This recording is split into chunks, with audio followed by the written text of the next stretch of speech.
guess my assumption had been that that was just a front, or that was the same company, basically. Um, that these people did all of this effort to get this evidence, and then for some reason don't enter it at trial. Like, why? Like, what better a way to prove that people are selling baby parts than by making that claim overtly in court? Why would you not? Why would you not make that claim in court Right. when they Well, can? It's here's their here's choice what what they do. If you, if like, he- he- here's what's interesting though, Eggshells. Look at the person pretending to act as a buyer is talking to that senior, whatever, and she asked her, "What would you expect for intact tissue?" Okay, and mm, and then she goes, "What sort of compensation?" Yeah, what? And then she replies, "Well, why don't you start with what you usually pay?" Like, in that conversation, it goes deeper. There's a lot more to it. Obviously, you can watch the whole thing, but it does seem like that's a very shady thing to be talking about in general. Like just sitting and about to eat, and you're but we're talking talking about about it right now. right. So are we shady? Are we therefore buying and selling baby parts? Well, I'm not the Because you cut this director of. conversation up to make The, either one of us look like a baby part seller, right? No, no, no, We would no. But agree I'm there. no, no. But I'm not a Planned Parenthood senior director that is shopping around for a buyer. That's. I mean, that's That's the bit. You can't keep claiming the conclusion that's under question. That is begging the question by definition. You need to sit here in the middle going, maybe it's true, maybe it's not. You can't keep going, but they did buy and sell baby parts, therefore they bought and sold baby parts, right? You need to, for the sake of this conversation, entertain the possibility that that video was faked. Because if you can't entertain that possibility, then sure, they bought and sold baby parts. We're not going to get around that. right. Well, I think that just watch the video. Maybe watch the entire. I've I've The seen whole. I've seen the video. That's what I'm saying. When I first saw the video, my feeling was this is a edited video. This is deceptively edited video. Right. Our volume gave me an 800 years, 60 in the second trimester. We are just starting to talk about the process. Work with no just down in Los Angeles when I was there.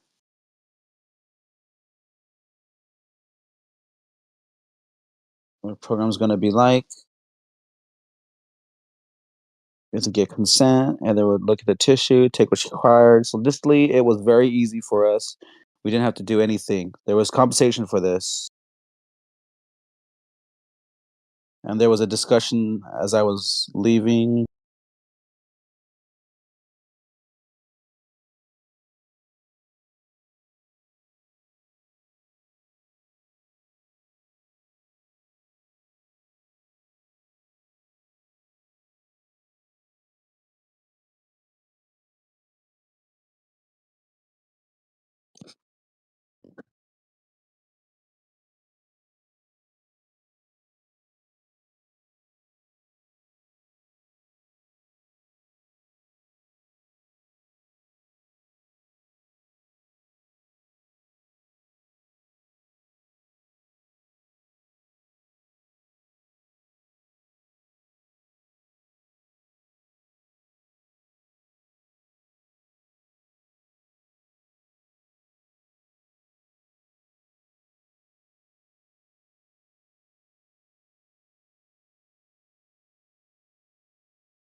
Well, Plus, it's this thing of like, in what way would you? we got to This is this. not also not the way I would expect that kind of a thing to We be exposed. we got. Hold on. We just real quick to let Teos.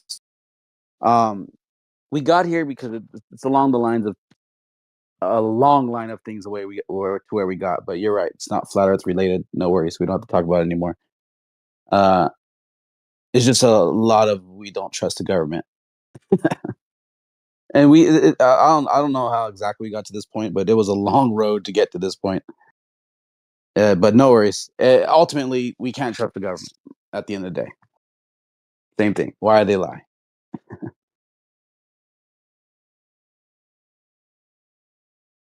But yeah, no worries. Yeah, yeah, I hear you. I hear you. No more talking about it. Eggshells. Yep.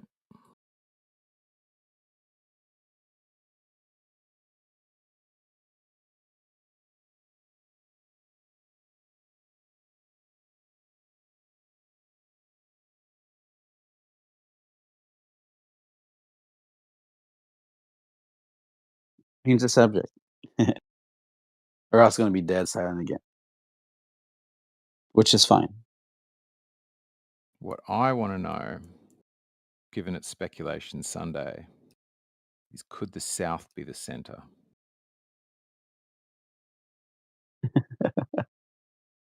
Well, they didn't they prove that through the time zone? Like there's less time zones north, and there's more down at the south, Are which they? would yeah, which would make sense because if it's wider further away the center, it would be No, more. I'm going south is the center. Can we uh, disprove it? how's I can't even envision that. How's it the center? Okay, let me show you the other AE map. Oh, the opposite. So the Antarctic is the center North Pole. You're saying, and everything is opposite of it. I got you.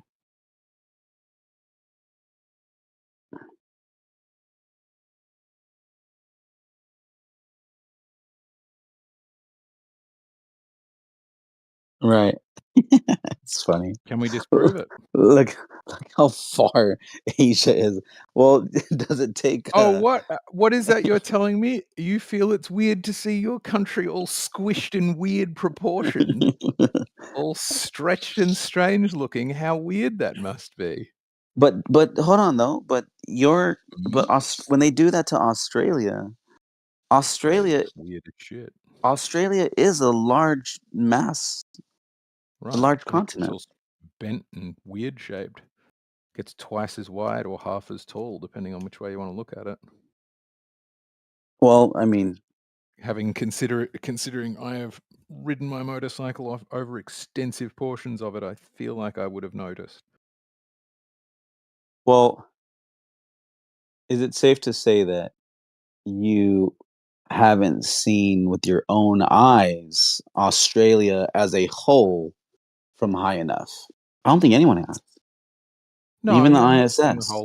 whole of it, but I mean, I think Even that's a but I mean, have you seen the whole of America? no, that's the Um, whole point. None of our countries we've seen from okay, the so America could be the entire. stretched weird one then, and Australia could be the normal one, right? Oh no, right. I just don't like it when your countries are the weird one, is that it? Well, the one that really destroys your theory is all of Russia and Asia. I guess you would say. Look at that. Like Why does that there's destroy my theory? because no one that's that okay, let's say if it's a ball or a circle, 50,000, that's a 25,000 mile across continent. No, Right. no one's doing that. Right, so you saying people would notice if their country was all stretched out like that, is that your argument? Because 'Cause I'll agree with you. I'll agree with you in a heartbeat, but I don't think it'll help your case.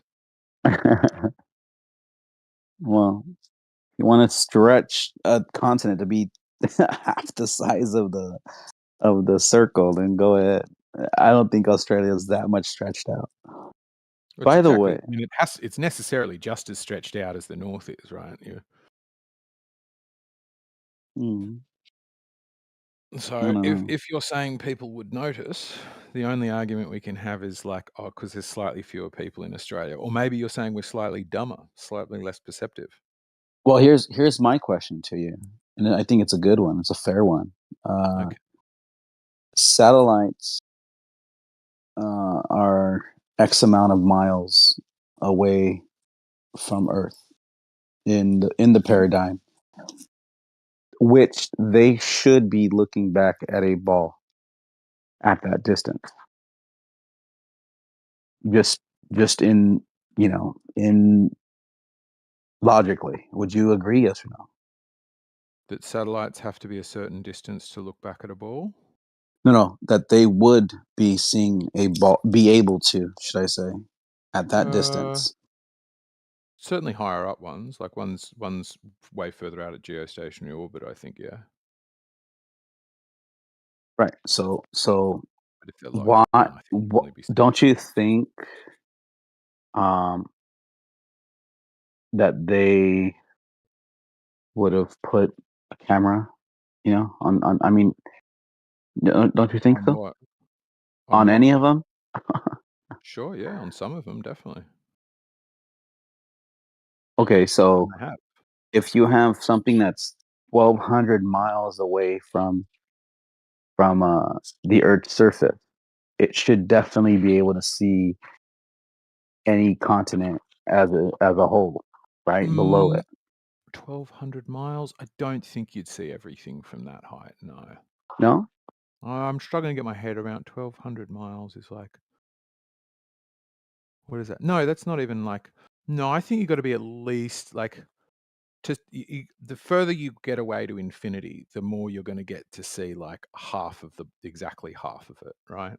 So But up so the close, you're only gonna see, the 1.22 times the blah, blah, blah, blah, blah, blah, blah.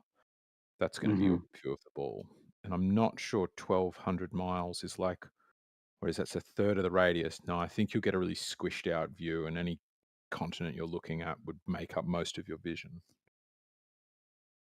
Hmm. So it's not that's still not far enough to see it. Like out at geostationary orbit, I think you'd see How far is the most of ISS?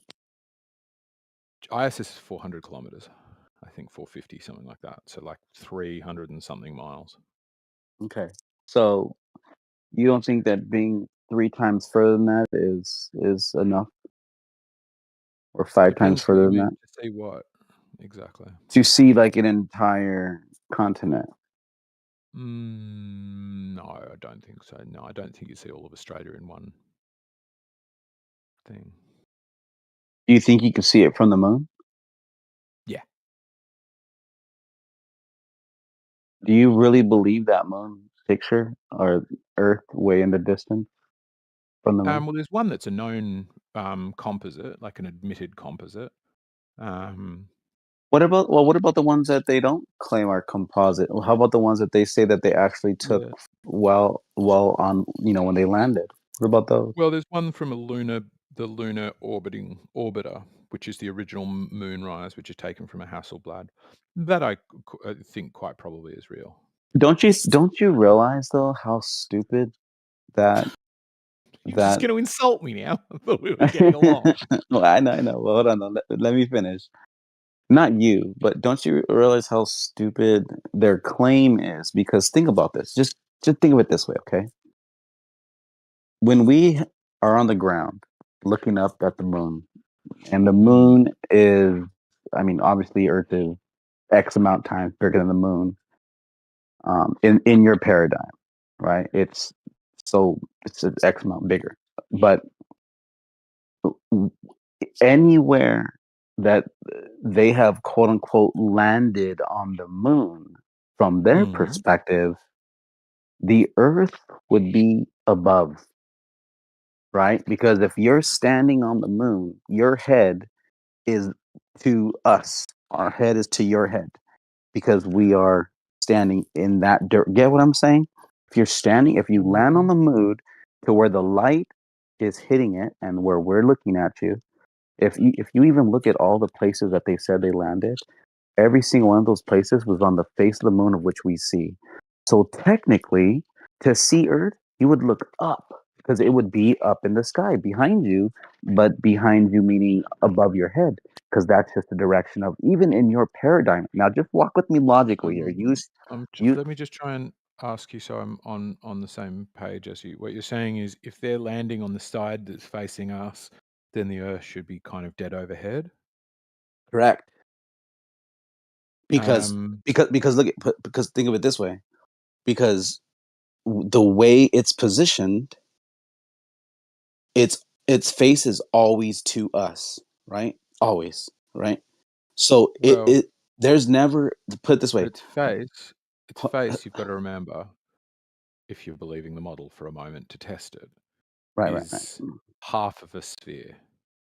Right. Right, right, right. Anywhere on that half of a sphere. So you could be anywhere from it pretty much on the horizon, your lunar horizon, one side, to then if you go all the way over the other side or all the way to the poles, Right. it'll be on But the but horizon there, and that would still be on able to right. see the Right, moon. right. No, I'm okay, not I sure get where the that. landing sites were in No, relation to no. that, though. Well, that's where I'm trying to take you. The point though is that if you look at all the landing points on the moon that they say that they did, every point is like, imagine like a dartboard, and you hit everything closest to the bullseye, towards the center. It wasn't way at the top, it wasn't way to the left, it wasn't way to the right, it wasn't way to the bottom. Everything Mm, was pretty much in the center of that circle, face, sure. ball, whatever you want to call. But the point that I'm trying to make to you is that they would never see a Earth coming up over the horizon the same way we see it coming up over the horizon. Because if its face is always facing towards the Earth, then there's no such thing as a horizon for them. It's always facing towards it. It's like, imagine if we were to lock sync with the moon, it would always be above us. We would never look down. It will be up above us. If we didn't spin and it didn't spin either, right? And we're just like locked and we're just looking at each other. This is what I'm trying to say. Like, it will never be on the horizon of the on the moon of the to the horizon that they see, like where the space would meet their with the So I ground. posted the landing sites, and you're right, they are all pretty much in the middle. Right. What you'd be looking at is, yeah, the dead center of that, the Earth should be, I'm guessing this photo is taken from our perspective on Earth.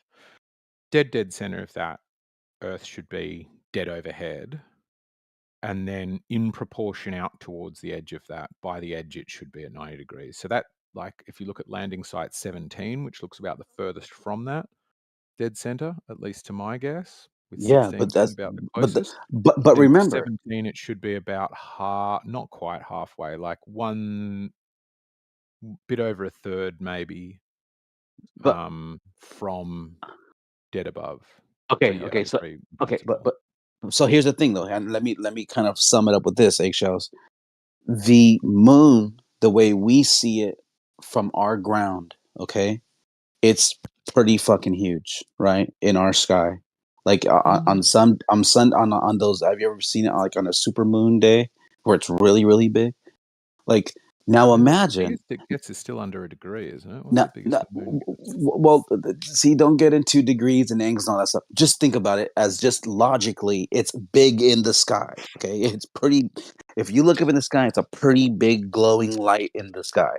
Like, it's not the same. Like if you looked up at a helicopter, right? Like, the helicopter really far away is very, very small. Now this thing is still very, very huge. Even in your paradigm, it's that far away, 240,000 miles away. It's still that large. Now, imagine. But w- I can, like, hide it with my pinky finger pretty much. I know, but that's because you could. Yeah, of course, I could hide you with my pinky finger. Doesn't mean that you're a tiny little ant. What I'm saying though is that it being in the sky that big. Now imagine what we would look like to it. We would be humongous to it because we are like 40 times its size or 18 times its size. So like that's like a We're like golf 3 ball. moons across, aren't we? L- We're like, Look, diameter look at. is 3 or 4 times that of the Okay, so look, that's like a tennis ball to a beach ball. Is that fair? Is that a good enough example to you? It's like a tennis ball to a beach ball. Okay, imagine if you're on a beach ball looking at a tennis ball, you're like, oh, look at that small little ball, huh? Oh, not as big as us. And I'm even gonna like extend that. Let's say you're on a football field and you're like 40 yards away, and one's holding a baseball and the other's holding a beach ball. Okay, and or I'm sorry, a golf ball. Why I keep saying baseball? A golf ball, and that one's holding a beach ball. Okay, then you flip. Okay, now you toss one another. Okay, it's still going to be the big size that it is in comparison. But for some reason, NASA thinks they could fool us and show us a small Earth and say, "Oh yeah, that's because it's that's just the way it looks from there. It's the way we focused." But that's total fucking bullshit. No matter how you focus it, you're never going to get the beach ball to look the size of a ping pong ball or a golf ball from the opposite direction. You're just not going to do that.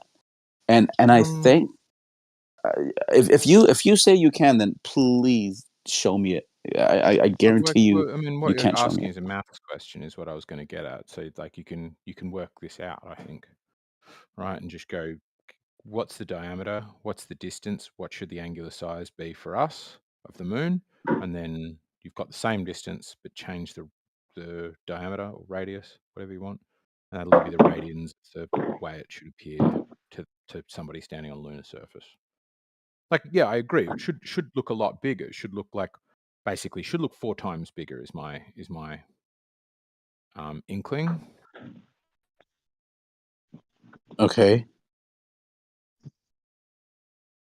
Okay. So we're good. I'm looking it up right now. Okay. So the angular diameter of the Earth from the surface of the Moon is therefore between A equals 1.80226 degrees at apogee, and the Earth is near the What horizon, and a one are Did I get that again? 1.226 degrees. 1.80226 degrees and 2.02452 degree at pedigree, and for an observer at the equator, and when the Earth is at maximum altitude on the meridian. This is all your paradigm, by the way. So you're Yeah, telling yeah, me. that's what we're So you're telling me. telling me. So you're telling me. This is what you're telling me. Okay. So if we were to if we went on a football field and we stood, 10 yards across from each other, and we're gonna say that that represented how far the Earth is from the moon. Okay, in your paradigm, in the heliocentric lie. Now you look at the golf ball, and you look at the beach ball. Okay, now and you take a photo. You take a photo from the beach ball to the golf ball. It's a certain size. Now you take the camera to the golf ball and you look back at the beach ball. The beach ball, no matter what the fuck you do with your camera, it's not going to be as small as the That's golf right. ball That's when what you that took a says, picture from right? the other side. Yeah, I'm getting what you're saying, but that's what that Okay. said, right? The moon is like half a degree and gets a bit bigger at perigee, and that's what that was saying, right? So about I was guessing at about 4 times the size, which seems close to what it is. 4 times half a degree is Okay. 2 degrees. Okay. With So that it is being bigger, said, but 2 degrees is still pretty small. okay. Well, okay. You could say that is pretty small, but even still, the Like, yeah, it's facts. huge. It's 4 The times bigger than the moon, but it's not, like, taking up the whole sky is what I'm getting okay. at. Okay. Okay. So put it this way. It's Put it taking this up, way. like, Okay. if your sky is 180 degrees, it's Right. still taking up It's going to be a a huge. tiny 0.5% of that, It's right? going to be. It's going to be a huge Um, ball. It's going to be a huge ball in the sky. It's a huge ball in the that's the sky. thing I'm saying. I'm saying In this is basic comparison, maths, and you can just do the maths is what I'm suggesting. so here's the thing though. In comparison, okay, if the moon is a certain size in our sky, then Earth should be a bigger size in the moon sky. Does that make It is. sense Yeah, logically? yeah, I agree. Okay, I'm okay, agreeing with you, so and that's what okay, I'm saying okay, is the case. okay, okay. So with that being said, the Earth will never be at the horizon of the moon because the moon doesn't spin backwards. The only reason why we see, and even in The your Earth will paradigm, never be at the horizon of the moon. right, it will never be down because it's always above. You know what I'm saying? Yeah, we It's could always above those go to the landing Hold, dark hold, points. hold side. on, hold on. This guy's talking and just coming in like really weird. What was that? I don't know if my headphones got good, but you could move to the dark side of the moon. I can't make you out. You're like, you sound like you're talking like in a submarine, like with, I don't know, it's weird.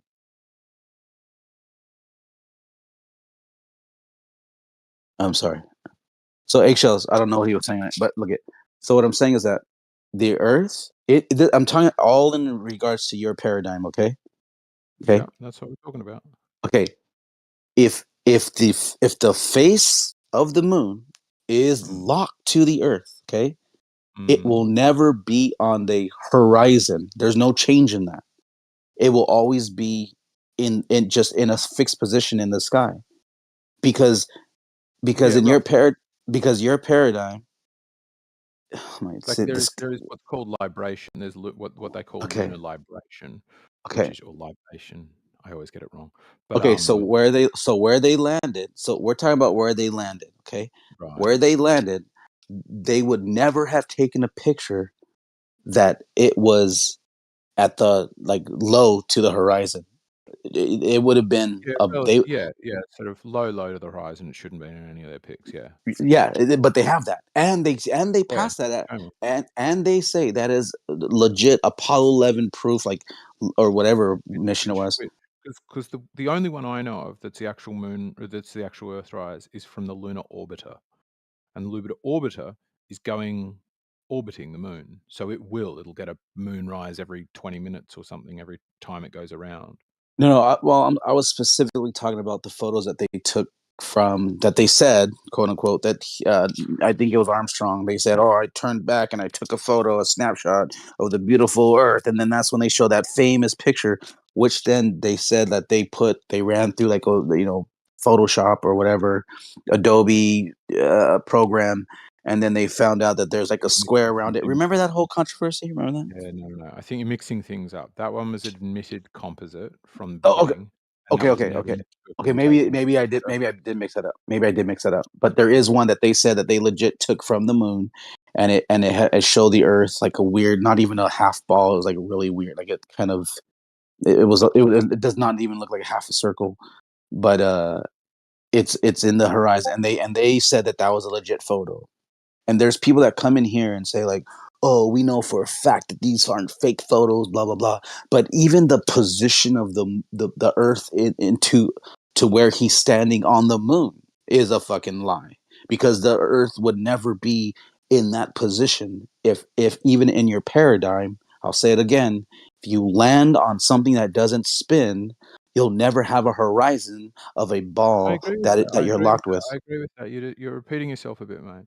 Okay, I'm I sorry. agree with that idea that if you Just landed hammering at it any of in. those sites, they should never have had the Earth very close to the horizon. It should have been, for almost all of them, just eyeballing it. I would say it needs to be closer to zenith than it is to the horizon for all of those landing sites.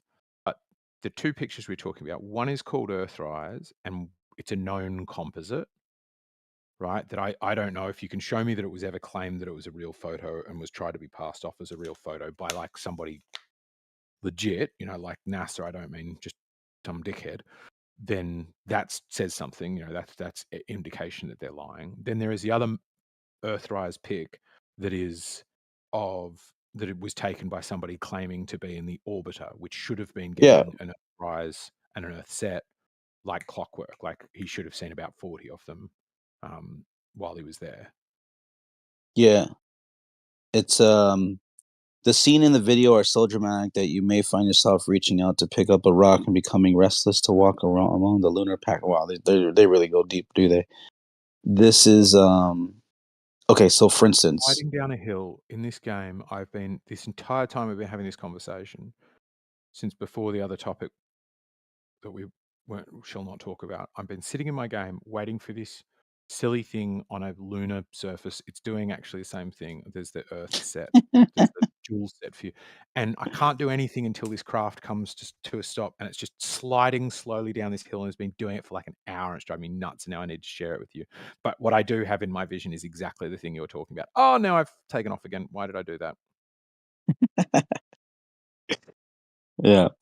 But here's the thing though. So NASA does have on their website. Oh yeah, I'm looking at your thing. It's just waiting for it. So NASA does have on their website a claimed photo that Armstrong took from the moon to Earth. But Mhm. again, the position of it, all wrong, all bad. That's not even Okay, show that. me that one. Then that gives us some data to talk about. Yeah, Go for it. Show us that one. let me get it. Let me get it for you. It's on there. I'll post a link. Yeah, July 20th, 1969. This view from the Apollo 11 spacecraft shows the Earth rising above the moon's horizon. The lunar. Hold on.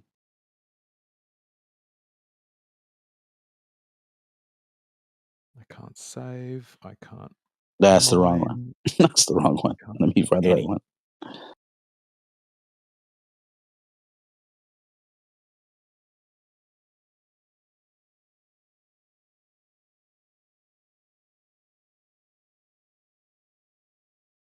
Yo, Google just like changed my fucking thing. Uh,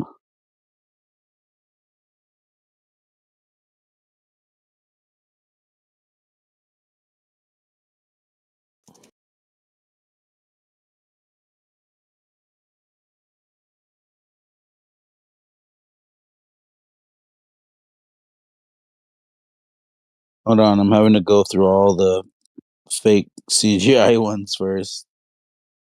Yeah, have you ever Googled that? There's so many fake fucking photos on.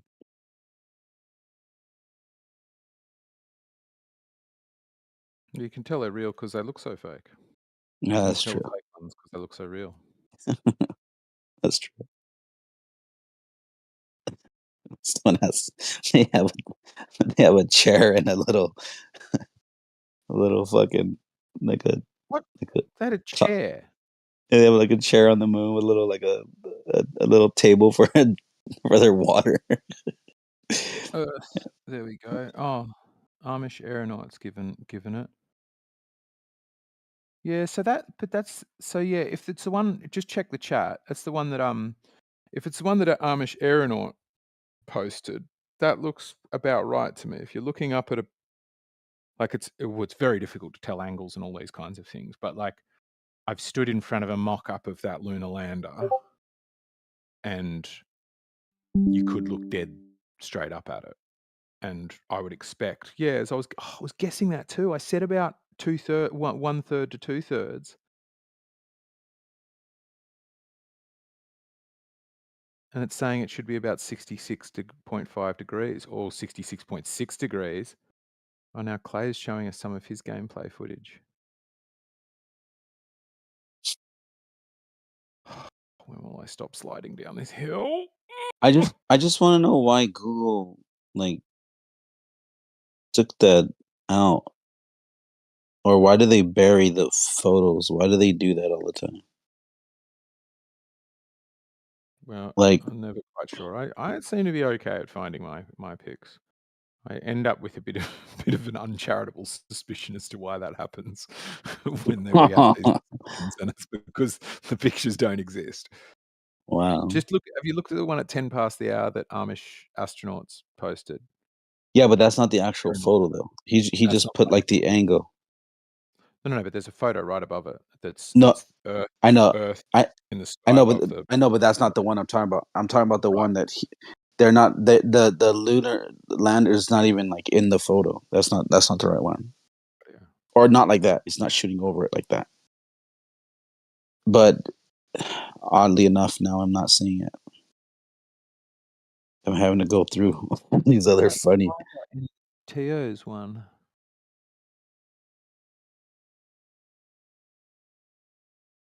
Hmm.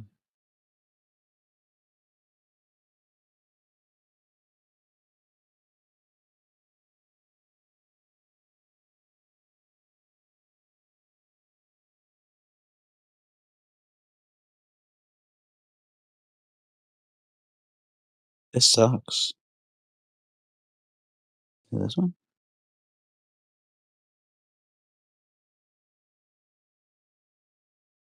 Mm, I don't know. Maybe I'm gonna have to screenshot it from the video of the actual NASA videos. Give me a second.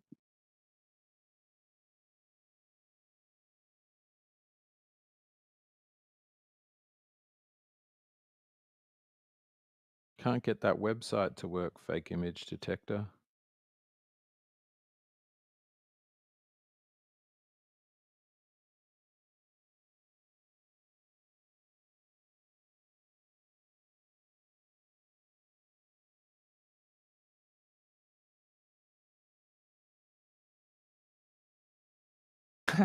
I just opened one trying to find another fake photo detector website, and then according to this software, this image located here is fake. Found that. Oh, that is a fake one. Yes, so this is the fake one that shows the half set thingy.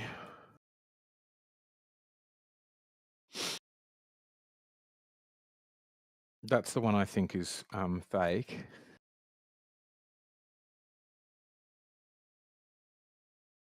Mm.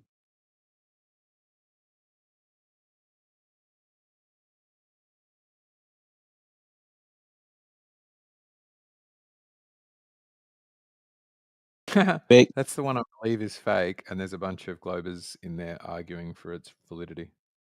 Oh wow. I cannot find. I'm gonna have to look on the video because there's this moon video that I was watching, and it shows like the moon or the Earth from like they're saying that he turned around and he took a snapshot of it, but it didn't show like the one that he posted. It didn't look at it like that at all. It was way low to like the horizon, kind of like that Earthrise one, but not like that. Here, I'll just find it. Go from there. Hmm. Oh, I know who will have it because I sent the video to Gregory. Let me look at my chat with him.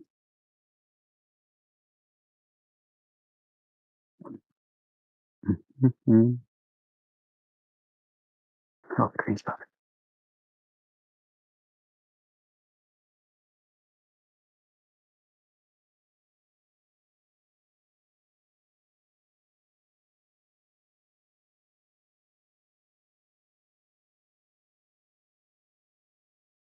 So much angle for I can't get that fake image detector website to work.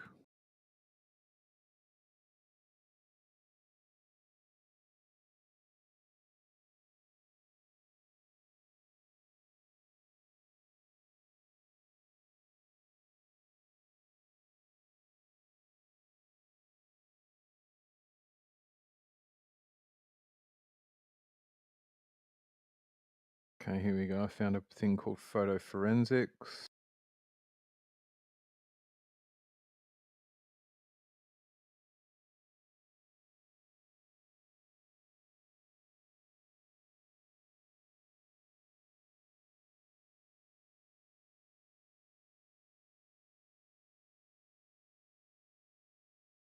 ELA. Yeah, I'm getting a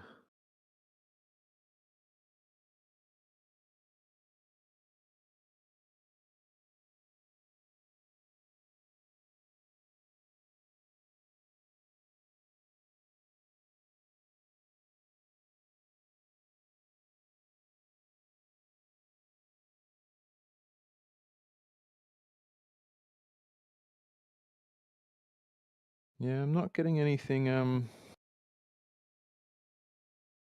different for that one. I'm trying that same analysis. I don't know what ELA is, and I'm not using the same website because that website appears to be down or something. You found your one yet? No, I'm still looking. Hog? No, I'm still looking. But check this out. I did find this. Yeah, that one I've posted, Amish Aeronaut. That's the one I believe to be a known one. That if you do the gamma, you can see that what the rectangle that the Earth is taken from to put it there.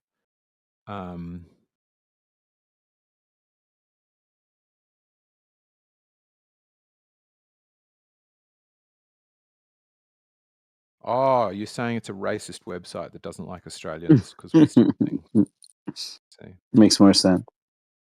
well, Isn't that all websites? well, I don't like this sudden attack on my ethnicity.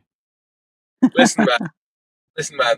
I've said this for years. Australians are just English people who are left out in the sun too long. Absolutely. Ended up with a sunny disposition. Exactly. Oh my god, this is taking forever. I've been sliding down this hill for so long. I want to go to sleep.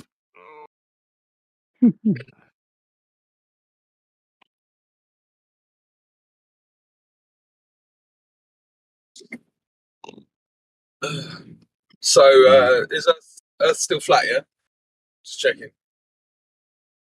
Seems Still like is. it.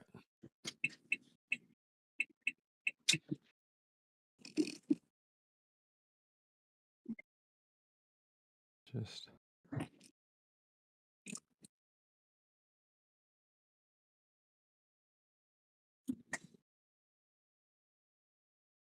yeah. Why is crypto Joseph Stalin? I have been wondering that. Oh, yeah, because when I first joined, I had my normal avatar, which was okay. So it was an AI-generated image of the Twin Towers, which some moderators seemed to think was a PFP of a happy merchant, which I've no idea why they think that. But anyway, so I thought, well, I feel like I might have seen that one obviously, you were talking about.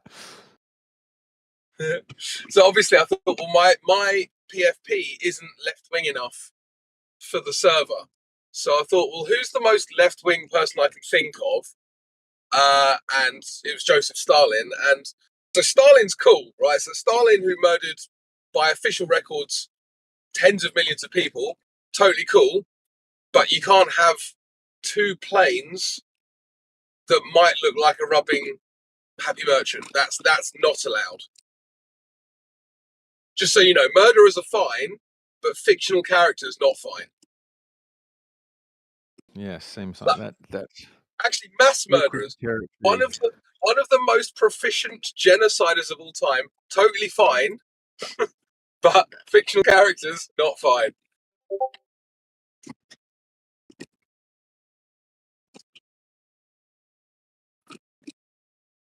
So yeah.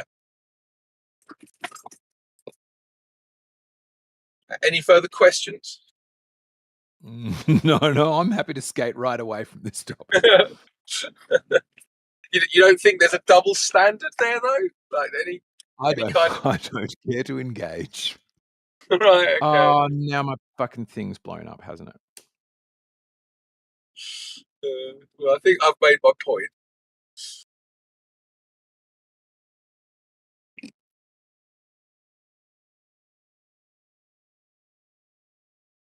Do you not at least find it interesting that this PFP has not been banned like the other one was from this server? No, that's the standard sort of thing. If people kick up a stink, it'll be a big deal. Some holocausts are, people don't acknowledge even in the UN, and when they're in serious positions, and other ones, if you even question them, you're out of a job. It's just double standards are a Yeah, part we're of talking life. about a Discord server. We're talking about a Discord server. We're not talking about the UN. And I guarantee you right now, if I had a photo of who, that would be banned. So, yeah.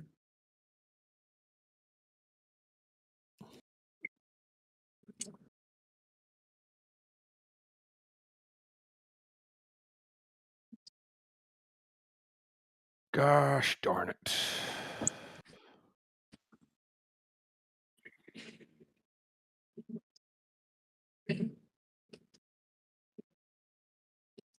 That was frustrating.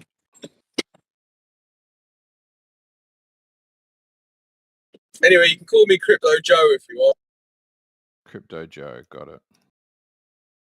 Yeah.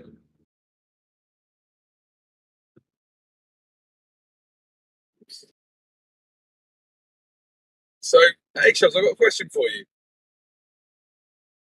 Yeah. If the Earth's flat, then why are eggshells curved? Well, nobody's proven to me that they are yet. I've been asking for months now for verifiable physical measurements of eggshell curvature, and all these people keep showing me his photos like that's proof of something. Yeah. Where's the curvature? Where? Like, we know that eggs, what eggs are, right? And we know that shells are the surface of eggs. You know that all surfaces are 2D, and that these claimers of eggshell curvature require that curve to exist in the third dimension that definitionally on surfaces doesn't exist. So They're off to a bad start. These eggshell. That's an egg. Claimants. That's an egg man fallacy. That's an egg mad fallacy. Yeah. Well, because we know that when you crack an egg out, the egg actually seeks its level.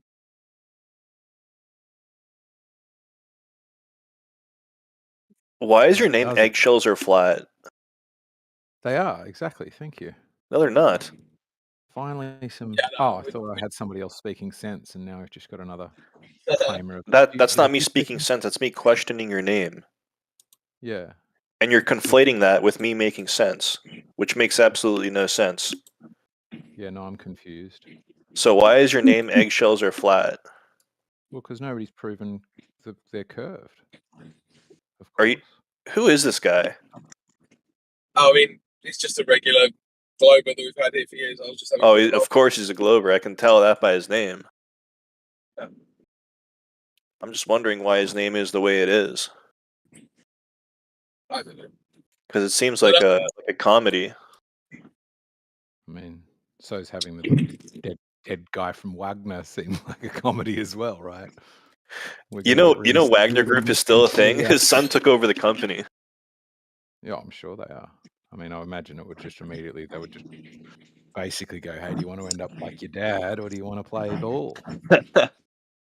Yeah.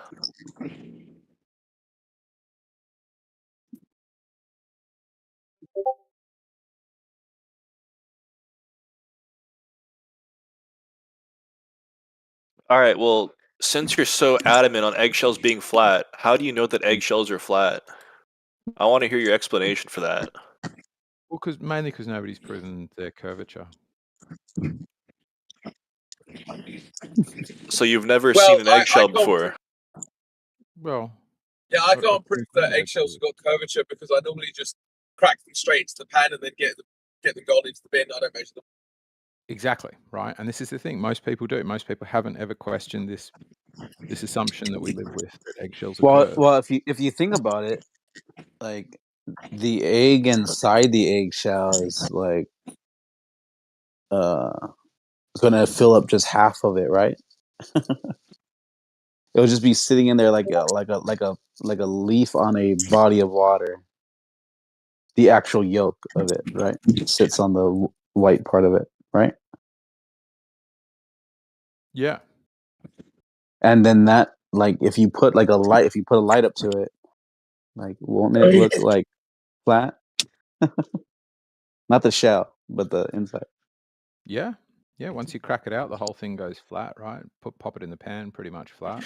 Yeah, the egg, not the eggshell. No, the eggshell is the surface, and all surfaces are 2D. Right? Like I can get you a thing on How are all geometry. surfaces two-dimensional? It's just like a Yeah, that's definitional thing in geometry. but it's kind of. I think it's misunderstood when people say that. It's kind of misunderstood. That surfaces are two-dimensional in terms of their, in terms of maths, right? So you're just Yeah. talking about an area, but surfaces don't actually exist in 2 dimensions. Does that make sense? Well, I mean, do they not exist? I think eggshells exist. Well, no, because you need a third dimension in order for it to physically exist at all. It can exist in 2 dimensions. Right, In a I see what you're mathematical saying. Like, sense. yeah, the Yeah, only things that exist in actual 2D are like fictitious. They're like triangles where you never find them in reality. exactly. So when people say like, "Oh, surfaces are 2D," it's like, yeah, that's true mathematically, but it's not true physically, and I think that's a really important distinction. It's possible. You make a good point. I'm just going to need the physical measurements of curvature. Was that a pun there when you said you make a good point? You make a good omelet. Because you would need to find a point on a surface. Oh no, I wasn't. That was good. No, Yeah. unintentional. Fair enough. I thought you were cleverer than you were. Everybody makes that mistake of overestimating me.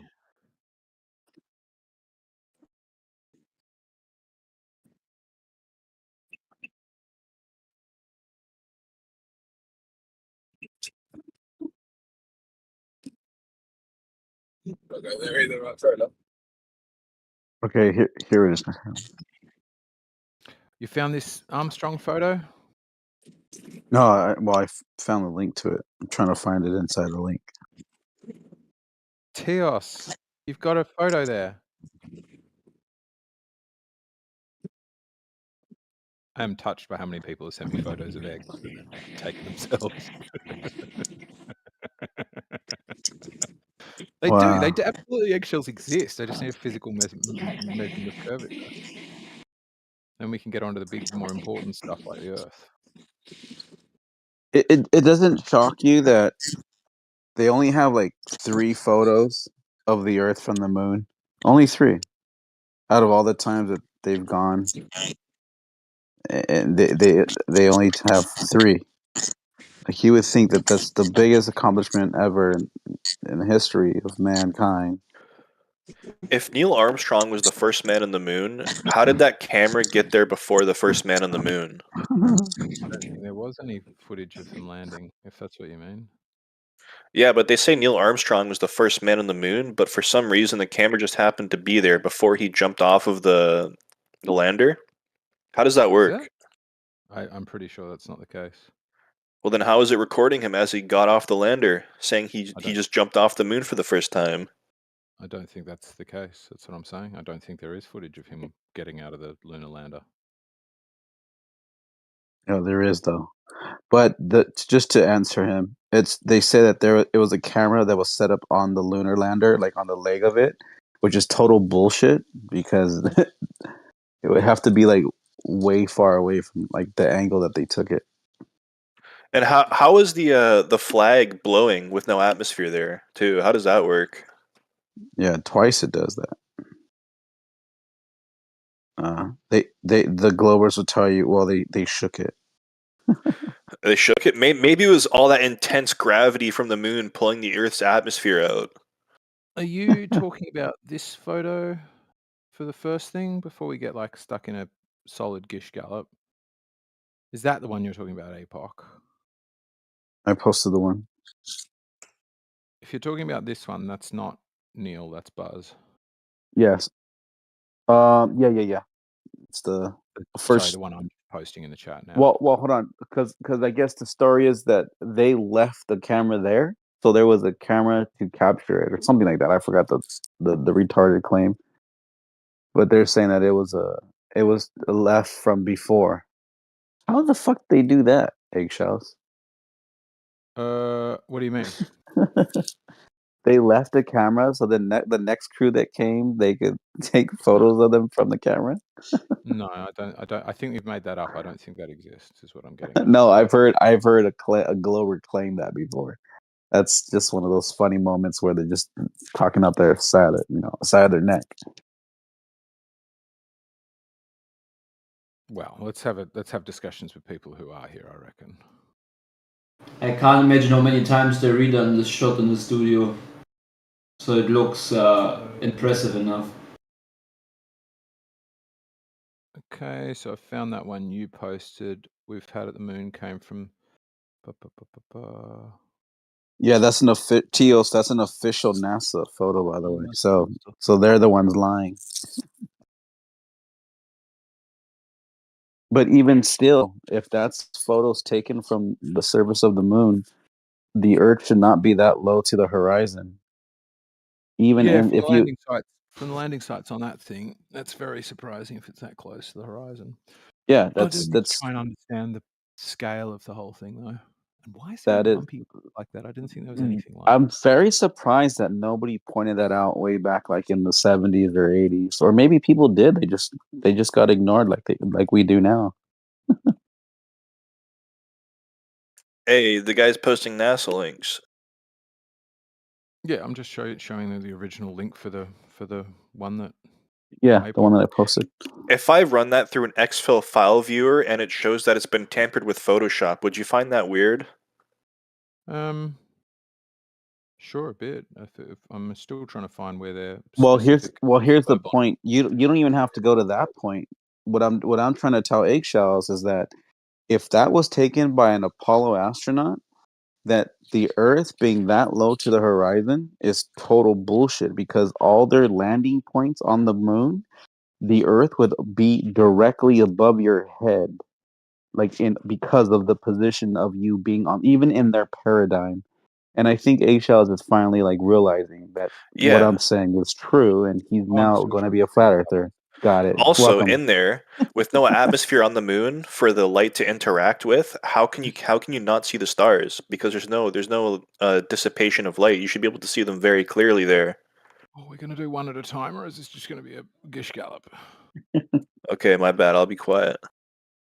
No, it's like just I think just pick one thing though. Like each Well, of these. Well, there's And so then many things that aren't base- right with this image. I know, right? right, but you can still I'm just control pointing them all out. Right, but you're not talking to an astronaut or somebody who works from NASA, so I've got no idea, right? No, All and I I know probably never will. And that's for a is that reason. I'm okay, very so interested in what an astronaut would say in regards to that. If you said, "Hey, when the Apollo astronauts took that photo, why is the Earth not way above their head like the way it would be? Because their head is to our head in relative position. If you're standing on the moon on the face of it, then you have to look directly up to see my head. If I'm this looking wasn't to, taken from the surface. Oh, hang on, mate. I don't know. Sorry, I misread the and as an as. Hang on. Earth was distant taken from background seen surface. above a large lunar boulder on the moon. The photo was taken with the handheld Hasselblad camera by the last two moon walkers in the Apollo program, while astronaut Eugene A. Cernan, Commander Harrison H. Schmidt, Yeah. lunar module pilot, descended in the lunar module to explore the Taurus Littrow region on the moon. Astronaut Ronald E. Evans, command module pilot, remained in the command module in lunar orbit. Regardless, even if they're landing, even if they're in the module, they're still in line with us. They wouldn't be looking out over a Yeah, horizon. I think you're right. That one the Earth looks way too low in that for me. But what I'm trying to figure out is like you if you're still in the lunar thingy, then it's entirely possible you're still doing orbits of the moon. Right? You don't. People have in their head this idea that like you're up above the surface and then you just drop straight vertically down, and you don't. You do a circle. It's all circles all the way down. But I'm still just trying to find where they're actually, because that explanation is not quite Well, enough for me. even still, look at put it this way, okay? If you're in a parachute, jumping out of the plane, and you're going to go down to the ground, okay? Mm-hmm. The Earth is behind. If you're facing down at the surface of the moon, the Earth is behind you, literally up in the sky. So there's Right, never you don't should you. but that's what I'm saying. The bit you're getting wrong about it is you don't parachute down. That's not how landing works. No. I'm just saying, if you're doing that, if you're going down Yeah, if you're to the going straight surface of the down, moon, it will never be the Earth itself will never be that low to the horizon. The only way that would be, the I only think you're way. right.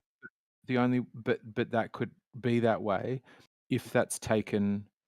So if I'm the two things I'm thinking, if I'm misunderstanding how high the moon actually is, but I think given if that's 2 degrees, then it's only like 8, 10 Earths off the surface, off the lunar horizon.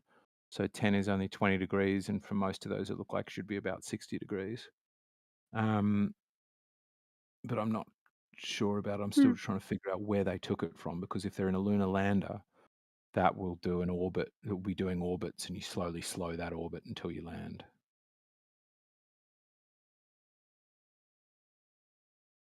I get what you're saying. I'm just saying the ones taken from the ground, it shouldn't be that one particular is from the ground. How They're do not can you show coming me from where you the got that info? Because they're then we not can.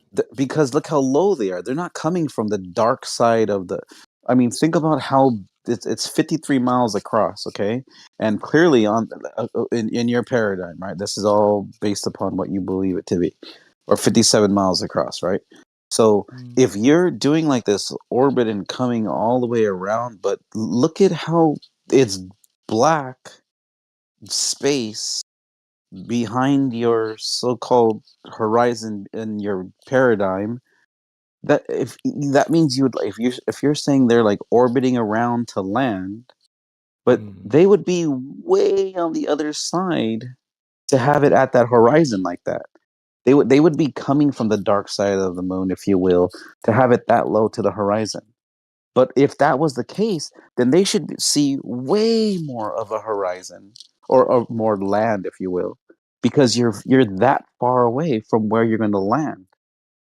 So like, it's not like if they were right up on that landing position, then there's no way they're like coming over the backside of a ball, because they're already that low. And if they're that low, with because there's only so much land they're seeing, then that means the Earth should be way behind them in the sky, up towards their head. They should literally have to look up, just like when the moon is up in the sky, right? When it's up in the sky, locked above us, and it would be no other position, because it's locked to us. We're spinning, not them. In your paradigm, in the false fake lie, we're spinning, not the moon. So the Earth will always be up to them. No, I get what you're saying. The point I'm saying is I agree. If that's taken from the surface, yeah, it beggars belief. I don't quite get how it works. If it's taken from a lunar orbiter, that's a different thing. But even the case for it being taken from a lunar orbiter is pretty weak, in that how do you get a big boulder like that in the foreground without there being like giant protrusions on the surface? The only other thought that I have is like, if they're down in some sort of like crater or something, so that horizon there isn't actually at 0 degrees, you know? Yeah, well, I mean, let's look There at could be a the bunch of reasons, including it could be an example of fakery. I'd well, the happily another thing entertain too. all options. I don't know much about it. Another thing too. Look at the size of Earth, dude. The moon is bigger than that in our sky, But how do you know and what a degree? It should be around, like, it should be at maximum 2 degrees, according to that thing you found before. Looking at that picture, how do you determine what a degree is? okay, a degree. Okay, put it this way. It's funny because it's almost like it's a tactic. You guys use degrees when it's convenient to make something very, very small and negligible. No, it's But just the correct thing. It's the correct way to no, no, measure no, angular no, no, size. no, no, no, no. But here's the thing, though.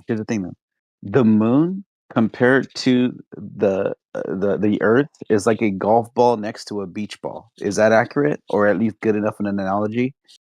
If you could fit What you mean? You got to, if it's a golf like, ball, I hold on forget though. how far you got to go, but I reckon you would have to be like, if we're just going to go with, no, it's not a golf ball next to a beach ball, because the moon is only about 1/4 diameter, I think, vaguely from memory.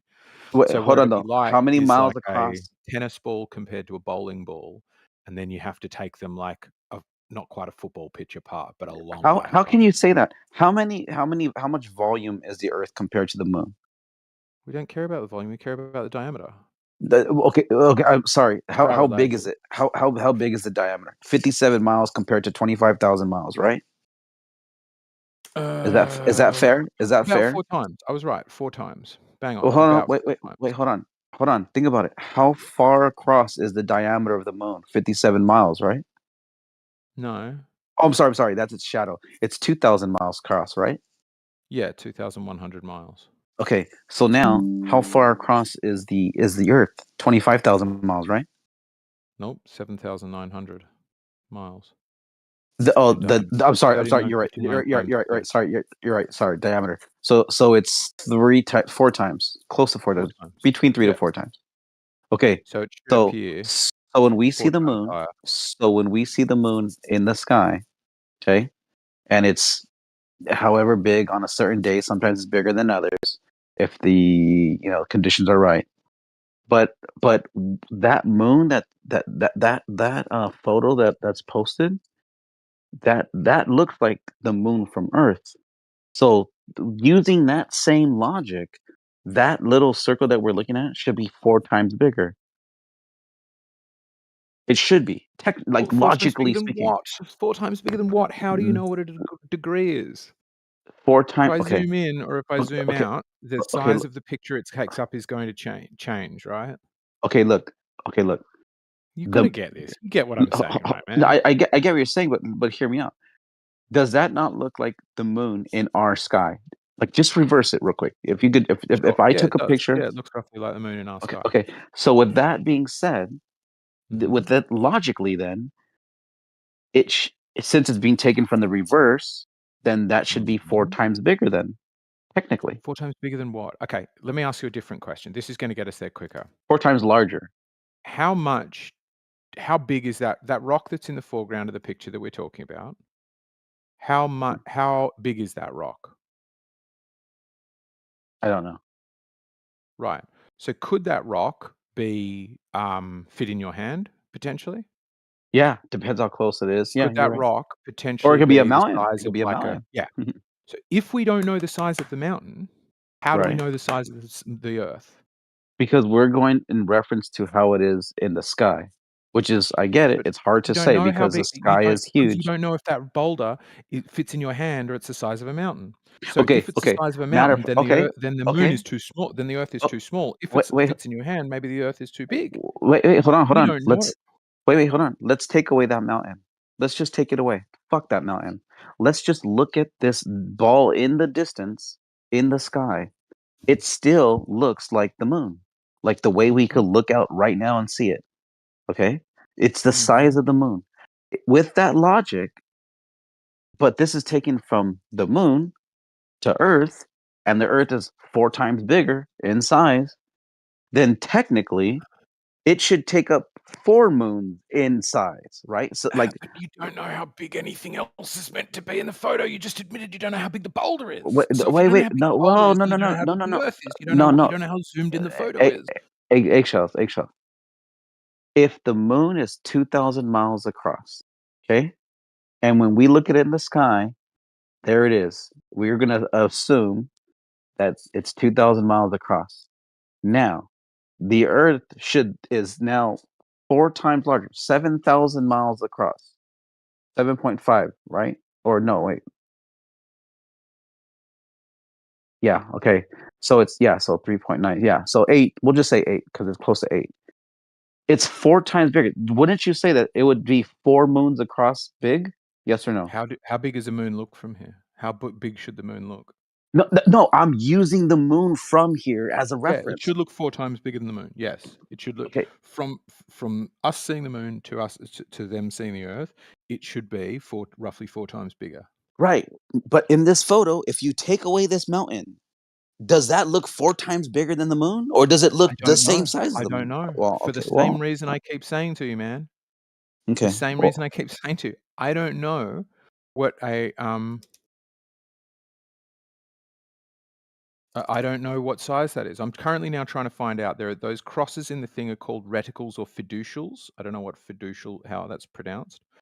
But 384 I'm angular saying size. I'm saying all the photos from this moon are fake because they can't I even know, I get get that right. that. I get that you're saying they're all fake, but what I'm saying is all of the questions you keep asking, I know I say this to you like every time we talk about this, is like these are maths questions that just going, doesn't it look too big, isn't a number. How big?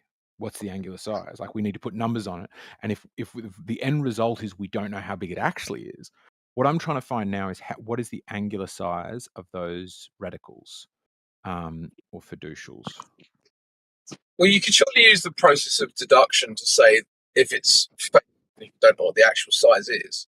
Because, for instance, I can say that if there's an animal and it's got 4 legs and it's grey, then it's probably not a kangaroo, Mm-hmm. So relate that to this. right? So I don't know that it's an elephant because it might be a cat, but I know that it isn't a kangaroo. Right. So So relate that to this. How do we know what size it should be? Which is the cat in this? no. The size it should be is the kangaroo in this. We know Right. what size it shouldn't be, and that's the same as the moon. That's his point. Sure. Right, Yeah. But exactly. yes. Okay, Yeah. this is what I I'm a said fan of earlier. that. I don't know if you caught The this question earlier. is, what size is it? What is the angular size of the Earth in that Okay, photo? but here's what I was saying though. Okay, here's what I was saying. No matter what you're trying to argue about angular size at this point, and here's the example I gave earlier for those that weren't here earlier. If you take a golf ball or a tennis ball and you go 10 yards across and you have a bowling ball and two people are holding them and they're apart I'm from with each you. other, I'm with you. You don't need and to one repeat. takes Please, a photo. Hold on, Apoc. I'm I talking to know the other that ones. Hold on. story. Wait, eggshells. I'm talking to those who just joined. So slow down. Okay. Sorry. There's the point. If you take a photo from the tennis ball to the bowling ball, and then you take a photo from the bowling ball to the tennis ball, they're never going to look the same size. That's my point. Agreed. We've been agreeing on that for an hour now, man. I know, but you're still not getting it. You still believe Right. the moon is taking But you photos don't to know Earth. whether that boulder fits in your hand or is the size of a mountain. Whether it fits in your hand or is the size of a mountain will change its angular size, as will your distance from it, as will your zoom. All of these things will change its angular size. If we don't know those crucial details, then we cannot say what size the Earth is in this photo. If we cannot say what size the Earth is in this photo, then we cannot say it is the wrong size, because it might be exactly the right size, but we don't know what size it is. Right? Well, So if we can't say what size it is, the conversation's kind of moot as to why there are no stars in the photo. But I would say logically though, if it's supposed to be 4 times bigger, then you saying we need to know the angular size. That's like going earlier what he said. I know it's not the size of a cat, but it's the size of a cat. It's supposed to look like an elephant. That's how big it is. Draw a circle on that photo for how big the moon would look from Earth in the same thing. It looks the same size. How do you know that? Because we could take a photo right now and you can show you. Here, look, I'll post a photo of the moon. Look it. Here, give me a second. Cool. Give me a second. Okay. I'll post one as well. All right.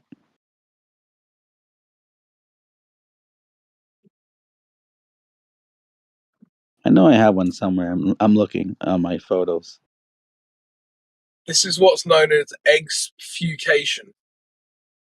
It's just, I feel like somebody here's got to see the point that I'm making. Yeah, I've already distilled your point and refuted it, and you just ignored it. So I don't really see the I point. don't understand what your thing is. You're saying we know what's wrong. We can say what's wrong, right? Is that it? No. Oh. No, what I was saying is that you don't need to know every detail about something to know to disqualify certain options. Do you not need to know this one? This is the one detail you need to know. What is the angular size of it in this photo? That's the only detail you need. To say it is the wrong angular size, you need to know what angular size it is. Look at here. I'm going to post this right here. I mean, simple, Eggshells. basic logic. If I said, like, if you handed me a wallet and you said, "Here's eggshells. Thanks for loaning me that money," and handed me the wallet, and I said, "This is not the amount you borrowed off me," without looking in the wallet, wouldn't you go, "That's a bit weird. Shouldn't you check the wallet first?" You need to know how much I've given you to know that it is incorrect. So tell me how you're looking in the wallet. Tell me how you're establishing the angular size of the Earth in this photo. Okay, hold on. Using your analogy, if you know that your wallet was 4 times bigger in size than it looked like, and you get it back and it's smaller, you're going to be like, hey, I think there's money missing here. This is not the size 4 it should times be. bigger than what? I can't understand how you're not getting this. How Than are the you guys not moon. getting this point? It's so simple. Okay, look at. You Look can't in the compare sky. it to the moon. You're standing on the fucking Well, moon. I can't. Yeah, I mean, I need to make this point or not. Like, basically, we already have the guide of how the moon looks, right? So that's the guide. And if the Earth looks the same size, then that's the problem. It can look any other size and it wouldn't be a problem. Okay, what size is it? That, again, you've just ignored the point. That's fine. You said it You looks guys the crack wrong on. size. No, I said if it looks the same size, it's the problem. So you're using the moon's size as the guide. You don't need to know what that is. Okay, explain to me the process. Describe to me the my God. process. No, I'm You're good. using to reach You this have fun. conclusion. Okay, put it this way. Okay. Look at the video I posted. Okay, when I first look at the moon, just logically, if we switch places in that moment, the Earth from the moon, then it should be 4 times larger. The moon. Let's say Yes, I'm it on the should. moon looking at the Earth. Yes, it should. It should look 4 times larger. But right now, it's not because it's the moon and it's smaller, right? In your paradigm. Okay, we're not going to I get believe it's anywhere. way If you smaller. can't say what size it is and how do you establish that it's not that it's the wrong size, we're not going to get anywhere with this. Well, here's the point. It feels to me like crucial information. 2,000 To say that it's a how do you know it's not 2,000-mile too ball big? making a Here's another 57-mile question. shadow is another problem So as well. here's a better question actually before we move on. How do you know that the Earth isn't too big in that photo? Maybe it is too big. Yes, it doesn't make sense. How do you know it's not too big? Because in your paradigm, there is a certain size of the moon and then Mhm. in And the Earth's way comparison too to big in the that Earth. photo. What was It's that? like 9 times bigger than the moon in that photo. 900 times bigger than the moon actually in that photo. How can you disprove that? Oh, You can't, right? Because you don't know what angular size it is, because you don't know the focal length of the thing. So if you don't know those things, you can't disprove that it's too big, therefore you can't say it's too small, because you don't know the size. when you are looking at something that is 4 times bigger from your original position, it It'll be shouldn't 4 look times that larger. small. And yeah, I'm agreeing with you. I'm still agreeing with you. I'm just saying to know that something's the wrong size, it would really help to know what size it is. Because if you can't say what size it is, if as you agree, the rock in the foreground could fit in my hand or could be a mountain, then we don't know the angular size of that rock, right? It could take me days to get to the top of it, or I could trip over it and I wouldn't know Here's the a good difference. point. And if Here's I a don't good know point. that, Get just posted a great, excellent point. Okay, Mhm. look at the size of how big the Earth is from the moon, Mhm. from the photo taken from behind it, and they admit this is NASA's doing. They Mhm. tell you this is proof. This is from their fucking satellite. This is their proof. Now look at the photo of it from the surface of it. How does that even make sense in your world? I want to know that. Okay. Make I'm it gonna make take the sense. same thing. I'm gonna take the same thing, one with a bottle cap and a glass. You can't invoke I'm not invoking refraction refraction. because the atmosphere on the moon is like 2 centimeters in altitude. Refraction will be playing a part at all. It's just Yeah. focal length. It's just distance to the target. You can zoom in a camera. You can like here's a cool way that you can Yeah, use but this they technique I'm didn't talking zoom about. when they took the picture. I mean, those cameras, they They don't used have digital to. zoom on these motherfuckers. This I'm is not back saying in they the had No, digital. 60s, bro. I'm not saying they had digital yeah. zoom. I'm saying it No, depends on no, the they distance didn't from the have the thing. I'm not using digital zoom in this zoom. photo. No, And look, the cup is bigger than the bottle top, and then no, the cup is smaller than the eggshells. bottle top. We are talking about the camera moons mounted on the astronaut's chest. Yeah, when they Right. were on the moon. Those camera, Sure.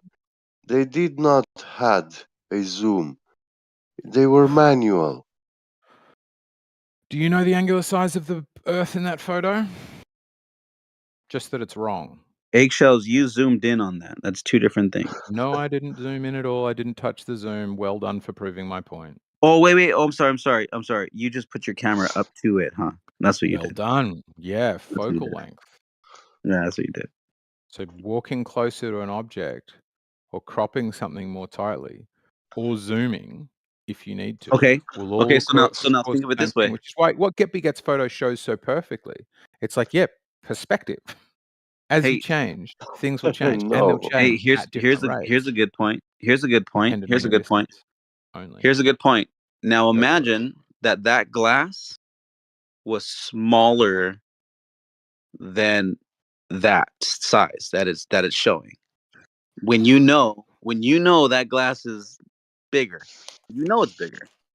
Look, now you've make won that it. glass You've won it. smaller in that photo. It's too big. It's too big. The Earth's too big. You're right. You're absolutely right. It's way too big in that photo. You Make the nailed it. glass small. No, because Move on that's with the our way they're. lives. No, because what you're proving right there is that you're right. That glass. See how big it is compared to that. Mhm. But in their photo, in NASA's photos, it's the opposite. They made the Earth look smaller. It's shrunk in size. That's the whole point. Yeah, I can just. Yes, Just because in you the win. You win. The Earth's too big. 1960s and 70s, when they did those moon missions, um, they did not have Photoshop, digital image processing at the time. Yeah, so they had to actually create like a black wall with a tiny hole in it.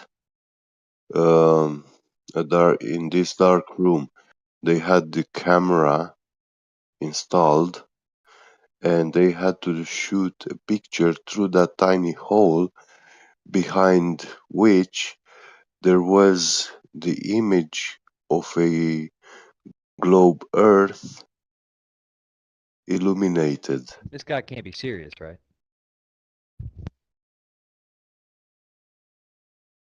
Who can't be serious? What do you mean? You, brother. Oh, then I want proof of that. why do you see the moon I'm not answering a your questions. I want proof of what you just said. thousand times smaller than the Earth? I mean, Tell me, the how far Earth is the moon away from and the the Earth? moon. Yeah, is the distance between the Earth and the moon to the Earth is the same. Well, how Yeah. long? That's my question. What is it? What's that distance? In miles, please, or kilometers. I don't care. 300,000 kilometers, Okay. approximately. This is the official claim of the heliocentric model, but this distance has never been physically measured with no instrument. Right. So it's not a factual But it has distance. been. Yeah, right. That Because the if laser you mount? shoot a laser Dude, to the what about? moon, they don't actually detect photons coming back reflected from the moon. Yes, They they do. calculate the probability of one getting back to the No, How do you sensor. know they this? measure it. No, Where's this coming from?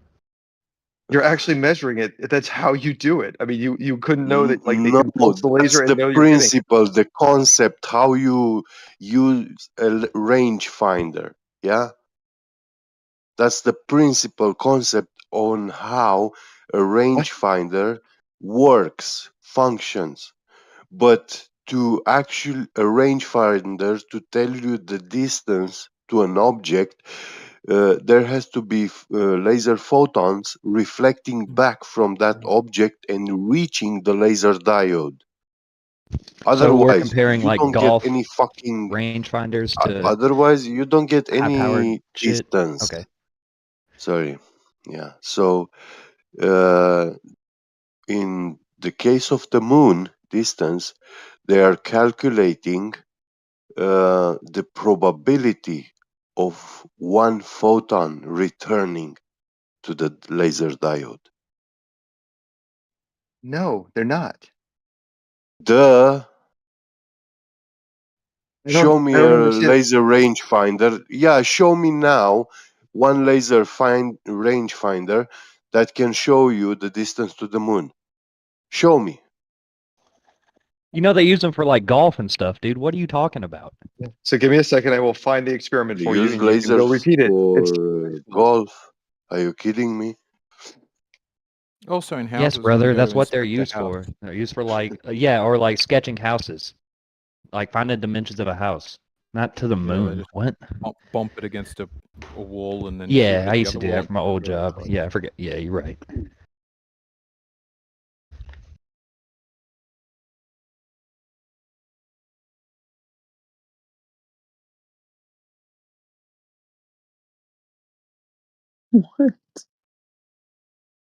Any laser rangefinder pointed to the moon will show you no distance. No shit. Yeah.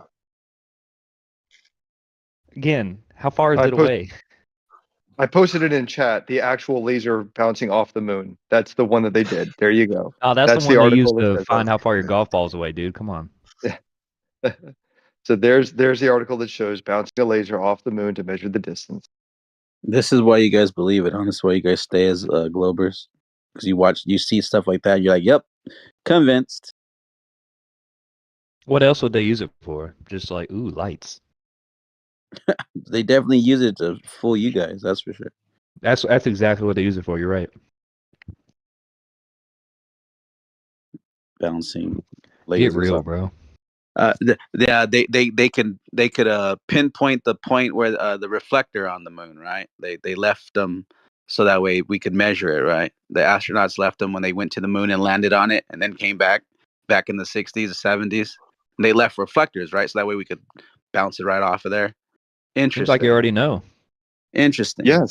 Yes, they did that. That's actually why, to make sure There it you was go. hyper accurate measurements. Hey, Yeah, but did you guys make your that laser. did you guys make your Christmas list yet for Santa Claus? Because he's gonna come too. You know, he's gonna come. Yeah. It's almost time. He's almost gonna be here. Guys. You guys excited? Because you can Santa's do it more with real than radar. flat Earth. But You you can have do it That as laser you posted. you can do it with Who said radar. Santa's more real than flat Earth? I'm gonna mute myself. That laser you posted is actually a alignment laser for the telescope. It's not a rangefinder. Did you read the article? Yeah, I know that article. Okay, so why would they point? Why Yeah. would they use a laser to point And at the moon? listen, there they are How would you actually align? explaining you the concept, the Oh way my the god. laser He's gonna have an rangefinder answer for everything. There's works. no use. What's the power of that laser? You're just a skeptic in everything. Well, tell me how far away can shine a 10 petawatts laser? You tell me. Because that one at that telescope is obviously far by being a 10 petawatts laser. You know they So also put how these like on far top of a 10 mountains. petawatt laser can shine? Tell me. What's the I don't distance? know. Yeah, because I'm a laser expert. I don't fucking know. Are you if you are a I'm sorry, laser like, expert, I want what? you to I'm tell sorry. me, Why? yeah. So we find out a A number 10 for you, and then petawatt what? laser. Let's imagine for a moment I come back with a No, number that I'm not talking satisfies the about experiment. imagination. I'm not talking about unicorn What if he finds a number? What are farting you gonna say rainbows. then? Yeah. Well, tell me, what's the distance that a 10 petawatt laser can shine? From what distance it can be visible? Maximum distance. Like to the human eye? Yeah, Why would you need that information? What would you even do? because That's why I you mean, guys claim that you are experts in lasers. Who claimed that? The one who invokes this all I said is the ones that scientists use he to like posted the telescope, see yeah, this. Yeah, that's pointing different. with a That's different laser than a in the rangefinder you sky. use, dude. That's what we're Well, that saying. laser is not a rangefinder. That laser is a tool for aligning the telescope. You're saying you can use a rangefinder and go point it at the moon. What? I did not say And we you said can that they use a don't use range. those. Shut up. I did not say. I did say Move that the goalpost. these evangelists, yeah, they use the concept and principle of how a laser rangefinder functions, yeah, to invoke that they are using a laser to shoot it at the moon and measure the distance uh, where a laser photon is being reflected by that mirror which they supposedly installed on the surface of the moon. Was that a question, or were you trying to say something?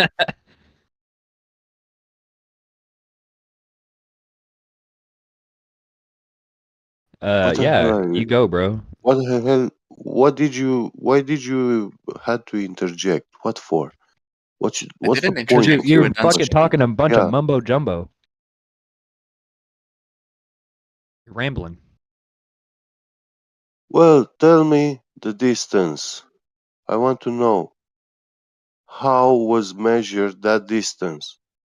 Because you can't tell me that I could take a meter ruler and if I keep flipping it over the surface of the ground, yeah, I can measure the distance between two cities. But when I'm going to swim over the ocean, obviously, I can't flip that ruler, yeah, over the surface of the ocean and measure the distance between Europe to USA continent. Yes. Keep going, you haven't made a point yet. Yes, what? Well, keep going. You haven't Well, made a the point yet. guy is explaining, yeah, in that article, they are explaining how they calculate the time period that a photon takes to propagate over that distance of 238,000 miles. And if it hits that mirror, it will be probably reflected back into the direction of the laser diode, yeah. And we have issues because laser we have to apply the light inverse square law of light propagation, yeah.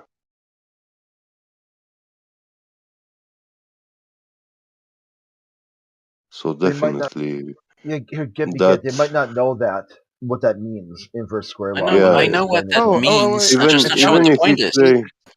if it's lasers don't obey even the inverse square law. Lasers don't obey the inverse square law because they're collimated light. That's kind of the point. no, That's they actually are not why they don't do that. collimated light. That's yes, they literally are. That's what they're doing. No. You don't know what Yes, you collimated put a light you put a is. column you put a No. collimator in front of your laser. Yes, What is a you have. collimator? It's making sure you want to have minimal dispersion for an angular dispersion. So basically, it's where you put if you imagine a circle of light coming out of the laser, how big is that circle 10 meters away? Yeah, And so if you're trying to keep it at the yeah. same But size circle through a listen, collimator, you're trying to make sure it does not get collimating dispersion. light, attempting to collimate light, yeah, collimating light, a light source, is not actually making collimated light. Yeah, there will be errors, but the No, whole the point is you term, want it as close as no, possible. But then it it's gets not rid of the about inverse square law. errors. It's not about Yes, errors. it's all about No, error. no. Yes. You are a moron. You are illiterate. By the way, the laser strength that hit the moon is about 150 millijoules. So it's what they have in there. Milliwatt. Are you freaking kidding me? That's like It was like a a millijoule with a keychain, picosecond. Yeah. keychain laser. You're telling me that a keychain laser can shine all the way to the moon? Yes.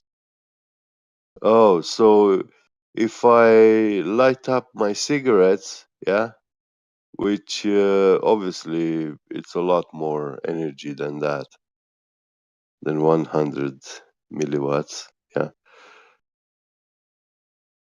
I have actually a kilowatt in the light of my lighter, yeah, when I lit my cigarette. And So let me be very clear. this, I didn't say the strength. I said 150 millijoules over 200 picoseconds. 150 millijoules, 200 picoseconds. We can do the math there if we need to figure out the wattage if you'd like. yeah. So you can do the division there if you want. But it was a pulse, right? That was why they do it. Why I said 150 millijoules, 200 picoseconds. So lasers, therefore globe Earth. No, freaking lasers. Therefore, Yeah. No, we're not this is talking to you. lasers therefore distance to the from the moon to the Earth. That's what we're saying. All right, so This is you're not saying that globe they Earth. shot a laser 250,000 miles away and hit a target that's smaller than a fucking basketball.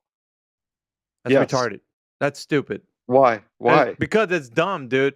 That Why? distance, you You're- wouldn't have the beam. The beam dispersion would be so great, you wouldn't have Why? anything hitting the moon.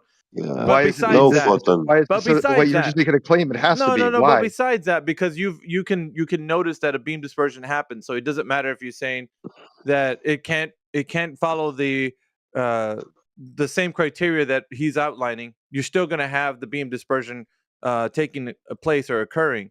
So besides that, right? You have a bigger problem. You think the Earth is a globe, and you don't know about who has ever measured the curvature any time in history. Now, what we're talking What? about is drop over Sure, I do. distance. No, you don't. 1730. Oh, you No, want to see you an don't. experiment of drop over No, you distance? We can don't. do that one. Okay, so drop over distance. Who's done that before? Jesse. Jesse. Jesse's done that. Oh my god. Who's Jesse? Jesse Gordon. Jesse Gordon? Pipe up there, Rab Scuttle. So he had a nice little post where he did an No, we're experiment. I not got the talking picture in here. about fucking Here's your Jesse's experiment. fuck with. We're not talking about That's Jesse's fuck that with is distance theodolite. No, we're not going there with Jesse's because theodolite. wait, just to be No, clear. he is talking No, about that. no, yeah, but you can sit down, Laser, because we're not talking to you. All right, so we're gonna go back to Rab Scuttle. Rab Scuttle, he did 105 miles with a theodolite range that is not even capable, and supposedly he used a model that was not even possible. The range and the parameters that it's used for, its use case, it's not for that. Now I need you to tell me, was his theodolite able in the manual to be used for a range of over 105 miles? Yes or no, Rap Scuttle? I need you to tell me that, not him. Yes, because he only Okay, did where 21 in miles. the map? Now Wait, I need you to wait, bring up. it's 20 Stop talking. I need you to bring up the manual and show me where it says that in his manual that you can use that device for over 105 miles to tell us about the curvature of the Earth. Where does it say that? It's your job now because it's your claim and you brought it up and it's your burden of proof now. Go. So I never made the claim that it was 100. Stop. Yes, Yes, you you did. did. Yes, you did. Now you were showing us images of Jesse's, whatever he did. But I need you to Chart. bring that information, the data about the user manual, and I need you to show us in it where it tells us you can use that device, the specific model number, and the device for 105 miles. Go. He got it wrong too. It's not Just a second, Rab. 105 miles. Rab, Yes, hold on it for a second. is. He said it was. It's up to him. It's up to you. You can leave. I'm not going to go anywhere. When you return, I'll be here. Yeah, he got it wrong too because Jesse doesn't offer any explanation. He offers a question. He says, "Hey, look at this thing I did. What is the pathway of light? What's the totality of the way the light works in this scenario?" So he's got it wrong from the very beginning. He needs to go back and listen to what Jesse's offering.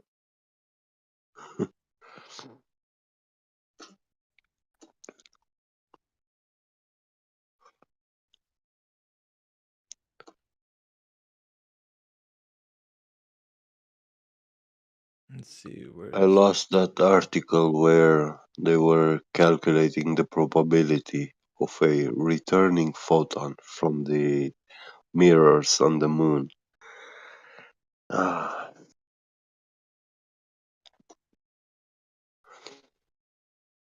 Yeah, they like talking a lot of shite, but when it comes down to presenting some evidence and data, yeah, they don't got the information to substantiate their claim. yeah. I'm I not going to got let that him article talk about from things just because he 24/7. thinks something's possible. He's a fucking idiot, Yeah. dude. A laser that can go 250,000 miles without it expanding to and like so dumb. Yeah, mute me and I'm gone. That's their fucking. That's all they say because they It's- want to talk shite. Yeah. It's about control. They really want to control the space, and Yep. once they realize that they can't control, they're not really don't have any power here. The only thing they can do is either offer a conversation or don't. Then they leave because as they realize that they have nothing to offer. Nope. And it Freaking kind of laser went too. and it kind of highlights too, because if you say they'll invite, hey, come to my server, and you're like, okay, well, sure, I'll come to your server. What do you got? And they just mute you. They just mute. Yeah. Just right away. You barely get. They'll hear you talking, and then mute you, and then say, "What are you talking about?" Are you fucking serious, dude? And they're like, "Yeah, yeah." I'm like, "Well, okay? So you want to hear me talk, right? You invited me to your server, and right in the middle of me talking, you mute me to ask me what I'm talking about." And they're like, "Yeah." I'm like, "Okay, have fun with your world, dude, because that is like 6 layers of contradictory inception there. I mean, like, holy shit."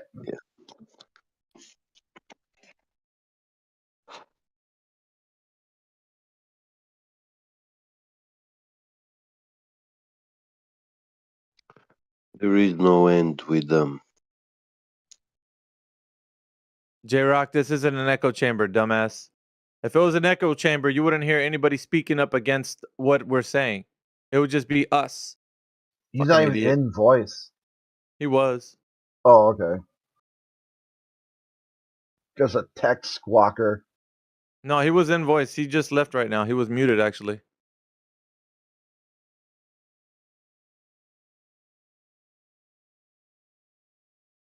That's funny too. Like, so in his worldview, if he's muted, it's an echo chamber. Okay, well, go to other spaces and see if you get muted. And once you're muted, call it an echo chamber. Well, no, it's not even that. Is that if you can't have a different opinion, it becomes an echo chamber. Like, so the different opinion comes in here when we're challenging the ballers to give us information for the Earth being a globe. So it's if it was an echo chamber, we wouldn't have that. But we do have that. We want them to come in here and present their evidence, but they don't do that because they're scared chicken shits and they run from the VC every single time. So that's all they have to offer. They don't ever stand on all 10 toes. So it's not an echo chamber would be us just talking to each other. And that would be all for all the time that we have in there. We don't let nobody else speak except for us. That is an echo chamber. And Like that's not what this is. those atheist call-in shows. Like the whole panel. It's like, hey, let's discuss the supernatural with a bunch of people who don't believe in supernatural stuff. Like, holy shit. That's an echo chamber. Yeah. That is an echo chamber. They won't if you get on the show, they basically just tell you, prove the supernatural. And you get like 5 words and you're like, nope, get the fuck out of here. Like, you're gonna explain to them the whole supernatural words in 5 words or less, or you're gone. And then they'll say that's not an echo chamber. They'll defend it. Say, see, it's not an echo chamber. We give that guy a chance to talk. Huh. 5 words or less, and that's not that in the atheist worldview. That's not an echo chamber. Okay, well, sure. You've got 5 words or less to explain the globe. Go. And then they won't like it. Then suddenly now it's like, mute me and I'm gone. I'm like, dude, I'm just using your worldview to adjudicate your worldview. You Yeah, said but how we came about it though was asking him to present the evidence that was necessary to substantiate the claim that Jesse Gordon's fucking theodolite was useful for a range of over 105 miles. And he didn't have that. All he had was pictures, like he always has for everything else. and So all he had questions. was pictures. He couldn't substantiate it because supposedly he knows how collimator light works. Like, he's a fucking idiot, dude. He doesn't know anything. And I Yeah. wanted to demonstrate that to the audience that he doesn't have the information to substantiate the case. But we couldn't know that until we actually pressed him for it. Sometimes you got to press him for it. Well, actually, the collimating lenses, they are focusing the laser beams into a single point. Afterwards, they start diverging at a very low divergency angle. But that doesn't make that light collimated light. Collimated light, this term means light rays which are perfectly parallel to each other. And that is a physical impossibility. It cannot exist. No, there cannot exist two parallel light rays. Not even by I mistake. like how he says, "Mute me and I'm gone." I'm like, "Fucking bye." Nobody Yeah. fucking here needs you. Acting like you're. Oh, don't leave. Oh, please don't leave. Fuck off, dude. He's begging us to be kicked out.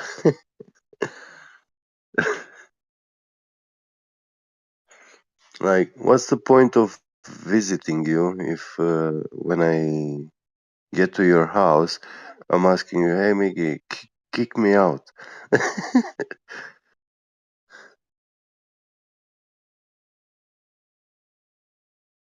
When he said his name, I'm like, Jesse, who the fuck is that in history? Like, there's no ancient person named Jesse that figured out the Yeah. fucking curvature of the earth. I was like, oh, this fucking idiot. Man, they got duped by Jesse. The guy last night said he could feel the curvature of the earth on grass. Fucking dumbass, dude. If you go outside on the grass, you could feel the curve. The fuck are you talking about? Wow. Yeah, he was. Shit, I don't think I saved what he put. No, I That's didn't save it. actually a thing where go touch grass, like an internet meme. No, I didn't if save it. if Wait a a minute. 3-year-old child will say that, yeah, I will laugh, and it's funny to hear that, but to hear it coming from an adult, that's scary, man. If we No, I have didn't. adults that think like this, so distorted, that's a matter of. Guess what? Yeah, I did save it. I think I did. Here, check this out. This is what he Oh. was. I'm gonna put it in text chat. He was saying this last night. My screenshots are saved. I didn't know that. Here, look at this. Yeah, have a look at that. See what else I got of that guy. Oh yeah, I got some more shit from him. I'll be posting it in it so you can take a look. Those of you who missed last night's debacle. Let's see. Let me put some more stuff up there. When you take a substance, alter your brain. GBG, you're really low. Color, you touch a yellow surface. We can't hear you, dude. Get. We can't hear you. Yeah, sorry, I was reading that thing you posted. Oh. Like, you are able to feel the color if you bring your eyes closer to that material, yellow or blue, just Yeah. because of the different color difference, you feel it feels different, but it's the same material. Oh my god, how dumb is that? It's fucking dumb. All right, so let me. Now, there has been some rumblings in here about does the moon change its size visually, right? And there is some information. What up, Miggy? Yeah, we were talking about that earlier. Yeah, here, let me drop some stuff into the chat for you guys. Yeah, the moon does change sizes. Well, Apogee yeah, let me. and perigee. Yeah, let me drop some stuff in here for you, and check this out. Go drop that. This. Something else. Hey, y'all could save those, by the way, but.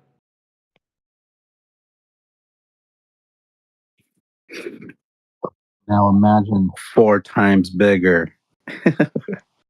Right, but the idea is that it does change apparent size, which they would say, no, it does not change size. Oh, yeah? Who's saying the moon doesn't change size? Your mama. Get the fuck out of here. Some dummies. Get the fuck out, Come man. on, Alpha. Out. Come on, Alpha. Get the fuck out. Now. Guys, I don't think he likes me. No, fuck you. Fuck off. Flat Earthers, everyone. Shut the fuck up. Mez DQ'd that quick. You don't fucked up. That's what you did. You don't. Nobody's. Just get the fuck out, dude. You're useless in this chat. Don't appeal Yeah, to the guys in here. You got no guys in here. Your guys are in a fucking echo chamber out there with the Globers. Yeah, please, TOS. He's just an obfuscator, obstruct. He does nothing for anyone. He doesn't present any evidence. He's useless, dude. He's basically he sandbags conversations too. That guy is a ban on site, I would say, if anybody was. Mez is. You're welcome to stay. What you doing here anyway? Who? Don't you have to leave? That Who? guy. No, he's not welcome to stay. No, He I was sandbags saying conversations. I Yeah, like he doesn't I like help to tell anybody. them, listen, Miggy, I like to tell them, you're welcome to stay. What you doing here? Don't you have anything else to do? Mm.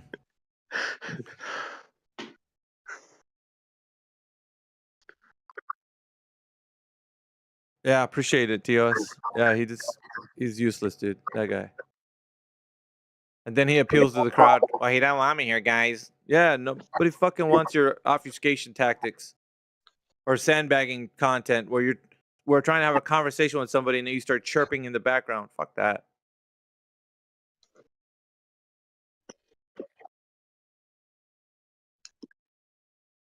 So we have to put Jesse in history of Earth's curvature measurement. Yeah, an amateur, like self-proclaimed amateur, self-proclaimed. Hmm. No, nobody made him Yeah. what he is. He proclaims himself an amateur, and that he got 60 lights, and at one of them, the model number in which you look at it, and there is nothing that describes the use case for it being shooting over 105 miles. That guy, he's fucking insane, dude, and he wants to take down everybody that believes in what he's doing as something that you can use in any profession, because he says anybody can do this. It's useful for any range. He's saying dumb shit, dude. These devices were meant specifically for the use case of what they're used for in their profession. So Surveying has used this equipment, specifically the different models that they're being used for individual use cases. They're not used for measuring long distances like that. You're not using the device for what it's used for. So therefore, if you want something built and designed for that, you got to make some shit yourself, which I know he's not going to do because he just went to the dollar store and got that theodolite on sale. Fucking idiot. Yeah, you have to hire a company to hire a team of engineers to design that device. Yeah, especially if you want to use it for something like what you're saying you're going to use it for. Exactly. And it's not cheap either. Because you're going to use things that are far beyond, regular grade. You're going to go into commercial and, industrial kind of like grade stuff. So, yeah, it's going to take quite a bit of money to get something that you really want specifically designed for. Yeah. All right. Does anybody think that the Earth is a globe in here? You just joined. And if you do, present your evidence, please. Evidence, please.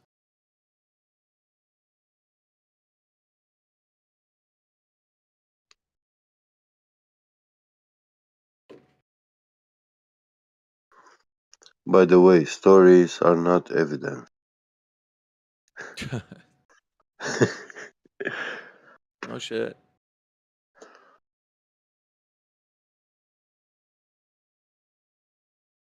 It's crazy.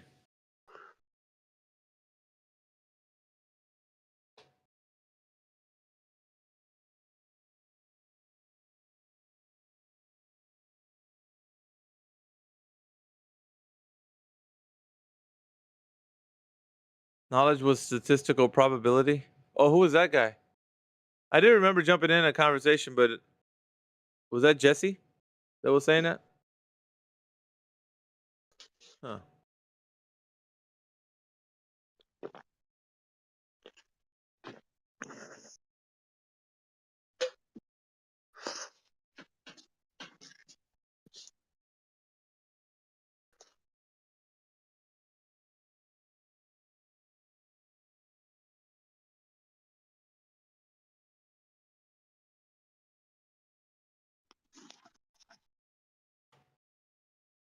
Indeed, sir.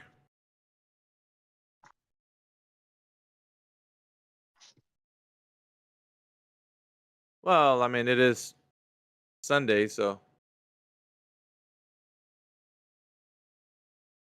how's everybody doing?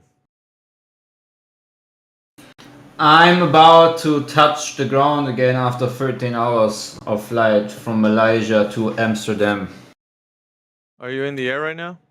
Yeah, I'm on descent into Amsterdam. I'm about to land in about 7 minutes, I guess.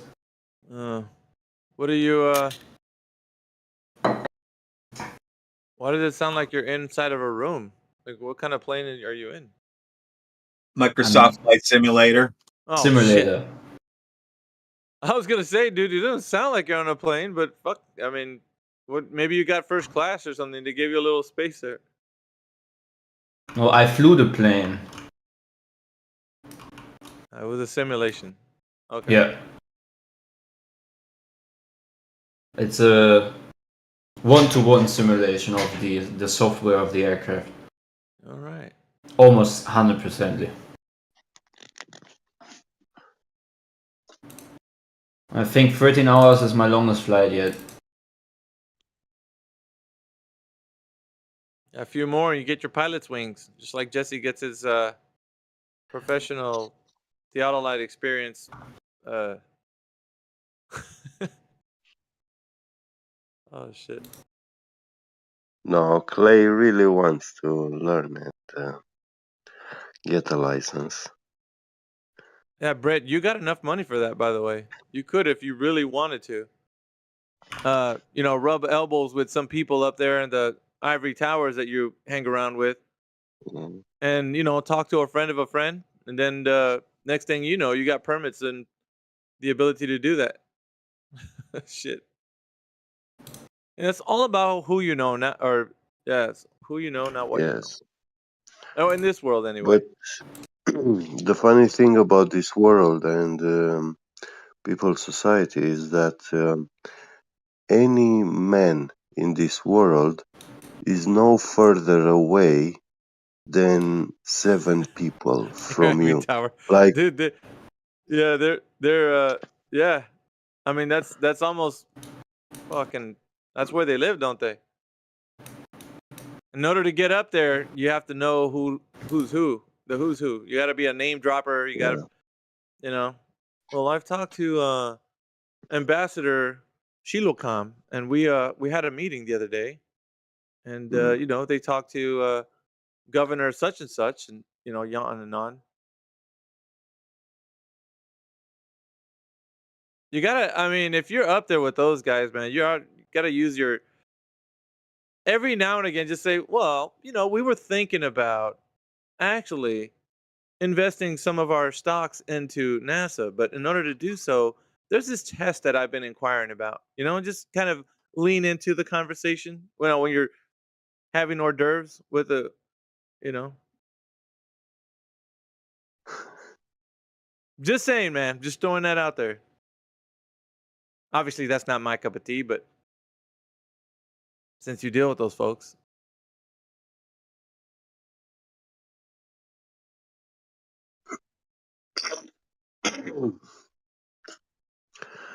it's funny how this game changed as soon as a couple of US senators started to question NASA funding in the last 5 years. Well, I mean, So, yeah, like the politics, like, well, the server anyway. yeah.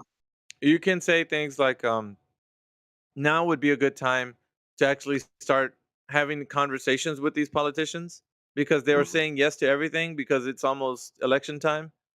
So, you know what I mean?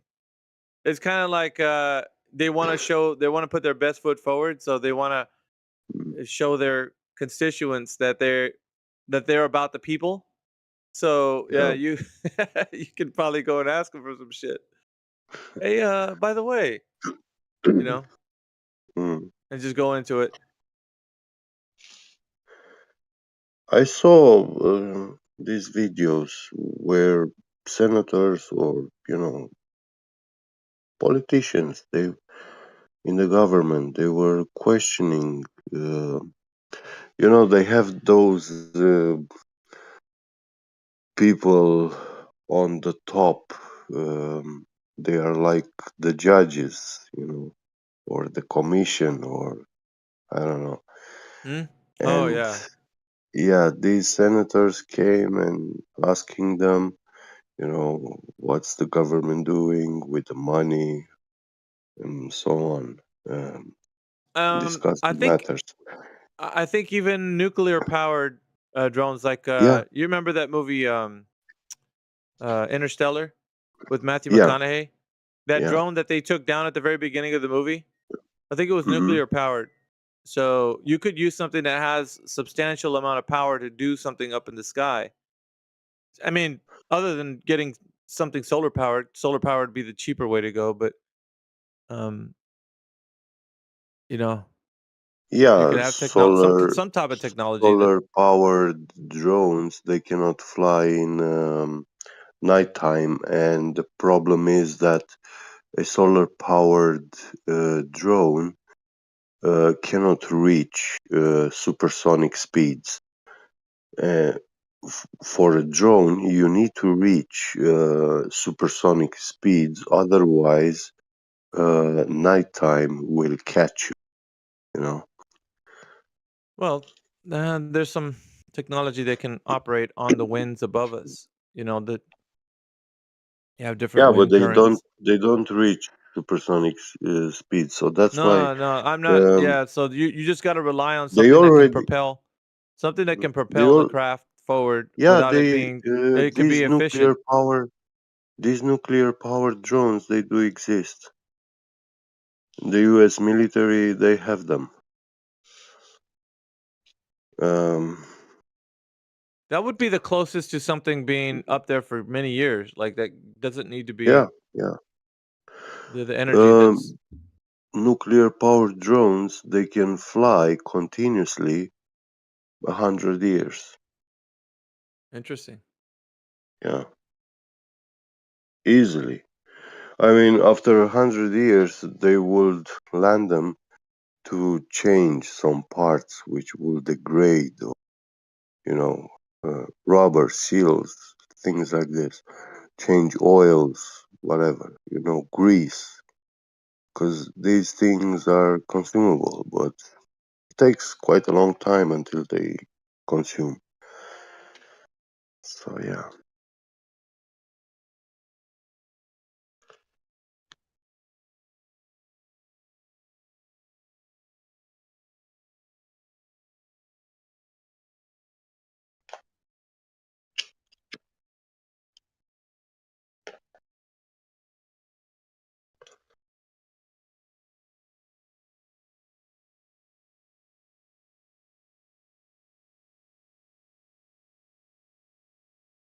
I'll sit back and wait for the next brave soul to come in here.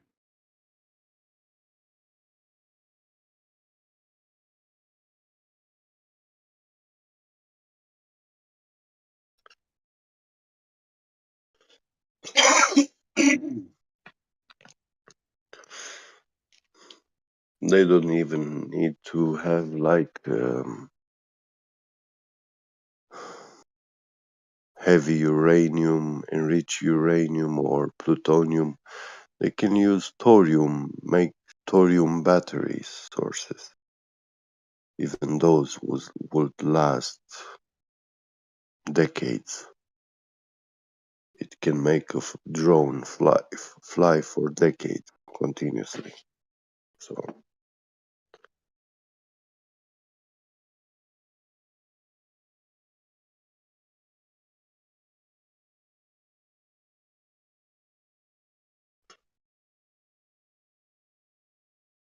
Oh, you got like 4 pictures of you having a Modelo bottle. You having a nice drink over there, Apocryphon?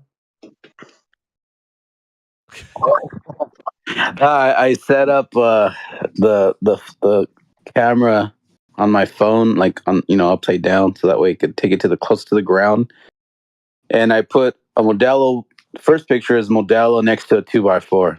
Right, it's not too far away from it. You can see that. You can clearly see the 2x4, is quite larger than quite higher than the Modelo, right? The second picture is now the 2x4 in the distance in the foreground, along with another Modelo right next to it.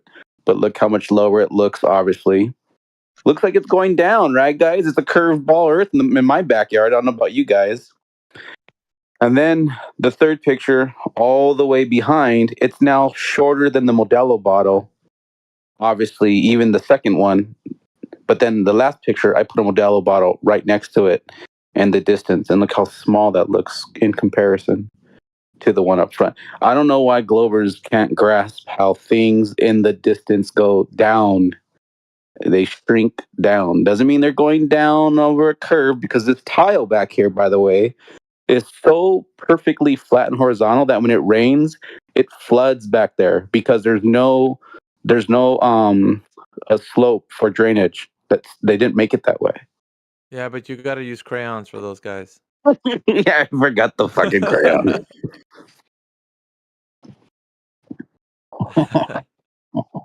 Yeah, the Crayola 6:45 crayons. in the morning. Give me a break.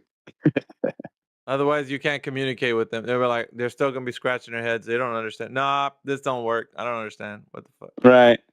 They're gonna be like, no, look at the 2x4.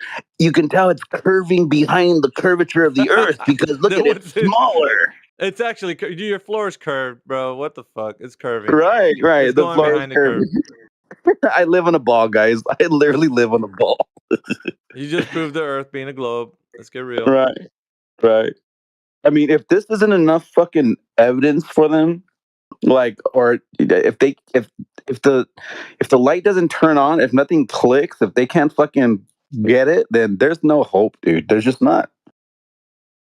This is as simple as you could fucking demonstrate it and show them, look, this thing in the distance that's clearly taller up front over a flat fucking floor. It's flat, dude. I want me take a picture of with the 8-foot level and show you how fucking flat it is. There's no slope to it. You won't get even a 1/4 inch slope. Not even 1/8 slope. It's flat.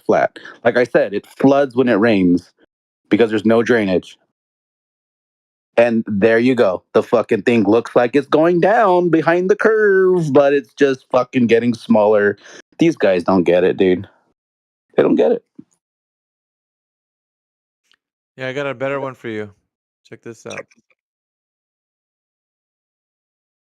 Where is it? Oh yeah. I can still see the bottom. We're gonna use Rob Knox's example. Oh, that was a good one. I was here that day. Of how the sun doesn't set on a flat Earth. Look at how it doesn't set. I'm showing you guys how this doesn't work, and in his demonstration, he showed how it does. Fucking idiot, dude. Dude, I was here. I saw this live with you, bro. That was fucking great. That was a great moment of time. Yeah. Oh, you recorded it too. Nice. Yeah, he did. And listen to his voice. Yeah. He's even saying it throughout the video. Right. He literally proved it. He literally fucking proved her voice. That was hilarious, bro. I credited him in the center of that image. Rob Knox's proof of the flat Earth. Nice. He literally did a Dave Wise kitchen science. He just turned it into garage science. He did exactly what Dave Wise did.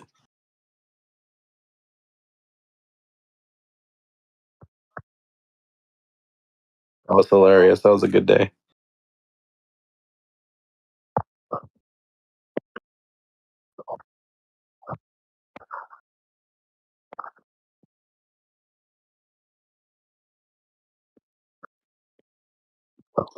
Hey, here's the thing, just real quick.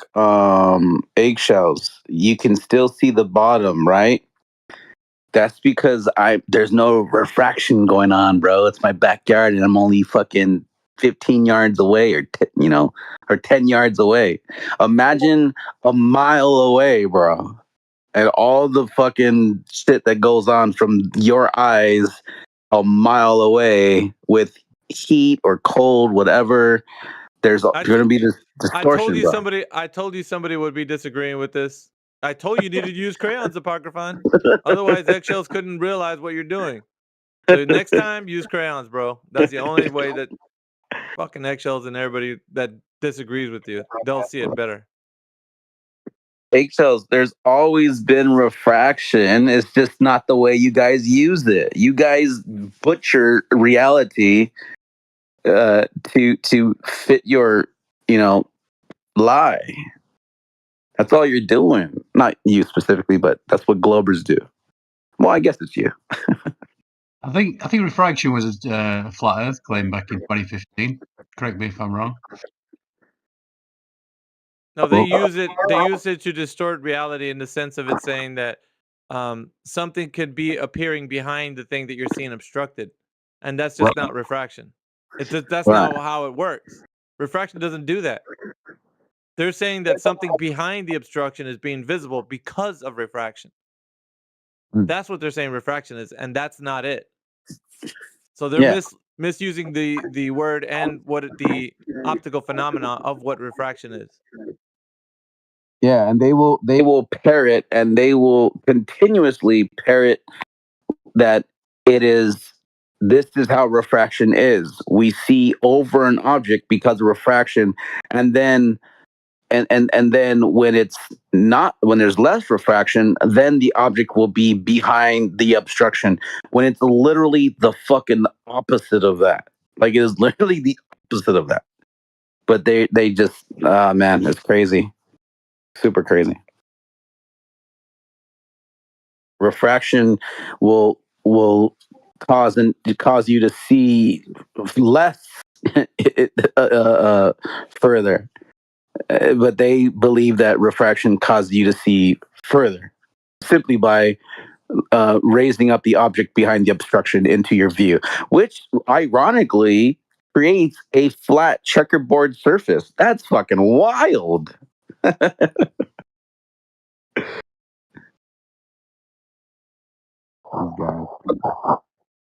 Yeah, I saw a thing. I can't remember. I haven't got it now to post it, but I'm pretty sure I saw a thing where the guy had a camera and he was looking at I think it was a boat, and then he put an infrared lens on the same camera, and then he could see more of the boat. You know how it sort of blocks half of it out, and then you could see more of the boat.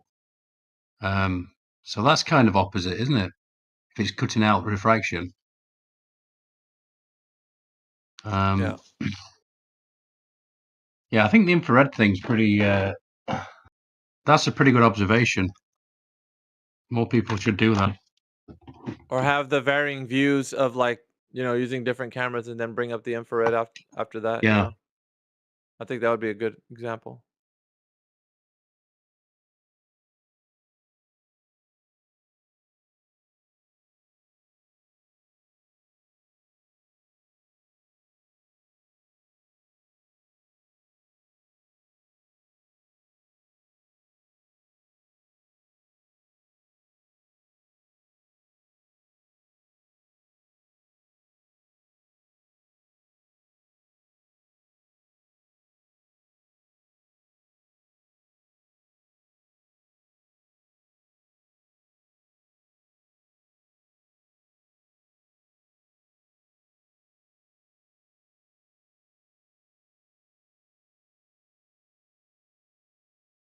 I was always talking about inferior mirages, box ops.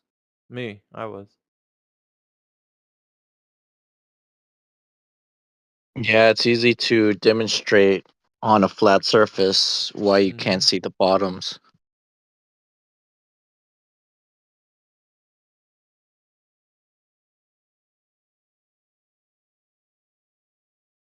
Yep. Yeah, I specifically did that photo, by the way, because I heard you talking about Jesse's photo, the one where he takes with the building in the background, and he's like, "Why is it so much lower than my level water here?" He still doesn't grasp that the farther away things are, they look lower in your view, which is what my photo perfectly demonstrates. Perfectly, exactly what he saw through his, theodolite. So the image that Gebby Get It posted, that's refraction. Right. That's a perfect example of what refraction is. It's fucking. That looks funny. It looks like It he's does. holding his head, like his head's his hand. It looks like it. That's funny. But that's Physics is. refraction. That's what it changes the optical density of the thing you're seeing. That's when it traverses the boundary of the media. That content's a little too difficult for globalists to comprehend. Yeah, because they're trying to reconcile. Like, is he actually holding his hand in his head in his hand? They're probably the ones thinking that right now. Right. They're Where like, did dude, his head go? How did you do that? That's magic. his head is his hand. Yeah, because they get all confused by the pH in fun. They say, well, he's obviously making a joke there. It's a pun, not a fun. Dude, holy shit. You completely missed the point of what was being demonstrated here. Yeah, they're still gonna see bendy cranes in that image. Yeah. Right. It's because of the bendy cranes. Like, fucking, there is no bendy cranes. Fucking, what are you talking about, bro? Imagine shit.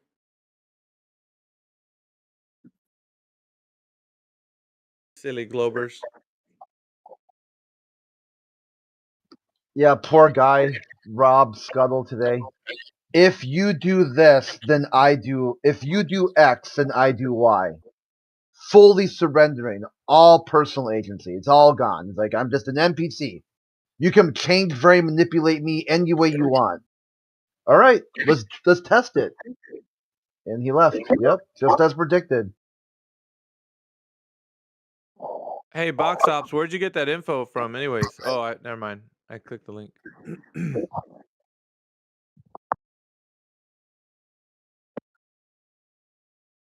Interesting. Check this out. It says desert images were simulated in the laboratory by heating a flat surface of sand. This showed that the boundary of a layer of air of only a few millimeters immediately covering a heated surface has nearly the same thickness over a wide range of temperatures. It consists of a region producing an inverted image and another producing an erect image depending on the relative distances between the observer, heated surface, and object. Measurement of distances and heights show angles of incidence greater than angles of reflection. Air refractive index measurements agree with involvement of the critical angle in ray bending. An analogy with density gradient sucrose solutions also shows double images, inverted and erect. It is as assumed that a similar situation exists outdoors. Specular reflection over rough surfaces can be described as a mirage, but it is seen as a wider range of viewing angles, and it does not require a temperature gradient. It is always present, but it can be obliterated by a higher density of diffuse reflection. This is interesting, man. Just read. The whole, I'm going to save this. This is great. That's bookmark.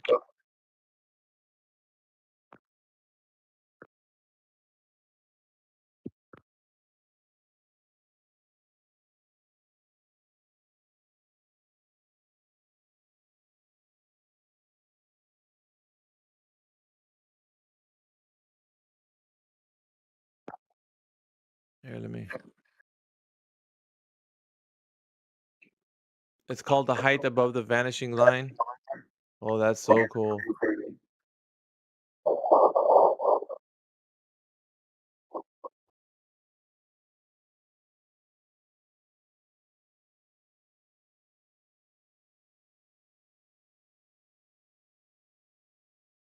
Can't wait to get my fucking camera. I'm gonna be getting it for between Christmas, hopefully December time.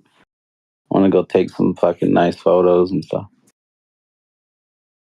Go watch the boats. I'm gonna record the boats leaving because they always say, "Hey, we don't see it going over the curve." Because I don't know why. Like we haven't. No one's like recorded that. I mean, like consistently.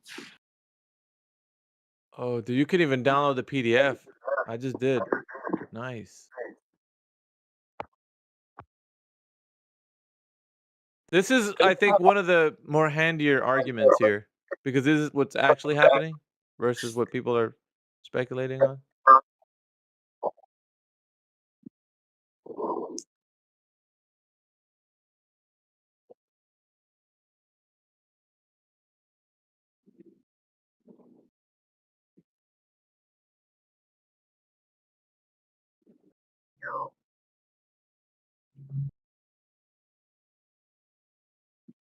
I would say this, man. That link that Box Ops put up, I think you should study the whole PDF. That's good support for what we're talking about in this arena.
Good morning, everybody. Anyone in here think they live on a globe and got any evidence for it? Thank you.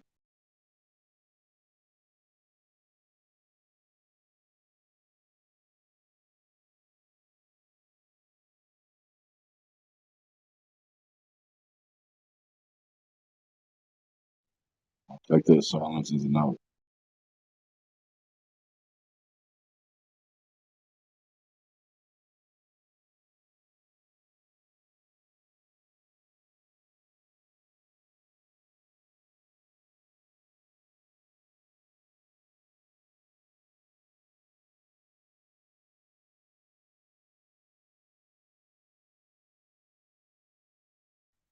My mic working?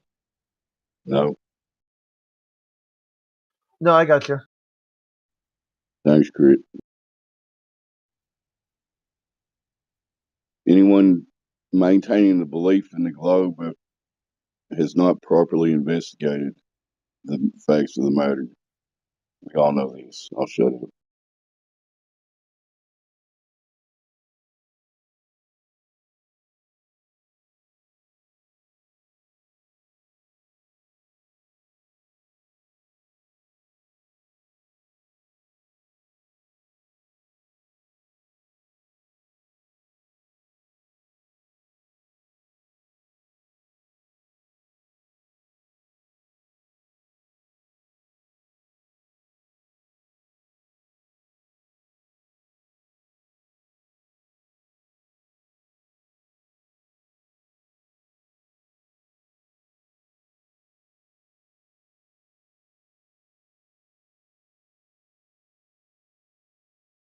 what point? At what point do they tell you the Earth's flat?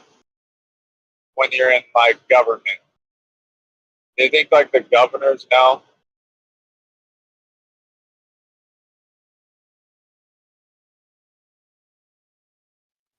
One more time. You came in a little broken there.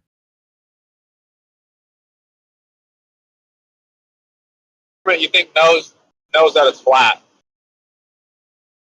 Like, no way, the mayor knows, right? Yeah, I'm not hearing them. Did anyone else hear them? You're really scratchy, like you're. Yeah, you're gonna have to speak up. Say it again. Sound like you're on a bad CB radio. Try again.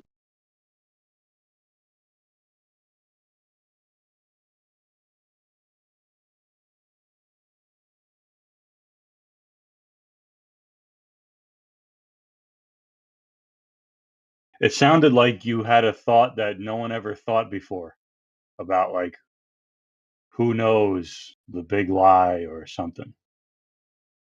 Like who's in on it or something? Oh, yeah, Yeah, dude. bro. Yeah, I've never who in thought the about that. government? Who knows? Mayor don't fucking know, right? Or does he? Do you think they tell the governors?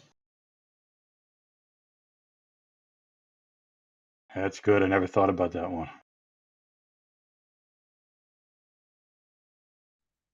Obviously, you're asking for total speculation, but I would guess it's a need to know basis, and it's very few people that actually need to know. Yeah, I would go with what George Carlin had said. It's a big club, and you ain't in it.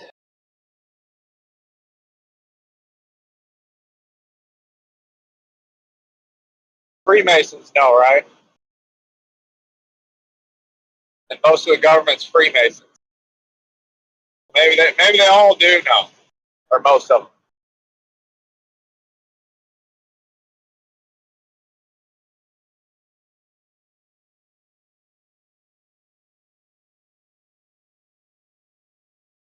Like, let's follow the logic. How many of them know that marijuana is actually safe? At what point in government do they tell, hey, all this stuff we said about marijuana, reefer madness, marijuana causes schizophrenia, marijuana is the most dangerous street drug, and some of the other street drugs like heroin have at least some medicinal value. At what point do they tell? Do the governors know, you think?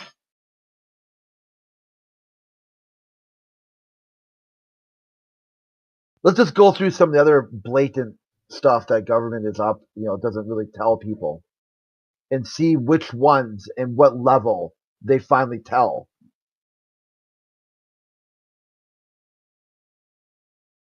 Did he run away?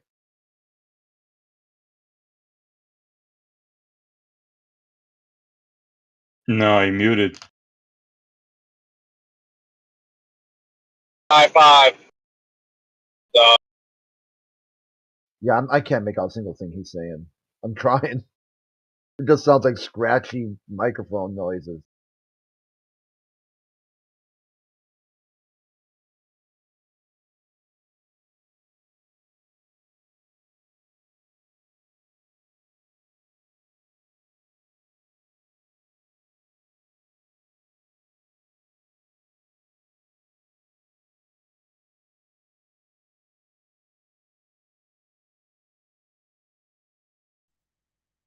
Yeah, man, if you're going to keep talking, try to reconnect or something. Your mic is shit.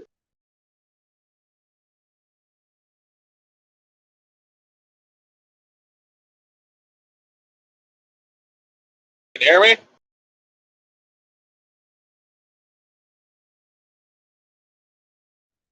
Yeah. I think it's a little better. Say something else. Yeah, bro. All those Freemasons, they know.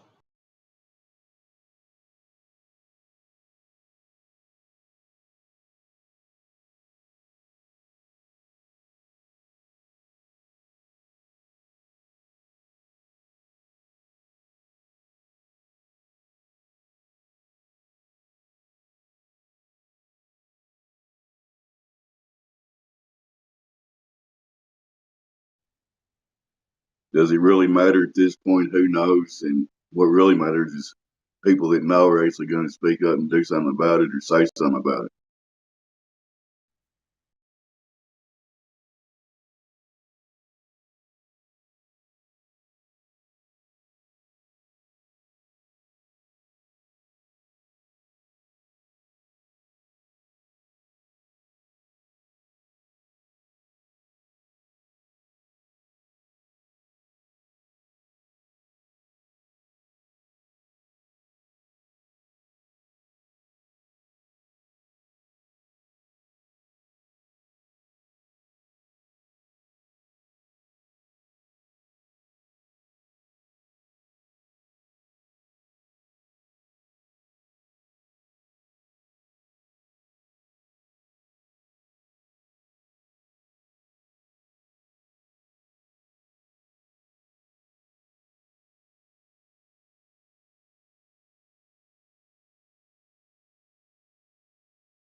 The truth is going to come out.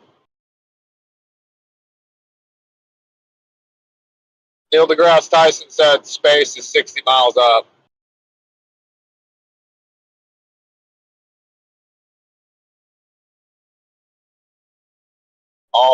He said all the astronauts, they just went 60 miles up.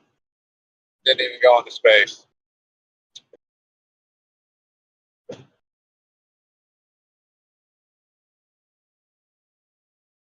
Except for Apollo, whatever.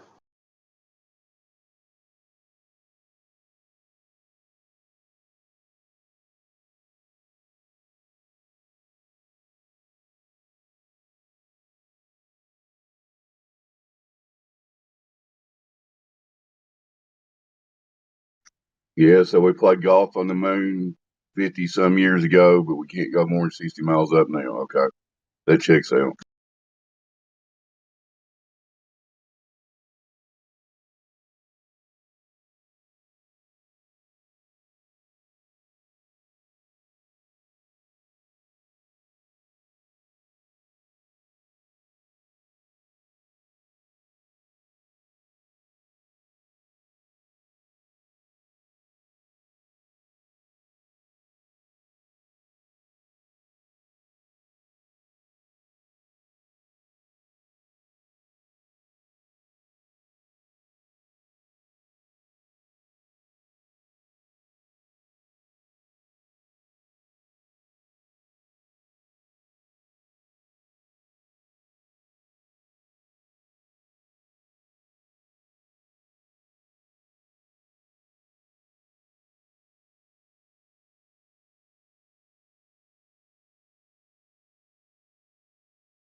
the trees go.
So it turns out, guys, the Earth is flat and stationary.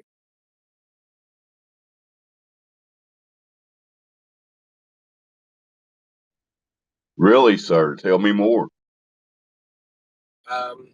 Well, I mean, you can tell that it's flat because there's no curvature, and you can tell that it's stationary because there's no movement. So that's like stationary with an A, because E is for envelope. So, yeah. Well, if your information is correct, we should share this with our fellow humans. They're under the impression that they live on a spinning globe, I believe. Yeah, I think a lot of them are, and actually, I think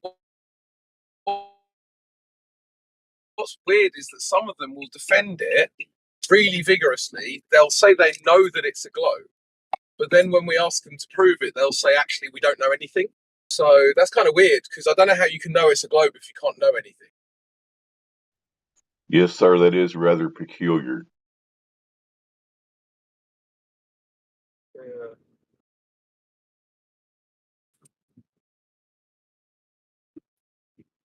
So how do you suggest we get through to these people who can't know anything but can know they're on a globe?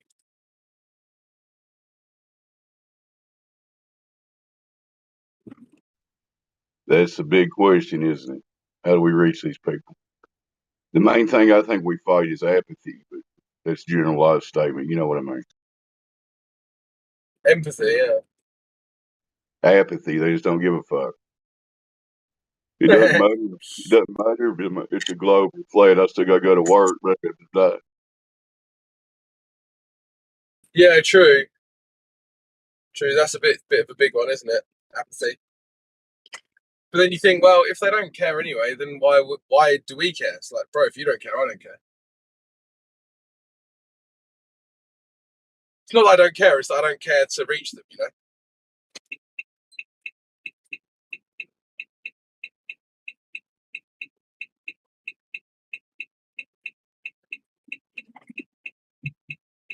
Sounds like a time bomb getting ready to go off. Is that a turn signal? Yes, it is, yeah. The final countdown!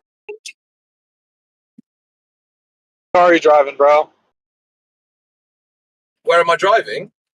What kind of car? You want me to... I didn't hear that. Say again? You want to know where I am? No, what kind of car, bro? What kind of car are you driving? Oh, what kind of car do I drive? Well, obviously I have a Maserati. You know it's true, otherwise Russia would have told on them. Exactly. And also, you know it's true because why would I lie? And he's driving incorrectly anyway. He's on the wrong side of the road. But that's neither here. Yeah. I heard Yeah, crypto that's once. Sorry, go on. Oh, God, I heard crypto once say, if you don't like his driving, stay off the sidewalk. Yeah, exactly. Yeah, I mean, driving on the wrong side of the road is why I wrote off my Ferrari. That's why I've got a Maserati now. And why would I lie about that? You know?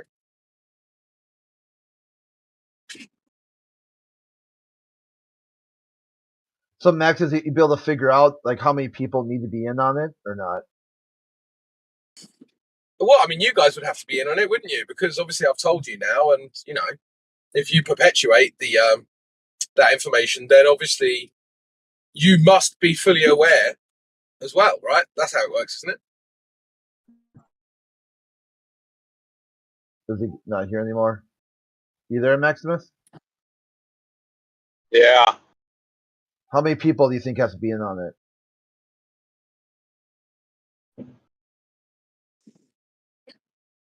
Just all the Freemasons, right? All the people who went to Harvard or whatever. The Skull and Those Bones people are all in. people.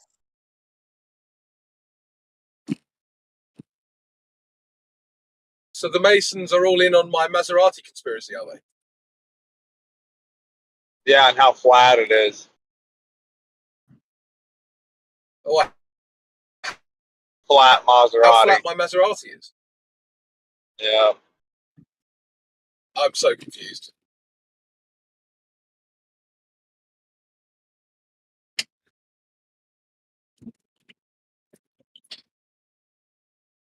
Crit, you there?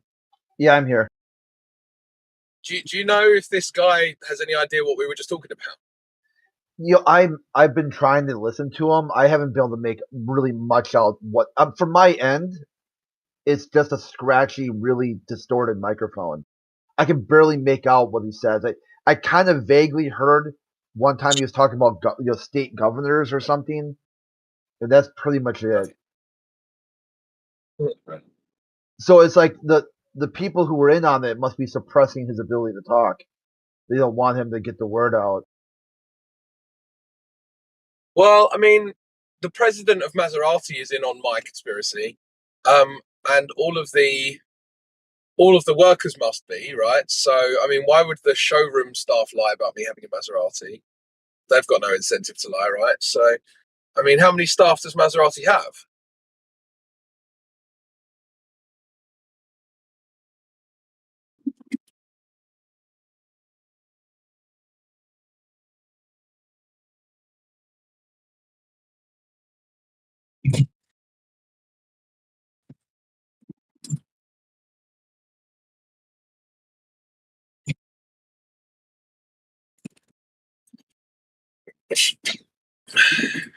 There was a guy named Joe Walsh in the 80s that had a Maserati that did 185, but he lost his license and now he doesn't drive.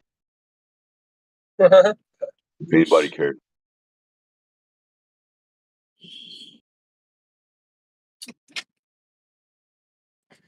I used to follow our rationalism, but there's just too many rules now.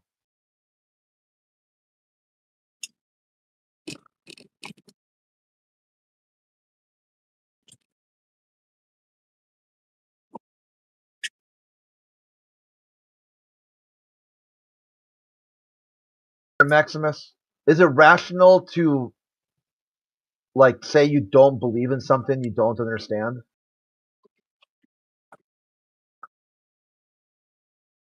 It's a pretty decent question. Or disagree? Why would you? Like, why would you believe in something that you don't understand? Yeah.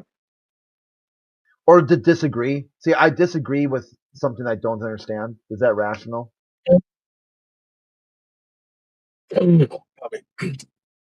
Wow. Yeah, Just I mean, I getting just on. yeah.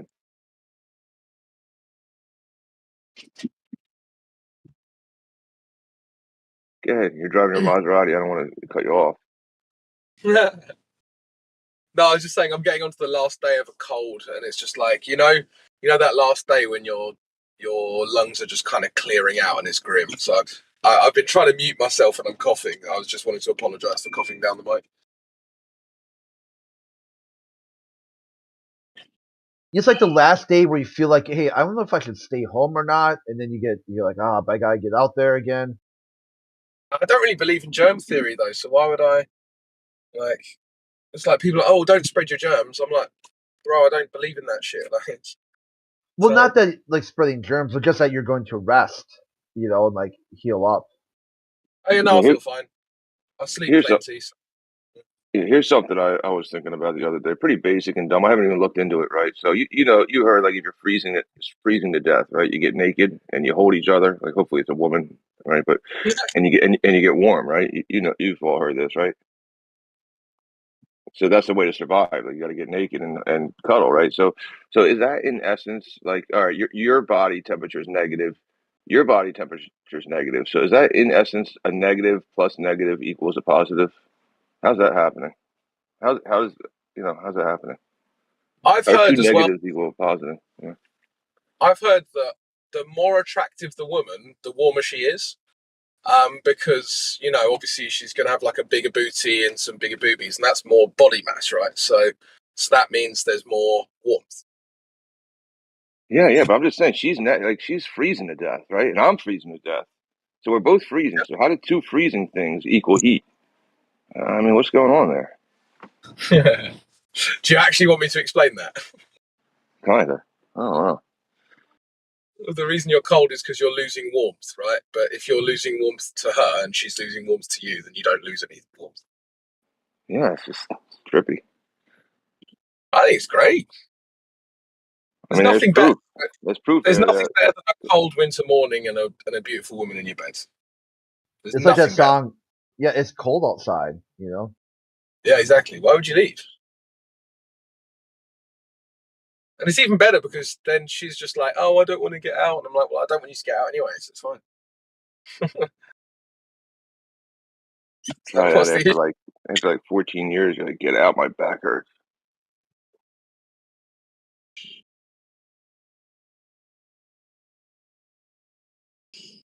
Yeah, I used to have back issues, and then I just started. This was years ago, and then I just started lifting weights, and my back issues just went away. I think when they have like issues with their body, it's just from years of neglect of certain movements and certain muscles. It's always down to either strength or mobility. Seems to be all of the issues that we have.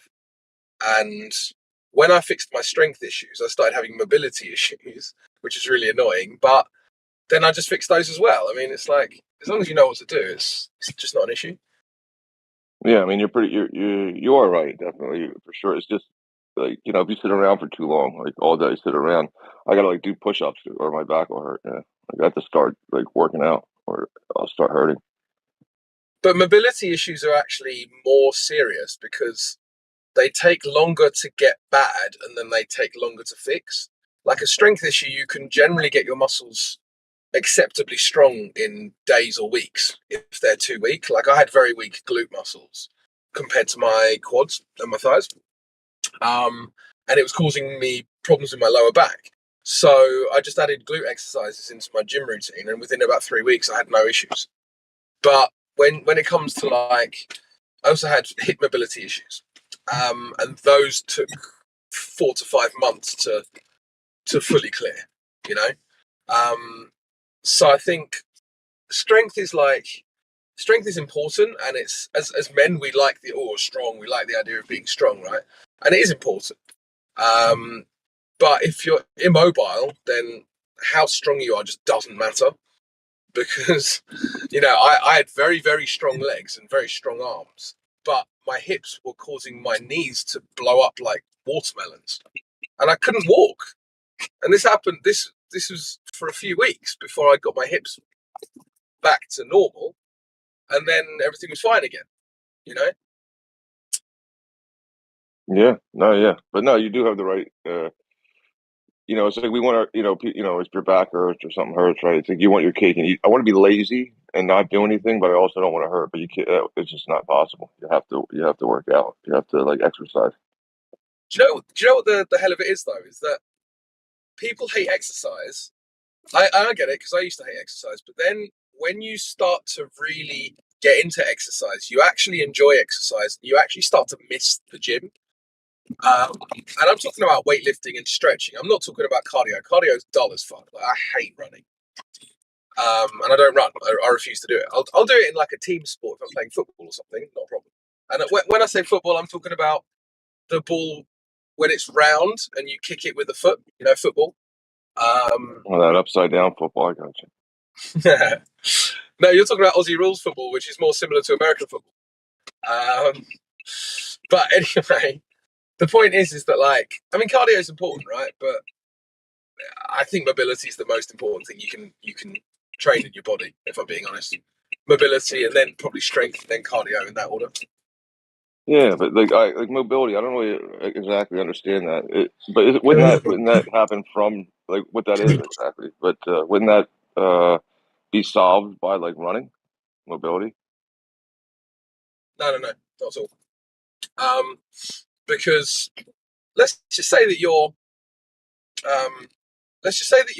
got weak hips, okay, and you go running. Let's just say we're a guy with like big glutes and biceps but weak hips. Right? Let's imagine that guy somewhere.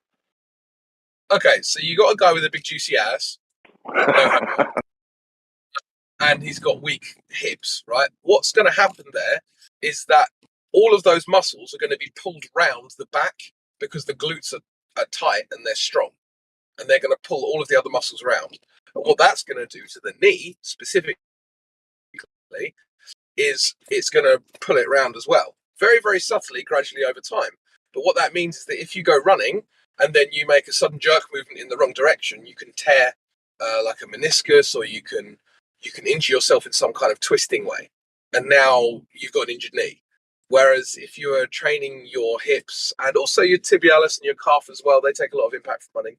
If you train those areas and you make sure that they're stretched and they're mobile, then you won't have those. Like, you can still get injuries, of course, from running, but they won't be anywhere near as frequent. And I learned all of this the hard way. I'm not pretending like I'm some fucking oracle of fitness. Like, I messed up, and that's how I learned this stuff. Yeah, like, so like you're definitely it's not like you're saying nonsense at all. Like some people will just focus on. I think we were having this argument with Jin the other day, who would not he likes the gym, Jin CBD or R or whatever the hell it's called, right? He likes the gym. No, yeah. Yeah, and he wouldn't concede to that. There's just a push, right? There's no such thing as pull, it's just push. And he kept using gym analogies. Oh no. It's the door thing, right? So I've explained this to him before, right? So you take a door, because I know the argument is that you only get pushing forces, right? Is that the argument you have? Right. Right, yeah. So, I mean, I don't even know that that's true, but at least understand the concept before arguing it, right? That's kind of how I come across with it. And so I was trying to explain to him, yeah, so you get a door and you've got a door handle. So you're pulling the door handle, but what you're actually doing is reaching around the back and pushing it from the other side. Yeah, okay. So then he's heard it before and he still acts like he never heard it before. No, because I've had this argument with him before. Yeah. So that's because this is what I told him. I said to him, when you're pulling a door, you're actually pushing it from the other side of the door handle with your fingers. He was like, oh no, but you're pulling it. I was like, oh my God, he doesn't understand. Yeah, no, he said blatantly, like, I refuse to believe it. I've been taught pull-ups my entire life, and I'm never going to change my mind. So they're pull-ups, you know? Yeah, I don't know. Oh, yeah. He was very frustrated because the whole thing about the sorry, Crypto, but it's just applied pressure is what we're trying to say. For something to be in motion, there has to be applied pressure, no matter what direction you're coming from. Yeah. Yeah, because with a pull-up, you're reaching around the top of the bar and pushing from the top. Yeah. So it's like, that's not pulling. Yeah, somebody sent him a video where the guy was doing a pull-up with just his wrist, just limp wristed, to prove to him that it's a push, right? And he was like, nope, never going to believe it. He's funny, man. If it was a pulling force, you wouldn't have to wrap your arms around the bar. You could do it from the bottom. Yeah. But yeah, but that was just I only segued into that for a second, just because I mean, we can go on that, but just because I was like, man, just think next time, like when you're doing all your, people hurt their lower back all the time because they don't focus on leg work and they just do upper body stuff, and then it weakens. You're really pushing off the ground. You need that to be strong so you don't hurt your back and stuff like that while you're doing curls. Like your upper body will, if you just focus on that. I said, also look at the cause and effect that when you do work out your upper body, how did your leg muscles just get bigger? You know what I mean? Like magically, you didn't even work out your legs, but they do get a little bit stronger because you're actually pushing. Yeah. Yeah. Well, I'm a bit weird because leg day is actually my favorite day at the gym. I know a lot of people are like, "Oh, I hate leg day," but for me, leg day is my favorite day. It's the day when you can really push some serious weight. You can really work your entire body with 2 or 3 different movements. And you really, I mean, if you've ever deadlifted over 200 kilos, right, you feel top of the world. You feel like the strongest man in existence. It's such a, like, such a thrill. And like having done it a few times, you just feel, let's just say that you go into the gym and you're feeling stressed and some bullshit's happened at work and you're just like, oh, I'm pissed off with something, blah, blah, blah. You go into that gym and it's you against the iron, and then you fucking lift 200 kilos off the floor. Suddenly, all of the troubles in your life are just like halved in terms of how you think about them. Yeah, it's amazing how exasperating it is too. Like you could do 100 curls, right? But then you'll be all right, right? But you do 15 squats with weight on, and you're like out of breath. You're like, oh my god, I'm so exhausted. Yeah, man. So I was just going to mention, guys, real quick, that the whole point, at least to me, of focusing on the applied pressures, we're highlighting the absurdity of the gravity balls pulling each other around in space. Now, there's no force that does that, right? Right. Yeah, that's what That's what I think Austin was telling him. He was like, just concede to this, because then you'll have a weapon in your arsenal when they claim that mass attracts mass when there's no such thing as applied pull force. He's like, nope, I do pull up at the gym. Fuck you with it. Yeah, he doesn't even like. It's like he can't even get on the bus of the argument. It's like he doesn't even understand the rudiment constituent parts to even be able to say no, and it's just really frustrating to listen to. But then he'll say no with such vigor that you're like, well, I mean, okay, bro, but like you're not really even understanding the argument. So to say no is meaningless. Mm-hmm. He cried. He was funny though to listen to. He's like, no, I've been tricked before, so never gonna concede to anything. Yeah, he's cracking me up. Oh well, it's what it is.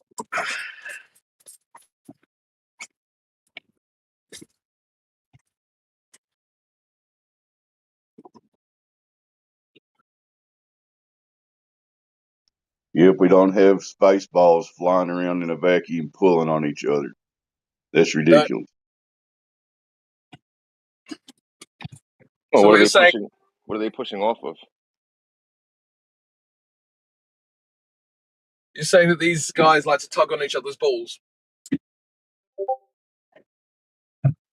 Apparently, it's natural. Happens all on its own. Well, you can't avoid it. Like it's always balls tugging on balls every week. It's natural, intrinsic.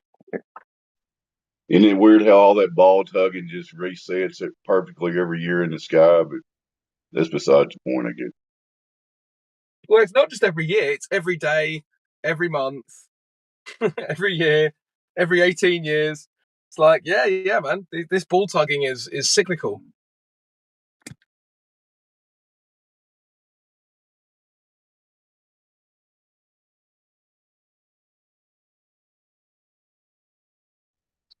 And if you even entertain that could be real for a moment, you have to ask yourself, at what point does something become big enough to start pulling on shit?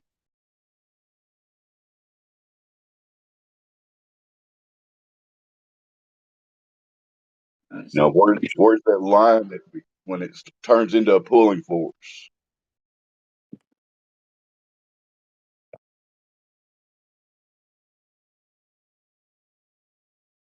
Yeah, that's kind of like unfalsifiable falsifiable claim, right? It's like everything I can show is applied push, right? And they'll say, yeah, but there is a pulling force, but it's just out there and you can never prove it. There is pull somewhere in reality within applied forces. Just I can't prove it unless you go to outer space. It's one of the things they've always had problems with, that where they call it is a push, and then they say, but locally it's a pull. How do you get there? How do you say that it's one thing and then describe it and demonstrate it as not the thing you said it was?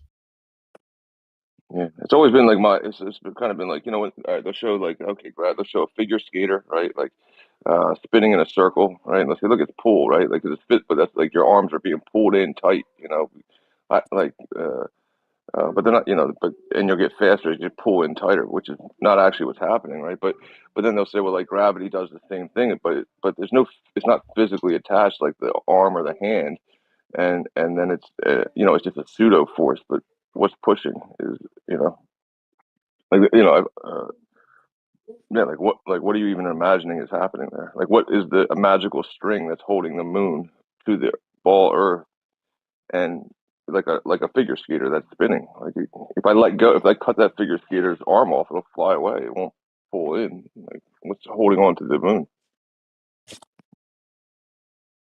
It's like Michio Kaku said, it's the biggest mismatch between experiment and theory in the history of science.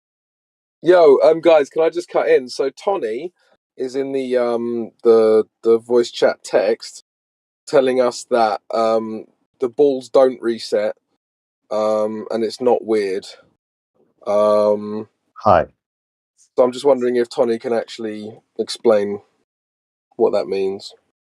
I guess I'm kind of curious what you mean by reset. Well, you know that there's a day every day, right? Yes, I'm aware of days. So the day resets every day. What do you mean by that? What do you mean the day What resets? do I mean by that? Yes. So you know the sun rises, right? Yes. So if you wait long enough, the sun rises again. Sure. And then if you wait long enough, the sun rises again. Sure. How would you describe that if not reset? The Earth rotates. Nothing is resetting, right? Nothing is like powering off and turning on again. I get that that's what you think, but regardless, it's still a resetting of the day. I don't know that means anything. That word does, is not though. meaningful in this context. Well, see, because what we're doing is we're actually commenting on what we're actually seeing, and you're applying something that you don't know is happening as a layer on top. What do you mean that I don't know is happening? You don't know that the Earth's rotating. I do. Well, you don't. You're just asserting it. But regardless, we both I know. can agree. Well, no, you don't know. You're just claiming that you know. But Well, we as both, an expert authority on what I do or don't know. Didn't finish. Okay, go ahead. Okay. We both agree that the sun rises in the morning. So we can at least talk about that because that's something we agree on. If we're being super pedantic, I would say that the sun appears to rise in the morning due to the rotation of the Earth. If we're being super duper pedantic. So the appearance of the sun rising is different to the sun rising how? It's not different in colloquial terms, but if we're being pedantic, because I suspect we're going to go down some line where these words are actually going to become significant. So I just want to sort of put that forward for later when it becomes necessary. Well, no, we're not. We're just going to look at what we actually see, which is the sunrise, because we're talking about the resetting. Yeah. So even in your worldview, that's true. Mm-hmm. Here's the really funny thing. Even in your worldview, that's actually true. Is that the sun and the Earth, how they are interacting relatively to cause that day, is still resetting. I don't know what you mean by that word. Well, like then when I think of something resetting, I think of something sort of stopping what it's doing and going back to some prior state. No, that's not. I think that's where we're getting mixed up. Is I use that word differently than you. I mean, there's still not the stopping part, but the going back to where it initially began is equivalent. You Sure, could call but it. I wouldn't call that a reset then. Well, I mean, we disagree on that, but would you accept the term cycle? Yes, I'm Well, fine then with we that. could just use the word cycle. It's fine. Okay. Well, I don't think cycles are weird, I guess. Well, I mean, it's a massive coincidence that we have all of this happened randomly from an explosion. I think we're going to disagree on randomly as well. Well, if it wasn't created by some sort of will, then it has to be random. I disagree. So what's the third option? That the laws are such that things get organized around them.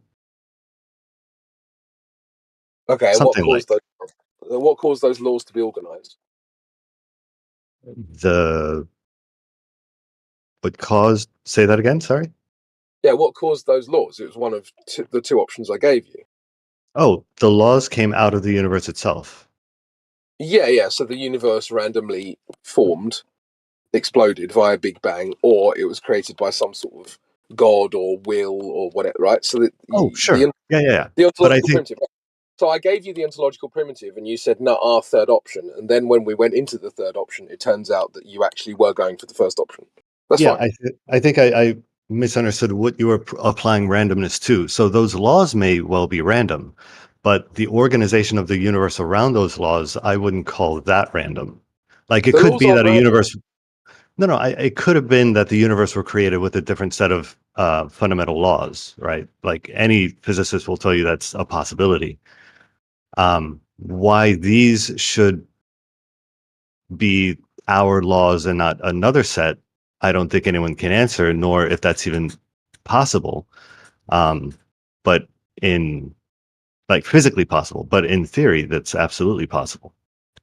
Yeah, I mean, no one's saying that, but I don't agree with you that the laws are random. Like we've studied these laws, and many of our natural laws always happen. They're not random at all. What I was describing as random is the bursting into existence in the first place, like the Big Yeah, Bang itself. sure, that could be. And I'm not saying that the laws themselves are random. I think if those laws are quote unquote arbitrary, I'm using that a little bit loosely here. I think that a different set of laws could have resulted in a universe that makes sense. But I think within the universe, things organizing themselves along those laws is I wouldn't use random to describe that. The particular set of laws, it could also be that those laws exist alongside each other for some determined reason, like that some set of laws are going to coexist more naturally than another set of laws. Like if another set of laws, if we had another set of laws instead of these, some combination of laws could not exist for very long before the universe rips itself apart, right? So it might be some specific set of laws are necessary, but not necessarily this set of laws. I don't know if that made any sense. Yeah, I mean, but you are going deep into. How do you get a law? Yeah, you guys crack on. I'm going to head on. Have a good one, man. Yep. How do you? So What was that? what's the construct of a law? I don't know. How do you mean? What is a law? I would say it's something that is observably known to happen with some certainty, like repeatably, like not just something that happens once, but something that happens given these sets of circumstances. No. If it didn't happen, it wouldn't be a law. Not really.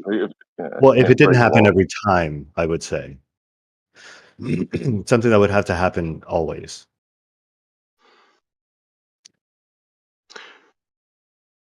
Okay, so in this Big Bang universe, where you see that you have this complex organization,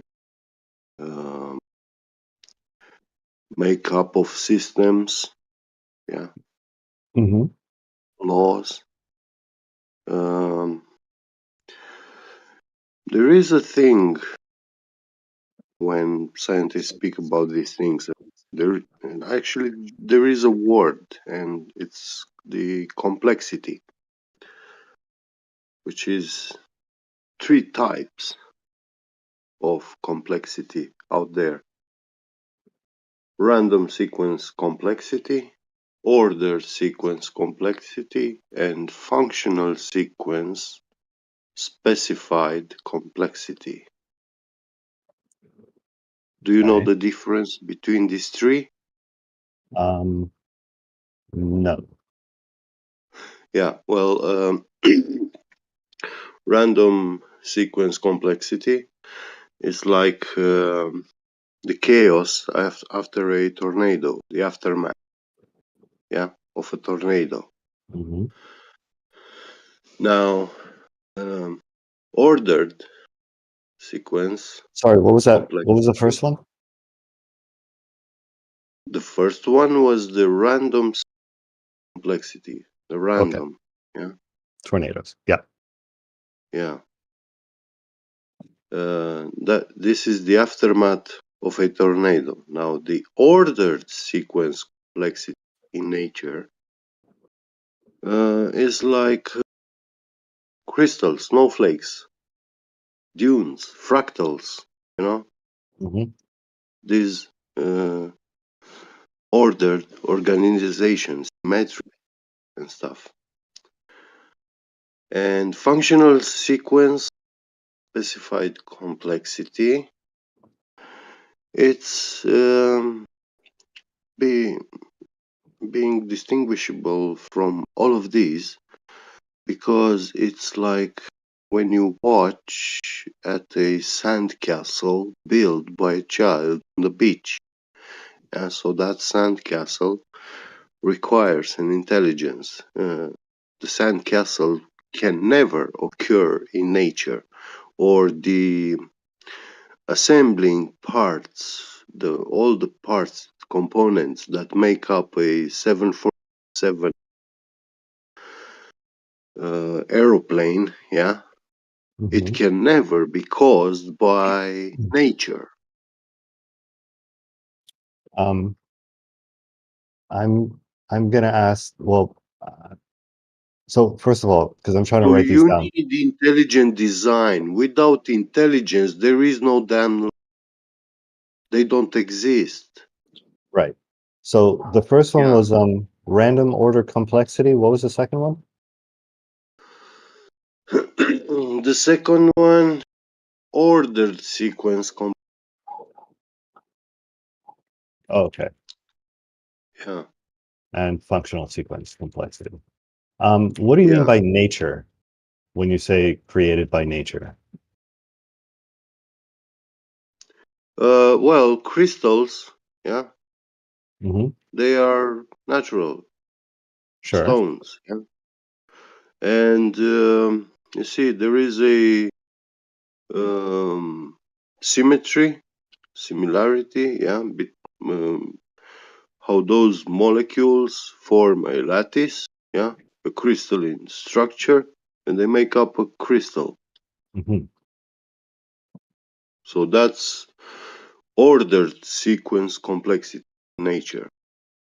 So would you say that a functional sequence complexity is anything created by By an intelligence? intelligence, yes.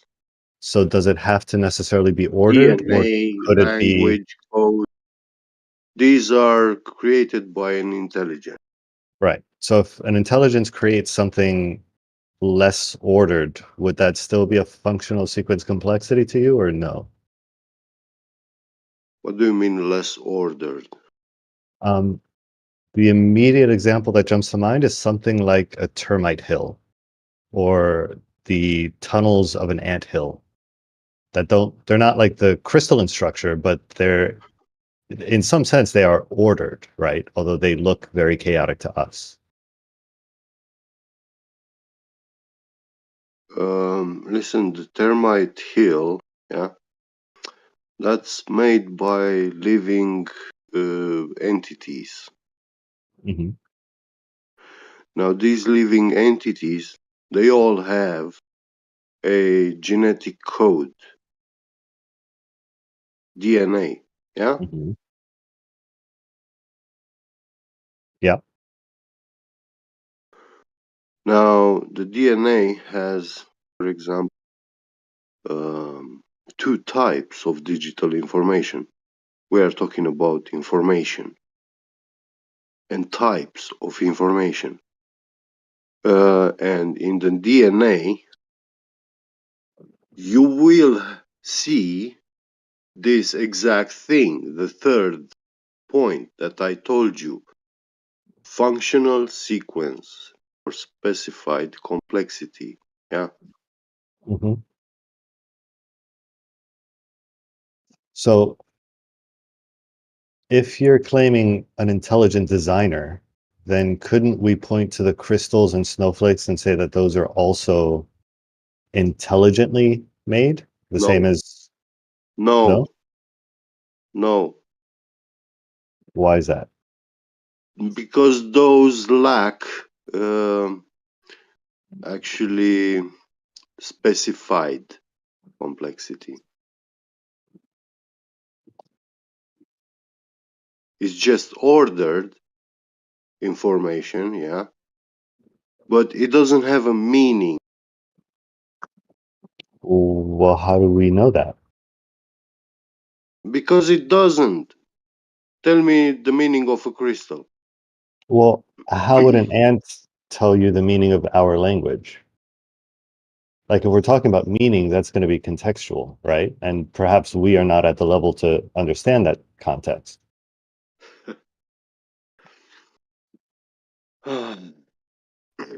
But it seems like if you suggest an intelligent designer, then everything would have to, by proxy at least, the same as the ant is by proxy an expression of that DNA. Nature would be by proxy an expression of the intelligence of the creator. So even the snowflake and even the destruction of the tornado, for that matter, would all be an intelligent would have the Listen, influence of intelligence and thus be living organisms yeah. are distinguished by their specified complexity. Crystals are usually taken as the prototypes of simple, well-specified structures because they consist of a very large number of identical molecules packed together in a uniform way, yeah, a lattice or yeah. But isn't that just our So understanding of granite Mhm. or random mixtures of polymers are a good example of Yeah, this but kind that's of all structure. sure. No, I get They that, are but it seems like complex it's but not Mhm. specified. Sure, but that specification in the order seems to be something that we are identifying. Yeah, It's well, us it's about recognizing being patterns. alive. Yeah, the ants are alive. Yeah, I understand that. I don't Crystals know. are not alive. Why are crystals not alive? Can you say? Because you invoked Mhm. now that crystals should be alive because yeah, there is some sort of ordered sequence complexity. Right. I think I'm just wondering Well, how we're define. distinguishing order from disorder. Tell me how are crystals alive? I'm not claiming that they're alive. What I'm questioning is the definition of order and disorder.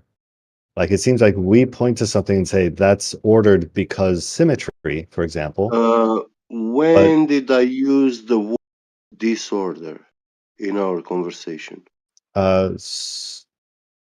sorry, random, let's say. Yeah, random.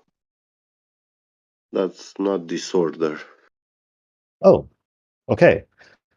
So it's not about random or ordered. It's about functional.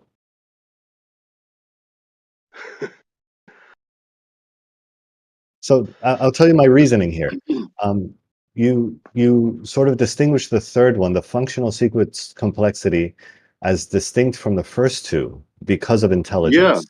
Yeah, because it is. Yeah, there right. has been given a Nobel Prize for this. Sure. I'm curious if you say the world was intelligently designed, that intelligence is going to bleed through. Someone who makes a simulation, say, everything that goes into that simulation that happens there, even if to the simulated entities it looks disordered, there's an order there that has been instilled by the creator. Yeah, this is present. Yeah, the DNA is evidence for that. Okay, And so information itself, yeah, Mhm. the existence of information is proof for what? Can you tell me? Well, I don't think it's proof of anything because from our Oh, standpoint, really? all we see, So we no, let me where? explain what I'm. Listen. Have you ever tried to follow a information? Uh, what do you mean by that? Like, let's take a random website from the internet Mm-hmm. and follow the code of that website. Where does that code come from? What's the source of that code of that website? I suppose it depends on that specific website. Where, what do you, how, The website created itself? no, it comes from No, somewhere, it but did it not pop depends. into existence. It was created by someone, Okay, all an right. intelligent agent. Or, right, you could have, Or what? or you could have, you've seen people now use like ChatGPT to make programs, right? There's an intelligence there sort of guiding it usually, but you could, in theory, if you run iterations where it tests this repeatedly and it has some sort of Yeah, goal. artificial intelligence is a intelligence created by intelligent beings, humans. We Yeah, created artificial intelligence.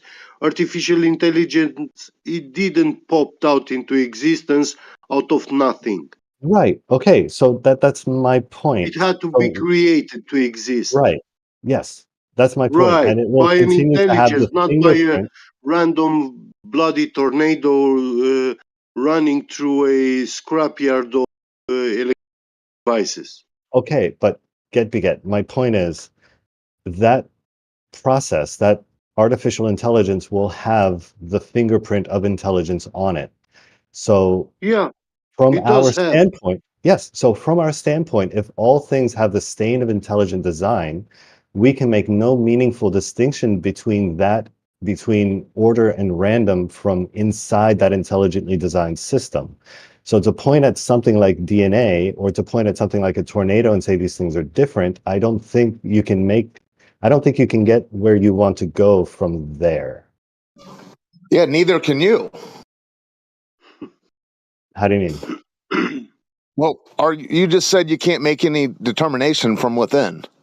Are you If you not assume within? ow, fuck you, god damn it, son of a, hold on, wait. He just realized that a tornado going through a junkyard can't create a 747.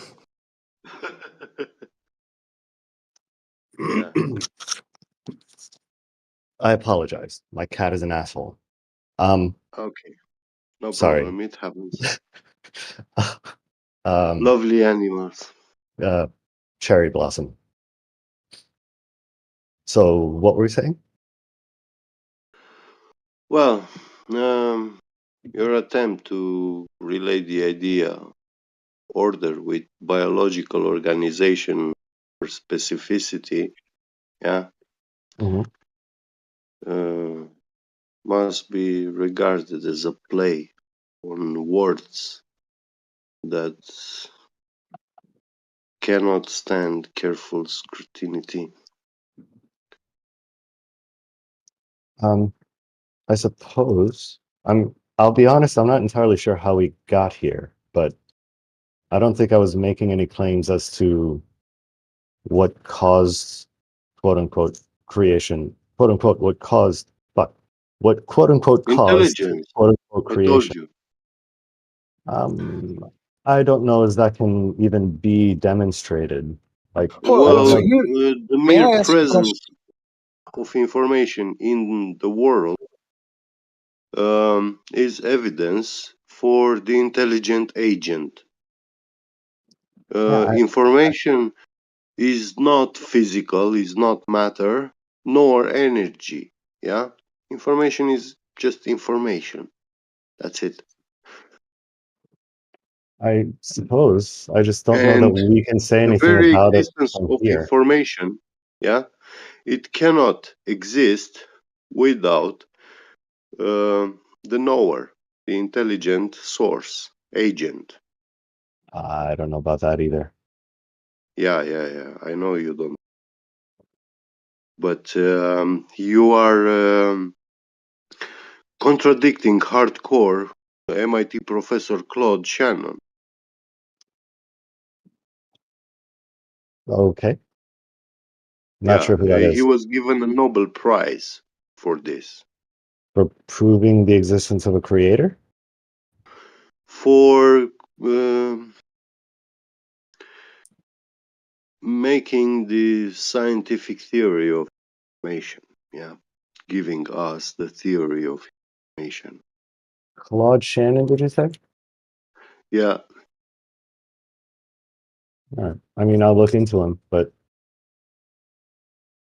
it doesn't seem like something that we can sort of logically deduce from inside a system if we assume that system to be intelligently designed. Like I think we're just bound to hit a wall there. What wall are you bouncing? What do you mean? Well, if we look to our world to find proof of intelligence and say these things are intelligent, are intelligently designed and these things are not, and then we extrapolate that to the universe, we hit a wall when we say these things are not. Because if they are intelligently designed, then then the distinction we've made between them is not a distinction we can use to build further theories on, because that distinction was in some way fallacious. But if this guy says something different, I mean, I'll look into it. I'm happy to Yeah, see what you're he says. welcome. Get his book, read it.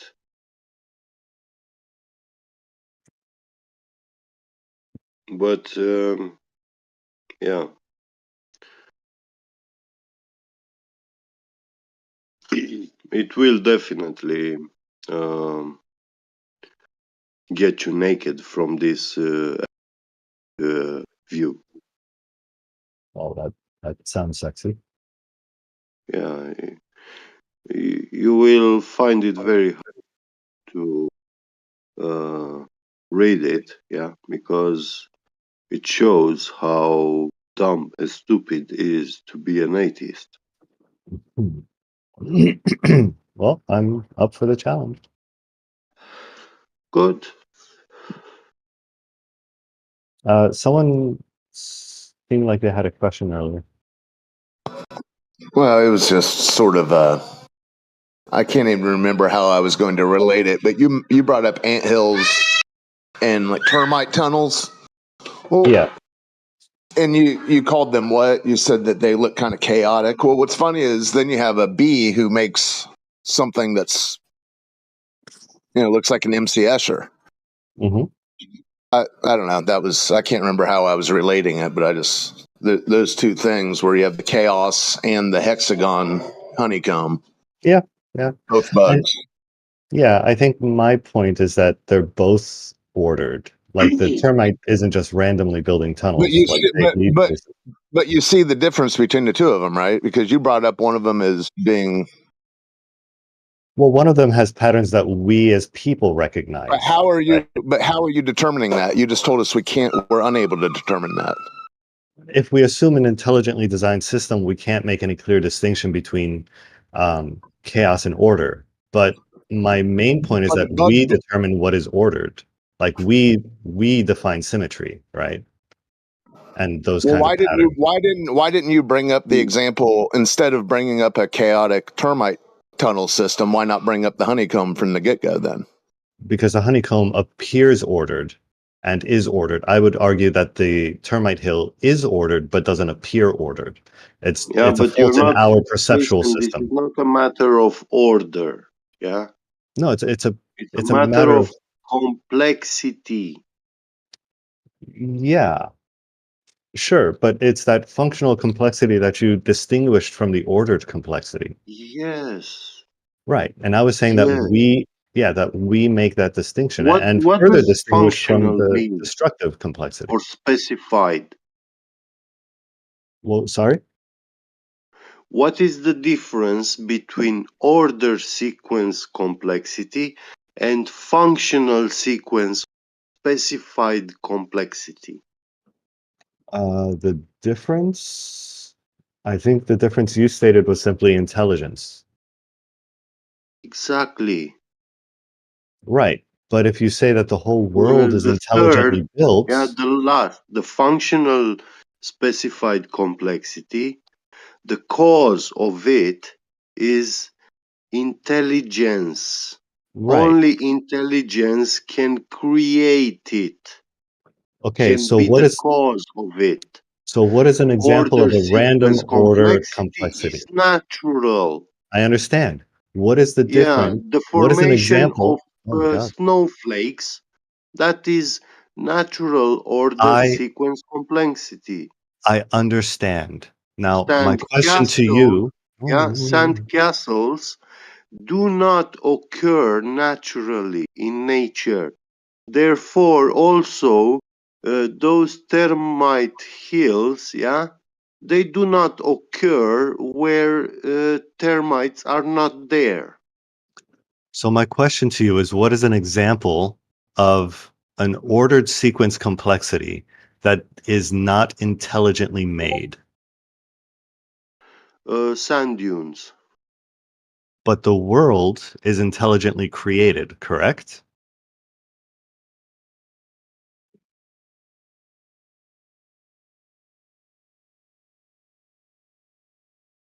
And? So then it is intelligently made.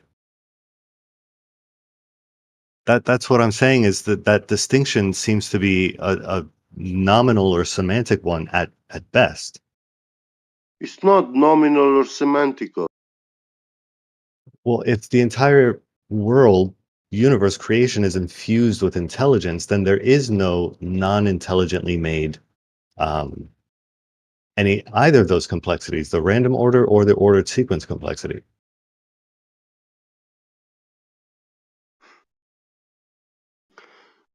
The world is created by an intelligent creator, and it is a dynamic system that we live in.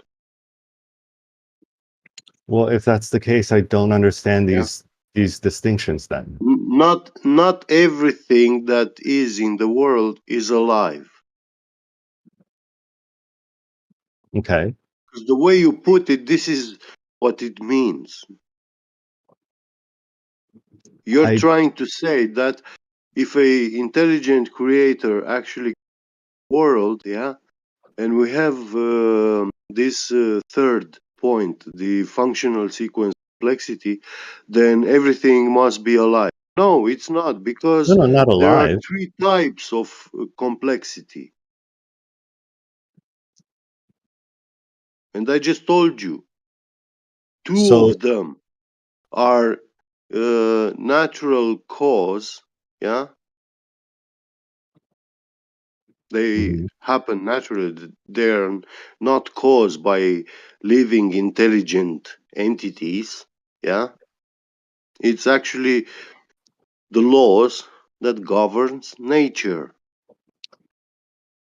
Weather, wind, gas pressure, whatever. So something These that's are, intelligently yeah, designed these are require cyclical things that happen, yeah, and yeah, cause these changes in right. nature.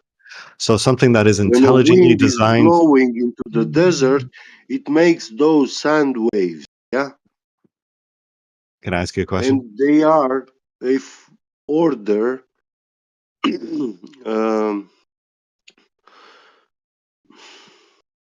sequence complexity.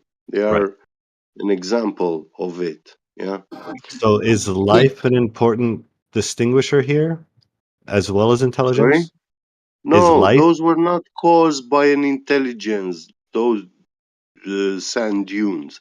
They are caused by the wind. The wind is not alive nor intelligent. okay, but is life any part of this distinction between these three? Of course, is very distinct from it. Okay, so is life necessary for functional sequence, or can life create ordered sequence complexity as well? Listen, sandcastle and DNA, yeah, Mm-hmm. they show they are functional specified complexity. The cause of them, it's intelligence. Right. My question is, how do we distinguish one from the other? So But very, very simply. DNA, listen, DNA is um, complex information. It has a language. There is a language, yeah? Mm-hmm.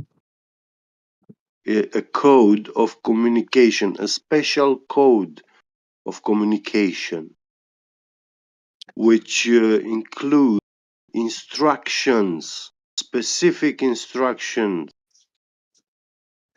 Would you say the same thing for the general laws of physics? Yeah, the unified field theory in quantum physics also shows these things. So that would also apply to random Very, order very complexity then. specific instructions. Yeah, Sure. So that we would also apply find to these. the We find web code. Yeah, at yeah, the basic foundations of the construct of reality. right. So the random order So complexity would not also right, be not right. I mean, to understand it, I was agreeing with you. what I'm talking about, you need to actually have read the unified field theory in quantum mechanics. Okay. Have you read it? I've read into it. Good. So Then you the know what I'm random talking about. yeah. So the random order complexity even would be intelligently designed in the same way as DNA, right? No. So maybe I misunderstood. The DNA, does that cause ordered sequence complexity or just the functional sequence complexity, like ants and bees and such? DNA is a result of functional specified complexity. Right. And the things that those animals create who have DNA, would those be functional sequence or ordered sequence? Yeah, living beings, yeah, Mhm. they have DNA. Right. And that's proof for functional specified complexity, I organization of information. okay.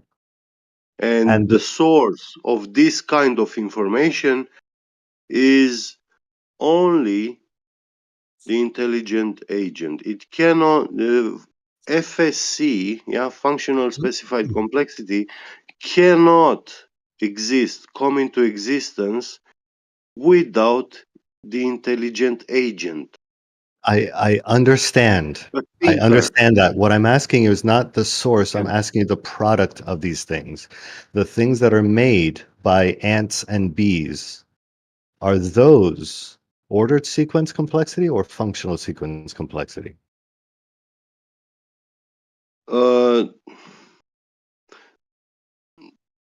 Those termite hills, yeah, Mhm. those are FSCs. Okay. Those hills, yeah, mud piled on it. It has a specific function which serve the life and existence of those termites. Yeah, Right. it's their they built it just like humans. We build homes. Yeah, Yes. we crush stone, make concrete powder, make cement, and then we build a house with it. Yeah, Yeah. So and that house is not alive. It was created by an intelligence to serve your needs. yes. So when Yeah, we look out into the world and we to offer distinguish, you your comfort. It right, was made for your own comfort. understood. So when we look Yeah. out into the world and we see something and we say this was intelligently But designed, no, I you think we see, would come into wind, issues when we listen, look. wind I was or a tornado not finished yet. cannot build a house. Nobody's claiming that. Good. So when we look at a termite hill, for example, I think a lot of people would struggle to see that as any kind of design, right? Like we can look at the process of it being built, but if you happen upon it at the beach or in the middle of the desert, you wouldn't look to that. It looks like a stalactite, right? No, might. Stalactites and stalagmites, yeah, those are um, they fall in the category of OSC. Right. Order Yeah, it looks like a tree root. sequence. Yeah. But I don't know how we're making that distinction. Well, do you If think if you went to the beach right now, do you think you would be able to tell if something was created by the tides or if a sandcastle were there? Would you give the tides the credit for creating that? Would you be able to distinguish that that was? You asked originally, what's natural? Well, yes, sandcastle. I understand you want to say that the building of a sandcastle is a natural occurrence, but basically, yeah. sandcastle being built and then the tides. One is man-made, the other, and then the sandcastle goes bye-bye because of the tides, Yeah. which are not man-made. Right. So man-made is a different Well, distinction. you originally began with what is natural? Yes. Is And the sandcastle natural? I would say anything you find in the natural world is natural, even things Okay, built by well, human hands. see, this is where you wanted to say that we're running into a wall. No, it's you. This is where you are running into a wall. When you see a conical form of sand with a feather stuck in it and shells spiraling up it, you want to say, huh, look what the tides did. No, I didn't say the I know you tides. want to say look what the human termites did. I get it. If you want to say human termites, I guess I think that's a little silly, but Well, you want to equate the sand. You want to equate the sand, the tunnels of a termite to a sandcastle. Yes, yes. Look, yeah, well, I that's where posted that's a where you're banging your head sandcastle against in the wall. I don't think the that's a big stretch, to be fair. To be fair to what? Reason? No. Yeah. Not fair to reason, sir. I don't think it's a big stretch. Well, if you don't like the termites, the bees, like the other guy said, that looks very ordered in No, a that way was that we me. would recognize. Oh, that, as you said, in Yeah. a way that we would recognize. And I don't think the beehive is very much distinct from the termite Yeah, hill. I told you that termite castle, yeah, Mhm. that falls in the FSC function specified. Yeah, Sure. it serves those living beings to offer their life comfort. Yeah, it serves their purpose.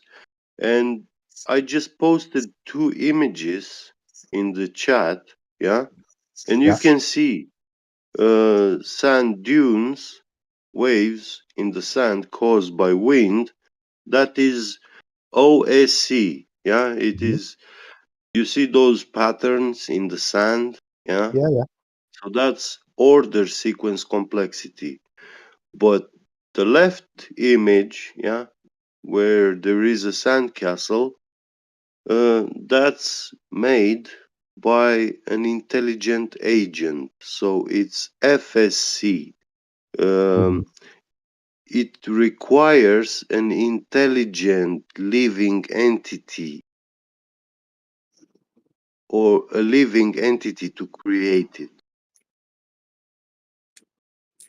Yeah, I mean, I get that. I don't know as we can make these 3 distinctions and at the same time assume an intelligent creator. I feel like that leads us into contradictions. But I'm happy to Well, read that guy's paper. DNA is a functional specified complexity sequence. But that's an assumption. Like, why is that not the same It's as not an crystal? assumption.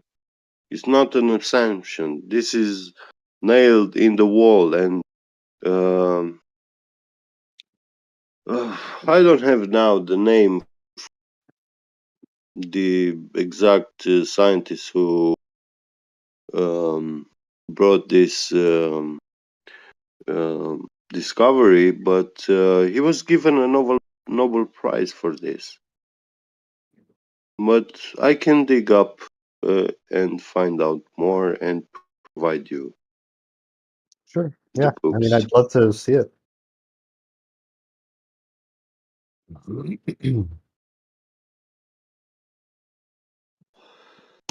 mean, to quote Jimi Hendrix, so castles made of sand fall in the sea eventually. Yeah. Yeah. Sandcastle made by the waves of the ocean or the sea. Yeah, that will be a very good demonstration. I will believe the evolution is real in that moment when they You show kind of me the you kind of ocean cut out there. causing the sandcastle. You will believe what? I will believe the world is a globe and the Darwinian theory of evolution. If you can show me the waves of an ocean causing sandcastle, just like I posted the image in the chat. All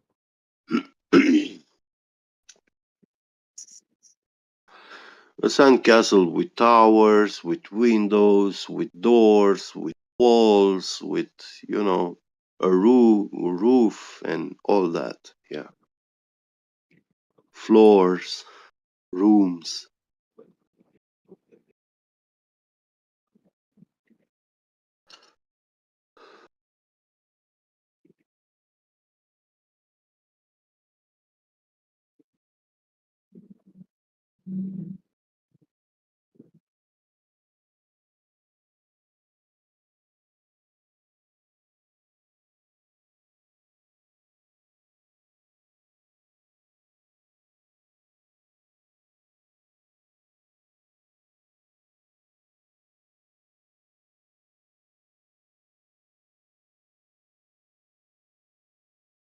Didn't we start this talking about the sun?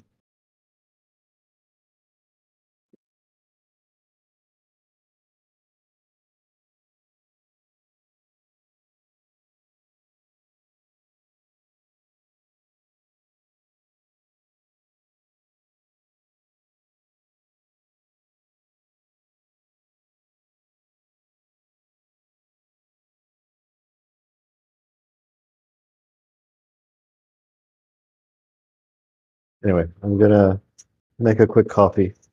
I'll be back in a bit.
Yeah, the tides creating that sandcastle is sort of akin to the whole room full of monkeys with typewriters and Shakespeare. Earlier he wanted to leave open. Well, in theory, this. I guess why he's having his coffee, if he's still listening. Are you still willing to apply that theoretically the tides could create the sandcastle posted? It's just, I don't know, the fact that we're at sandcastles are natural. It's gonna be a long day.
Good morning.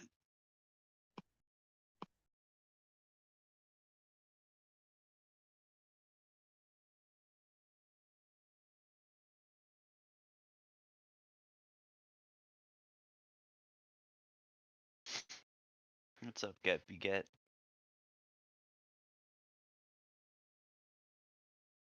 Lulu. Old.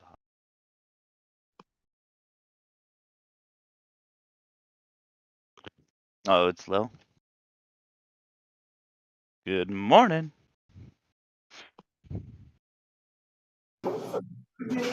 Yo. Yeah, we're just recovering from the last guy who was trying to tell us that sandcastles were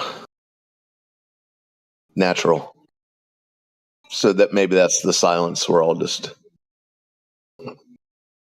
stunned. I didn't know. Tony, the guy getting his coffee right now, Tony, he was telling us that sandcastles are natural formations. That's all. Oh, I didn't know tides have hands. That's crazy. Yeah. The tides do a good job of making sandcastles go bye-bye, but not too good on the front end of that. So, yeah, maybe that's why we're all just shocked and silence at the moment. Yeah, the whole sandcastles was natural was kind of a side point, not really my main thing. No, but it was. It's like a steel manning of your point, because that's what you were. I mean, I'm happy That's what to you had alluded to when I said that. I said so. The human termites, facetiously, you said, "Yeah, if you want to call them that." Yeah. You asked what was natural at the beginning of it. That's all. And now we're at the end of it. Which one is the natural occurrence? Yeah, I'll be honest, I don't The remember how creation it of the began. sandcastle, or the sandcastle going bye-bye? I don't want to relitigate the whole thing, but I think. Well, that's not a litigation. I was doing a recap. That's all. Yeah, in the spirit in which this conversation is happening, I'm happy to use natural as opposed to man-made, if that helps. But I just, as a general idea, You asked what natural was. I don't remember what that was in reference to. But yes, I would say, generally speaking, I don't think you can point to anything in the world and say that it's unnatural. But Your it's cell not phone. Your cell phone was created naturally. Your smartphone. When you say created naturally, I mean created through natural means, as opposed to supernatural or magic or whatever you want to call it. I think natural So is you're willing to easily say applied to a very artificial vague intelligence is term. natural? That what is? Sorry?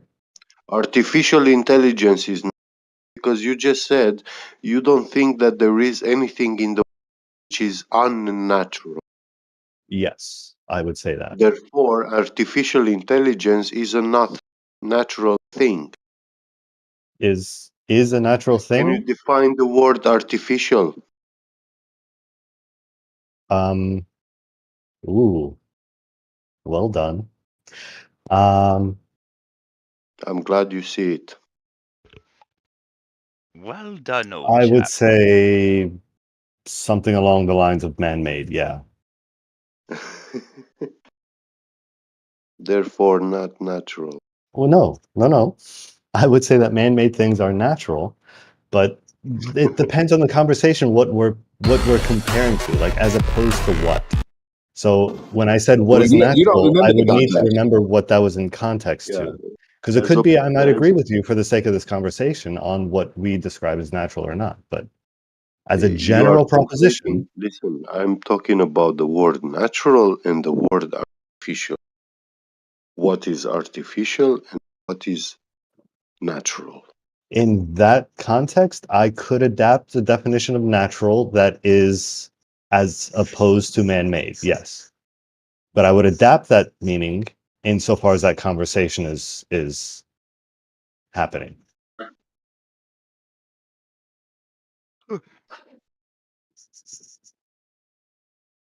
Well, words themselves are functional, right?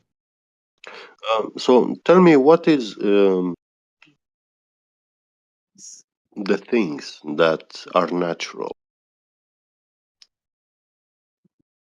I mean, again, depends on the context, but generally Yeah, what speaking, does I don't natural think anything mean? is unnatural. What Can does you it mean? define word natural?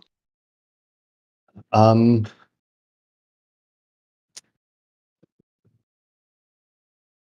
have to think about it. I'd say something to the effects of relating to the natural world. No, if you don't know it by your head, I recommend use the English dictionary and read the definition of that word in the English dictionary, because Is it in contrast to man-made, I English suspect? language is a very specific code of communication. Ooh, no, it's not. It's a very well defined. Yeah, it's very explicit. Okay, no. Any brief study of general semantics or semiotics, I don't know what you mean by specific, but Existing in or caused by nature, not made or caused by humankind. Oh, so that means natural. Yep. what is that? Natural. Yeah, is that Merriam, Oxford? Existing or derived in nature? Oxford. Okay, yeah, Oxford. Existing or derived from nature, not made or caused by humankind, in accordance with the nature or circumstances surrounding someone or something. A person having an innate talent, blah, blah, sign music naturally. Sandcastle's not natural. Yeah.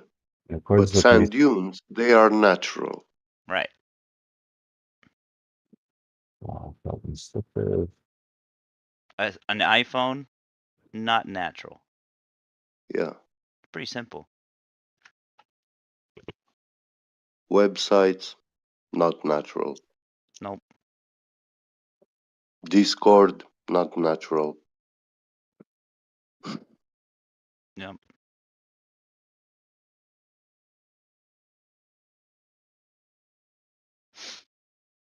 So you have a very weak argument for your atheistic view. Hold on. Firstly, who said I was an atheist? Well, you're opposing the intelligent design creator. Lots of Christians might believe that God used natural law to create the universe. There's a lot of religious people that are not also themselves creationists. That's wrong. God did not use natural law to create the world. It doesn't say that anywhere in the Bible. How could you have? How could you have religious God made connotations the natural without laws. creation? How are you religious without having a creator? That makes no sense. It very much depends on that person's religion.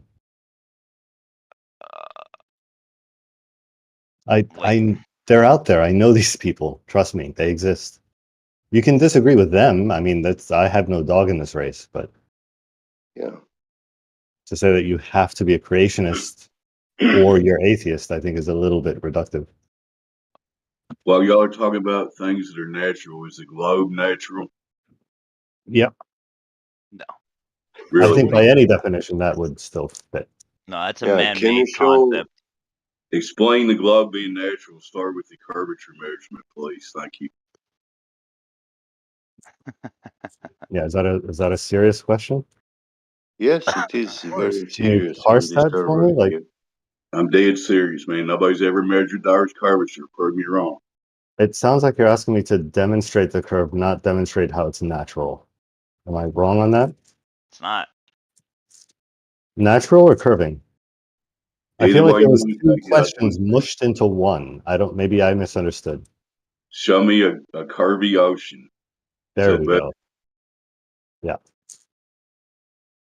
Well, if you have a tennis ball, can you measure its diameter, circumference, radius, and the arc curvature on its surface?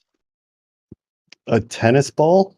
You could make a pretty close approximation, yeah. No.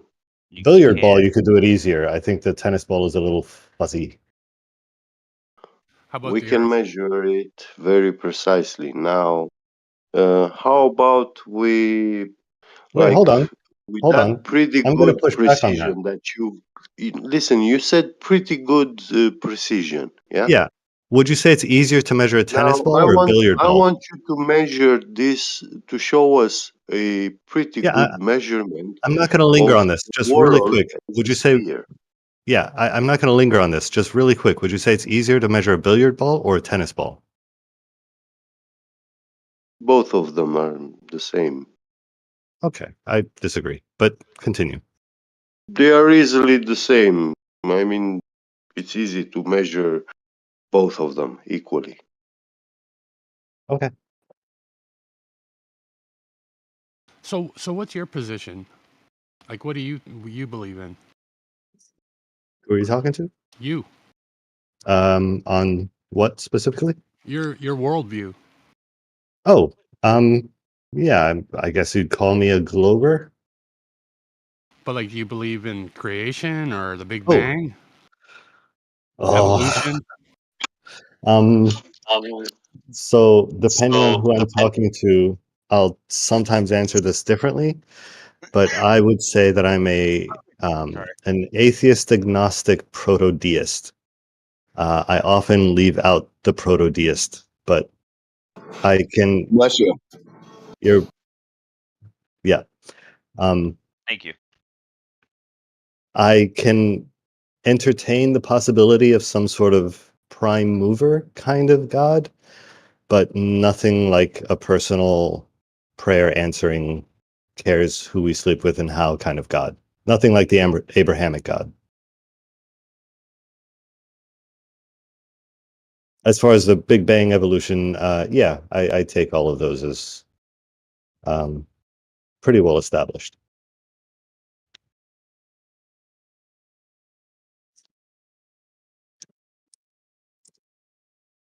How are they pretty well established? Just in stories? No. I think if there's any wiggle room, it's probably going to be in the Big Bang. But like as far back as we can really go is the expansion. So anything beyond that is to be taken with a pound of salt. But I think there's good arguments for suggesting that we have some idea of how the ball got rolling, so to speak.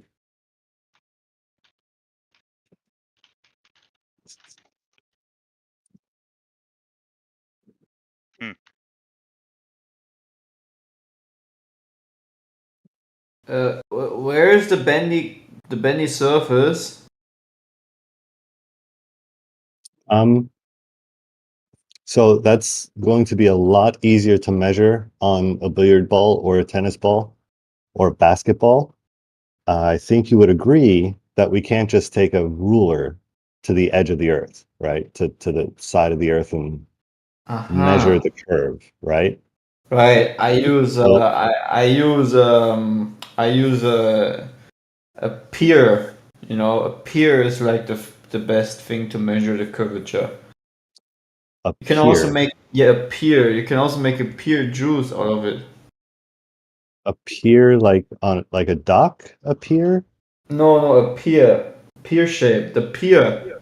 A pear. pear. A pear. Oh, pear. Okay, Sorry, I'm not native sure, English. Sorry. no worries. So you Pear. would Yeah. use to measure a pear.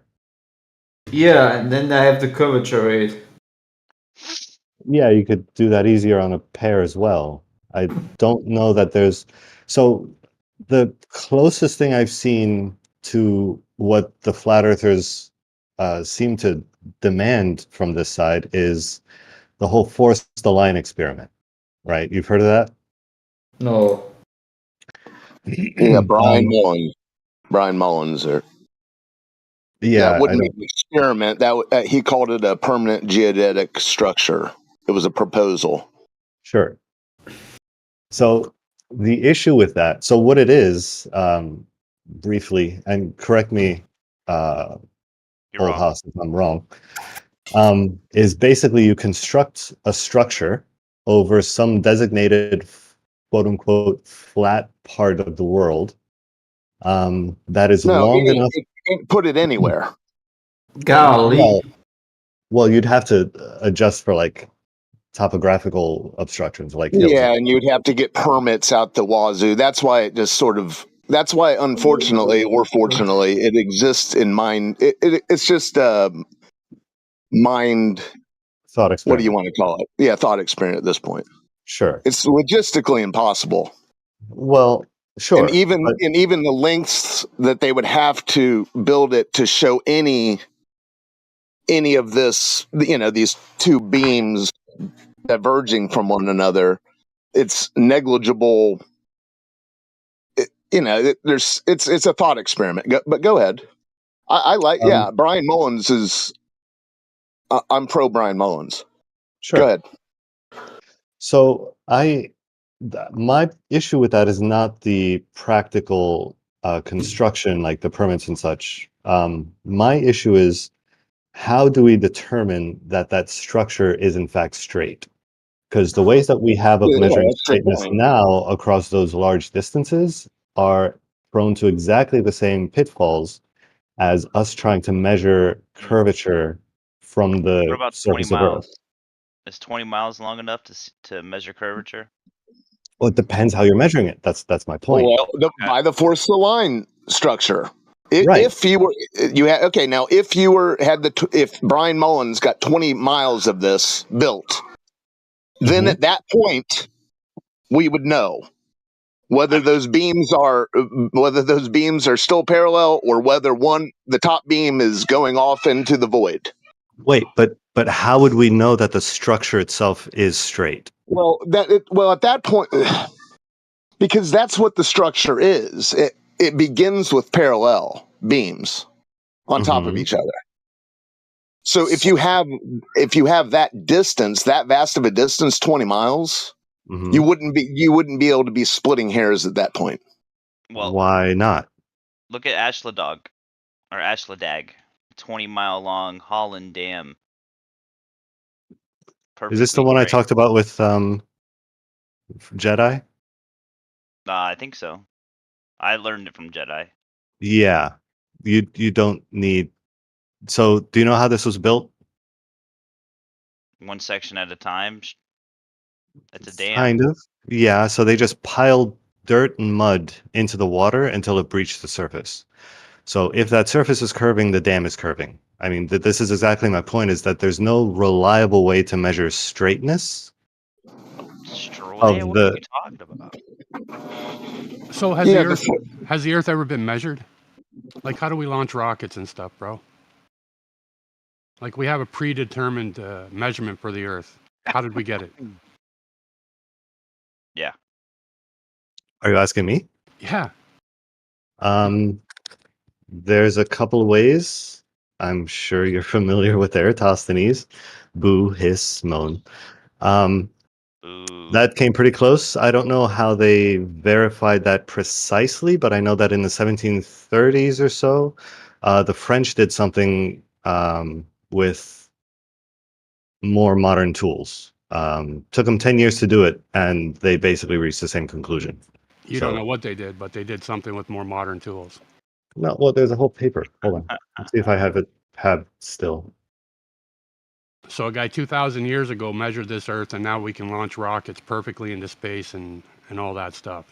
And gravity works with this number as well. Well, let me ask you a question. And it all works perfectly, right? So it must be a perfect measurement, wouldn't you think? Right. So let me ask you. It was kind of rough back in the day, like 2,000 years ago when he was on his camel.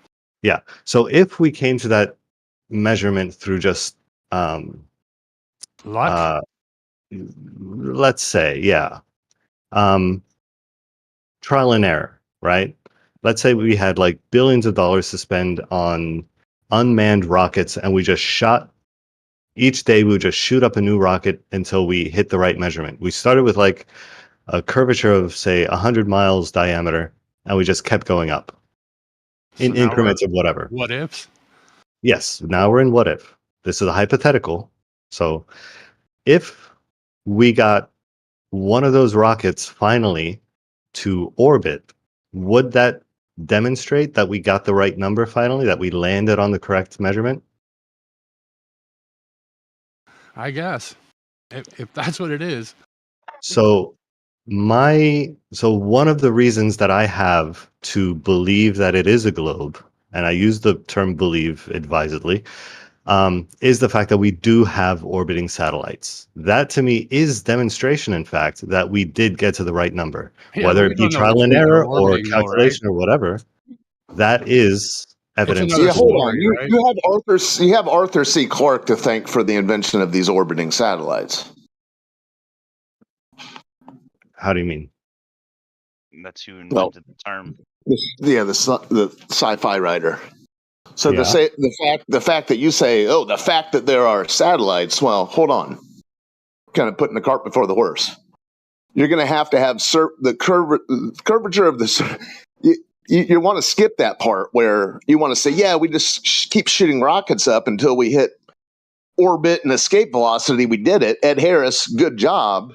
But well, then if you can do that, let's show the curvature of the Earth on the surface in the first place. Well, I'm not sure what you mean by that. Your argument doesn't track, is what he means. Why not? Because you're assuming a distance without measuring it. But if that Actually works, saying that means the distance you was right, can't right? measure it. So then how the hell, like it No, just I didn't doesn't say add up. I didn't say we can't measure it. I'm saying that the methodology of how we measure it needs to be a specific one or a particular one. You can luck into it, but you can't measure. I mean, you it. could luck into it. You could luck into a that's what you successful said- orbit, that's what but that's you're still not a appealing to. measurement, right? That's not what I'm saying is the measurement. I don't know. If we have a predetermined size and we have all this technology, I think we should be able to measure it. We can, just not with the methods that the only methods that the flat earther will accept are the most unreliable methods. We have plenty of better methods. We can take a photo from space, for example, but you won't accept that one. Stop the cap. How about we see too far? That's fine. It's fine. Yes. How far should we be able to see? From what I understand, 3 miles, depending on your Okay. height. Depending on No. Based on what? Observers, listen, time out. 6 Based foot on your map. observer's height. Yeah, 6 foot observer's height, the 3959 mile radius spheroid would start curving away. But here's the thing. You've got a problem because I'm glad you brought up billiards balls earlier. Because all the images that you're now appealing to from quote unquote space, they show us billiards ball Earth. Well, the current rhetoric is oblate spheroid pear shaped, chubbier at the bottom. So I would cool your roll on pictures from space. Why I can is show that? you Mothra. You want me to show you a Mothra film? No. Why cool your roll on the pear-shaped in pictures? What's your point? From pictures from space, because the modern the rhetoric currently is we're on a pear. Well, every image in the catalog is a billiards ball. Is it? Yeah. Is it I mean, perfectly round? I'm sure they've crammed some pear-shaped ones in the last half decade. Are you But yeah. sure? Yeah. So if you measure those pixel by pixel, right, height and width, Oh, brother! you think you're going to get a perfect sphere? Here's the problem when you want. Here's the problem when you want to do pixel with Can you pixel. address that? Can you address These that original? question? Well, yeah. Where's the pixel on a photograph? You would have to scan it into a computer in the first place. Okay. They offered things that they claimed to be. They offered Earthrise, right? Sure. Is Forget the Earthrise pixels. is Earthrise what they're showing in Earthrise? Is that pear shaped or is that this billiard ball? Well, it's not the whole circle. Okay, So if you take what they're the showing photograph, of it, what they're the showing actual of it, photograph, sir. What they're if showing you take of the it, actual sir. photograph, will you get a perfect sphere if you measure it with like a set of really precise calipers? Well, you just told me Earthrise isn't the whole sphere, so why are you asking about it now? Well, take this is why you need. what was the other one? You're answering your own question. Why you need to cool your roll on your pictures from space? The one from because you're left the with 70s. wanting to. What was that called? What? The one from the 70s, 71. What was that called? Well, there was Blue Marble. Blue Marble. Yeah, the Blue Marble is the There full was a picture, pale blue right? dot. Okay. So if we measure the blue marble, here's the problem with the blue marble, the original one. Good luck cramming the rest of the continents on the other side of the globe they show. That's been explained to you is the specifically original many blue is the original blue marble, is that pear shaped? That's my question. Did you measure it? Because I'm gonna guess it actually is. Oh, well, you're out to lunch. Right. So you know that when they say pear-shaped, so what Subdued just posted, Not you know that billiards ball that's not shaped. right. You know that's not what they're talking about, right? That orange and red Oh, one. now you're okay, dude. The difference is that they're talking about, they say pear-shaped. They don't mean that it's got like a huge 1,000-foot Yeah, I peak at know the top. they know it. I know they're not talking about a stem protruding from the top of it. Then I don't understand why you were laughing. I was laughing. Whoever was like, I don't understand why you would expect to see a pear with like an ass at the bottom and a stem. You know, it's still My going to look goodness, pretty I fucking said round no to us, right? Yeah, no stem, minus the Yeah. stem. Yeah, While it's he's still talking going to about look pretty measuring, fucking round. Why would you can I say ask pear? something? Come back down to earth real quick. Is he still there? Is my mic working? Yeah, you're good. Loud and clear. Okay, can you tell me why you're talking about measuring curvature over a body of water? Well, first off, do you agree that generally speaking, in a 10-mile stretch, there should be about 66 feet of elevation drop? Do you agree with that? Generally speaking, yes. Okay, why can't you and your Glober buddy go find an island that's 10 miles off the coast and clearly show that elevation drop? Why is that so hard? Because when we're speaking generally and we're speaking about measurements, we need to be careful not to commit reification fallacies, assuming that those mathematical formulas will translate one-to-one into the real world. So Okay, I was but we're recently talking watching that. we're talking about a 6-story building. You would be able to Mhm. show that there's a 6-story building worth of elevation drop in that distance. You wouldn't be able to show that. Is that what you're telling me? I think in the right conditions, you actually could show that, yes. So something to bear in mind, I was watching that video again, and his Earth curve calculator makes two assumptions, right? Do you see in chat what I just put? Somebody else go ahead. I'm going to start roboting. I just wanted to ask that question. Y'all go ahead. Yeah. In any case, we need to be careful of these assumptions. Yes. Number one, yes, I'm aware that it's assumed water ball. Right. And it's also assumed light travels in straight lines. Yeah, I get it. Now, listen, don't do this where you go into this whole chant trying to convince everyone else and yourself concurrently that everything you're seeing in the distance is an optical illusion. It's not a good look. It's Sunday. Let's not do that. Mm-hmm. Yeah, that's Because very a cute. moment ago, you just told us that there's no way to distinguish anything one way or another. So now you're going to. Sorry, what did I say? Oh, brother.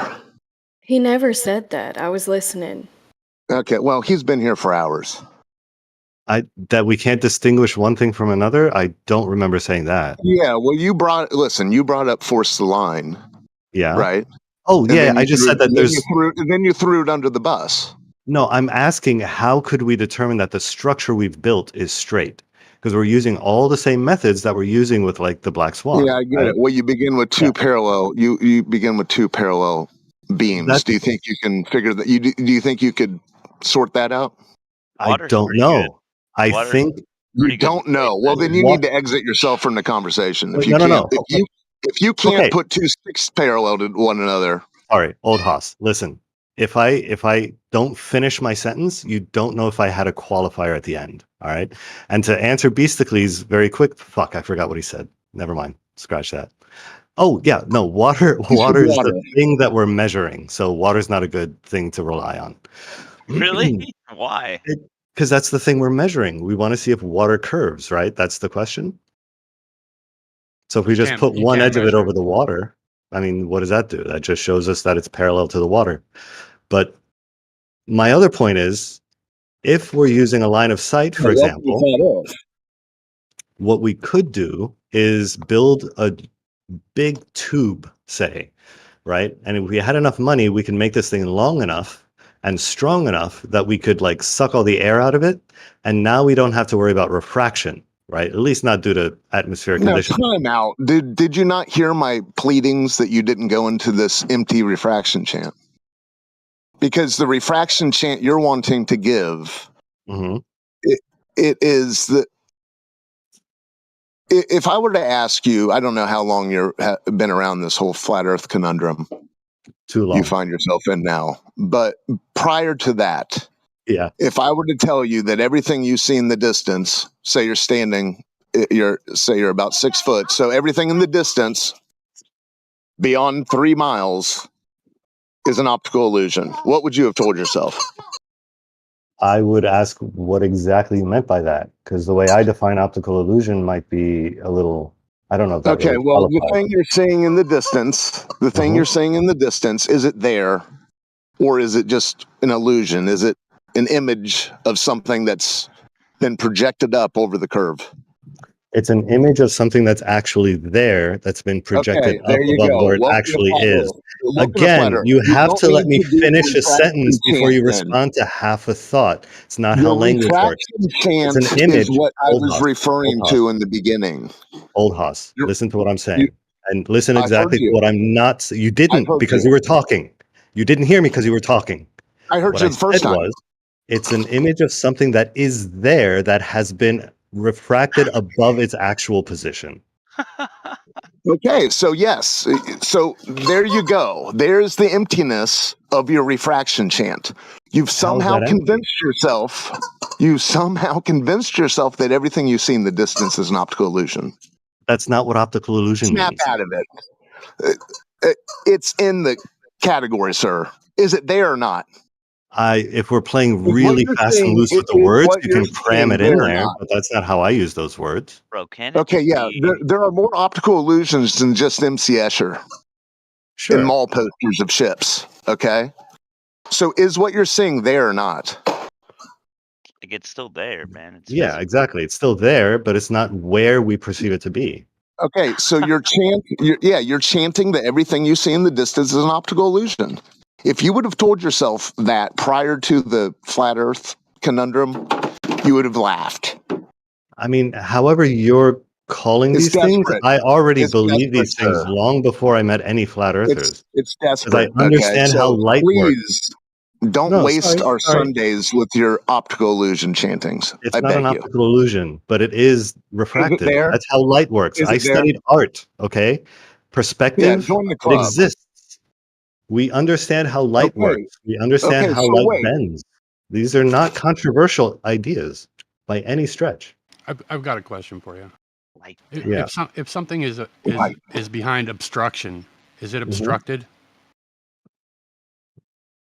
Is it obstructed if it's behind an obstruction? Yeah. Like visibly or Yeah, actual? visibly.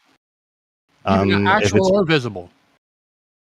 if something is behind an obstruction, is it yes, I would say yes. So like light bends around corners and stuff? Well, if it's visibly behind the obstruction, then it's not bending very much. If it is behind the thing geometrically, so to speak, like physically, Something but we can visible still behind an see it. obstruction? If it's still visible somehow and that light is bending Somehow? to get to us, yes, there's ways that this happens. Have you ever seen around Diffraction, a for corner example. from a distance? Diffraction, for example. Yeah. Have you ever seen around a corner from a Now he's distance? Not without like the aid of mirrors or something, no. But when we put it on a horizontal, we can see around a corner. It's not a corner. Oh, okay. Well, mind my terms. A You rounded understand what I'm corner. saying? Sure. Like it just I doesn't get add maybe up. I don't understand your question. That if something's obstructed, you can't see it. Like you're saying Generally that we can speaking, see. that's You're saying that we can see the backside of a mountain. not the backside necessarily. I think yes, obstruction is like by definition, if something is obstructed, it means we can't see it. You know, and then we get back to do the boats go over the horizon? Yes, they do. So at what distance do they go over the horizon? It depends on the atmospheric conditions. Oh, so any distance they can go over the horizon. Not any. There's rules to these things. It's not just pick whatever you want, right? What I'm saying is Yeah. these are So when quantifiable effects. Can we measure where the boat goes over the horizon?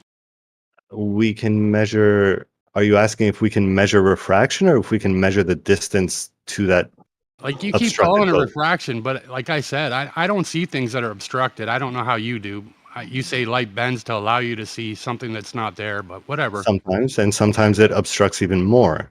I right? guess if you want to believe that, Hey, that's what art your class was It's not problem. a belief. It's optics. It's rudimentary optics. Yeah, if I can't see something, I believe that I can't see it. That's how my mind works. Yeah, nobody disagrees with that.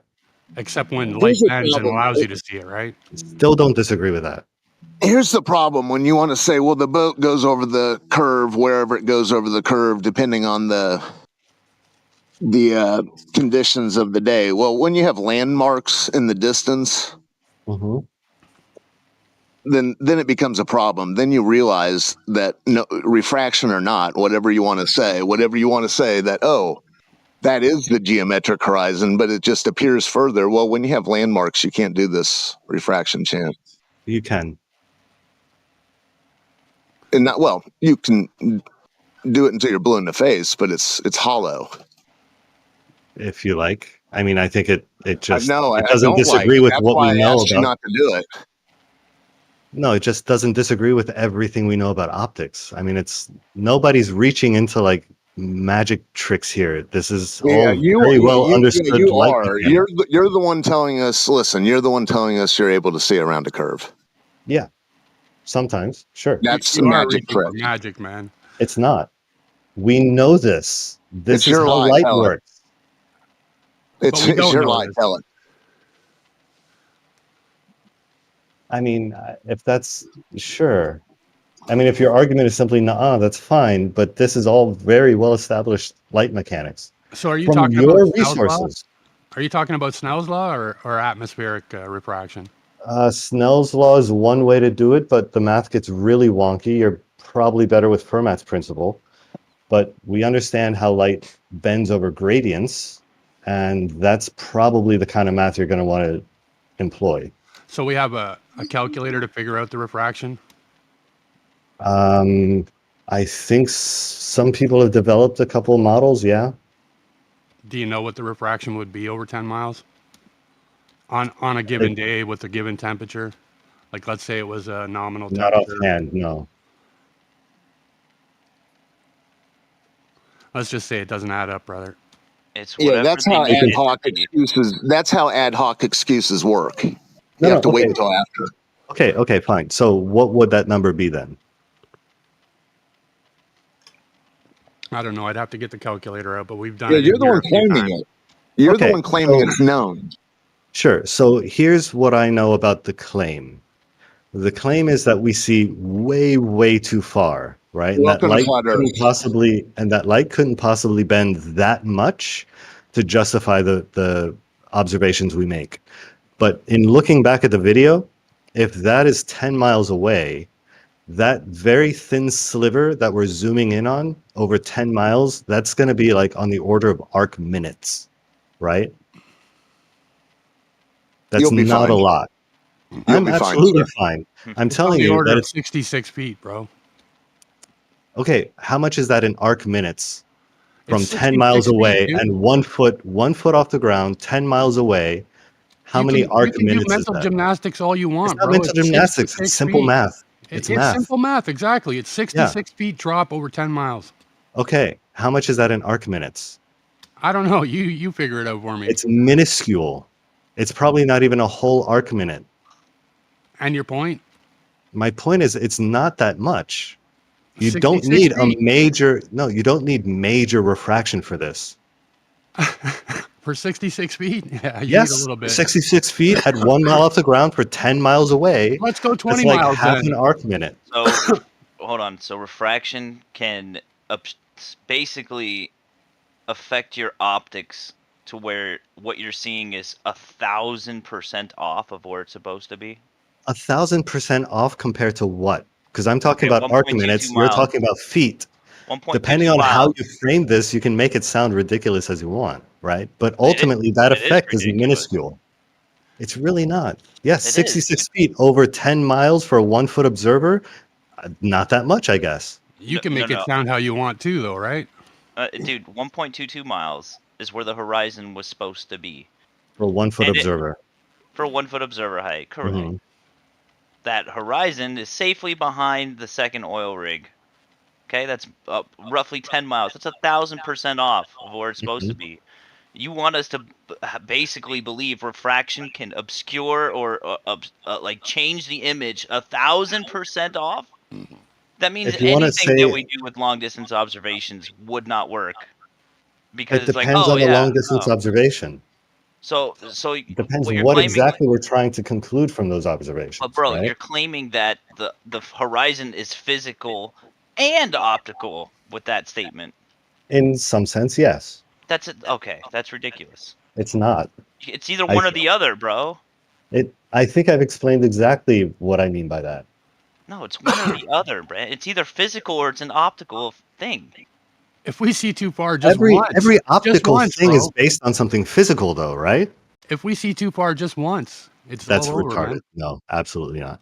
What do you mean? Everything- Absolutely not. Just one. You're reifying this one formula in and expecting it to translate 1-to-1 into the real world. It doesn't work that way. Is water Yeah, chirping or because isn't it? it's not real. Because you can't just ignore optics. You can't ignore the atmosphere. You not. can't just ignore everything that doesn't agree with your model. No. You're ignoring the optics that prove I'm that confronting Earth it is head flat. on. That's what you're ignoring. No, You're ignoring the fact that we see too far. And I you're trying accept to like all of wrap that. your head around it. Like, no way, we see too far. No way, it has to be refraction. No, it doesn't have to be. In this case, it just happens that it is. Okay. Dude. Yeah, I don't know enough. why it's so surprising that a functioning model should have answers to these queries. Come on. What are you Manufact talking totem. about? Manufact totem. Come on, bro. Which functioning model, dude? Are you familiar with Bayesian theory? No, here we go. Before we get into that, can I just ask you something?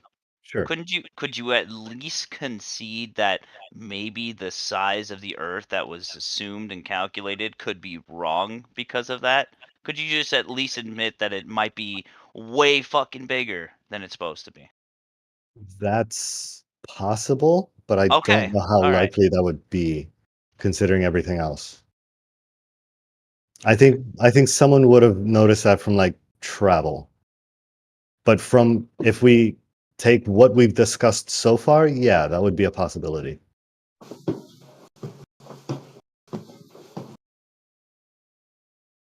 I don't know. I don't know what to do with you, Manufact Totem.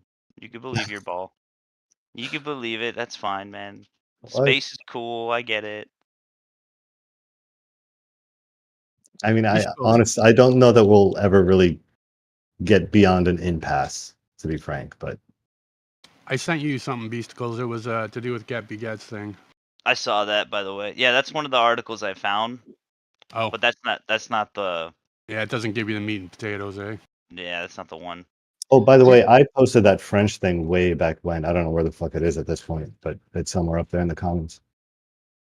It's before the two assumptions of the Earth calculator, I think. Yeah, we've seen it. Known, yeah. Remarkable story of the first accurate measure of Earth. I don't remember who clued me into that, but yeah, apparently it's been done several times. Oh, you posted who measured Earth? Yeah, the French. Boo, hiss, moan. And how did they do it? I can't see the article. Shit, I scrolled down again. Hold on. Those darn kids measuring the curvature of the Earth again. Yeah, right. Good Lord. Yeah, if the French had measured it, why did you take us down this optical illusion chant that I begged you not to? Because regardless of how strongly you want to ignore the argument, I mean, that is the argument. Answers don't go away because you don't like That's not an argument. What I'm trying to point out to you, that if you would have told yourself this, I don't care how you want to answer it now, and I know this is purely hypothetical, whatever, but telling us now that if you had told yourself before that everything you see in the distance is not actually there and it's just an optical illusion, I always you knew would have how light laughed. You worked. would have laughed at yourself No, I've because known it's how light works since I was ridiculous. 15. Okay, that's fine. So perhaps open your eyes and shake yourself when you see things in the distance and you want to tell yourself that they're not actually there. I see balls. I see And balls I don't know what to tell you. everywhere. This is stuff that I've known since like before I ever met a flat You'll earther be and knew it fine. was a thing. There's nothing to be told to you. You've convinced yourself that everything you see in the distance is an optical illusion. I mean, I've been educated It's as to the shocking you're mechanics able of to brush light. your own teeth. It's not. That's how mirrors work, right? I'm not actually on the other side of that wall, right? That's how I brush my teeth. Is Yeah, that but how do you know your face is even there? Is it not? because light doesn't manifest out of nothing. It comes from somewhere. There's something there that we're seeing. That light takes a trajectory. Our eyes presume straight travel, which is how images get projected upwards or downwards because of refraction or bounced off of shiny surfaces. That's how light works. It always has been how light Yeah, works. when I tell you that that you're claiming that everything you see in the optical is an optical illusion in the I didn't say distance, that, you said that. that's not a compliment. Well, you're saying it now. No, I'm not saying optical illusion. Yeah, You're well, saying that. I know. I know you can't bring yourself to saying it. No, because that's not how that. You push out the word salad. What That is an say, I've known optical this since I illusion was to you? 15. Well, in this case, it would be you're seeing something that isn't actually there. Well, the thing is there. It's just not exactly where it. Not exactly. It's not huh? exactly Yeah. where it It's looks to it's be. being magically. I get it. You're Not telling us you've magically. convinced yourself that it's being magically projected upward. Not magic. It's science. Well, here. Oh my lord, no! You've lost the plot, dude. Science. I got a question for the manufacturer here. It's like, how do you explain more than 2 time zones on the globe? How do I explain more than 2 time zones? Yeah, because like on the globe, you either have light or dark. Either you're facing the sun or you're not. So how do you explain like the 24 plus time zones on the globe? I think instead of just light or dark, we use the height of the sun in the sky. Like wherever it is at noon, So light. that's going to be different. Okay, so light. Well, more precise than just if you just use light, then yeah, you get like light and dark. You have to be more precise than that. You have to refine that to a smaller slice. Yeah, so I'm saying, how would you explain that on the globe? Yeah, noon. You use noon. Whenever the sun is like highest in the sky, Solar noon. that's your 12. Yeah, solar noon. And then we make generalizations for like, we can't just do that every subsequent minute away is a new time zone, right? That would be impractical. But So you can't explain it then. I just did. What do you mean? So you've Did I got light misunderstand and the dark question? and just basically the position of the sun. But you have to The explain position it of on the the sun, globe yes. model, the heliocentric model. Would be the position of the Earth, not the position of the sun, right? The position of the sun as it appears to us on Earth. Oh, okay, so flat Earth then. I gotcha. No. That position of the sun only works on a globe. So then you're back to just light or dark. No. Listen to what I'm saying. It's not just light or dark, right? It's the position of the sun in the sky. When it's highest, we can call that noon, right? Solar noon, as someone corrected me. That doesn't happen at the same time over the whole lit part of Earth. So we can refine that to smaller slices using a narrower definition of just light and dark. I like big slices. Can I have That's big slices? somehow sounds dirty, but you do you, I guess. How about how about fucking how do we have a 30-minute time zone? How about that? Or Oh, half that's an just hour people. fucking time zone. Yeah, it's just people fucking around with like borders. Is that Pakistan, isn't it? Or like India somewhere? I mean, it's That's crazy. just people trying to be special and different.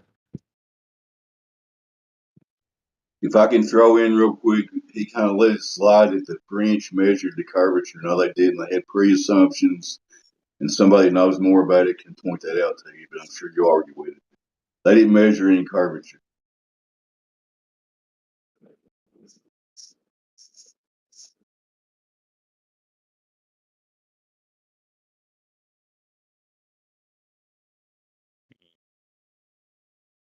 I don't know what to do with you, Manufactotum.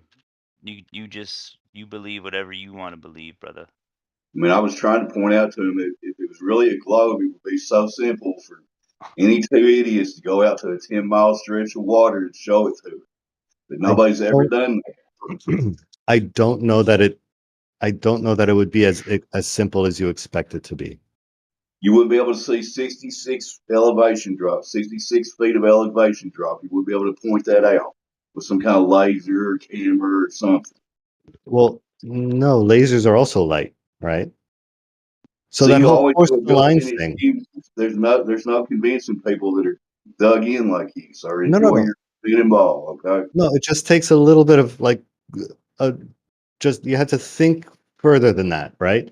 So if the problem that we're having to begin with is we can't always trust light to travel straight, then any way that so with the force aligned thing, what I'm saying is if you build like this big tube, right, and you can shine a light down it, then the tube itself doesn't necessarily have to be straight. That's not what force the line is, but well, it would be pretty close, right? Like you would need no, something not right. that you could measure to be straight. You would have Well, to. that's what the force the line begins with: two parallel beams. But that doesn't work. How do you What do you make sure mean that it doesn't work? So those two parallel beams, we measure parallelity by how distant they are across their From each travel. other. Right. Yeah. So So you train begin with tracks, those. for example, That's can I'm curve. just telling. Listen, you're the one who brought up force the line, Yeah, and I'm telling you how it could and now you turned practically it into actually a be tube. done. Yeah, and I'm pointing out problems in its original conception and Okay, offering this tube you're building. improvements. This tube you're building is it flat or curved? Well, you can make it whatever shape tube you want. Yeah. Well, if you make it curved and fill it up with water, the water is going to spill out of the tube. How do you mean? Oh my lord! Go get a tube, take a hula hoop, cut it in half. Oh, The I'm water will talking about spill out of it. Sure. No, I'm talking about a tube, like think of like a paper towel roll, right? Like on its So a side. flat tube. So a flat tube. What is a flat tube? A paper towel roll. Sure. It's cylindrical, bro. Iraqi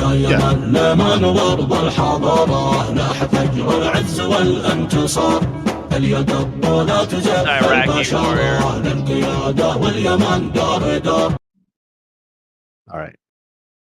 That was. There's some more of that good globe proof somebody brought in here. You guys go ahead.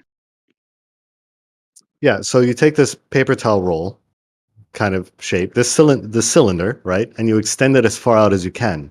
So in order for us to establish that it's actually straight, regardless of what the ground is doing, we could say, suck out all the air from it and shine a laser down the middle, right? And then if it hits the center of the other side, we can know that it's lasers. We can't use lasers. Refraction. Light that's why bend. we take the air out. We make a vacuum in the tube. That's why we take the air out. Oh, okay. Right? Oh, yeah. Okay. No. Right. So would that be an experiment you might accept as a demonstration? Well, if you build the straight tube and you put a laser down it, knowing the tube is straight and you don't see it out the other end, well, you know it's not because it's curved. Right. So that would be a way to there you measure the go. straightness. So if you did that, Mhm. what would you think? If you could see it, it's flat, completely through. You could see totally through the tube. Let's say 100 feet. What would you say?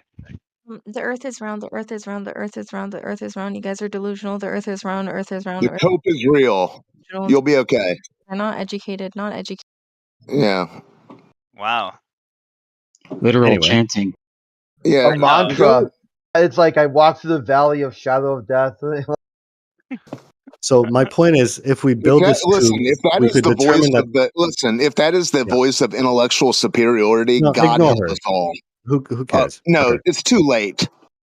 This is what you guys have. Desperation. Nobody on our Yes. side is claiming whoever the fuck that was. All right. We. I think I've shown that I'm at least willing to come in here respectfully, right? Yeah, I think so. I think Okay. Sure, he's, but you're all top but G. you're yeah, but sure, but you also said, "Hey, I'm facing this head on," whilst Yeah. also saying that everything in the distance is an optical. Well, that's what he I does. didn't say He that. takes the flat Earth and just says globe at the end to see how you react. Yeah, his chant is a little more nuanced and meandering, but yeah, you're the same thing as that charming intellect that just graced us with their presence. Nah. You know what's funny? You're way off here. I almost want to make Manufactum a mod. You know, it's like just to see what would happen. The sad part is, whether you realize it or not, sir, you're doing the same thing. You're just using more fancy words and convincing yourself in more bullshit. I don't know. I think I have.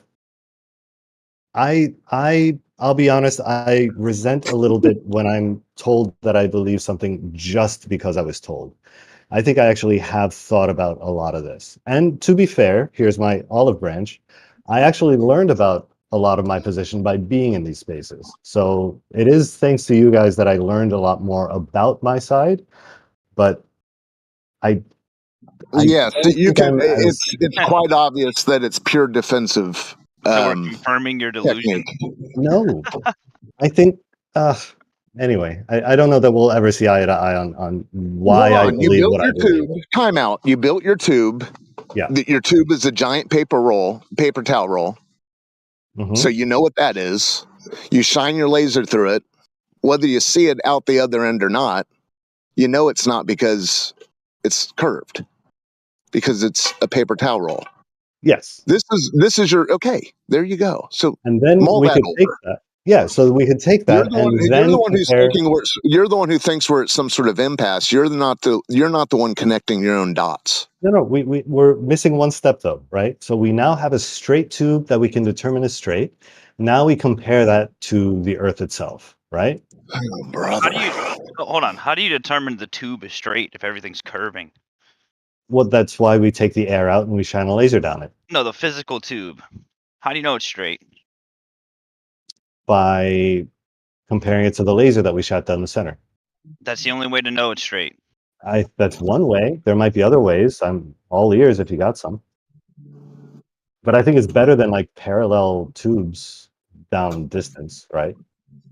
So you think the paper towel roll factory is they're shining lasers to get these things to be proper rolls? No, but there is someone who has done that. That'd be expensive as paper towels. It's extraordinarily expensive. It's called LIGO. I mean, the prices already. Maybe that's why. Maybe it is laser game. The prices of paper towels. Come on, stop the cap. Yeah. So you are familiar with LIGO, right? No. What the fuck is that? So they did exactly this. They built tubes, right, at 90-degree angles one to the other, and the distance and straightness is such that they actually revealed curvature. Revealed like a magician. Stop that, dude. If you're beginning with a paper towel roll, the damn thing's not curved. No matter what interpretation you want to make after you don't, whether you see the light out the other end, because, well, if the laser did go through, you would say refraction. So no, we took the air out. We made it a big vacuum. You're dancing on both. You're just, I don't know, man. You're doing like the two-step back and forth. No, refraction is due to air, right? Oh, hold on. Hold on. We take the air out.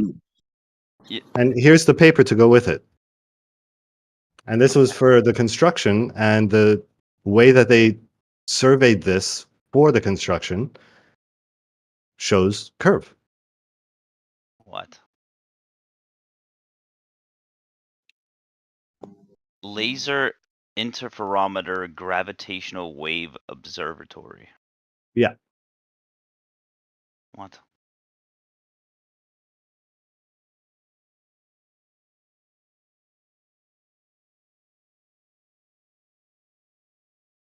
Where are they showing curve? This is just math.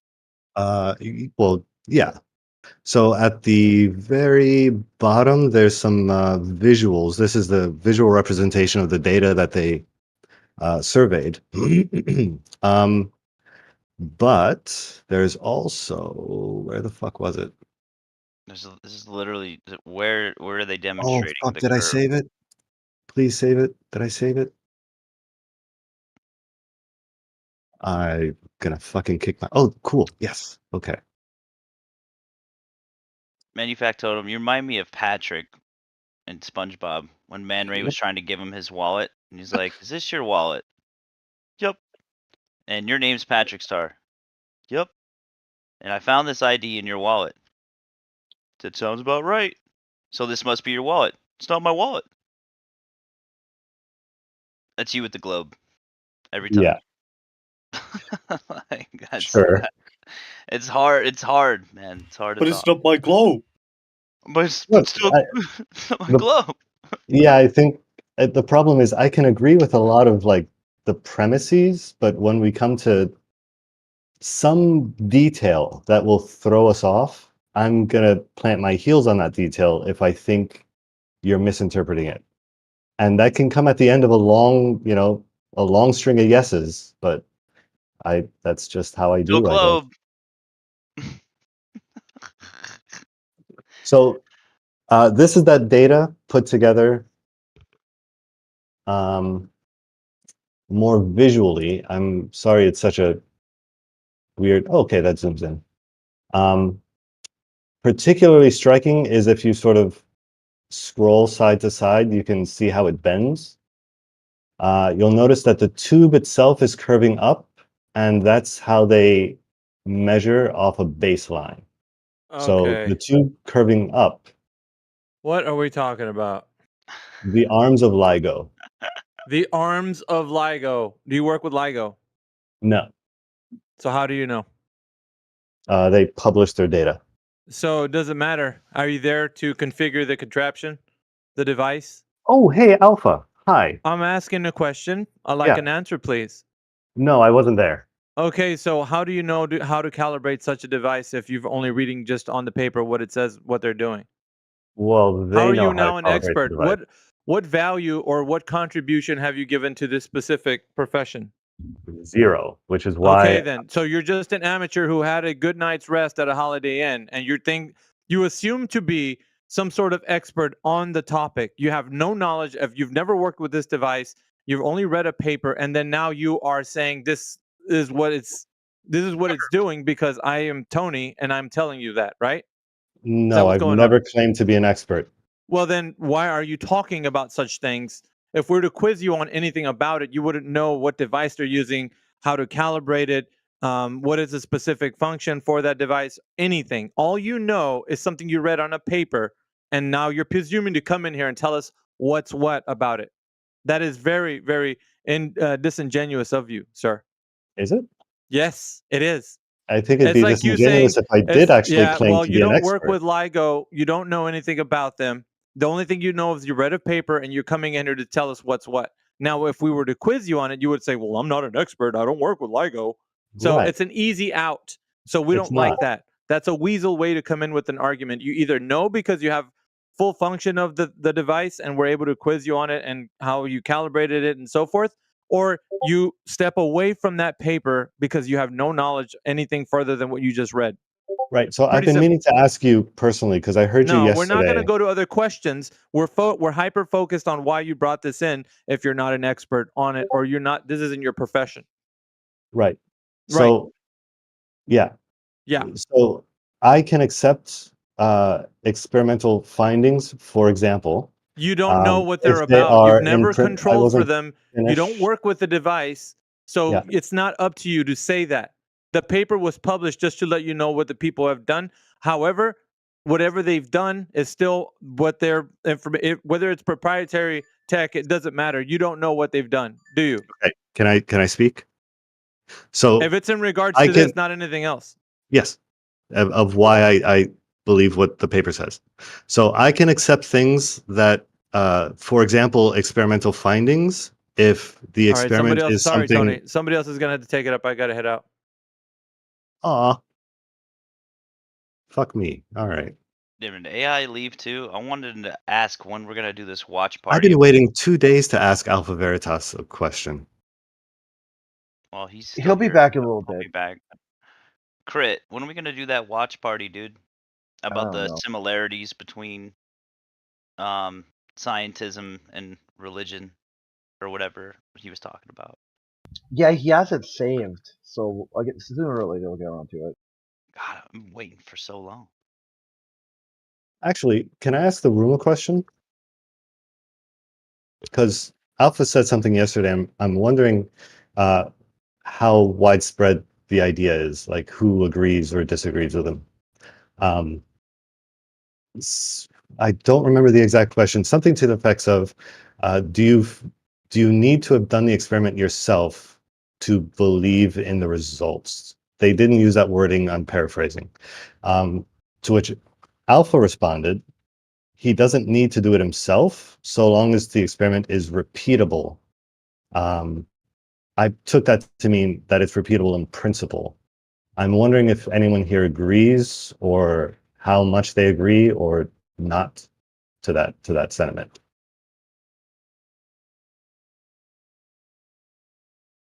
Yeah, I'm sure you kind of stumbled over it, your words there. Maybe try explaining it again. Yeah. Well, that was pretty vague, but I'll just say repeatable in reality, I would agree with. Go ahead. Yeah. So I'm just asking, I guess, if you will only trust something if you have yourself done it, or is there some kind of other criteria that you'll take something as, let's say, true, even though you yourself haven't done that particular experiment? Well, you had to prove it to yourself, right? When you're trying to actually prove it to yourself, you have to do it yourself, man. Yeah, I would say you're in some sort of category error when you start talking about belief and science together.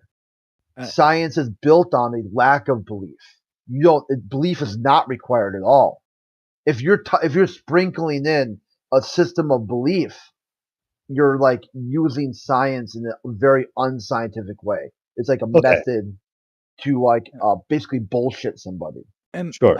I do think that a lot of the just people saying that, oh, you have to do it yourself to verify it. Sometimes, like, of course, if someone's making an outrageous claim, you know, you can't just trust them on the face. But like, if there's like videos upon videos of amateur astronomers recording the ISS flying over, like, I don't think at that point I have to do it myself. I think we can agree that there is something up there. And the but- George said that's ridiculous.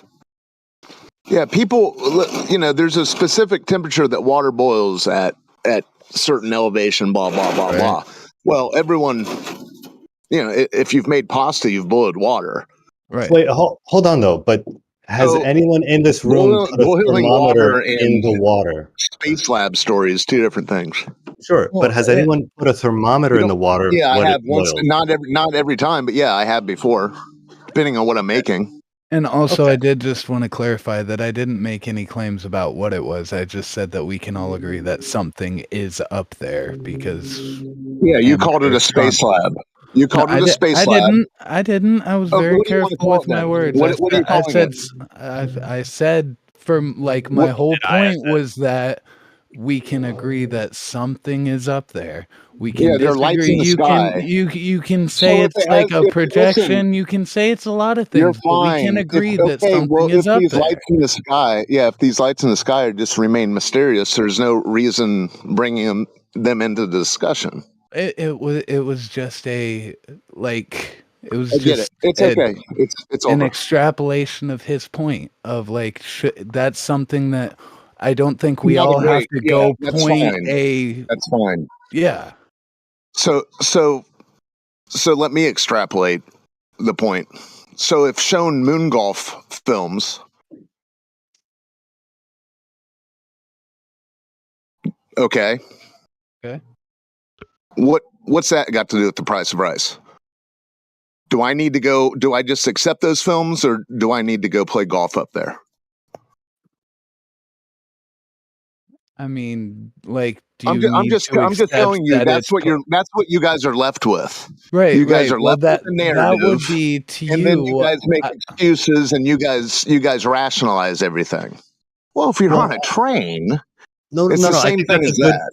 Yeah, I think that's not a bad question. And I think the answer to that question can be found in the answer to another question, and that is, how do I demonstrate that that is actually reliable footage, right? So You the one can't. thing well, hold on. So the one thing I can't do is fly up in a shuttle and go to the moon myself and look for golf balls, right? That's not an option that's open to me, right? Yeah, well, the USGA, you're lucky. You're in luck. The USGA, in conjunction with NASA, they found those golf balls. Okay, so that So might now be you're left something I with can. that. So now you're left with the USGA article. Sure. So that's something that I can put in that category of Make evidence believe. towards or against, right? Yeah, But well, yes, but you need, in order for it to have anything to do with anything, you have to apply your wishful thinking that is a representation of reality. well, not That those necessarily. golf balls are up there. Oh yes. No. All I'm saying is I need to find another metric to determine whether that is reliable. Doing the experiment myself is not all, and is almost never, in fact, an option open to Okay, me. so let me ask you this. Let me just ask you this. Since Fuck. let me ask you this: where 10 years ago, if I were to ask you where those golf balls ended up that Alan Shepard struck, where are those golf balls right now? I mean, I would hazard a guess and say that they left them up there. I don't think there'd be much point in bringing them back. How far? Yeah, well, I mean, wouldn't they? You know, supposedly 1/6 Earth's atmosphere.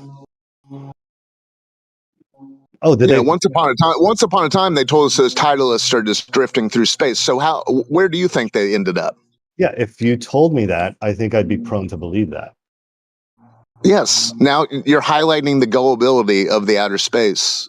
That's what NASA needs a stupefied audience. No, I wouldn't bet the They have farm to on have that. a group of people that are okay with this story. Yeah, okay. That's not You out of get the it? realm of right. What I'm saying is, considering what I know about moon's So gravity where did the balls and land? the very, very Where little. did the balls land? You've seen the footage. Hold on. You saw him strike the balls with the soil sampler club, right? Okay, let me. Have you or not? Oh my God. Have you seen the moon golf film? A long time ago. Honestly, I Okay, don't so know if where I'm do you remembering it think, or imagining it. knowing what you know about the moon's atmosphere, where do you think those balls ended up? I don't know. What I was saying was, if you'll How allow about me a to guess? finish. It's Hold on. speculation Wait. Sunday.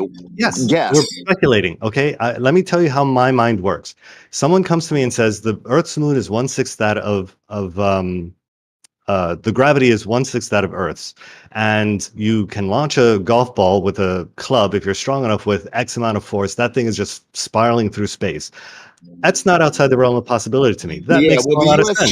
Someone then comes along. said Hold they on. landed about 40 yards down course. Right. Okay. Someone else comes to me and says the USGA says that they landed 40 miles down course.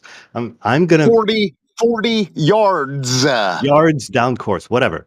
I'm gonna say, okay, well, maybe my putting together of those facts about moon's gravity. Oh my God. Dude. Oh my God! You wouldn't be able to shank a ball on Earth less than 40 yards. I know zero about golf. I know more about the moon than I do about golf. That's I have fine. no fucking idea. Somebody tells me here on Earth that they shot a golf ball down like 300 miles. I don't know what the fuck that means. Sure, have at it.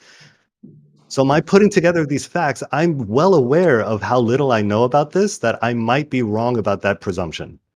Okay, yeah, That's you can what go I'm to a trying to driving say. range. You can go to a driving range and see if any balls are exiting and going 300 miles. Yeah, I'm not going to take the time to do that. Well, there you go. You remain wrapped up in the mythos, and you're happy with it. About the golf ball, sure. You'll be fine. I could try, and in 100 years, I wouldn't care less about golf balls. Well, I'm talking about Alan Shepard, the astronaut, sir. Yeah, there's reasons besides golf that do you not care about the narrative of outer space travel they've presented to the masses? Have you thrown that under the bus? No, it's just the golf ball aspect of this is like a footnote to me.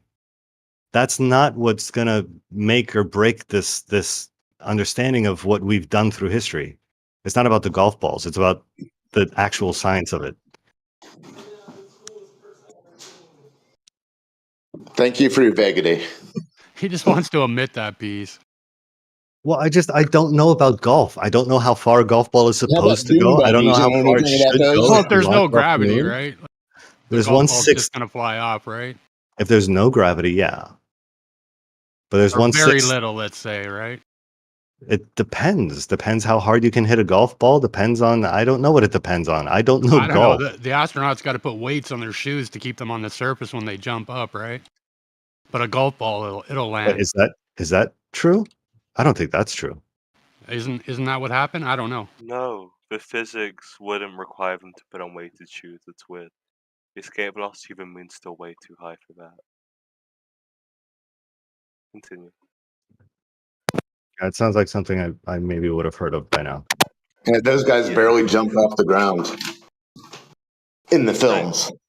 Those are some strong zippers they have, let me tell you. It's ridiculous.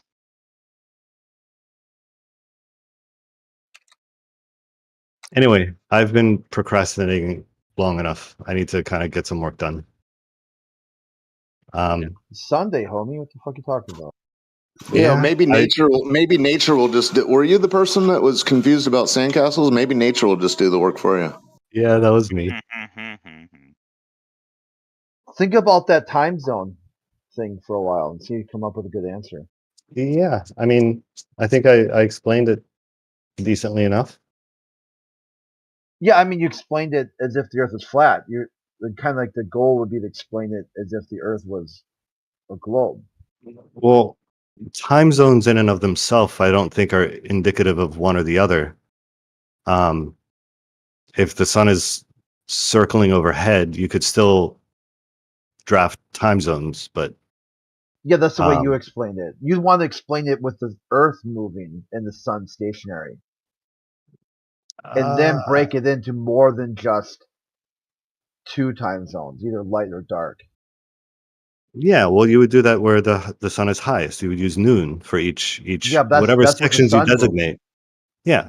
But you're going back to the sun is moving, and then Well, where it's it's right above your head, you call that noon, and then every 15 degrees, you say that's another There's no another absolute time motion. zone. yeah, but that's You want in to relation to explain the it Earth. The for sun is moving on both models, right?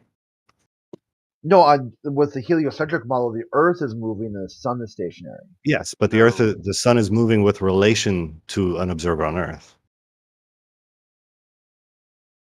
It just depends where you put the observer, really. But I mean, time zones has never been my argument. I think that's a silly argument.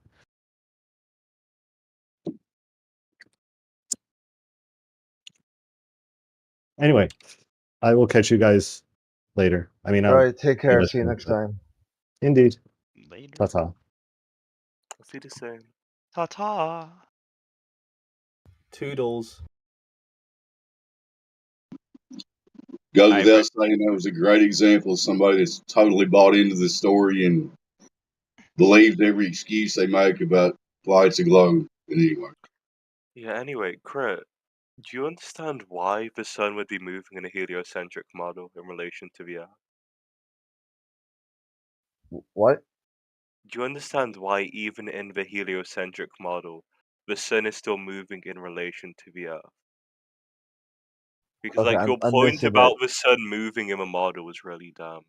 No, about time zones. So on the you Yeah, have I two know. time zones on the I know. heliocentric world. You either got light or dark. No, that's not how time zones work. So either you're facing the Time sun. zones aren't based on light and dark. So either you're facing the sun and you call that daytime, or you're not facing the sun and you call that nighttime. What do you think a time zone is? Because that's not how time zones work. Okay. Crit, you exist in, like, America, probably, right? You live in a country with 4 time zones. Am I correct in saying this before I continue? I think Hello? what I'm trying to figure out here is We know they're political. the Am I 7 cutting days. out? Okay, this is where this is coming from. Okay, so I was talking with this globalist who said that he knows the Earth is not flat because space and whatnot, and he said people have been to space, so he knows. He also knows there's no God because of that. So I had said to him, but don't you know that when they went to space, they read from the Bible. They read the book of Genesis and gave the glory to God. They also brought the Bible to the moon and put the Bible on the moon to make sure the most important book ever written by humanity was described right there. The aliens come, right? They'll find the Bible and know, right? He also said that maybe in the future there's some sort of World War 4 and 3 or whatever and 5, and humanity finally at some point rebuilds society and goes to the moon again. They'll find a Bible. They'll be like, hey, here's a Bible on the moon. So then as I was talking to him about it, he went into this weird thing about how he knows that Genesis is fake. I go, well, how do you know Genesis is fake? He said, because it took 4 days for God to make the earth, and then he made the sun. So inside that worldview, there couldn't have been day and night without the sun, which Well, wasn't made even until in a the fourth flat day. Earth worldview, you can have day and night. Day and night is defined by the position of the sun, Yeah, or at least which the is light so you'd path. have to explain it in No. So position no matter So Kurt, you without the also sun. no matter the model you choose, in both models, day and night are defined by the effects of the sun. Even in a flat Earth model, you cannot have what we understand to be daytime without the sun, unless you think the light is coming from something other than the sun. You don't need to be a flat Earth or a globist to believe this statement. It's just inherent to like at least 99.9% of people's understanding of what daytime means. No one would consider like no sun to be daytime, right? You'd call that night. I don't see like why this is in any way possibly going to be able to dunk on a globus. It doesn't mean anything. Okay, well, can you have day and night without the sun? No, you cannot. What about light and dark?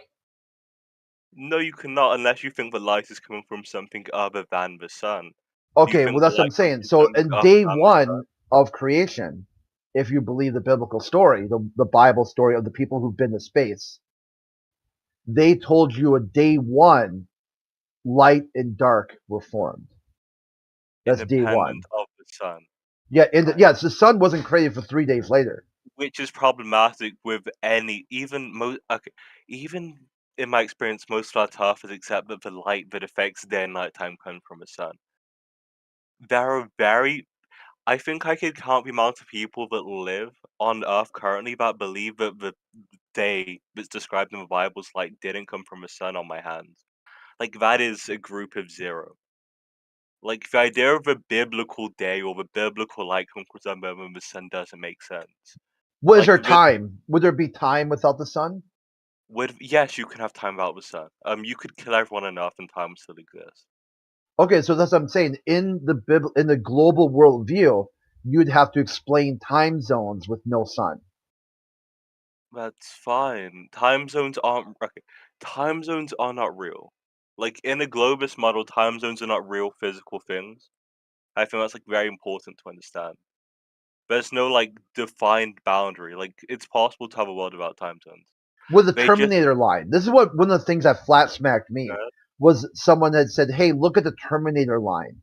I'm like, "Yeah, that's what happens. Like that's the leading edge of the geometric curve of the Earth."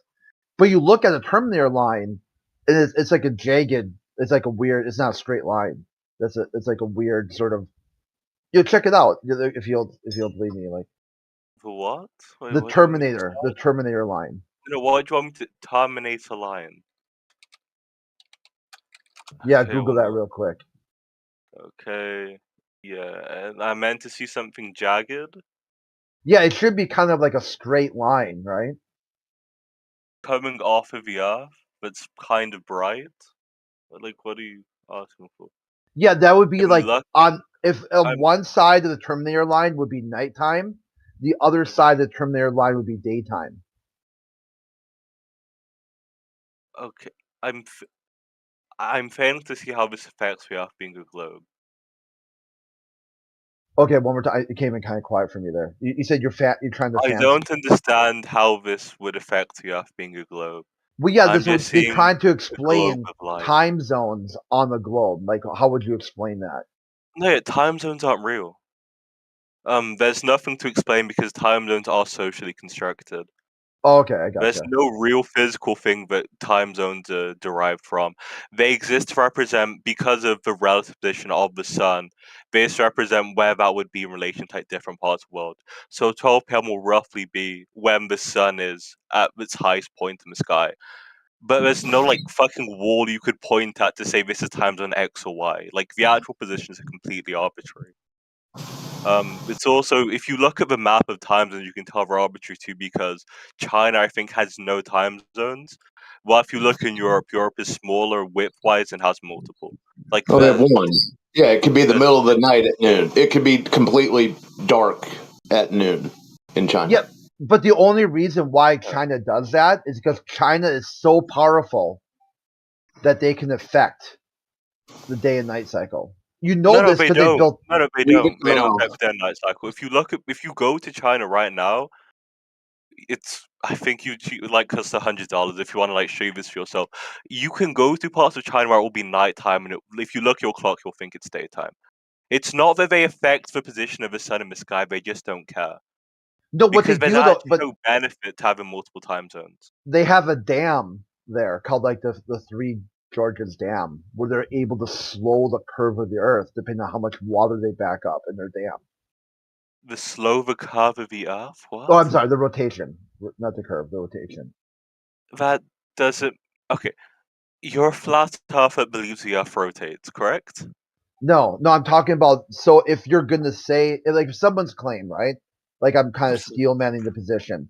The claim is that Earth is rotating and facing the sun is how you get time zones. Yes, the Earth rotating facing the sun is how you get time zones. Well, the Earth rotating affects the relative position of the sun leads to the social decision to create time zones in order to actually represent the relative position of the sun in the sky. Again, there's no real time zone here, but yes, kind of. So have you ever heard of China isn't, but the Three China isn't Georges doing what you Dam? think they're doing though. The mistake here is you think China's lack of multiple time zones means that China's experiencing time differently. If you go to China, you will see they're not experiencing time differently. They just haven't decided to split their country into multiple time zones. Again, like if you okay, So look they at kind of the. skip the whole days of creation then. What do you mean by days of creation? Actually, how do I look at this differently? Okay, go outside without a clock, look in the sky, and when it said it's high, you'll say it's 12 p.m., right? And that's going to be true for most parts of the world. In China, they have decided that it doesn't really matter. So you can look at the sky, it could be like fucking what you'd assume to be 5 p.m., and they'll call it midday because they've decided to go off the position of the sky in Beijing instead of a relative position. It's not that they ignore the days of creation, whatever you said. It's just that everything in China is based on Beijing specifically. So then the the western parts of China are just like secondary, and they don't really value them. That's So are you really what saying China's in on it or they're not in on it? they're not. There's nothing to be in on. China is just deciding to not separate into multiple time zones because they center themselves around Beijing. So instead of having multiple time zones for each specific region, each region just does what Beijing does. Okay, so they're not in on it, or so why doesn't China tell on America then? Why would they keep the? Why Why would they would they cooperate? okay. Personally, I think if America was lying, they'd call America out for it. They have no reason to cooperate with something they believe to be false. So because you're flat earther, A, China has its own specific reasons for lying. That's unlikely. Or B, the Earth's not flat. But like Or China China's releases lying. Maybe China's lying about time zones. They actually do why would exist. no. China, if you know, when I say if you go, okay, look at the train timetable in China, you'll see the timetables don't exist. Multiple time zones, sorry, I need to clarify, don't exist. If you live in China, you will observe there is only one time zone there. So they're in on it then. There's nothing to be in on. Time zones aren't real, so they've decided to not engage in this not real thing. You are acting as if time zones are real. They're not real. It's like if okay, what's an example? Okay, you know how like gender. Okay, imagine it after. You know how gender is a social construct, right? You know how like leftists believe Yeah, that gender is a social construct. yeah, If yeah. A Chinese social people, construct. Yeah. yeah, if Chinese people didn't have gender, that doesn't mean that gender is now some physical thing that they're in on or they're not in on. That just means gender is something that people bring into existence to describe something about reality. And then China specifically doesn't care or have reason to bring in this same socially designed construct. So they're not in on anything. It's just that time zones don't serve a benefit to Chinese people, so they don't invent the social construct in a way that like would allow them to maybe tell the difference between Beijing and then like fucking the Uyghur region of China. It's just there's nothing to be in on. It's just in the same way that I may not care about gender, they don't care about time zones. Okay, so what you're looking at here is that not only did China deny like the first 3 days of creation, they're denying the 6th day of creation too. Okay, one, Chinese people are majority atheists, so yes. If you're referencing like biblical stories, they will reject them on principle. Well, because China the is 6th day, that's where God created man and woman. no, but they don't believe in God, at least in the way that you believe in God. But they So don't believe in everything will go. gender either, right? Is what you're saying? No, I'm using So are they gender to in on it describe then? Or are different they time. not in I'm on it? using gender. Okay, I'm using gender to describe what we understand time zones to be. So it's an equivalence, right? Like we're talking about time zones. Plutus, Yeah. bro. Like, let's not bring that into it because I think it's just going to add confusion. It's just the Yeah, idea that he's time zones are not concrete facts. They were put on like I think it's the international dateline that was put down the middle of the map by Britain, right? We decided what time it was around the world. It wasn't like before that time zones as we know now existed as they did, right? An Aboriginal in Australia had no concept of the idea of the international dateline. Neither did most people in the world, right? I agree with that statement. Okay, so they're in on it then. there's nothing to be in on. It's just socially derived. There's no thing. What? Like it's not okay. For them to be in on something, that means there's something that exists, right? Like you could be in on a conspiracy theory. Time zones aren't a conspiracy theory; they're just an agreement. So they're Yeah, for not in trade on and it. commerce. Yeah, that's Yeah, why it they were just developed. makes train timetables easier. Yeah, literally. That's why they That's were why I created. said. So you're making it seem like they're not in on it, but they're really in on it. They're in on What it do you for mean? this. Okay, let me clarify. What do you mean by in on it? Are you referencing like the theory about the Earth being flat? Like, what are you actually saying when It's you not a say that? theory. The Earth being flat is not a theory. True, that's hypothesis. It's not never going to be tested. Trust me. No. What are we getting in the information? I don't know. Where are the wires crossed here? We don't say that the Earth is a globe. We say that we've been told that it's a globe. If it is a globe, then we have to produce information to substantiate the claim that it is. So, on That's the not really case, relevant to what I said. This is well, like a but deer. we I gotta just like address changed my. yeah, but No, we it's gotta not relevant address to the we gotta conversation address at the hand. elephant in the room, right? Which It's is not relevant to the conversation I'm well, having it with is Crit. So relevant no, because we the room don't. that you're in right now is 24/7 Flat Earth I'm talking to channel. Crit. So no. So I'm I don't talking to care. Crit right now. The elephant in the room is what me and Crit are No, conversing about. no, no, Can you not Plutus, derail no. my conversation? Yeah, sorry, but that's So not the way it's Crit, gonna. that's Nope. Sorry. Yeah, Alpha Plutos, I think we Veritas. got to a Remember logical the name. conclusion. So if other people want to jump in, it's fine. We can't filibuster the whole time. We've been going back and forth for about, I don't know, a half hour or so. Other people want to talk too. All right. Plutus, are you there? So anyway. Yeah, anyway, let's get back to the so point. I need to clarify something. Nah, not gonna happen. So what we need to do is address the point. You can either kick rocks or stay and have a conversation about producing some evidence, Plutus. Your choice. Nah, you can't. So we want you to produce evidence that the Earth is a globe. Please Okay, present so is my information. So back to what I'm saying here, right? The information to substantiate the case that the Earth is a globe. Please produce the evidence. Go. What is this bug shit? So, I'm gonna we. Sorry. It's up to you. Answer the question or don't, but we need to know how it's been substantiated that the Earth is a globe. It's not a theory. It's not a hypothesis. It just is. Okay? So now if you say the Earth is a globe, please substantiate that. Go ahead. Okay, so one, you completely misunderstood what I said originally. Please substantiate the Earth being a globe. Go ahead, sir. Okay, like, can we not do this shit for? Yes, we're going to keep doing it until you answer the question.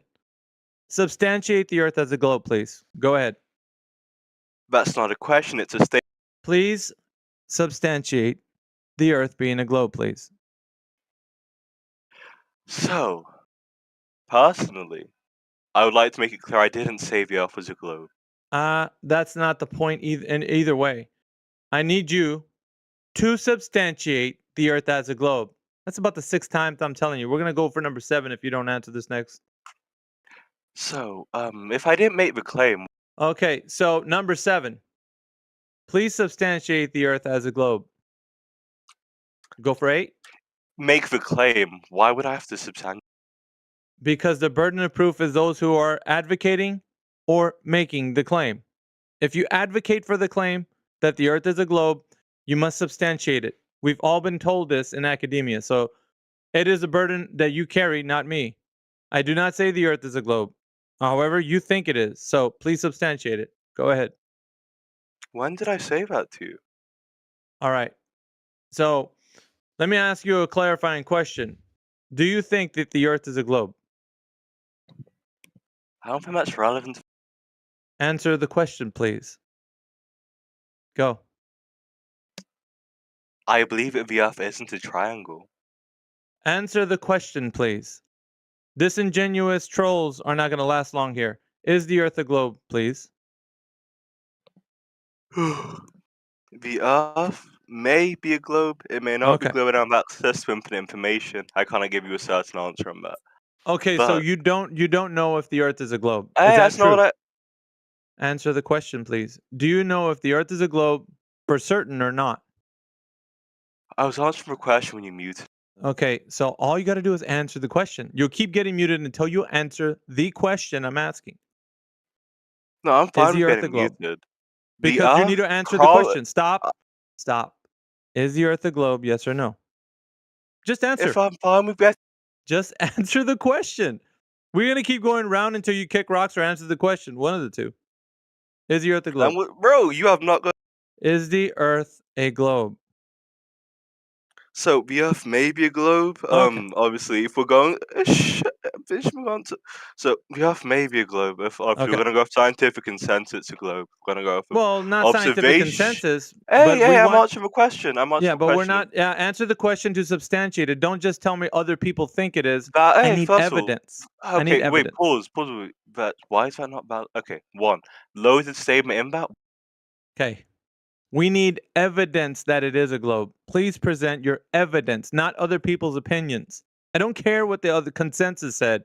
I want to know how you can provide evidence that it is. I just asked, why is there not sufficient evidence? I want you to provide evidence that we could substantiate the Earth as a globe, sir. Go ahead. And I would consider that evidence, so why don't you? No, evidence that other people's opinions exist are not evidence. People say Wait, whatever they want to say. Based on what? Yeah. So and when that's they still say, evidence. yeah, when they say that the Earth is a, okay, you talk through me. When they say that the Earth is a globe, what we have to do is investigate how they know it's a globe. So there's one thing for people to claim that it's a globe. There's another for you to understand there's evidence to back it up. Now, what evidence is there to back up the claim that it's a globe? Okay, so like this is like a really weird presupposition you made. 1 is contingent on like, hey, I don't know if you could. We're not having you filibuster and just go on about whatever you want. Please answer the question. I was answering a question, but I don't know if you could ever prove that wrong. Was my I need answer. you to substantiate the Earth as a globe. It was my answer. Just answer the question.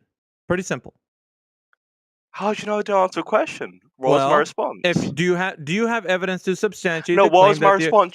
I'm not going to have you talk through me, sir.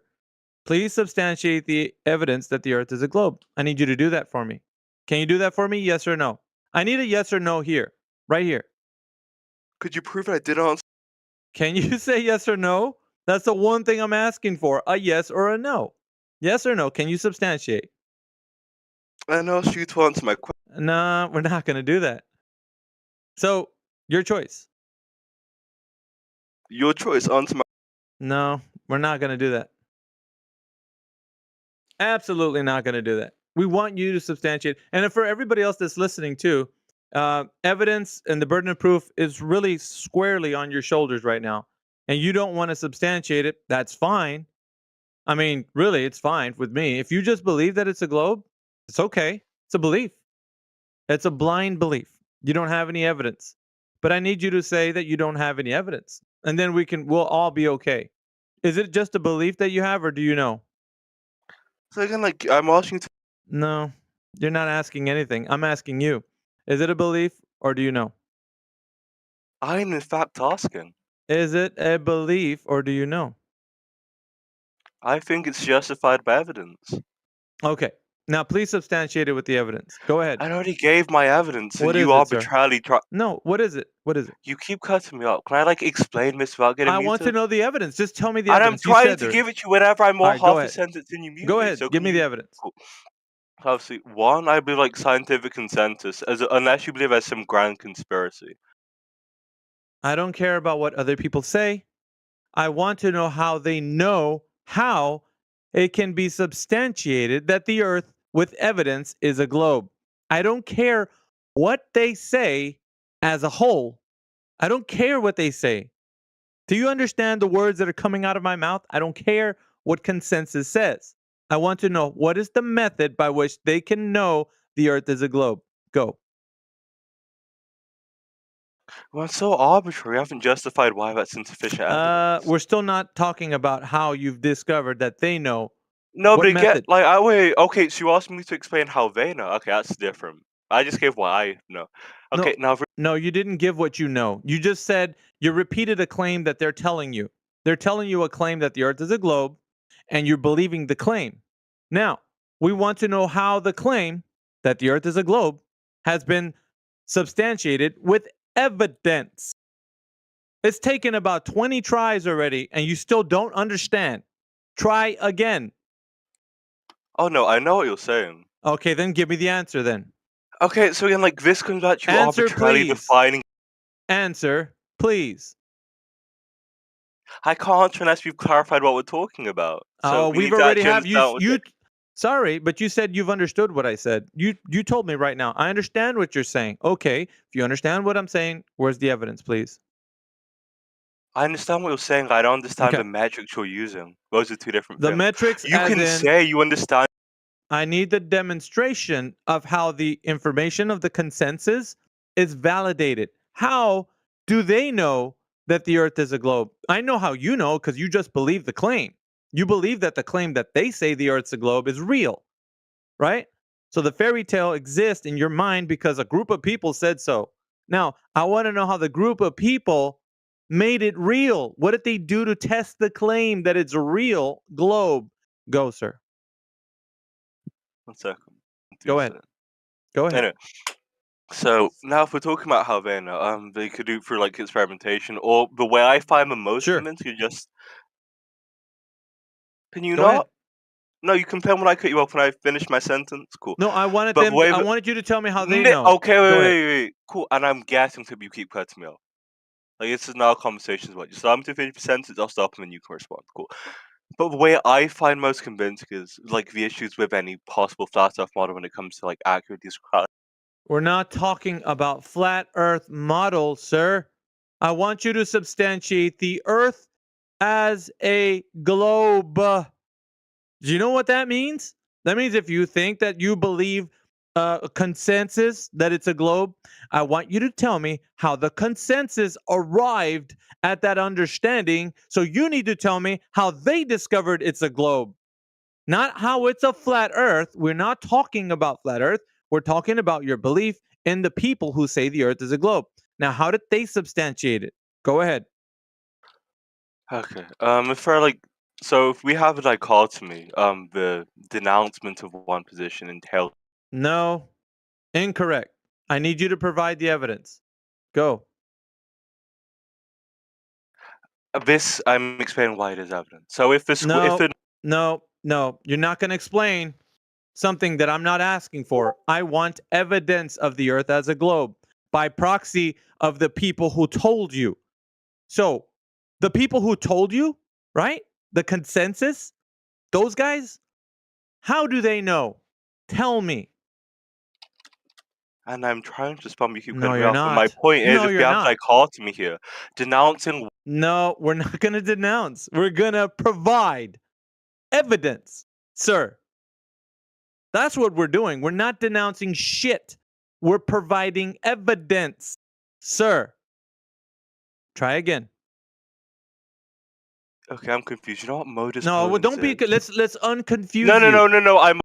Yes. Let's unconfuse you. We're not denouncing anything. We're asking for your belief system in the consensus. How did they arrive to what they know? What did they do? What is the method by which they discovered the Earth as a globe? Please provide that as evidence. Go. Do not accept modus. No, we're accepting you giving us the information to substantiate the claim. Go. Is modus ponens sufficient? We're not going to go into modus ponens. We're going to go in for you describing how you know over, I don't know, maybe 1,000 years or so, we've known the Earth as a globe. You know, the globe that you think you're standing on, that thing. Okay. That thing. Substantiate it, please. And I'm using modus ponens to No, substantiate. we're not going to use modus ponens. I want you to describe the method by which someone, maybe a group of people, like your consensus that you say, consensus, describe how they arrived to the understanding the Earth's a globe. Go. And I'm going to use modus ponens. No, we're not going to use modus ponens. So if modus ponens is the only way that you can arrive to this conclusion that the Earth is a globe, then you're sorely mistaken. Obviously, nobody out there discovered the Earth as a globe. Name one person who can discover the Earth as a globe. Just one. Name one person.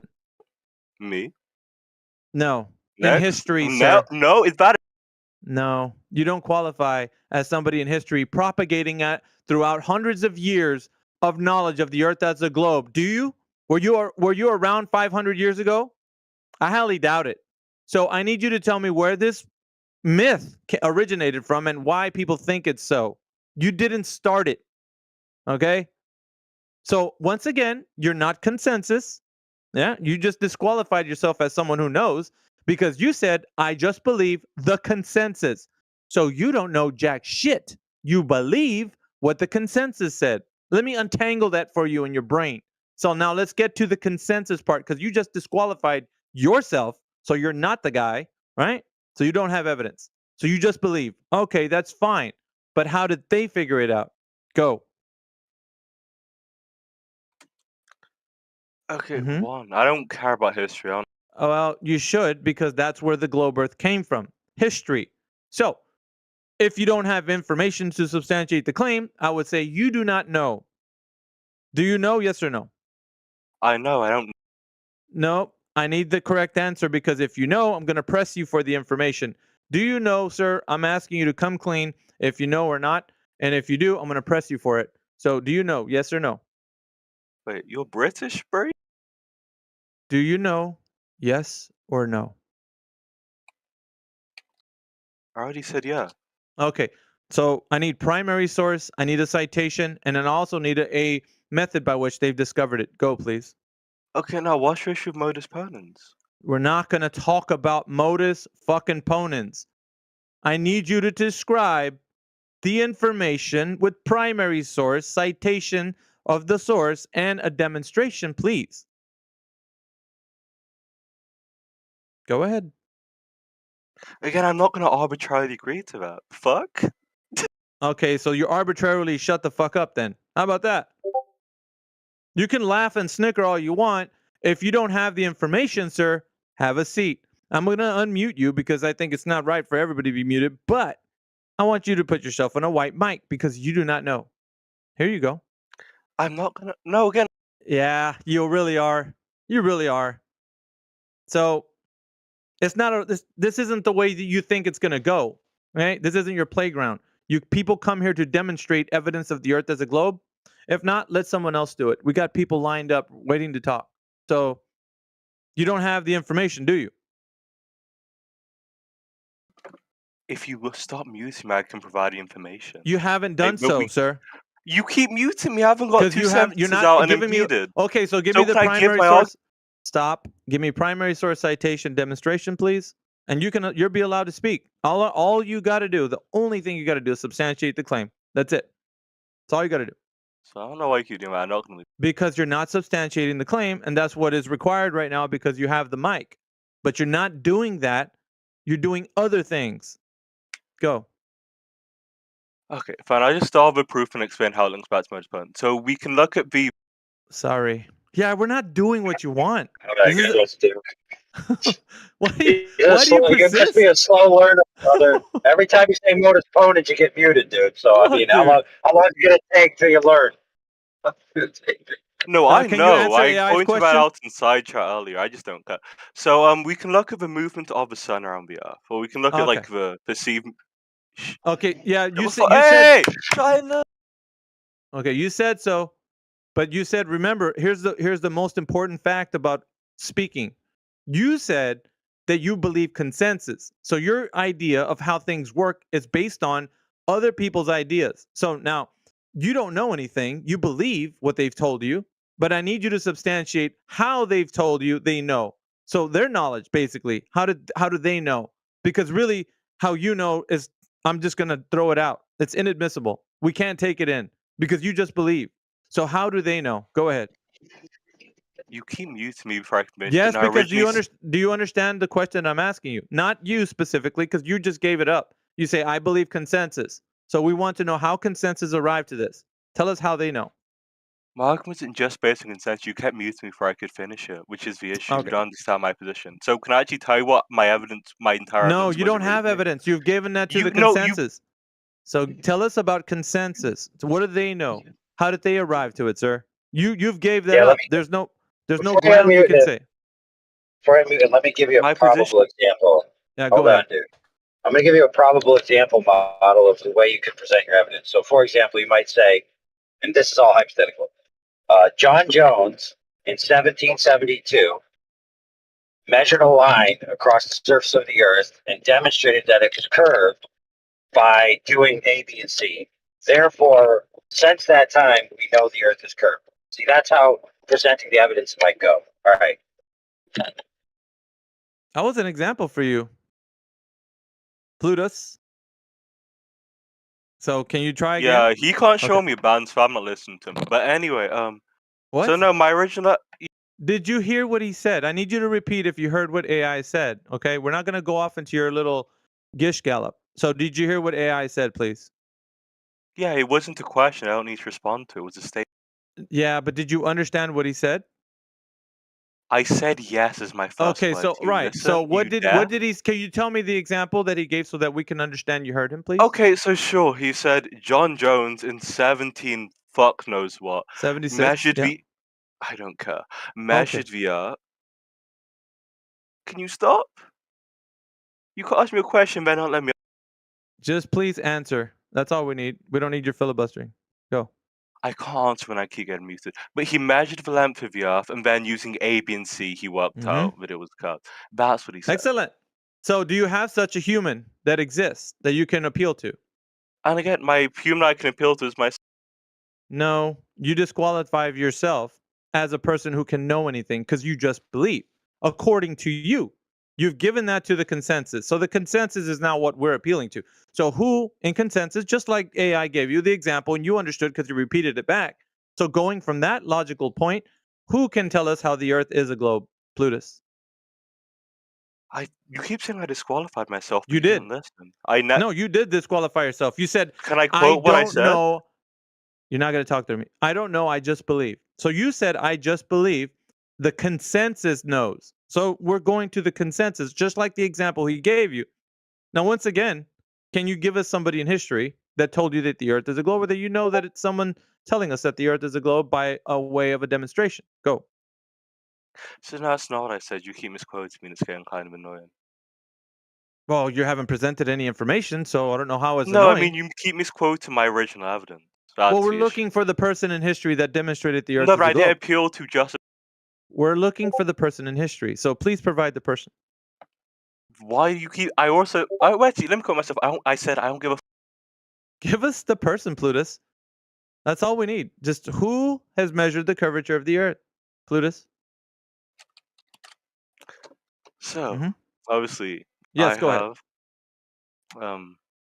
God has. No, but on a serious note, I don't know why you keep like saying who measured the curvature. On a serious note, do you know who has measured the curvature of the Earth? Go.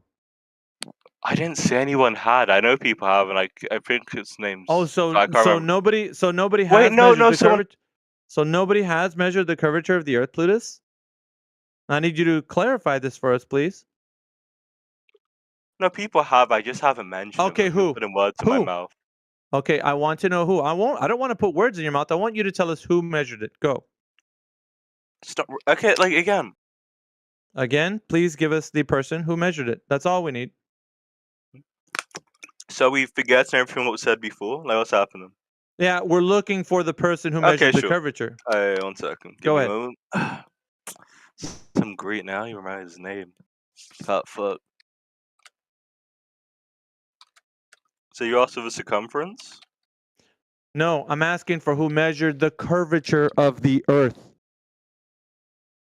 Okay, I am fan too. If the Earth is assumed to if approximately the Earth was a globe, the circumference and curvature go hand in hand.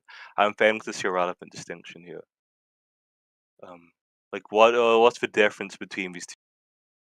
Who measured the curvature of the Earth, Plutus? And I'm saying if they believe the Earth to be a I don't want to believe. I want the person who measured it. Thank you, sir.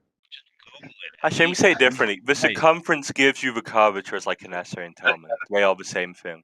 Or at least one falls directly from the other. Hold on. AI wants to say something, Plutus. Just hold on. Go ahead, AI. Yeah, you don't need to keep parsing an equivocation, right? If they're equal in your eyes, then just present the person who did so, and stop, ragdolling us around here with the same sentences over and over again to get to the point. So, for example, John Jones in 1775 measured the circumference of the Earth through this method and therefore concluded that the curvature rate of the Earth is thus and so. You see how that goes? It's very simple. Go, Plutus. So that was what I was trying to say, but he wasn't okay with that, which is my issue, which is why I didn't get to. Okay, let's just provide the evidence. Let's not filibuster. Go. So AI Overlord, so actually, are you? Dude, just provide the evidence, Dude, okay? just say who. Jesus Just say Christ, who. Yeah, bro. it seems to be a very difficult process for you to say who it is, right? Yes, Go. well, let me do it again. So, for example, hold on, he's not going to do it, so I got to give him another example. So, for example, Amanda Swanson in 1538 off the coast of Africa, right, used a methodology known as A to measure the circumference and came out with value B, and therefore derived the curvature rate of the Earth as C. Okay, see how simple that is? Go ahead, Plutus. So anyway, look inside. I can't pronounce his name. This is the guy. Okay, cool. This is like demonstrate to you. This like. Oh no, I'm not leaving. It's just like they can't show me a band. Yeah. Can you see the guy's name? Is it Eratosthenes? I don't speak Greek. I don't speak Latin.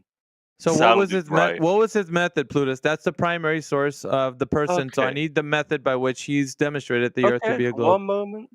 Ein Sekunde. Why are we waiting? Why are we waiting? Do you want like a half-assed version where I just say No, because I want to shadows? know. I want to know. Give me the answer to That's why we're we're waiting. Because Why? I could give you a half-assed version that's not going to be good enough and I actually like to repeat it. Or I could give you a detailed one, but for me to give you a detailed one, I have to look over its method again. So you have to look over its method. So you don't know it right now. Is the Again, correct I answer. don't remember. Are you autistic? Am I autistic? Like no, I I'm said asking you for. again, I'm asking you for specifics. I do not have complete. Okay, so you don't have the specific information right now to substantiate the claim that the person you're describing is showing you a method that you have no knowledge on right now whatsoever. So right now, currently in your mind, it's just a belief system, blind belief, I'd say, because you don't even know what the person done.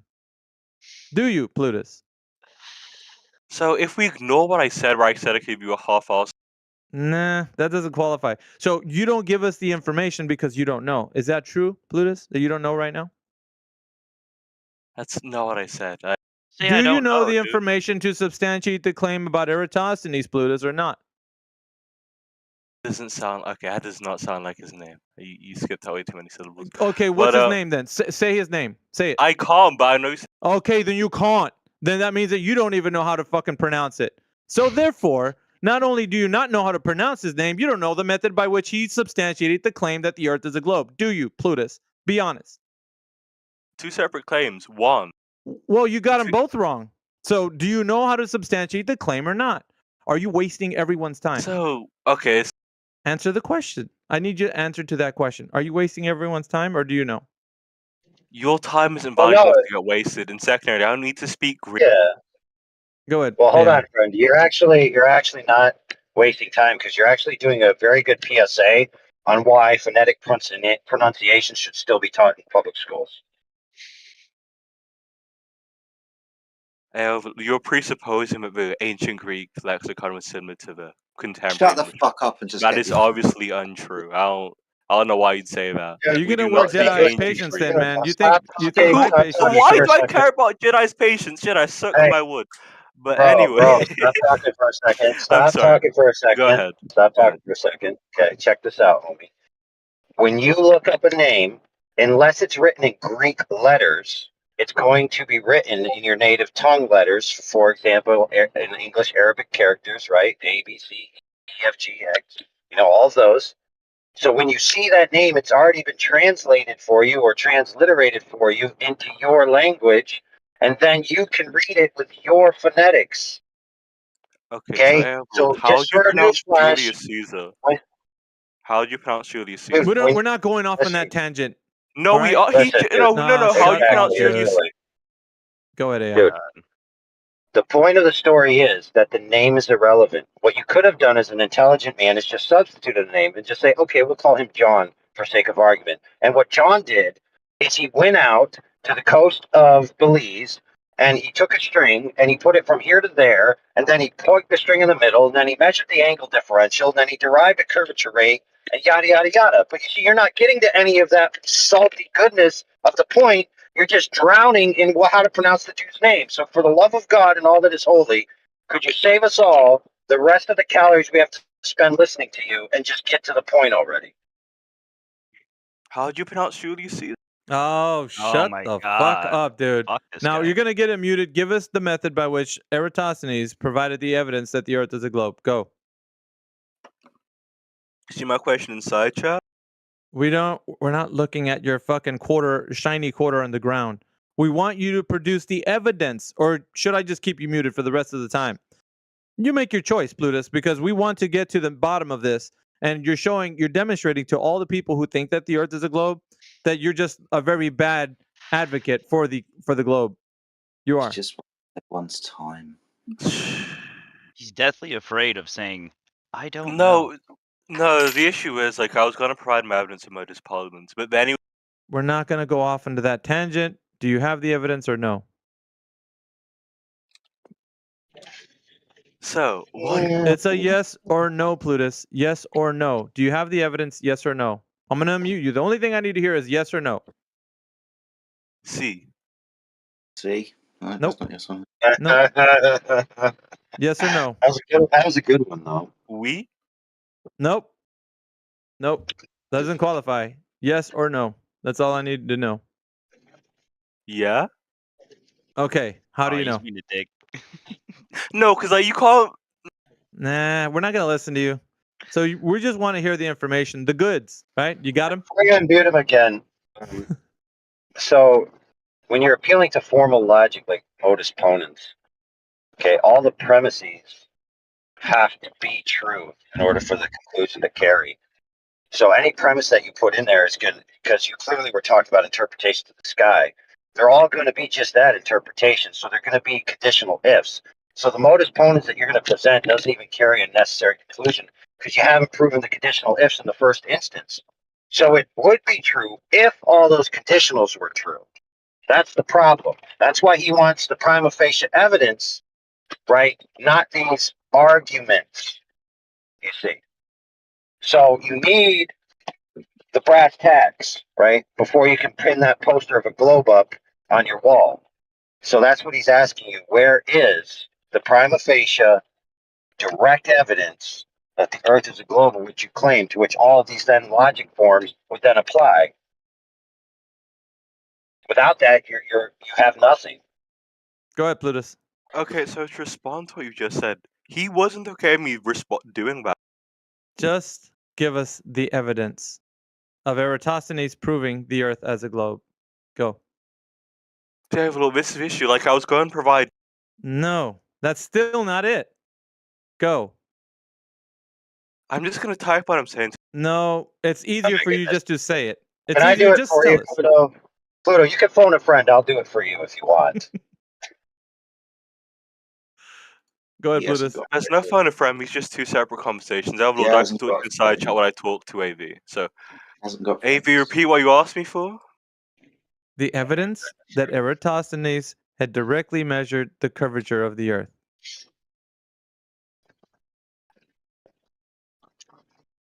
Some Just, dead nigga. I just settle for you even telling what Eratosthenes did in any general means. You're literally just waffling back and forth, saying nothing so far. Okay, so he. You know, for example, Eratosthenes went to McDonald's, took 2 hamburgers, separated them by 500 leagues, and measured the width of the patties against the Necronomicon, and then chanted the spell, and therefore he derived the radius as thus and so. You know, something like that. Just any salient details whatsoever of what he did. Okay, so he separated two, I'm assuming, markers in a sufficient distance. I think during the summer solstice, then used the angles of his shadows to work out like a rough difference between them, and then from that difference, he's able to work out some vague understanding of how the Earth got. If you want more detail, which obviously this isn't the main elements I go to, I normally use modus ponens, but the other guys in time use that proof. I'd have to like read in more detail because I haven't done this for like 5 years at GCSE physics. But that's like the long and short of it. He used shadows, then used the distance between these two markers, and then the distance is opposed. The distance, like the actual distance between the shadows and then the angles the shadows rotate, not rotate by, but were angled by to work out some vague understanding of the Earth's curve. Now, the argument that I would use, which is modus ponens, which would be we look at how we look at the movement of the sun in the sky. Now, the if statement would be if the sun doesn't slowly shrink into non-existence in the sky, the sun must be crossing some boundary. Like that would be pure. Like the way we observe this. Don't shush me. No, because like, do you want to say something? Or was that just background noise? I'm no mate. Just carry on, please. Keep Okay, entertaining us. I'll okay, just shut the fuck up then. So, it would wait. be like the way the sun moves backwards in the sky is inconsistent with something that is actually just like moving further back and even into infinity, because the sun instead of regressing into an infinitely small point, instead seems to disappear without becoming smaller. If the Earth existed on a plane, that would be an unexpected observation. If you want, you could like look at a lamppost move back really far. The lamppost never crosses the horizon because the lamppost doesn't. There's no curvature, right? There's nothing but it moves back behind. Instead, it becomes smaller and smaller and smaller because it takes a proportionately smaller amount of the space between you and it, right? And like that observation is inconsistent with a flat plane. If the Earth isn't on a flat plane, the Earth must be on a curved plane, and that's just like the starting point I'd use. But obviously, he wasn't okay with that because for some ungodly reason he disagrees with modus ponens, which in my opinion is kind of autistic. But yeah. No, Overlord. That was the original thing he didn't let me demonstrate. Are we cool now? Do you want to like interject with anything else that's completely meaningless? Alright, good. I'm out of water though.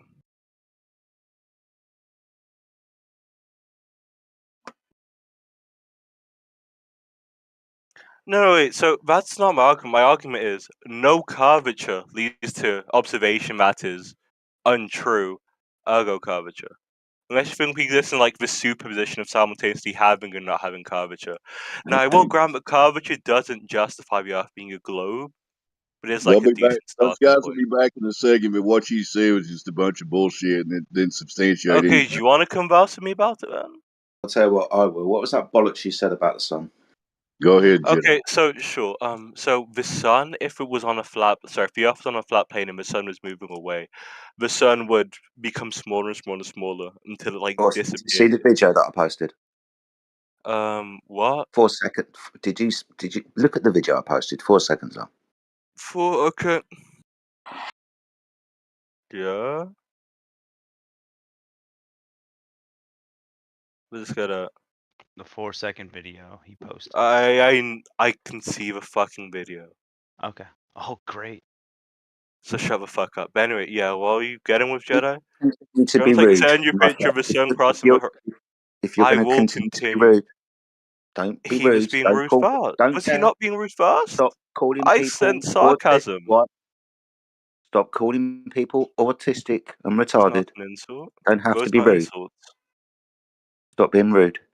Nothing wrong with being either of those Stop things. being But anyway, rude. okay, what are you trying to prove with that video? Your bollocks about your son. So if I now send you an image of the sun crossing the horizon, you're going to like disagree with that being the case? You're Well, gonna say the image is fake? all we need is one image to demonstrate that your assertion was incorrect. No, we don't, because we could simultaneously exist. No, we could like simultaneously maybe exist on this like curved, uncurved up, but like this at least demonstrates that there has to be some form of curvature. This is impossible No, on a flat it plane. doesn't. What, the sun Unless going we over the horizon? no, the sun crossing the horizon without vanishing. But like the sun cannot cross the horizon on a flat plane unless the sun Yes, is it can. moving perpendicular. What's the horizon?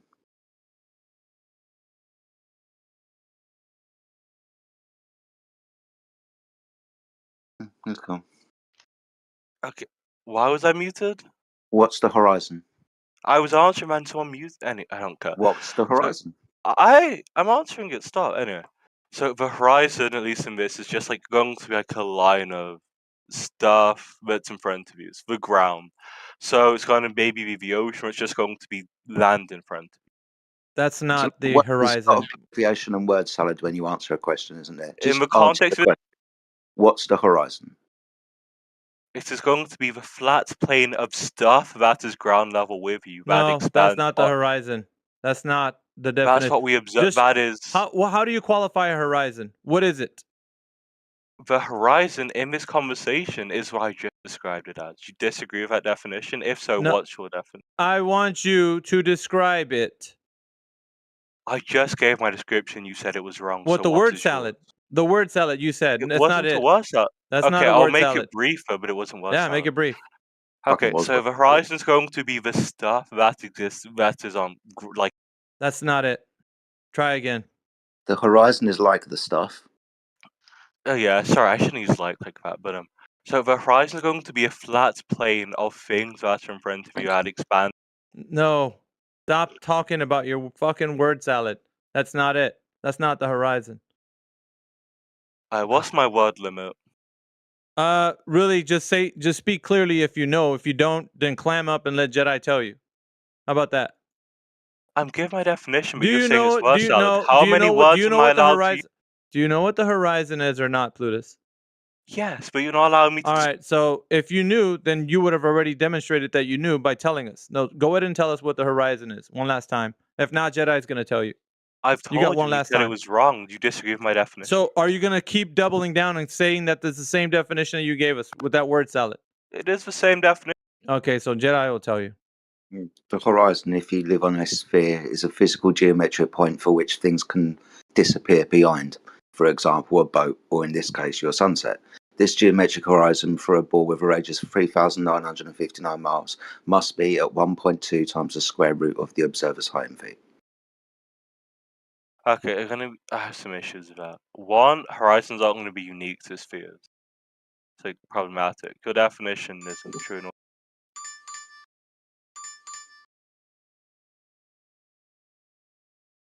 No one said anything about them being unique to spheres. Your definition includes the word sphere. If your definition isn't describing things other than spheres, your definition falls.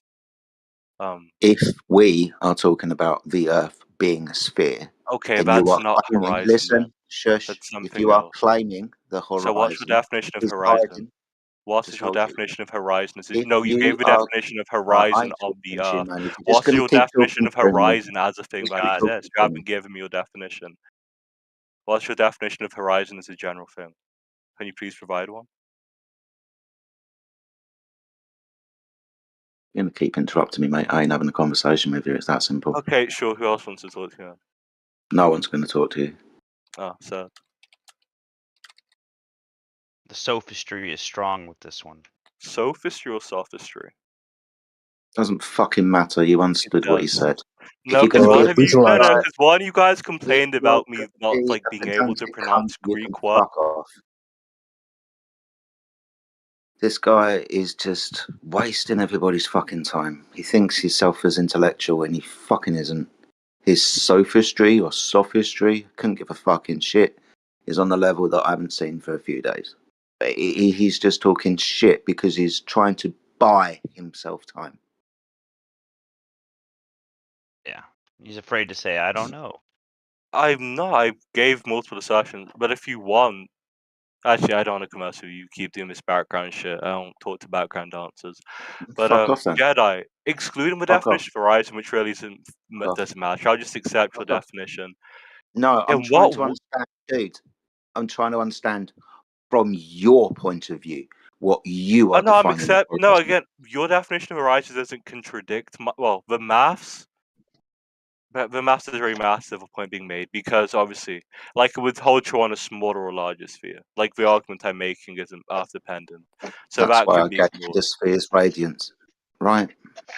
Pardon? I didn't hear what That's you why said. I gave you the sphere's radius and the mathematics associated with that sphere's radius to determine where the physical geometric horizon was for a person standing at altitude on that curved surface of a known size.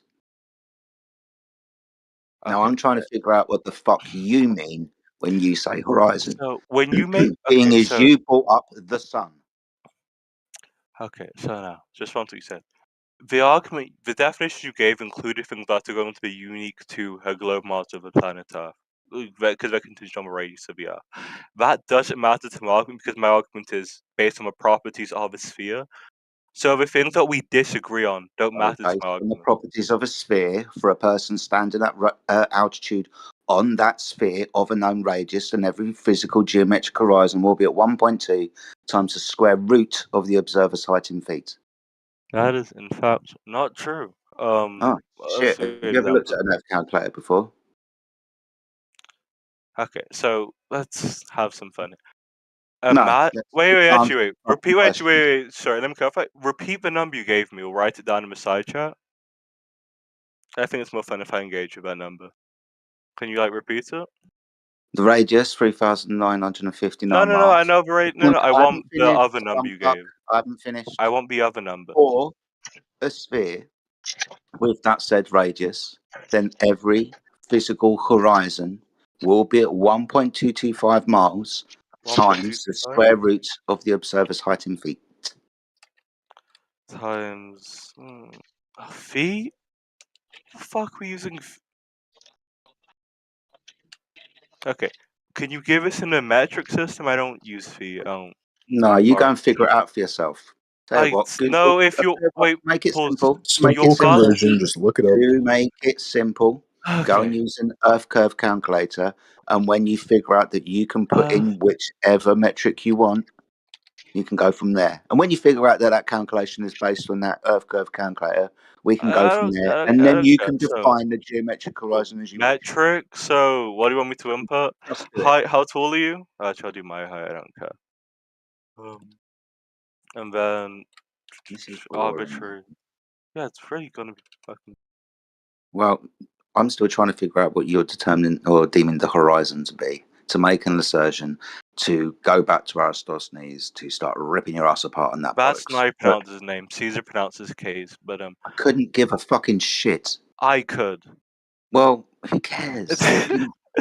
I do. That's why I keep saying it. Well, you're a pedantic little cunt then, aren't you? Hey, I'm 6'4". That's for sure. I'm a big cunt, nigga. All right, That's sorry, dude. If you're going to use words like that, I'll fucking give you I one can't warning. say. Don't care. He's No. gonna say the N-word. Africans can't say yet. Okay, sure. Don't care. Literally 1984, but anyway. Look, I'm black and I don't even say boy, so calm Okay, down. and so am I. Are you God? Why do I care what you say in those Hey, days? dude, we're not gonna have a conversation about it. You're either gonna accept. I know. Okay, sure. I said or I wasn't not. gonna. I said it's fine. It's fine. All 1984. right, I don't care. move on. So Move anyway, on. what numbers do you want me to I'm talking to a British guy. What numbers do you want me to input? I'm still waiting for you to. I'm still. I've got the calculator open. What numbers do you want me to input? I Eye don't height know. 1.8 meters. Target distance what? 30 miles. 30. Okay. So sure. Feet, I guess 6 works. Miles 30. Calculate. Wait. Where's the calculation? Horizon distance 3 miles. Target hidden height 486 feet. All right. Is Good. that what you wanted? Yeah. So now that you've come to the conclusion that the mathematics is correct and that No, you I are haven't. making, you're not. Okay. Fair enough. I don't know the method being used. I don't. Just a second. Sorry, I need to. Anyway. I'm still waiting for you Go to ahead. define the horizon. I accept your definition of horizon. It doesn't really matter. The maths is something I don't care for because it doesn't affect my point. The numbers could be anything. Because I'm talking about a physical thing that What couldn't is your happen. fucking point? So, do you want me to repeat it? Yeah, could you? Okay, cool. So an object could not cross this horizon without moving perpendicular to the plane by like at least the way that we observe the sun. Like the sun could not cross horizon the way we observe across horizon if the Earth was a completely flat plane. That's my claim. The math doesn't really matter to this. Like if I have a block and I move a block infinitely far forwards, the block will never cross the plane. It will meet with the plane, but it will never cross it. Damn, Jedi left. Right. Well, she also was confused about why you sent me a video of the sun not crossing the plane. That doesn't affect my point. My point is your observations can't be consistent with a flat Earth. The Earth could be like some other shape that explains this, but it can't be flat. And that was at least that was the main point of me demonstrating that, which I brought up earlier. So if we don't have an issue with that, we can like talk about something else. But I've yet to see a model of a flat Earth that allows the sun to cross the horizon. It doesn't work. Unless again, like I draw some shitty PNG where the sun fucking goes underneath the Earth, but that doesn't work if we want to like map on like other parts of the world having sun. Jedi probably just had to reconnect, but I mean, let's let you waffle on, man. You still haven't established that they've even demonstrated the Earth's curvature. So I No, don't know again, what like you're that's waffling what on about. this. Okay, so this argument to demonstrate why we have to have at least some form of curvature. If you weren't listening, that may explain why you're confused. But this entire argument explains why there needs to be some form of curvature for observation Oh my about the goodness, sun. dude. Painful. Go ahead, You're basically saying I can't see the entirety of an object, therefore the Earth must be curved. No, it's not. That's not what I'm saying at all. Well, then, so I'm you're saying the saying. sun. Go ahead. Or I could say it myself. I'm saying the sun is able to meet the horizon without going back or without regressing into infinity, which means that the Earth cannot be a flat plane. The only way this observation is possible on possible on a flat plane is if it moves up. So if we like regress You're back wrong. to infinity. You're wrong, dude. You're dead wrong. So I'm wrong? I can. Okay. Yes. Okay. I'll explain to you. So your claim is that the geometric relationship between the objects, right, and the path of light results in that it would never appear to be on the horizon if the Earth was flat. However, you could take a table which is flat. You could take a sun, right, draw it on a piece of paper, a fixed distance from the table, and you could move it along the table, right, closer to one end and further to the other, right? And if you sit there and witness it, you'll see that generally just, seems to stay roughly where it is. It will recede a little bit based on perspective. Now, if you introduce a differential media, between you and the target object being the sun, you can actually get the effect of not only the sun rapidly setting, but disappearing from the bottom up. So you are just factually wrong. Okay, so one. Wait. There's no, What dude, there's differential? no retort. Pause. No, There's no retort, dude. There's Hey, no so retort. one. Okay, I What? gave you a No, concrete. because Hold on. no, you've No. no, because you Nope. made a Nope. statement, and I'm Yep. going to respond to Too said bad. statement. Well, yeah, So but I'm what charged, so that medium are you sucks for you. referencing?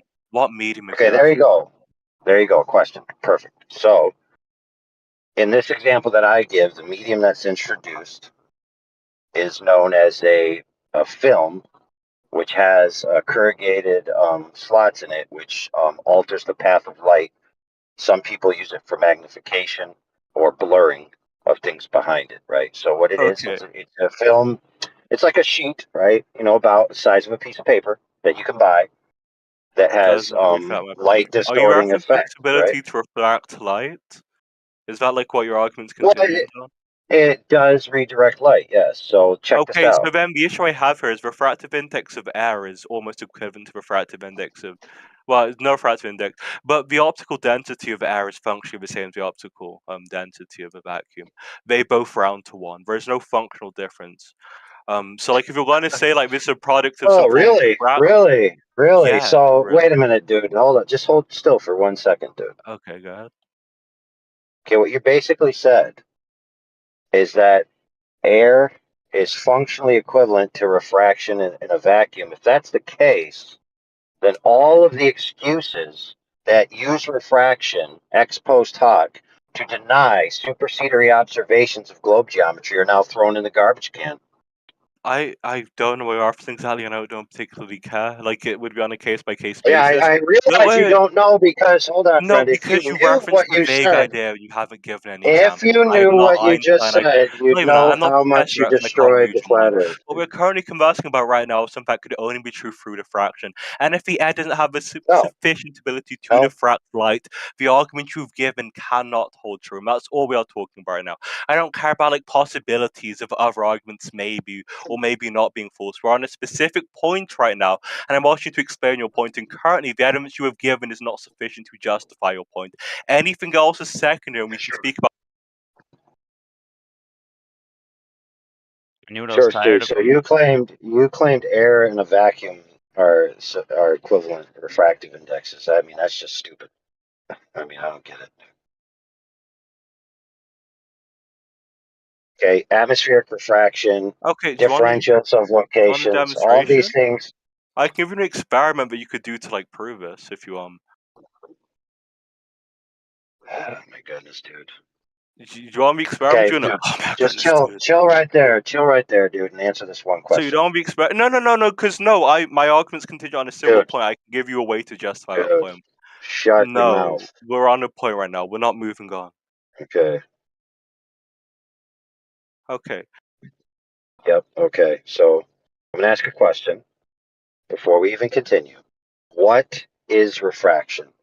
The only valid response is to answer that question. Anything else will result in you just going back on mute. All right. So what is refraction? Then we can continue. I'm going to unmute you. Don't start talking until I say go. All right. Go ahead. Refraction is going to be, well, not the bending, but it will be the changing in the angle of light.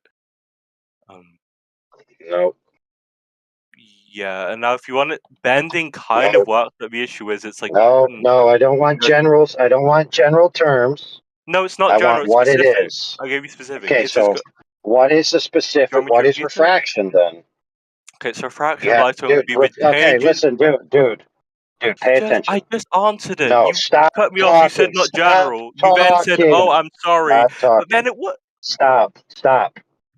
Okay, what do you You're want? not going to repeat the same thing you just said. If you're not going to add some Then what was clarification, then you're wrong with what wasting I everyone's said? time. What was wrong with what I said? You have Because to tell me what I need it's to not, change. dude. Chill. Okay, check it out. Yeah, are reflection and refraction different? Reflection, refraction are different. Anything They else? are. They are different.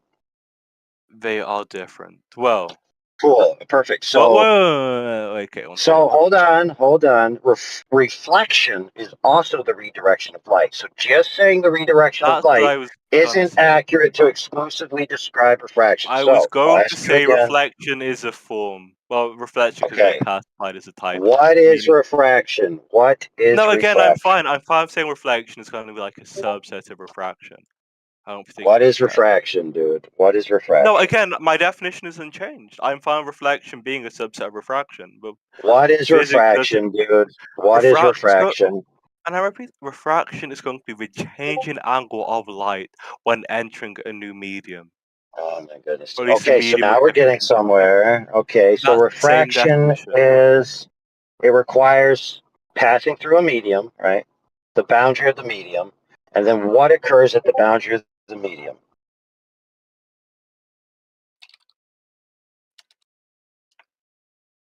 Fuck, I'm thirsty. So the light will change its angle. Okay, That's now obviously I want to because of the submit to you, friend. I want to submit to you that refraction actually has very specific phraseology, which you haven't gotten to yet. So maybe take a minute, go look it up, It and come doesn't back really with the answer. matter. Does It matters. No, why? stop Does it talking matter? immediately. I'm going to give you one chance, dude. I One just asked chance you, and one why does it chance matter? only. Stop talking. Okay, you don't squander your one chance on interrupting me. Okay? Refraction is a specific thing that happens in a specific case that has specific details. Okay? In fact, there's actually a law, the law of refraction. So you could simply look up the law of refraction and you would know all the answers to this question. So anyway, what phraseology was I missing was relevant? Okay, so you're going to go on mute until you write in the chat that you have the answer. There you go. So, friends, when he writes in the chat, I'm ready to give the answer, then he can be unmuted. Because I'm not going to listen to him ask questions about what the answer could, would, or should be. Since he claimed to know what it is, he should have the answer on tap.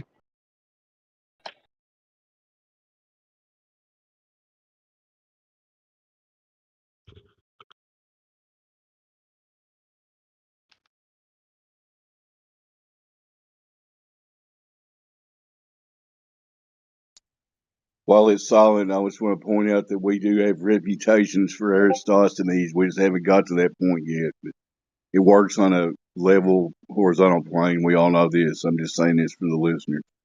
Go ahead, guys.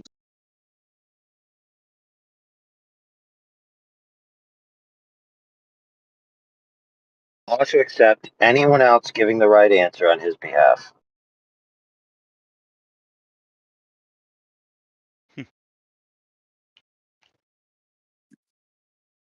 No thanks.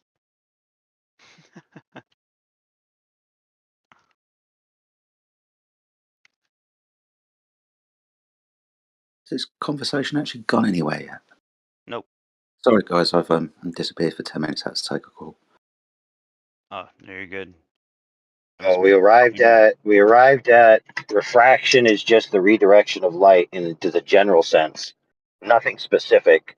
Nothing that has a law with specifics, right, that explain preceding and after and all of that. And I demonstrated to him that reflection is redirection of light, but not the same as refraction. And now he still isn't answering the question. Now he's saying unmute him because it's getting annoying, but he still doesn't get to answer the question. All right, he's going to give us the A-level physics textbook definition of refraction specifically. Okay, hopefully this is juicy. Let's unmute him and see what he has to say. Let me find his name. Man, this is harder than it looks. Who is this guy? Bluetooth, so I'll find him for you. Yeah, but where he is, man? Oh, there we go.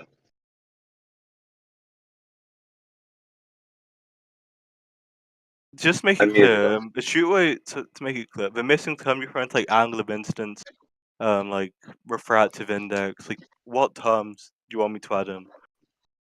Holy dude, I unmuted you because you said you had the definition on tap. So the first thing coming fine, out of your fine. I'll mouth get out the textbook. No, should have because I been don't know the if the textbook definition. contains the terms that you want. What? What terms? Okay. If you All want right, me you're to. going back on mute, dude. This nigga's Bye. autistic. Okay. I'll feel the same. When you're ready, dude, to just state what it is, let me know. This N word is autistic. That's all we got from that. That's an A-level textbook definition. Brilliant. Okay, don't use the N word though. That's right, dude. Dude, it comes out your mouth one more time, I'm gonna have to ban you for 2 days. That's just the way it is. So No, you can either accept that as reality or No, he whatever. said that. He said the actual thing. That's all I was saying. Okay. Yeah. Sorry, my bad. Well, he's clearly disabled, so we're gonna give him one chance.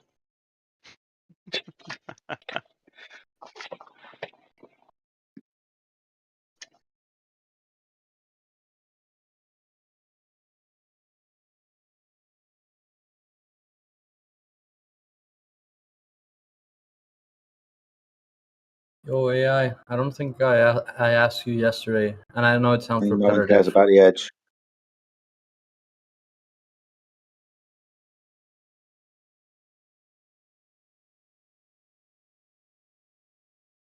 Okay, you got me, Jedi.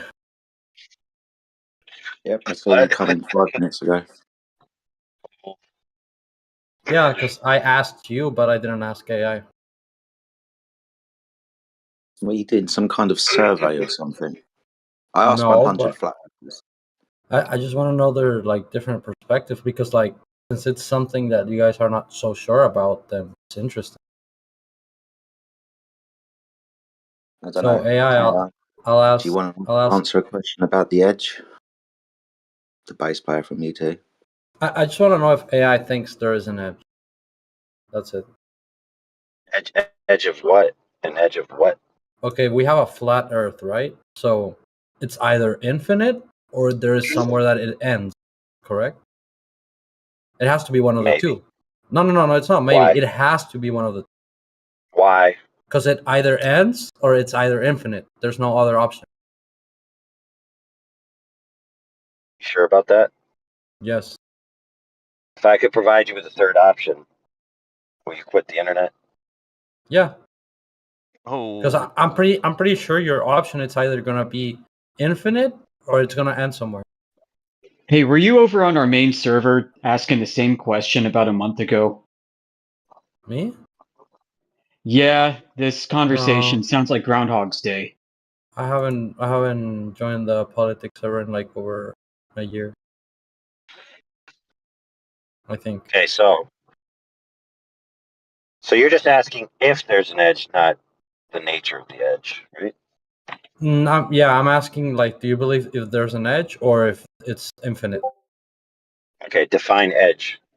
I mean, just so you know, there's not like a right or a wrong question since we don't know if there is one. The edge is where it ends, like where Earth ends. That's what I would call an edge. Oh, okay, perfect. So if I get out of my car and I stand on the road and my feet are on the earth and my knees are not on the earth, then that means the earth ended below my feet. So there's the edge right there. No. Yes. No, because there's still Earth like next to you. Okay, Okay, one more time. One more time, I'll dude. define it. One more time. You got to define it differently if you want a different Okay. answer. Yeah, I'll define it differently. Let's say you have the wing of a plane, right? And you're walking on the wing. You get to a point where there is an edge and you fall down. That's what I'm talking about. Like that's how. I don't know if you believe there is an edge or not. I don't even know if there is one. I'm just asking. Like, would you say if there's an edge or would you say it's infinite? Like, there's no right answer. I would just like, what do you believe in? Oh, I have the answer. Okay. From the man himself. Who, Jesus? Who has cast a line upon the earth to know its measure? Declare if thou hast understanding. No one. There's your answer. So the correct answer is going to be either of two options, either indefinite or unknown. Oh, so Job it's 33. unknown. Okay, that's fair. I just find it like a little like hard to No believe that. problem. No problem. But I would submit to your friend that the same question, right, and the quandaries and the problems and the paradoxes of this question also apply to the heliocentric model. One, in the first instance, the globe that they claim, they think in general terms that the common man, doesn't have an edge. But in actuality, every extent of the surface from the center is the edge.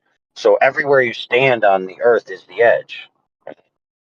Now, transversely, outside of the Earth, you have the cosmos, right, which is allegedly contained within a universe, of which universe is constituted of space, time, and energy, of which originated at a finite point and is expanding outwards from that point, which means that space, which is available places to be, right, or move, is currently getting bigger and traveling, increasing its extent from the center point from which it came, which means it's traveling into a region that doesn't contain space yet. So then you have to ask the question, what's the boundary between tangible, available free space to travel and what the heck is beyond it?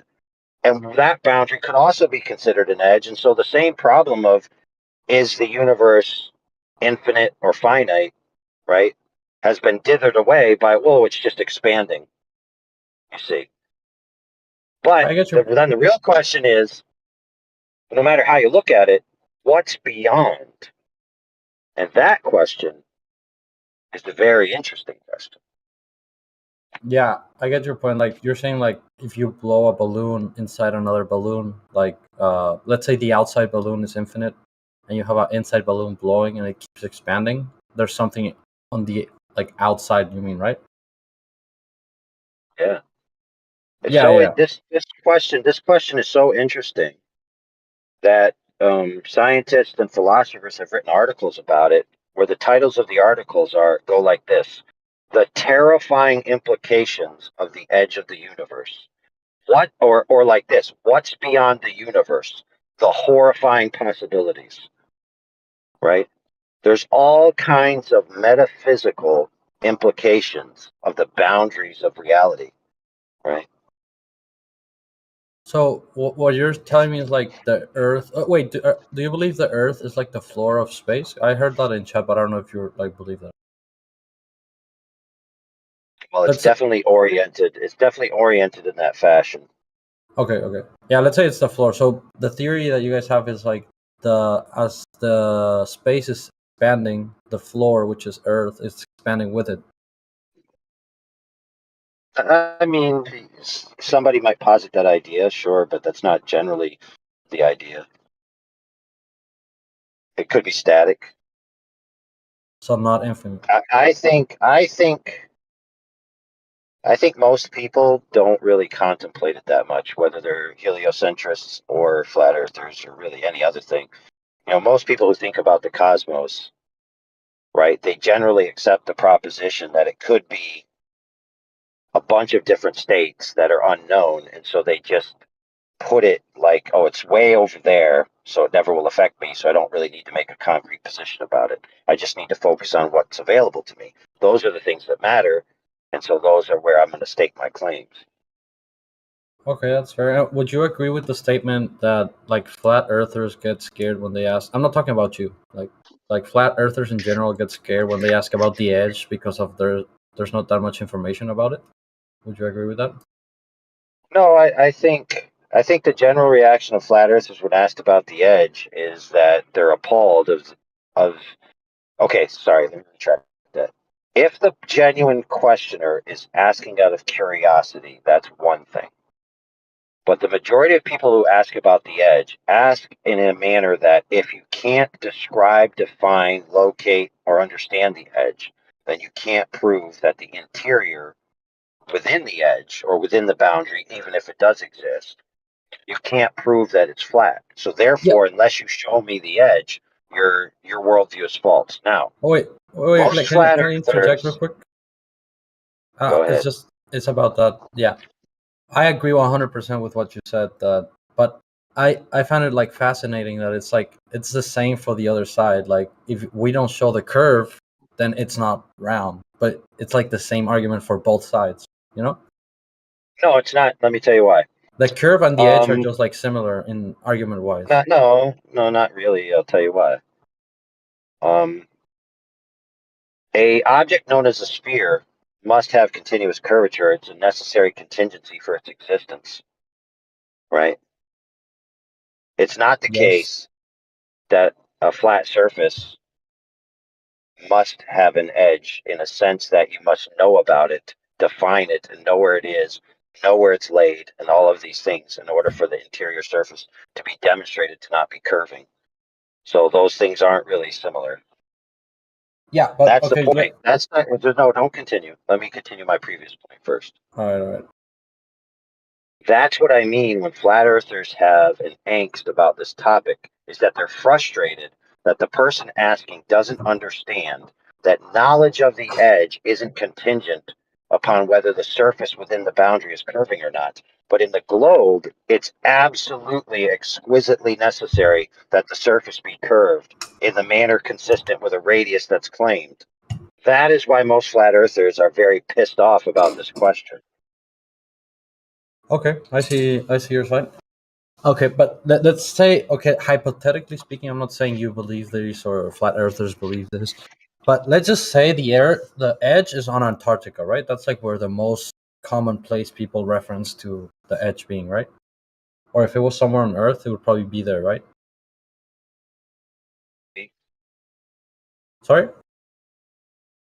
Most people describe that if you go south, that the furthest extent south that you go, you'll be met with a land that's covered in ice and snow.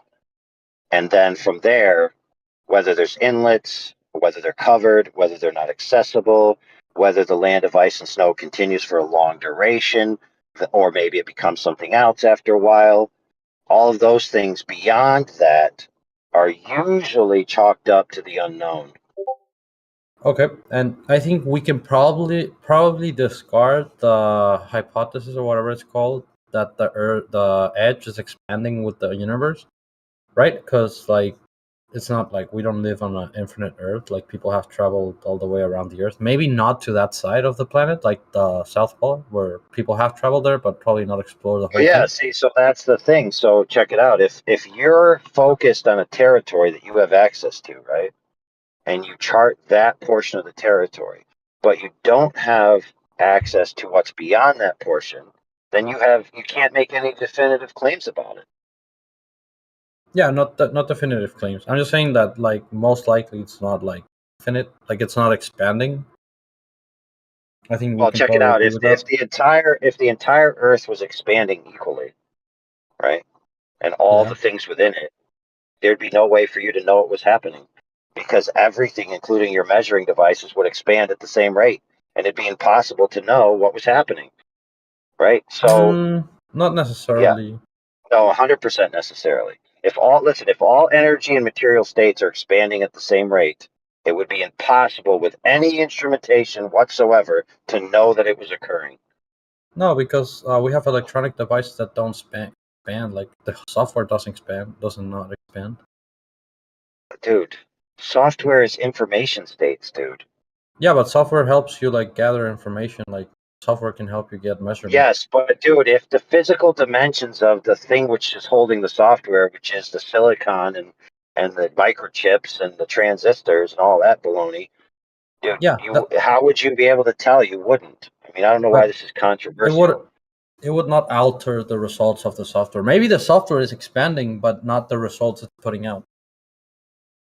Right, so you wouldn't be able to tell. So the point is that if it was expanding in the sense that it was ever growing beyond what we could have access to, then the most rational assumption would be that it's an increase in the land beyond, not the increase in the size of the land here. So it's not like my house is going to be further away from the next house tomorrow. That's not what people would mean by expanding. Yeah, I know what you mean because because you're expanding as well, so the distance stays the same. Yeah, I know what you mean. But still, Hey, yo, like, but interestingly though, in the heliocentric model, some versions of the expanding universe posit the idea that space itself is actually expanding, and so things are getting further apart. yeah. But what I'm talking about is like the edge, right? So is the edge or whatever the hypothesis, if the edge is expanding with the universe or whatever, like, and the Earth was infinite, I think like someone would have probably already saw that infinite road to nowhere. You know, like it's Well, see, actually so it hard. depends, dude. It depends on how you decide your worldview dictates what objective tangibility means. So, for example, if you have if you have a series of information states that are available, right, that are infinite, right, because they're permutatable within themselves, right, then you can have an infinite amount of expression. So, in theory, if you just say that the extent of the Earth enters into information states and it only needs to exist when any sentient agent is present, then you could have an infinite Earth, which is not yet tangible, but it's infinite in its possibility of being tangible. And so, if you as a human just continued on infinitum in a particular direction, you would keep going and keep finding more land and more land and more land, and it would never stop. Even though technically 1,000 miles in front of you, the land isn't actually there yet. The only thing that's there is the information state. So Now, it's that land that obviously is, hold on, that obviously is an alternative view of the way nature is quote unquote created or rendered, but it's not beyond the realm of possibility. It only is if you have a myopic vision of an assumption of what the universe is definitively, of which I would say no one has been to said place to understand it, nor have they been to the higher dimensions to look down on the lower dimensions and understand them. These are things that are ultimately beyond our comprehension. And so, for example, if you went into this infinite realm, you'd have no reason to misunderstand it being the way it renders itself. You would just think you're just going on more land. You wouldn't even notice. yeah, and that land, like the land that is expanding and that it's like generating in quotation, it's not mapped, right? Yeah, if it's not yet mapped, then you know it's not yet mapped. Now, once it is mapped, then it would be a concrete state rather than a possibility state. Yeah, but like think about it, like if it's been expanding for all this time, like, and there has not been like any new like territory discovered, like how they discovered America, like, or whatever, like, or how they discovered Europe. That's interesting. That's interesting, but there is ancient maps and ancient depictions of lands beyond the Antarctic perimeter. And now you could say, well, those were just fiction. But then No, again, how like, would can you I see a know? picture of that? Maybe like Google a picture of that or something like that. I've never seen anything. Yeah, dude. So there's an old there's old newspaper clippings of an ancient Chinese map. There's depictions from I think Norse mythology. They're all over the place of the Earth being described or charted as our general ring, which we think of as the continents we have and the Wait, Antarctic so perimeter, it's a and ring? then more continents. I'm just telling you how these maps depict it. Okay, so they have No, that makes sense because I the was. they Sorry, have sorry, the sorry. Antarctic perimeter. Just chill for a second. They have the Antarctic perimeter generally outlined as a ring of ice, and then maybe some of them have like little inlets, so then you can get past it, and then beyond it is more continents, and then some of them even have more rings. But that's not the point. The point is that if you say people have been over the entire Earth and charted the entire thing, that's one worldview, sure. But if it's a ring, the water would curve, right? What? Like if it's like a map of a ring and there's water on it, like it would curve since the ring is curved. Well, dude, if you get a swimming pool that you buy at Walmart, right? 24-foot swimming pool. It's a 24-foot circle. You fill it with water, and then you could say, "Oh, look, the water's curved because the swimming pool's curved." But the Yeah. surface of the water in your swimming pool is flat. Mm, I would. I mean, I wouldn't say if it's flat. Oh, dude, I I've mean, I've swam in a swimming pool, dude. That yeah, surface is but horizontal and flat, bro. with that definition, like anything anywhere is flat. Apart from No. curved surfaces. Yes. Tell me one thing that it's not flat. Okay, so check this out. If I take that same swimming pool and I get 15 dump trucks full of dirt, and I get the conveyor, right? So they have these conveyors that go out the back of the dump truck rather than just dumping it. So you shovel the dirt onto the conveyor and it goes up high, and then it comes out of the top of the conveyor and falls down.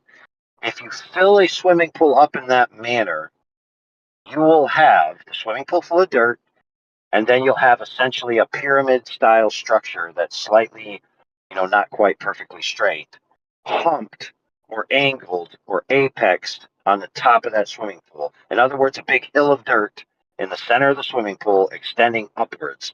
Now, that doesn't happen when you fill the swimming pool with water. It can't happen when you fill the swimming pool with water because water seeks equilibrium because it's liquid.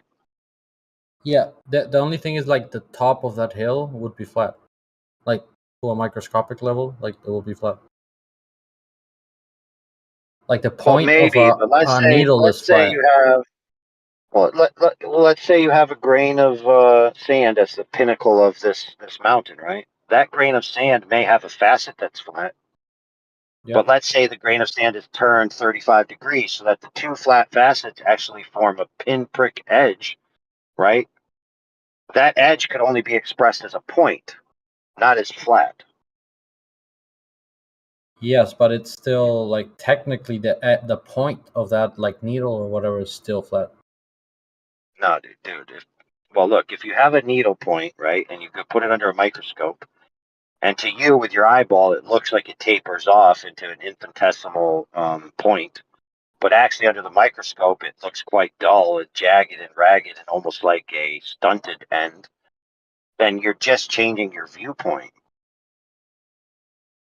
No, what I'm basically saying is like anything in the microscopic level or anything like can be flat. Like the swimming pool, yeah, it's flat on top. But anything is flat on top. You can grab like a needle, and to a microscopic level, it's gonna be flat at the top. Like it's gonna be a tiny, tiny, tiny, tiny thing, but it's still flat.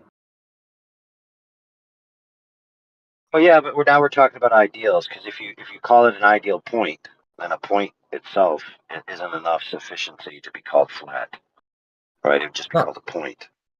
Yeah, like it's a point, but it's technically flat at the end, just like the swimming pool is flat.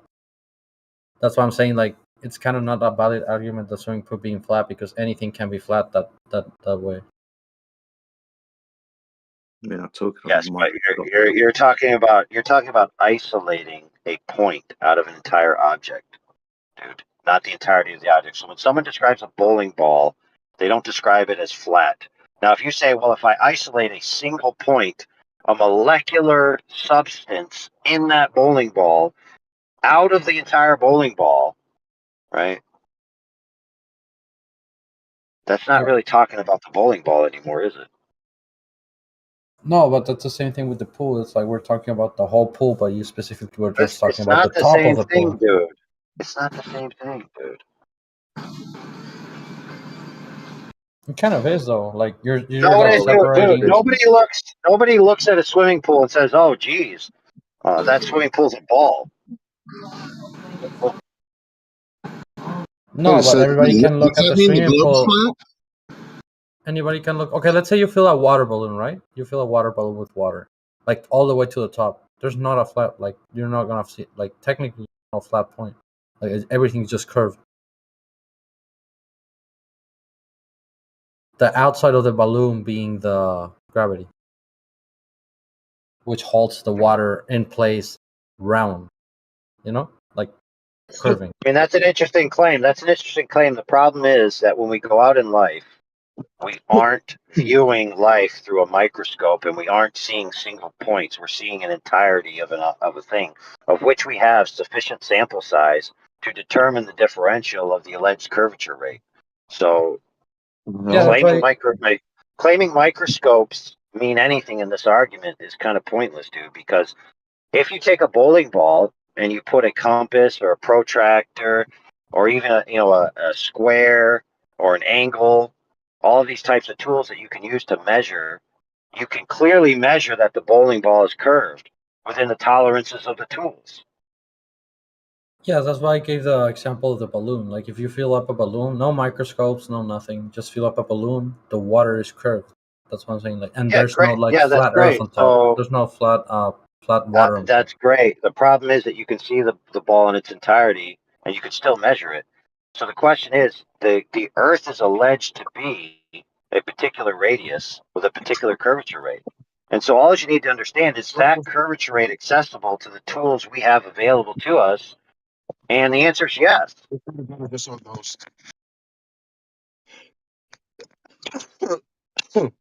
Bro, I saw this like little girl walk up to the front of some car, and then she bent over like she went to pick something up.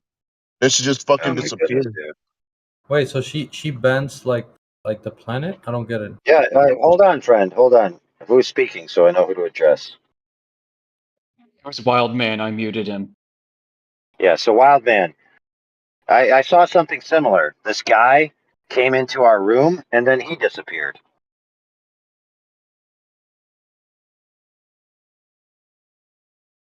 Right, anyway, continue with the actual That was so topic. Go funny. ahead.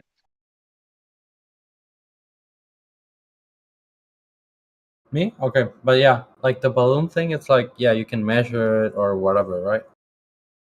But you can't possibly think that like us people, like normal humans, are gonna grab like a tape measure, go to Walmart, buy like 20,000 tape measures, and start measuring like for a curve. Like that's not like viable.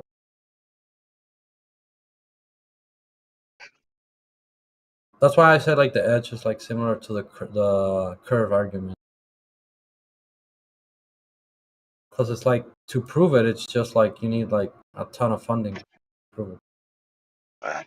Dude, well, if you need a ton of funding to prove the Earth is curved, right, and it's so impractical, then how was it ever proven in the first place? No, that's what I'm saying. Like it's the same with the edge. It's so impractical to prove it, and it's just like so like hard to prove it that it's the same problem with curvature. I don't know, dude. It sounds like you're trying to dither both positions of the same unprovability, which just No, isn't true. I'm just pointing out that there's like arguments on both sides which are like same, literally the same. Like the curve argument and the edge argument, they both have like exactly the same points. Like you cannot prove it because it's hard to prove it. Like you need a ton of funding to prove But it. if I Like can interject real quick, AI, you're missing the point. The curvature is accessible to us. The edge is not. Go ahead. Yeah, and also the ball needs curvature to actually be a ball. But Yeah, just because you're saying you can't find an edge doesn't mean it's not flat. It can still be yeah. So what's flat. actually happening here is you're throwing curvature, the first order proof claim of the globe, right under the bus, filling the bus up full of kids to make sure they're fat kids, so that you're going to squash that claim so flat that you can't tell the difference. wait, I got lost. You said squish a bunch of kids in a bus, and especially if they're fat. Dude, the claim of the globe is surface curvature. That's the core claim, dude. But you're saying, well, we can't tell the surface is curved because it looks so flat. Yes, exactly like the argument that I said that. Yeah, I agree. I agree with some- you. It's impossible to prove the surface is curved because it's flat. I agree. And it's impossible to prove it's flat because there's no edge and there's no infinite Earth. That's the problem, dude, is you don't understand that logically demonstrating an edge is not the arbiter of whether it's flat or not. That's Same the with problem. No, it it's does not because the same. It's not the yeah, same. You've already been told 5 different ways by different people, dude. You're clearly in error. And so now you know why flat earthers get pissed off about this question, because people like you do I this little understand. song and dance, and we get to the end, and you still don't get it. No, I understand what you mean. Like the edge, like if there's an edge or no edge, it does not mean the Earth is flat or not. I know what you mean. Yeah, so it's not the same thing. I know, but what I'm saying is that if Earth is flat, It has to be either an infinite Earth or an edge. There's no other option. And You guys and no one knows like if it's flat. I mean, if it's an edge or if it's infinite. No one knows. so So how can you prove it flat if no one knows? Either both of them. Like no one knows if there's an edge, and no one knows if it's infinite. So how can you know it's Andrew, flat? how many different ways do we have to describe it to you? Edge does not exclusively dictate flatness. How do you not get Yeah, this? he just agreed. By the way, friend, he just agreed to that before he just finished his sentence.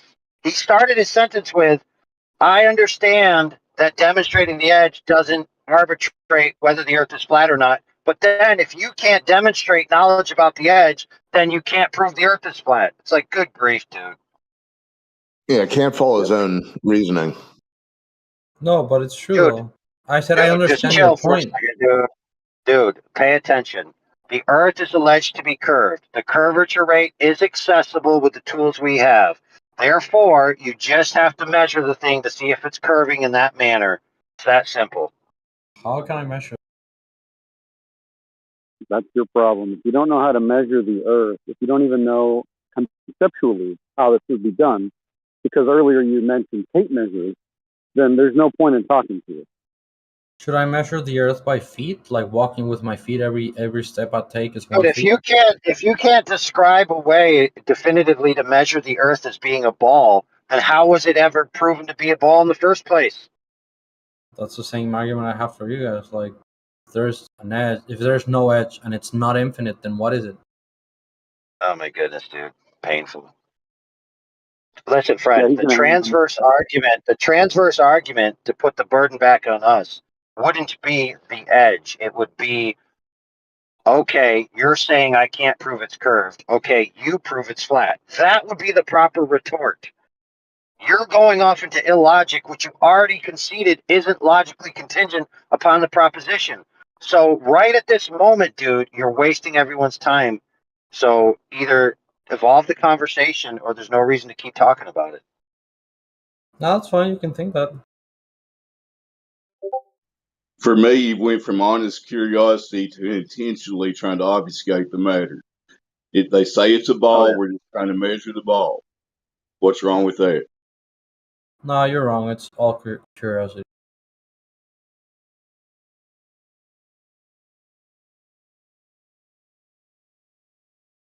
It is speculation Sunday, so now we could all sit here and tell you what we think about the edge, but where does that advance this conversation any? I'll shut up.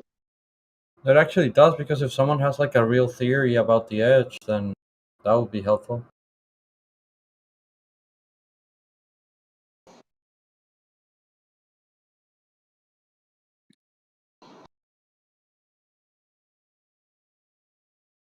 Did you want to take it back when you said that round objects are flat? That'd be helpful. In a microscopic level, they are. Okay, I guess not. Like I said, if you grab a needle and you see the point of the needle, it eventually becomes flat. So this is how you guys are going to win arguments from now on. You're just going to avoid curvature of the Earth altogether, and then this ancillary nonsense is where you're going to win the argument, right? A needle point is flat at a microscopic level. A bowling ball is flat at a microscopic level. This is how you're going to win, right? You're going to talk about edges and hula hoops, but you're not going to talk about the Earth having any curvature. No, I'm not talking about the Earth having any curvature, because I don't know anything about the curvature of the Earth. I'm not a scientist. Well, I just then like go to to a point out. different server, because that's what we're talking about here. I just like to point out that the argument for the curve is similar to the argument of the edge. That's it. Well, you're wrong, because your logic doesn't follow at all. Wait, my logic doesn't follow at all, but at least Not at like all, I'm not at trying to all. do No. logic. Like you say, No, you say we no. don't have anything. Like when I mentioned the No. edge, you're like it's unknown. No. Why would the edge have anything to do with the shape of the surface or the nature of the surface? Any It's not- information is better than no It's not information. connected at all. It's not connected at all. Don't you get that? I know the edge and the curvature are not connected. I'm just saying they're both similar arguments. And stop bringing it up. If you know they're not connected, don't bring it up again. Are you on the other side of a wall? Can you like fix your mic? It's trash. I'm sorry. I'll bug up. No, it's just a little muffled. That's Hopefully you get it sorted. it Well, sounds like you're far away, but it sounds good. There's cheap Bluetooth earbuds, so I'll cut up.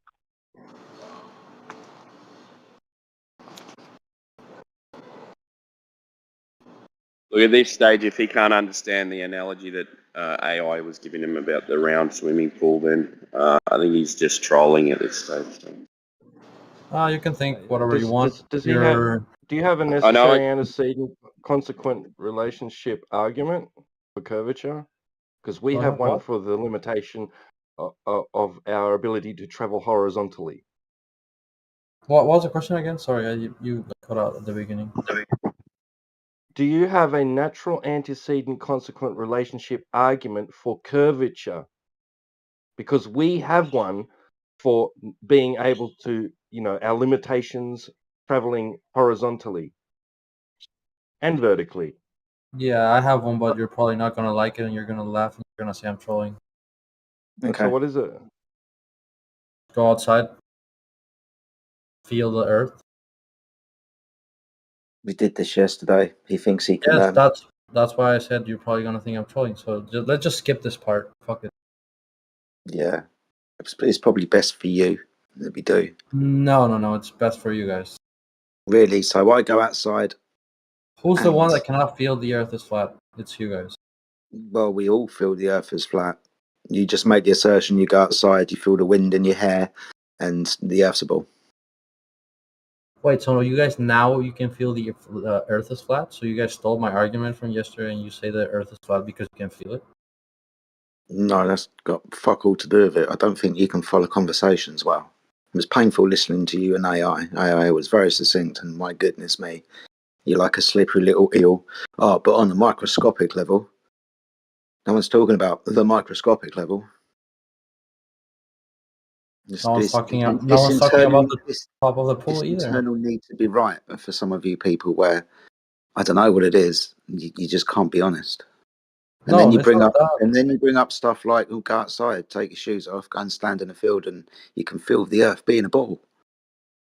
Yeah, but why I took the argument from the microscope thing? It's I was saying that the sides of the pool are like bending the water, right? So the water is bending, and then you guys said, "Oh, but the top of the pool," and then I said, "Oh, then microscopes." No, we're just talking about the description of the surface. So the description of the surface of the earth.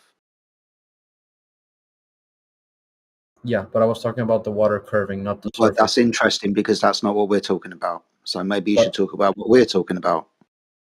Why? Because it's the subject at hand. The No, description of the surface of the earth. But I was talking Yeah, about water bending first. Yeah, but you're only affirming that water takes the shape of its container. That's all you're doing. Yes, and like I said, if you fill up a balloon with water, right, it's gonna curve. Yeah, is the Earth a balloon? No, but let me explain. The walls of the balloon is gravity, making the water bend. You're insane. Okay. You need some help, man. Why are you laughing? Bring an alternative. I'm the one that needs help. Okay. The alternative is it's flat and it on the surface. That's the alternative. He's comparing. Hang on a sec. He's comparing the Earth to a water. He's comparing the Earth to a water balloon, and we're saying on the water, on the surface of the water, it's flat. Now, who's the insane one here? Can you You're right. Can you verify who's got the more logical argument? Yeah, that's true. That's true. I'm comparing the Earth to a balloon, and you're comparing the Earth to a swimming pool. How stupid is that? No, the surface, moron. You're not following again. It's literally You're the changing. same. Like, You're changing you're around. comparing it to a pool. I'm comparing to a balloon. What's the difference? Okay, so a giant dirt-filled swimming pool. So what does water need to be to think of a lake? Yeah, what's around a lake? What's around like what? What's around a lake? I don't understand that question. What is around a Land. lake? Land. There you Solid go, matter. land. Yep. So what's keeping that water in and making the surface flat? It starts with G. Guess. No, it's land. No, Gravity. it starts. Land doesn't start with a G. Land keeps it within a border, within a confined boundary, but what keeps it down as opposed Exactly. So what does water need to be contained with? It needs to be contained, doesn't it? Water? Yeah, I just said G. Gravity pushes it down. Yeah, so we're going to Oh go my around in goodness. circles, yeah. Like, Yeah, we already He's had this argument not anyway, listening. so. Just real quick. Not listening. It's a When dumb fuck. you jump up, why don't you just fly up into the sky? Why would you fly up into the sky? Because I don't have powers yet. You won't, because there's gravity. Why? Doesn't allow you Think to- about this. Think about this. Why would you float off? Why? Well, why not? Gravity? What do you mean? Why We have not? all this space in front of us. Why not? Have you ever experienced jumping up and not coming back down? No, but I'm trying to understand your worldview. Okay, well, My hey, jump up. worldview? Next time you jump up and down with holding a helium balloon on a string. When you get to your peak of your jump, let go of the balloon. You'll go down, balloon go up. Yeah, or just let a balloon helium in it. There you and it go. goes up. So Why did the your balloon evidence? go up? Because of helium. Evidence. So your evidence. I can't And why pronounce your did you name, go but down? your evidence of us living on The letter a ball G. is that you jump up and you come back down. Wouldn't it be because helium is lighter, so it's Sandy, shush. The fuck, man.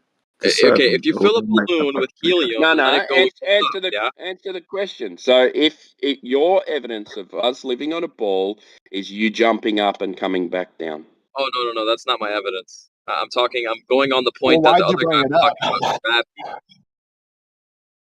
You're saying land keeps water down. That's the stupidest No, thing that's I've not ever what. No, Oh My my God. that's not what he said. That's not what he said, and it's probably not a good idea that you jump into a conversation 3/4 of the way through. So we're I talking listened about. for 2 minutes. Shush, shush. You know what a cup of water is, right? A cup of water. Yes. Good. So we understand that the container is the thing that is keeping the water in, right? The cup of water, right?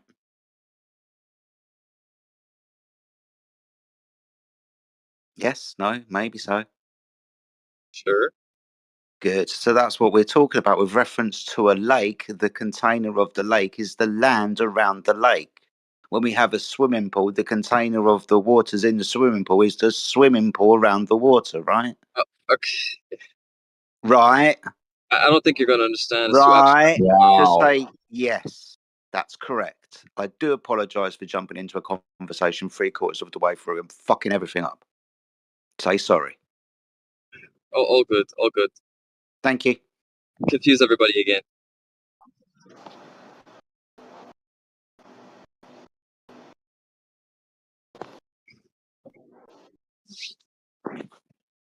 In actual fact, the thing that is, you say it's gravity, it's keeping it down, it's actually atmospheric pressure. If there was no atmosphere above the water would bubble away, sublimate, and turn into a gas. Well, there's many different factors you account, but you reject most of them, don't you? You reject gravity. Would you have a scientific experiment, a hypothesis that I can test to prove your cause of gravity, please? So you reject gravity, yes? Can you provide? I think you need to sign define what gravity is, my friend. Well, What it's just gravity? a simple question. It's a simple question. A simple question is define gravity. What kind of gravity? Obviously, I need my handheld. Should I whip out the dictionary? Is that going to help you? Any definition. No, how about Newtonian or Einsteinian? Pick one. From relativity or from Newton? Well, relativity, of course. How do you think we understand? Of course, okay. So you think the bending and warping of space-time is responsible for creating a density gradient? Have you studied special relativity? Yeah, I'm asking you a question. Are you going to answer it? Don't bullshit anybody here. You have not. Yeah, actually. Especially being as this conversation comes up about 5 times a fucking day, it's probably useful If you've studied, to understood it, then you know the explanation. Shush. Yes. So, like I said, now we've got down to the conclusion about which gravity that you're talking about. I want you to provide me with the hypothesis that I can test in an experiment to prove your supposition, please. Fill a balloon with helium, let it go. Fill a balloon with water, let it go. What happens? It goes up, it goes down. That's just a phenomena. It First goes step. up and it goes down. Okay, What goes so up? are you going to describe this within relativistic terms or not? Because you're not right now. So if you're going to come in and berate us for being dumb, why don't you look in a mirror, my friend? Why don't you explain this in relativistic terms? How about this? I'll do you a better one, yeah? I'll give you documents of experiments, of hypotheses and conclusions, yeah, and procedure. Will that help you? Will you read through Yes, it all? Will you be Why don't you begin with Einstein's work on relativity? Can you provide a hypothesis from there? Will you be sincere if I send all of that information? Will you read No, it all? How about no. you talk about it? I want to find out what you Yes. know. I'm not need a to genius. summarize what you think you understand about those documents. I'm not going to regurgitate what's already written down. I'm going to keep it very simple. All right, Just dude. read what I Then send. shut the cool? fuck up then. Dude, as a listener, I haven't heard you said anything relevant to the topic that you're claiming, except appeal to that the papers exist. So, I mean, I have no faith that you know what you're talking about. So, how about stop talking? I'm speaking. For goodness sakes, dude, learn some manners. Anyway, all I'm saying is, from my point of view, just listening, I would like to hear you say something relevant or salient to the point. So, by all means, go ahead. Okay. I asked a question. Can I get an answer for that question? I want you to explain this in relativistic terms. Just answer the question. We're building. We're You building said, to that. you said we deny gravity. I asked you for the hypothesis that I can test in an experiment to prove it. Let's see if we reject it out of hand or not. If it's a claim of science, then there should be science, a hypothesis that I can test in an experiment. If you can provide the hypothesis, Let me make sure. Shush, I'm still talking. So if you can provide the hypothesis that I can test to conduct an experiment, then we'll go from there. Until you do so, we're at a kind of impasse. We call it a logical step work. We'll go from A to B to C to see if we reach a conclusion together.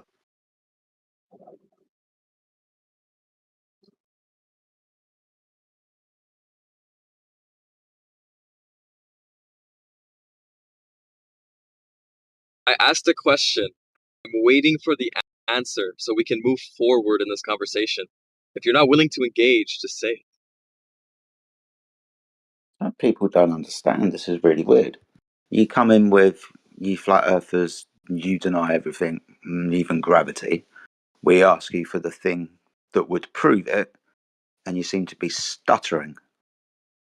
Do you not That's have a not the thing that point. proves? I'm not Do you not doing have things on something? your terms, my friend. Do you not have something that proves gravity as a cause? There are many things. Well, can you You provide observe one? phenomenon, yes? You That's observe an phenomenon yourself. yes, yes, Okay, perfect. So a balloon, when you fill it with helium, it goes up. When you fill it with yes, anything else, water, for example, it goes down. Why does yes. this happen? Mate, you're the one that's Yeah. making the claim. I don't know, but at the moment we've just got the You first step of the know. site. Perfect. You don't know. Shush, You don't know. shush. We've just got the observation of a phenomena at the moment, which would be the first step of the scientific method. We haven't completed the scientific method, hypothesis construction, and experiment yet. We've just got the observation of a phenomena and your blind declaration of what causes said phenomena. I haven't made a claim yet.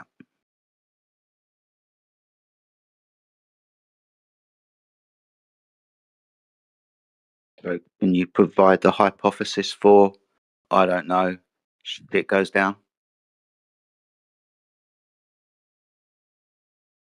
Do you know what a hypothesis is?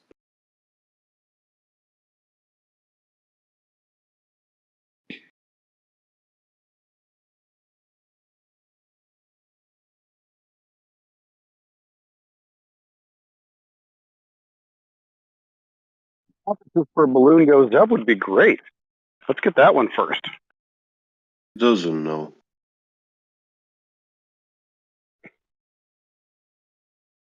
Uh-oh, he doesn't know what a hypothesis is.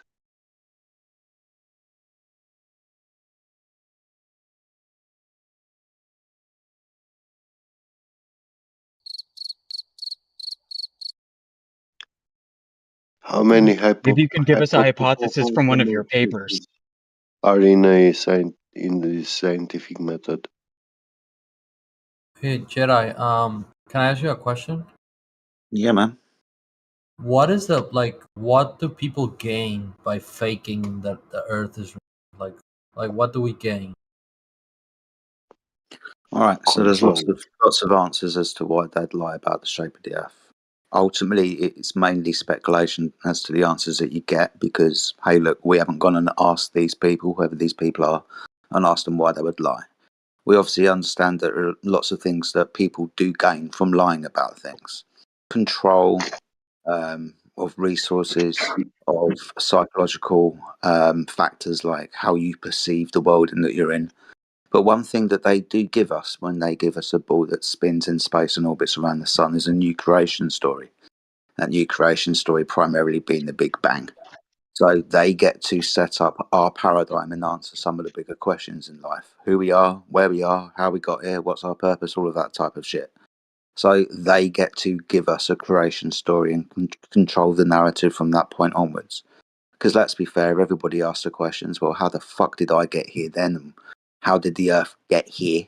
We're primarily talking about creation. That's really a dichotomy. You've only got two choices, it appears now, when you are answering the question, how the Earth got here. Now, we understand to have a created thing. We understand, scientifically speaking, that to have a created thing, you need intelligence to create. So, for example, if you've got a watch, you'll have a watchmaker. You've got a building, you'll have a builder. If you've got a painting, you'll have a painter. So, if you have a creation, you'll have a creator. On the other hand, they will suggest that the Big Bang, which came from nothing, where nature creates itself. So, solid rock, liquids, and gases, plasmas, and all of those types of things will then create biological life forms, and then consciousness. So they But get to control the paradigm within this regard. but wouldn't so what you're saying is that the Big Bang disproves flat Earth? Like there can be No, a flat Earth on a Big Bang too, right? Like the Earth no. can be flat why not?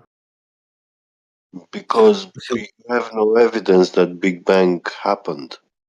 That I know that. But what I'm saying is if the Big Bang is proof that the Earth is round, why can't it be proof that the Earth is flat too? But it's not proof that it's round. The heliocentric Yes, religion, the only Jedi thing just it said it. does, No, listen, didn't. Yeah. the only thing heliocentric religion does is taking away any kind of idea that you own something in this world. Everything that you own is that which you have a bill, a contract of property, yeah, governmental paper where the government agrees that you own that thing, yeah, or you leased it, yeah, to use it. But if you go to the mountains and take a stone, the mountains belong to the government.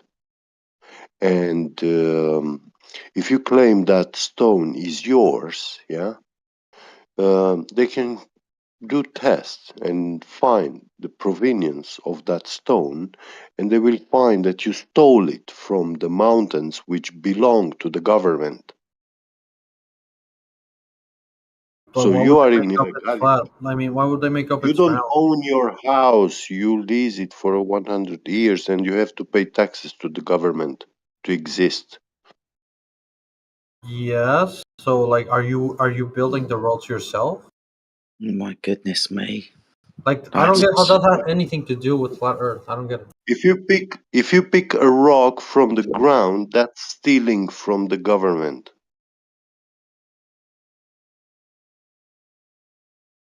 Yeah? So you cannot say that Yeah? rock is yours. I can come to you and take that rock. And if you try to sue me, I will tell them that you stole that rock. Okay, and if you go to Walmart and take a from TV without governmental paying, you're property. stealing from Walmart. What does that have to do with the flat Earth? I don't Well, know. it has, We're talking because about what it tells you aerodynamics. how this world is not yours, when in fact it is. Literally don't get it anymore. Again, I'm Yeah. gonna have to leave. So But this anyway, world is not ours? I mean, you're saying the government said it's not ours, right? this world is ours, but by accepting a fake reality, the government takes ownership of this world and disowns you.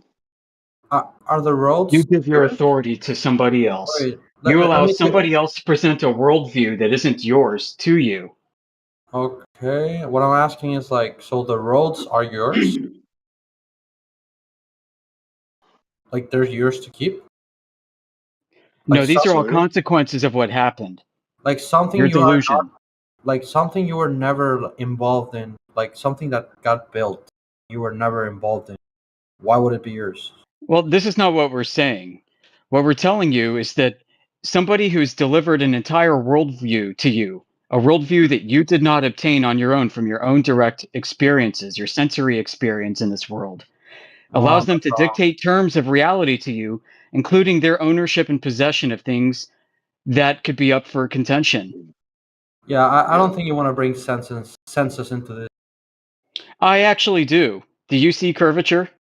No, you don't. Trust me, you can ask Do it. you see curvature? Do you see it? Do you experience it? No, I don't. Okay, how about Earth's spin? Do you experience that? Yes. Okay. How exactly do you experience the Earth spin? Because I've been in I'm not roller re- coasters and I can feel that spin. Yeah, I'm not Yeah, repeating like it. I can go to the beach and I can stack round rocks on each other and they don't fall over on a very calm day without any wind. Rock stacking is an art form. Many people all over do it, and it requires Earth being still. So if you think it spins, I'd like to know what your evidence is. Yeah, I'm not answering this question again. So your way to because prove it's that the Earth spins threatening is to not provide evidence for such religious claim? paradigm. Nope. Nope. Yeah, so anything that threatens your religious paradigm, you're not gonna answer. Yeah, you just It's not that like it's not rebuke like it as heresy. Yeah. I know the Earth is round because I have senses, but other than that, what I'm saying is like, what is the point? No, Like, it's you not like don't know the it's Wait, not you Earth is like know it's round. round You because you believe don't see the Earth is curvature? You said you round. don't see curvature, so how do you know it's round? I don't see the curvature. So how do you know it's round? He doesn't Um, know. He is you. actually misunderstanding the term knowing and I just don't believing. want to answer because you're not going to take my You answer serious. believe. That's it. He's And Jedi misunderstanding the knows. word round. He doesn't even understand what round means. Jedi knows the Yeah, I answer. was going to get to that later. Roundness. I mean, you can have a Do you round hear? table Do that's you hear flat, the right? Like the roundness? Knights of the Round Table. Okay, I'll answer you. What happens when you get on a trampoline, right? Do you feel anything weird when you stand on it? Like, just asking. Just answer the question.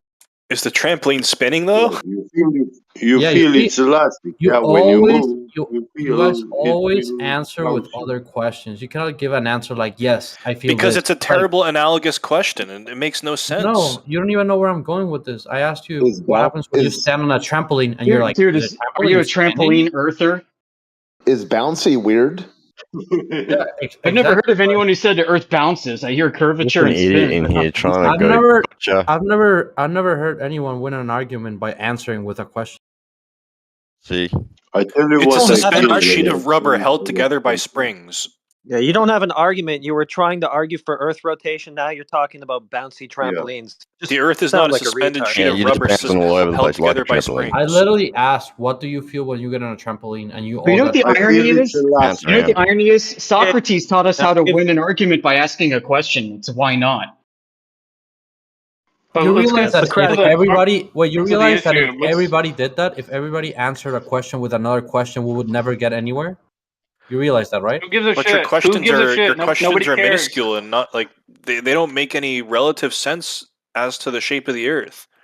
I mean, if you guys are not smart enough for it to make sense to you, then that's another story. Okay, All right, okay. let's not talk about the conversation. Let's not have a conversation about the conversation. Let's just Okay, have let's the go with conversation. it. Let's go with it. When you stand on a trampoline, your body sinks because it's rubber held together by springs, and you go down. So what about it? And do you you feel it like actually like you can feel that the trampoline's shape just by standing on it, right? No. Your feet, bro. Exactly. Only when you're in motion. What? Did you just say exactly? The fuck are you talking about, Sunshine? It sounds like he's saying he can't tell what the nature of Earth is, so he might be a flat earther. Mate, he's just standing on the trampoline and telling us that we Just can like you figure can out. feel the trampoline's shape by standing on it, you can do the No, same you can't. shit with the Earth. You No, I said you can't. know that the Earth is round because you sense it. You have because of your senses. Yes, So which of finally your you get it. Yes. Right. So which of your senses tell you that? Do you smell it? Do you hear it? Do you taste it? Do you see it? He already said he doesn't see curvature, so it can't be that. It's not the curvature. You just feel it. Like I don't know how to In explain your it. heart? Like, Do you feel it in your heart? no, it doesn't have to do with feelings as in like love. It has to do like feelings with like touch. Like you're standing on a fucking. It's okay. I'll give you an example. If an ant standing on a ball, do you think the ant will think it's flat?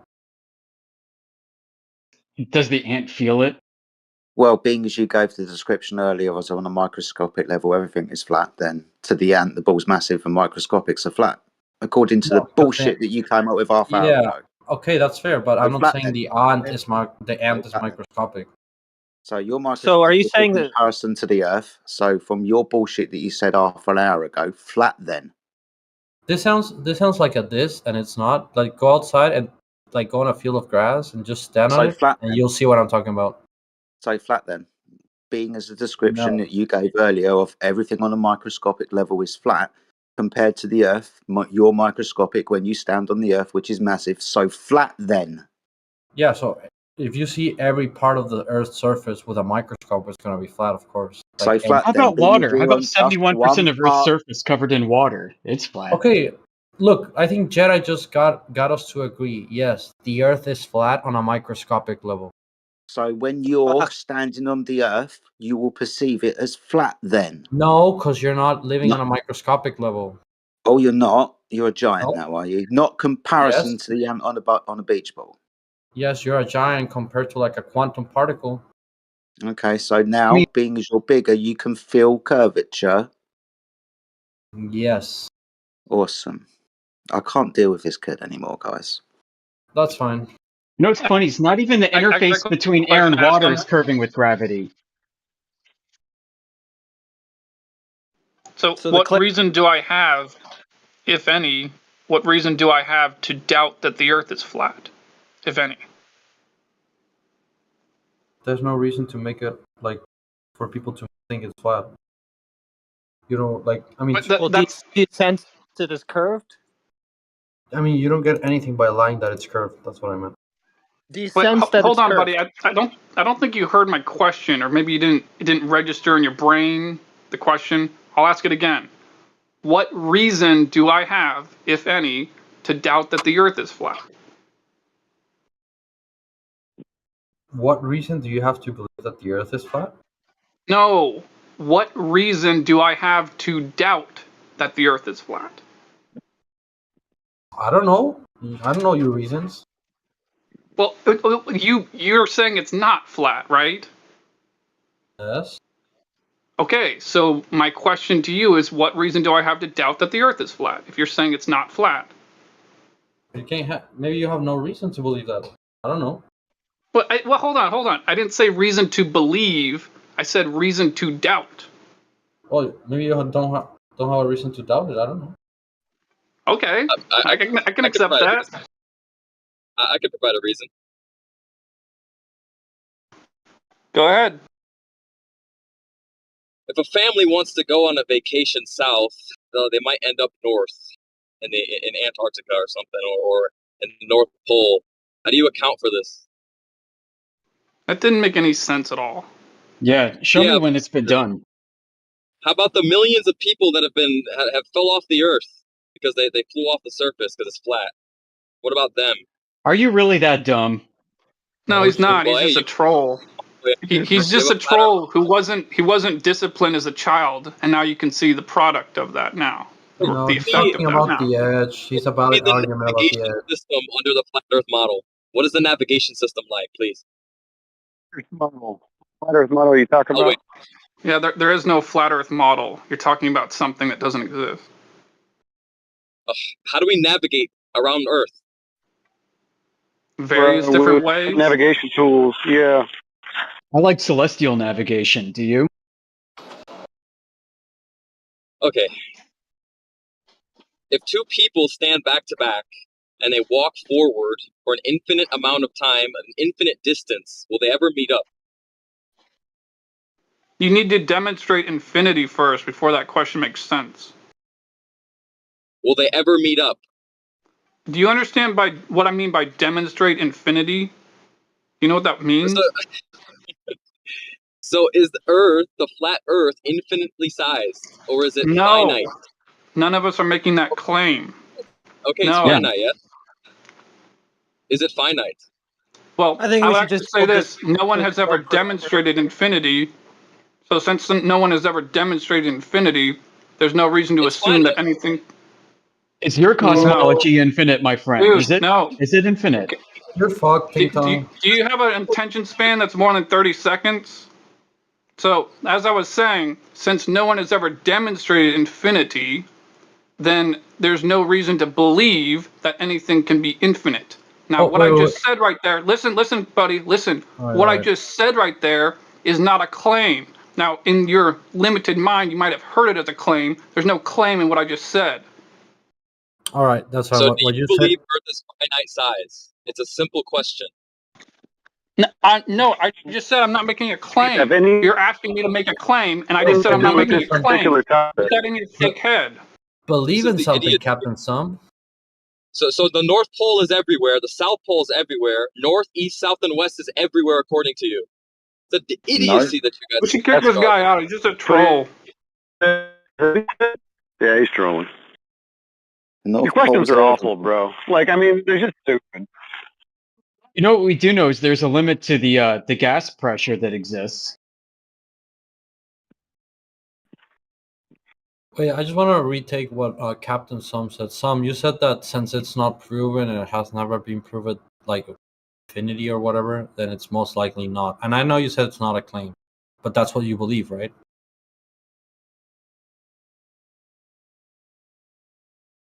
Exactly.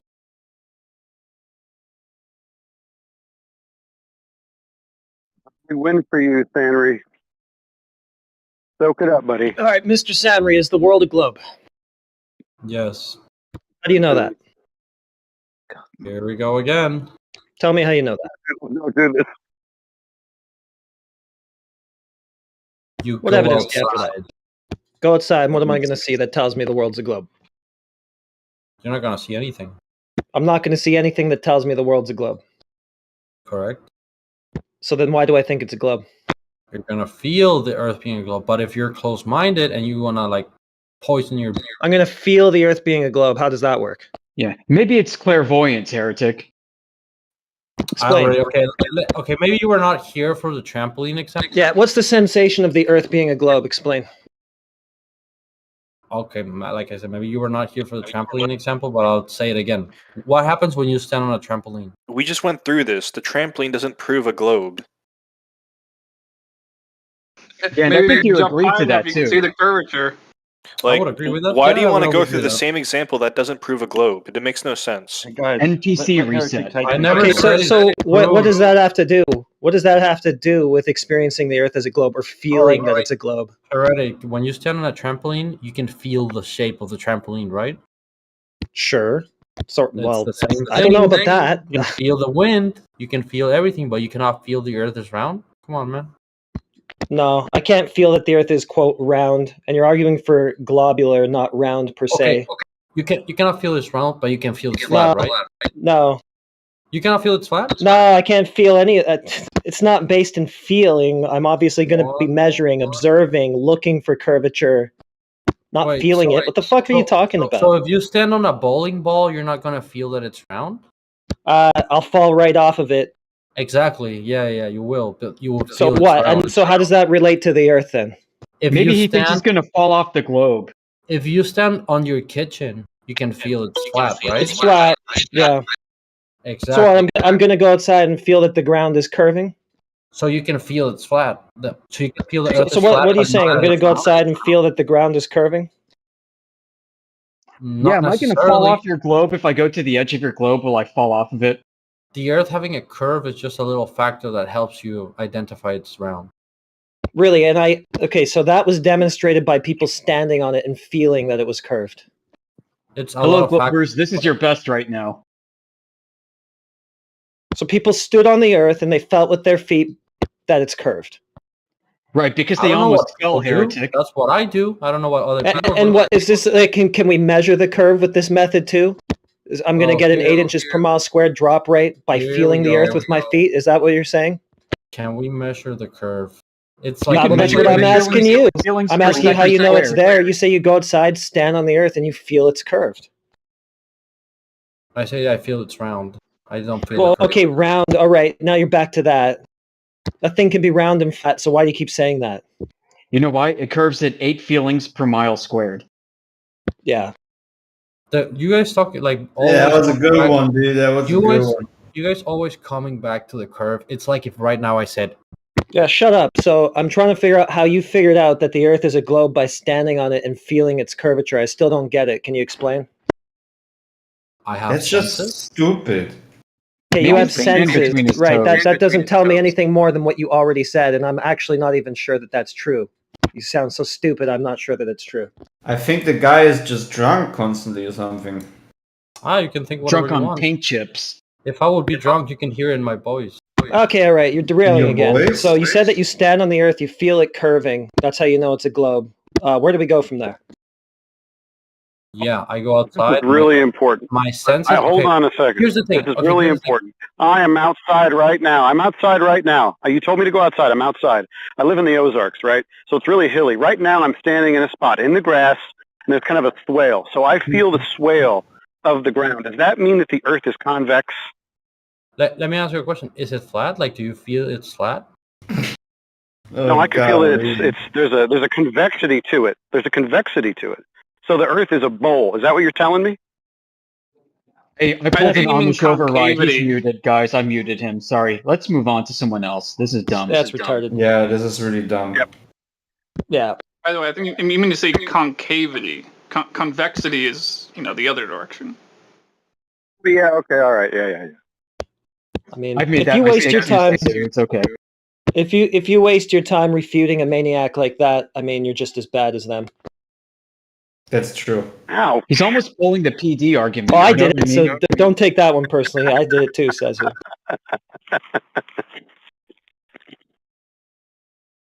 Earthworms prove that Earth isn't flat, guys. Because the earthworms are curved. They make Most holes of the and time. tunnels.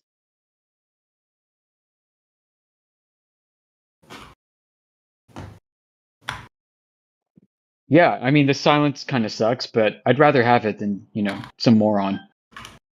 Well, let's see if we've got any other contenders. As I look up and down the server list, we've got Mega Moise. What's up, Mega Moise? Hope you're doing well. We've got Codis1. Sorry if I'm screwing up everybody's names, but you're all idiots and got stupid names.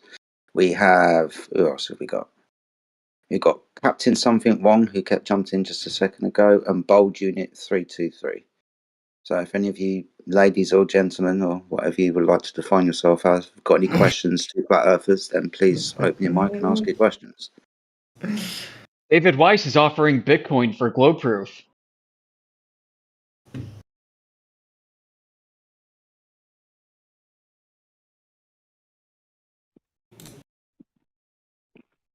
Golly.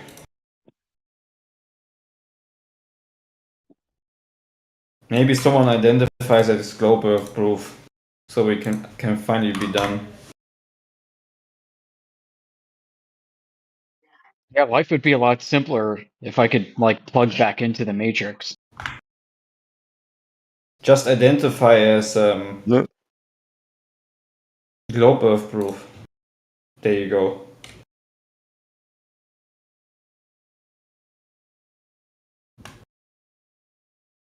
On the job again, become a pleb, be excited about weekends.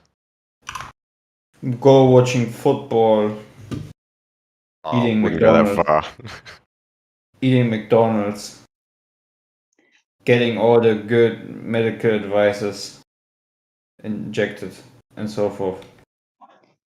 So, guys, maybe we can talk about like what did it for you? What put you over the edge? And just to start the conversation off, it was a combination of Jay Tolan videos and Dan Dimension videos. Well, for me, joking.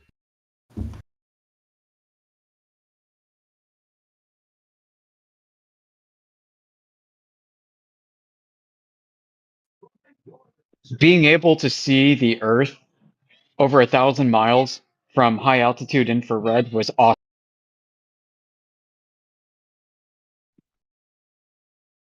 I came across the flight plans and was like, what the hell? They don't make sense on a globe. So I just looked up and came across long distance boat observations. So I bought a camera and that was it. Yeah, following that, I did the same thing. I've done my own observations and concluded the same. I've got a body of water near me. It's a river, and I can see from one port, more like a dock, down to the shoreline. I have 2 points I can look at. One is 3 miles, and the other 6 miles. And if I put my head down close to the water and use a scope, I can see the shoreline across the water on a clear day, like a cold, clear day, where the water's calm and the air's stable temperature without humidity. Yeah, and people's feet walking into the beach. Yeah, exactly. You can see people walking right in. Exactly what I did, and it was like 20 k's.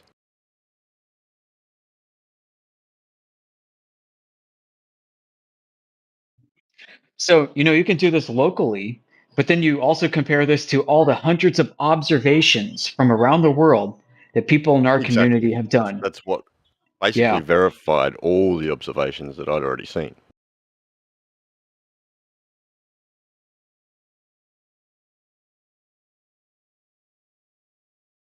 Because I was actually saving for a camera. It took a while because while I was saving it, went up $200. Yeah, someday I'd like to do something like this. I want an infrared modified P900. Yeah, that's an idea. I've been trying to mess around with infrared filters on the P1000, but it's not the greatest. Took the IR filter out of my 900. Took What it strength was it? Observations? slow and steady. Huh? Have you posted any observations for us to look at? You know what? I don't really think I've had a lot of a time to mess with it since I've done that, except for some moonshots, maybe. Oh, hey, it's you, Morvis. What's going on, guy? Hey, not a lot. I'm just kind of reorganizing my transport vehicle here. I've been real busy. It's gotten kind of cluttered.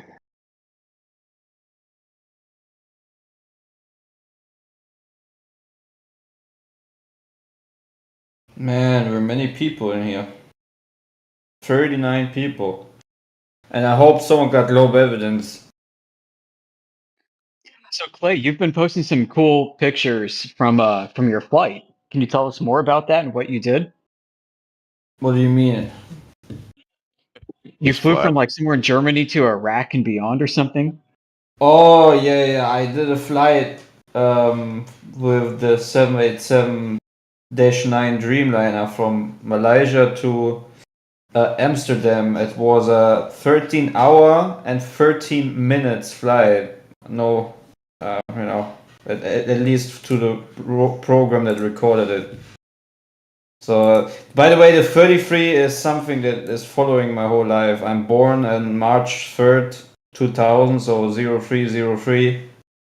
It's just my number, so to say, and I'm never going to give that number over to the evil ones. They think they claim everything, they claim nothing.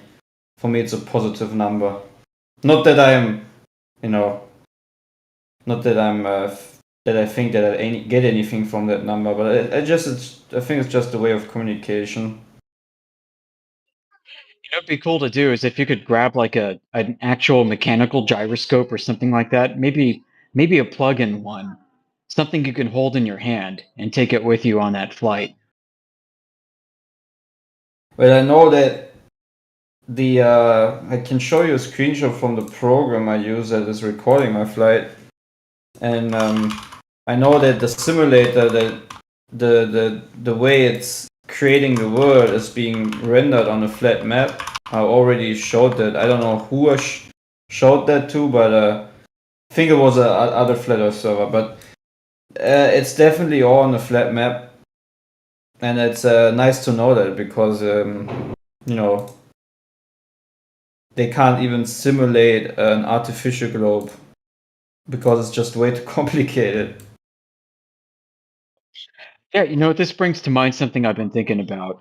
You know, we have like AE maps and these other maps, and they're basically all based on the celestial sphere coordinate system. It'd be really cool if we could have a map that was centered on the celestial North Pole, but wasn't based off of taking elevation angles to the stars, but based off of plane surveying for the entire world. So discard lat and long, discard all of them. Yeah. I bet such a map exists and we don't have access to it. I'm sure it exists and we don't have access to it.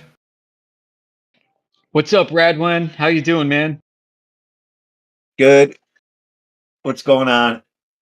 Nothing much. Celebrating the Ohio victory. Of course.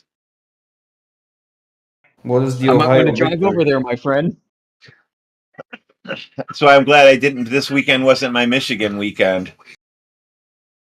Yeah, sounds like those days of visiting Battle Mod for your hookup are over. Pretty much. We'll see. They want to say it's going to take, a long time to get this rolling, and I already see stores that are preparing for it that don't have any advertisement, but I know who the people are, and it's got to be coming around here soon. Yeah, post a picture of the whole route I've flown.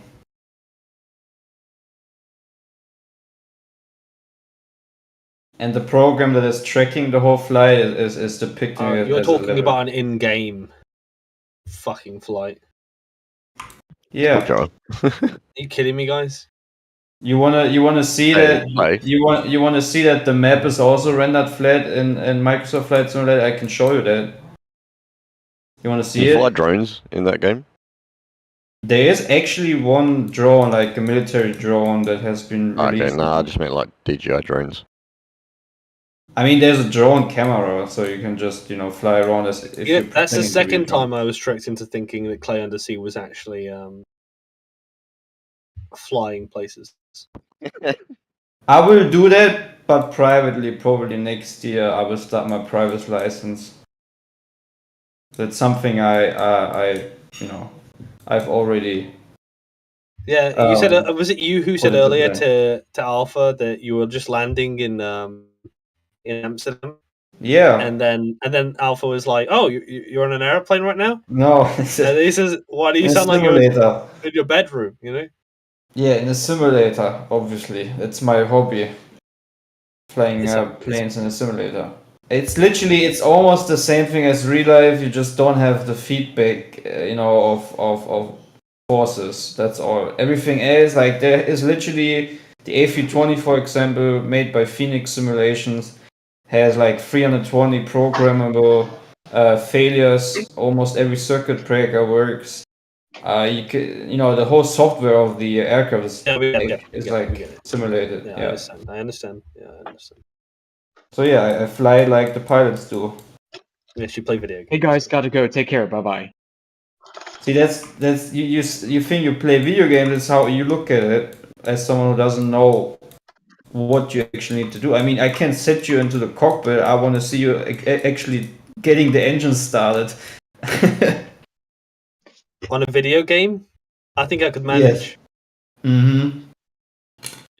You want to try? I can stream the flight sim and put you in the Boeing 737. I want to see you getting the engine started.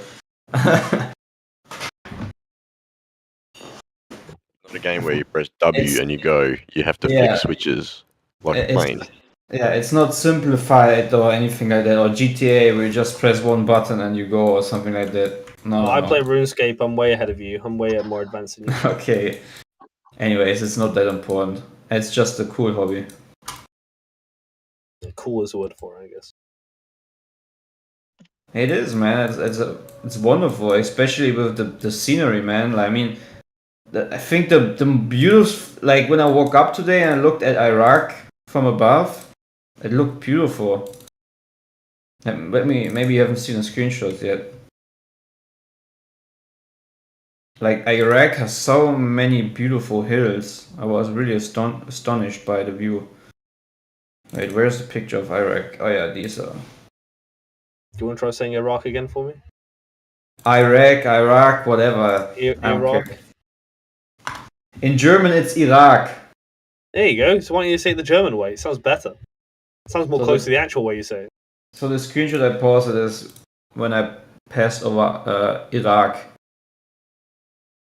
It has very like I really like the mountains. Looks very nice.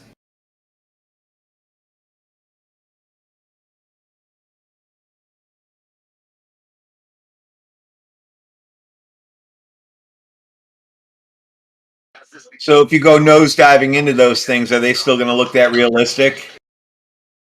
Well, Microsoft did not, since 9/11 happened, Microsoft did not implement any crash simulation anymore. That's fucking retarded. I would love to be able to smash up things. Oh, you know, I Yeah. was talking about flying into my friends' houses on that game, the one flight simulator. Just like find their house and just fly into it.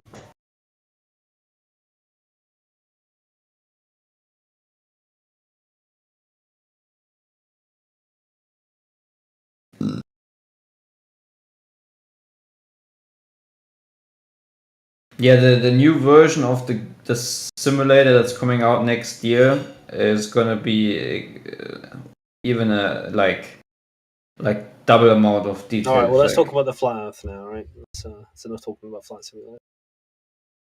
What you want to talk about, man? I mean, it's kind of like Earth.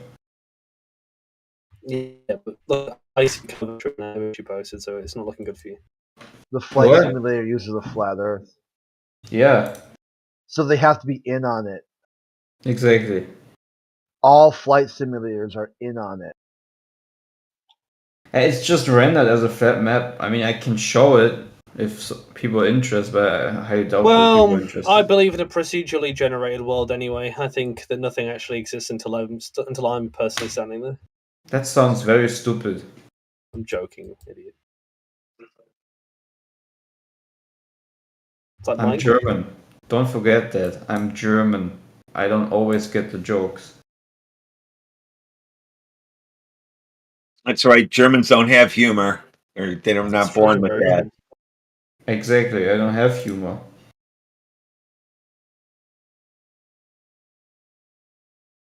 I take everything serious. Is everything dark and gray and gloomy in Germany? You Yes. describe it in England there, not Germany. It's all black and white almost. Yeah. That's what I thought. Ich verstehe ein bisschen. Everybody wears uniforms and stuff when they walk down the street. Yes. Okay, well, it's not 1940s anymore, old man. Yeah, it looks more like for some cities looks more like the population of third world countries. I've been to Berlin. No pun intended. It's nice and grimy. I enjoy it. Nice and grimy. I don't even know what that should mean. Grimy, like it's not like a polished city, but it has like a grimy aesthetic. Yeah, I like Berlin. It's really a nice city. It has its own kind of flair. Yeah, but that's nothing to do with flat Earth, so move on. In Germany, comedy is like the grim fairy tales. I don't get it. Like Little for Red real. Riding Hood. Huh? I think Crit forgot to take his meds again. Hansel and Gretel. I don't get it, Yeah. man. Yeah, like Hansel and Gretel. Like, you know, the witch has to fatten the kid up. to make before they eat them. Yeah, It's that's really German, funny. German comedy. Yeah. What? You know what Hansel and Gretel is, Mister? No, dude, I have no clue. Hansel and Gretel. Und Gretel. How do you not? Hansel und Gretel. They're born. They live down the street from you. Hänsel und Gretel. Yeah, of course, I know.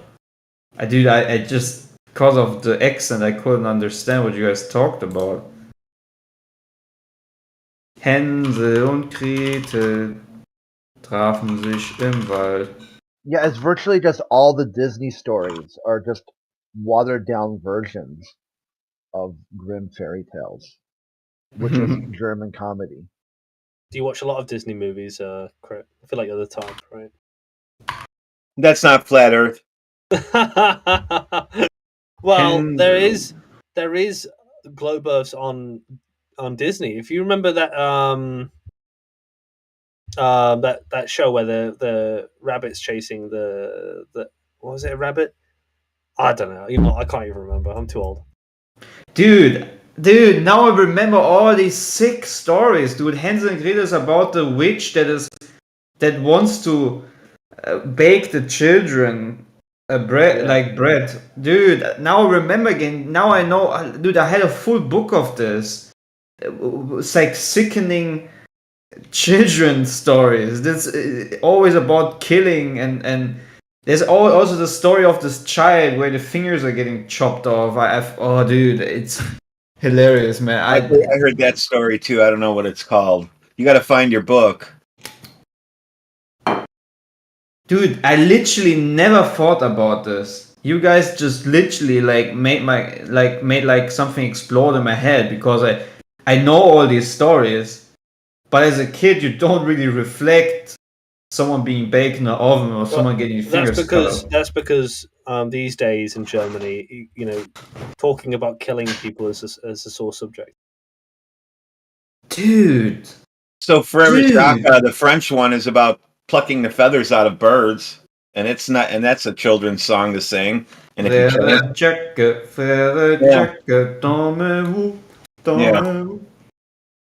I still remember all this stuff. Isn't that French? It's French. Yeah, Yes. but I said. All right. Okay.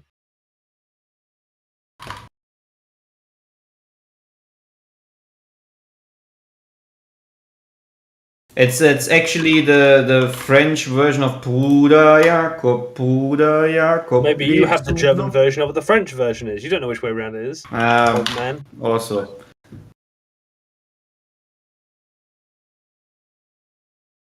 Wait. Anyway. Hörst du nicht die Glocken? Ding dong dong. Sondele Martinez, ding dong dong.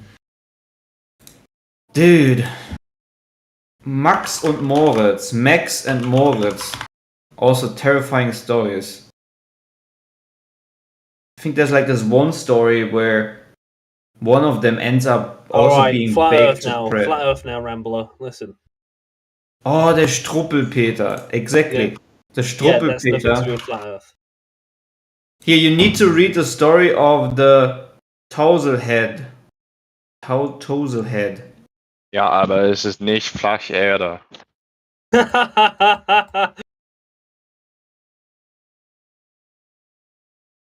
Dude. Oh, that was pleasant. Thank you for that. Struppelpeter Finger abschneiden. And he's still going. Oh yeah, it's about this child that wouldn't stop sucking. Is this thing on? Listen, this is very terrifying. It's like about this child, if it doesn't stop sucking at his thumb, there would be like this guy that cuts off the finger of the children. See, that's like that's a German children's story. Right there. Let's leave it for children. Well, nightmare children time. Dude. Watch him say more. Come on, Britnett. Speculation Sunday. Bring Speculation something Sunday. Like I said, the world is procedurally generated. When someone asks Oh you my where's the God. edge of when someone asks you where the edge of the flat plane is, you can just say it's not loaded up for me yet. I got True. My one for video card's too speculation slow. Sunday. I speculate that the powers at the top have sent it down to the command line to make it part of the mainstream culture to not beat your children when they do things that are bad, because they want the children to grow up to be bad people. And when you don't beat your children when they do things that are bad, they grow up to be bad people.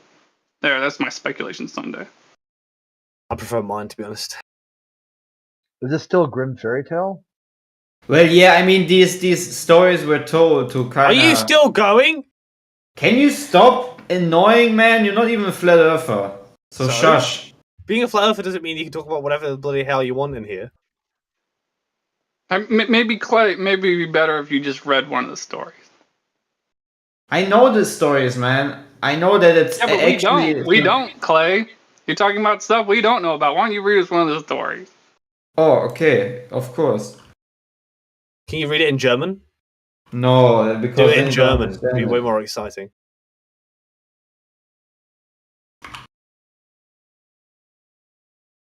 It's a very... I think this is a short one. Read it in German.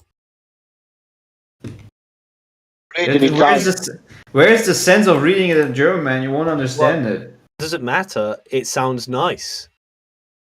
Maybe you should just say some of the names in German. Just certain words in German. Ich verstehe nur ein bisschen Deutsch, Mr. Seal. Okay, I'm gonna do one little poet from the children's book of Struppelpeter. And see, oh, what a dreadful thing, the fire has caught her apron string. Her apron burns, her arms, her hair, she burns all over, everywhere. Then how the pussycats did meow, what else poor pussies could they do? They screamed for help, it was all in vain, so then they said, we'll scream again. Make haste, meow, meow, she burned to death, we told her so. So she was burned with all her claws and arms and hands and eyes and nose, till she had nothing more to lose, except her little scarlet shoes, and nothing else but these was found, among her ashes on the ground. And oh, thank God. I was just going to wait for him to break and tell him that was the end. He didn't really have to mute him, but I didn't know how long he was going to take. It was about to finish. 2 more sentences. Okay. Finish it. 2 sentences. Meow, meow, meow. What will Mama and Nursey do? The tears ran down their cheeks so fast they made a little pond at least. The cats basically cried because she burned to death. Oh, that's wonderful story. That's a children's story, huh? Yes. German feel-good children's story. No wonder why everything is gray and gloomy and depressed over there. Isn't it a great story? I'm still a little confused about one aspect of this. Was this supposed to be like an accidental house fire, or was she burned to the stake after being accused of being a witch? I think didn't the kid do something irresponsible and then it caused an accident? On a flat Earth. Accident. Yeah. On a flat Earth. Yes. On a flat Earth, yes. And the cats were, sad because she's the one who fed them. So there is a little bit more to the story. The beginning of the story I forgot to read, sorry. I will post the story so you can read it again if someone is interested. That's fine. I'm just trying to show that there's a lot of like very like dramatizing stories, I would say. I don't know if it's actually still something that is being read today, but it's definitely something from my childhood. I just wonder. As far as I know, the origins of a lot of stories and holidays are not what they are today. Like Valentine's Day, I was taught in school, hundreds of years ago, came from like a European. I'm not sure if it was Germany or some neighboring country, but it started in like a town somewhere where like the little boys would chase the girls and like whip them with a stick, the ones that they like or something like that. And then like Saint Valentine's was like, some guy on a hill or something like that. I don't know. Just Valentine's Day doesn't come where you think it comes from. Same thing with a lot of these stories and traditions. Yeah, we have been really born into some kind of Disney dream world with like MK Ultra drama based mind control. That's literally what it like kind of is if you look at it from objective perspective. For me, it's like kind of get some trauma into children subconsciously when they're very small. Okay, he wants to go back to flat Earth. Okay, We all do.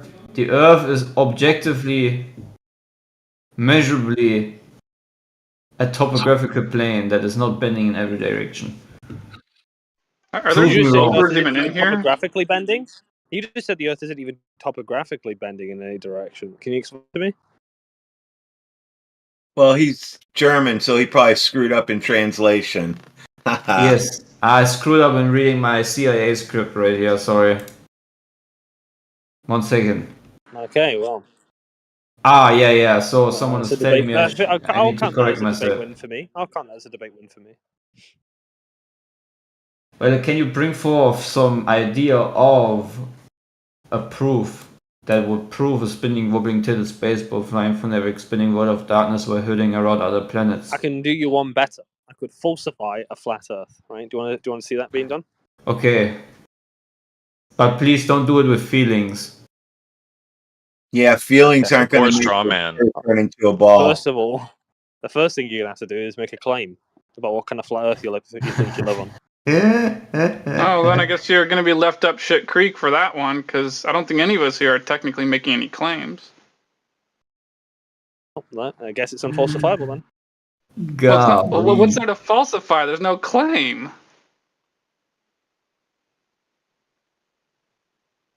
I'm not sure if you're entirely aware of what falsification means. Like, someone needs to make a claim in order for something to be falsified. I'll be right back. I need to talk with my father about the fact why I had these stories as a child. Yeah, you'll speak to mine better.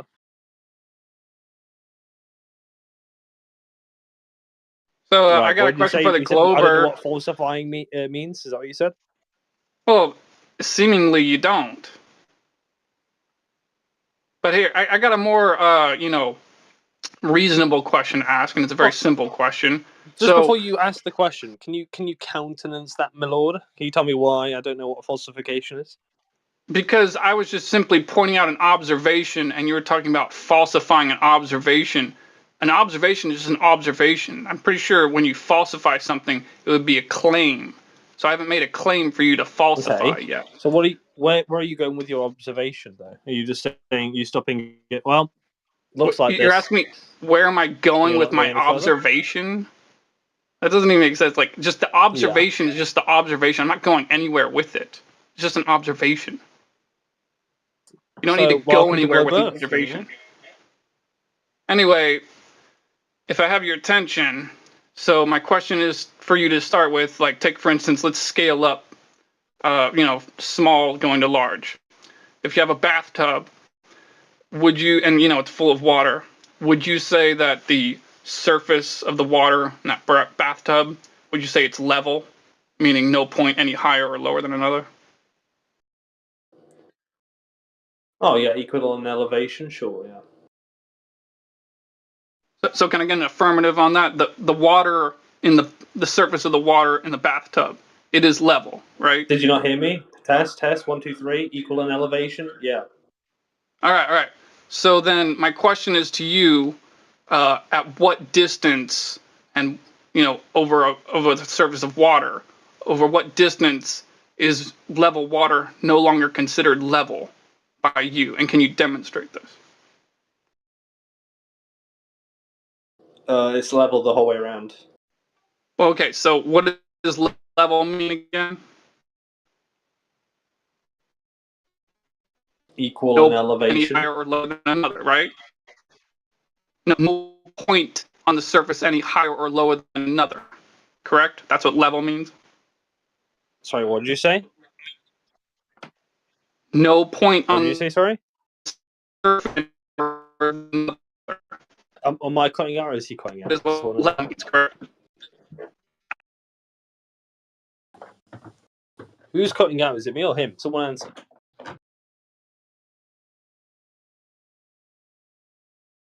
He is. So, level meaning no point any higher or lower than another on the surface. So that's what level means, correct? Right? That's what you're. Yeah, I agreed with you. Equal and elevation. Where are we going with this? Well, no, elevation is a different word. We're talking about the word level. You're using a different. I'm using it to mean that. Is that a problem? Yeah, because we're trying to be hyper specific. So am I. In order yeah, so elevation is just another word used in other ways, not the way that I'm using it. Well, Elevation then, does not are you apply. asking me if it's flat? Is that what you're asking? No, I'm talking about the word level. You can hear me when I say Right. the word level. Level. Okay. Level. You hear that, Well, right? level can also mean equal and elevation, which I think is what's being referred Oh, to okay, here. yeah, great. But we're talking about just the definition of level, meaning no point any higher or lower than another. Are you I think in that's contention with this? definitionally what equal and elevation means. Okay, all right. Level, though. We're talking about the word level. Are we like under some focused. misapprehension where No, I'm we're just using the disagreeing? word level, and you're just using some other word for no reason that has nothing to do with what we're talking about. Well, that's how I'm Just the word defining level. Okay, all right. Well, that's how you're defining level. Is there anything wrong with my definition of level or the definition of level, which is what I'm reciting right now? Well, No point any higher or lower than another. I think that's virtually what level means, right? It's just level. Okay, all right. So in I think height. I'm pretty sure we're both understanding what level means. Yeah, you're just getting flustered over my more simpler. Yeah, the question is, since you agreed that the surface. Yeah, I totally got all of that. My question is to you.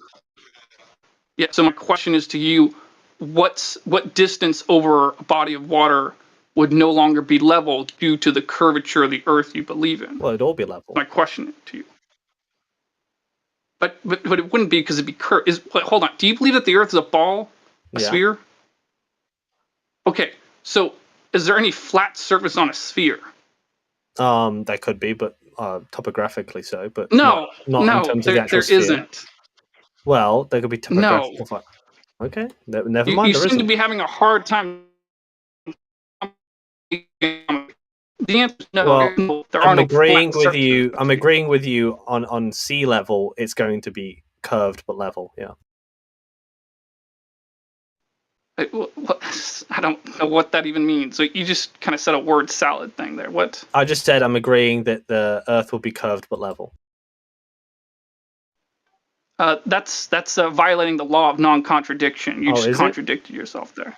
Well, what does elevation mean? Elevation is just referring to the distance of a piece of land above or below sea level. That's what elevation is referring to. We're not talking about that. We're just talking maybe about you're the sea confused itself. then. The water I'm just itself. saying it's equal in elevation relative to the sphere it's on, right? So if I put a twig, like a 10 centimeter twig on top of a sphere, and then I put it underneath the sphere, and I hold it horizontally, they're equal in elevation relative to the sphere, right? I don't follow what you're saying. It sounds like, with what you just said, it sounded like you were describing the surface of a sphere as a flat surface, So which, again, doesn't make sense. I'm just saying that the way that elevation is being used on this particular geometry would be, if I get a 10 centimeter lollipop stick or whatever it is on one side of a sphere and put the same 10 centimeter stick on the other side of the sphere, those two sticks will be equal in elevation from each other, right? Okay, yeah, I understand what you're saying in your paradigm. See, what you're describing is what it would be within your paradigm, but we're not talking about the what if it would be or what it would be in the paradigm. We're talking about what can be demonstrated with absolute affinity in reality. What do you mean, so like? That's why I'm asking you about the surface, like, of the ocean. All right, let's be a little more specific. I'm talking about the Pacific Ocean, take for instance. All right, so there would be curvature of the Earth between the shoreline of California and Hawaii in your paradigm, correct? Affirmative? Affirmative.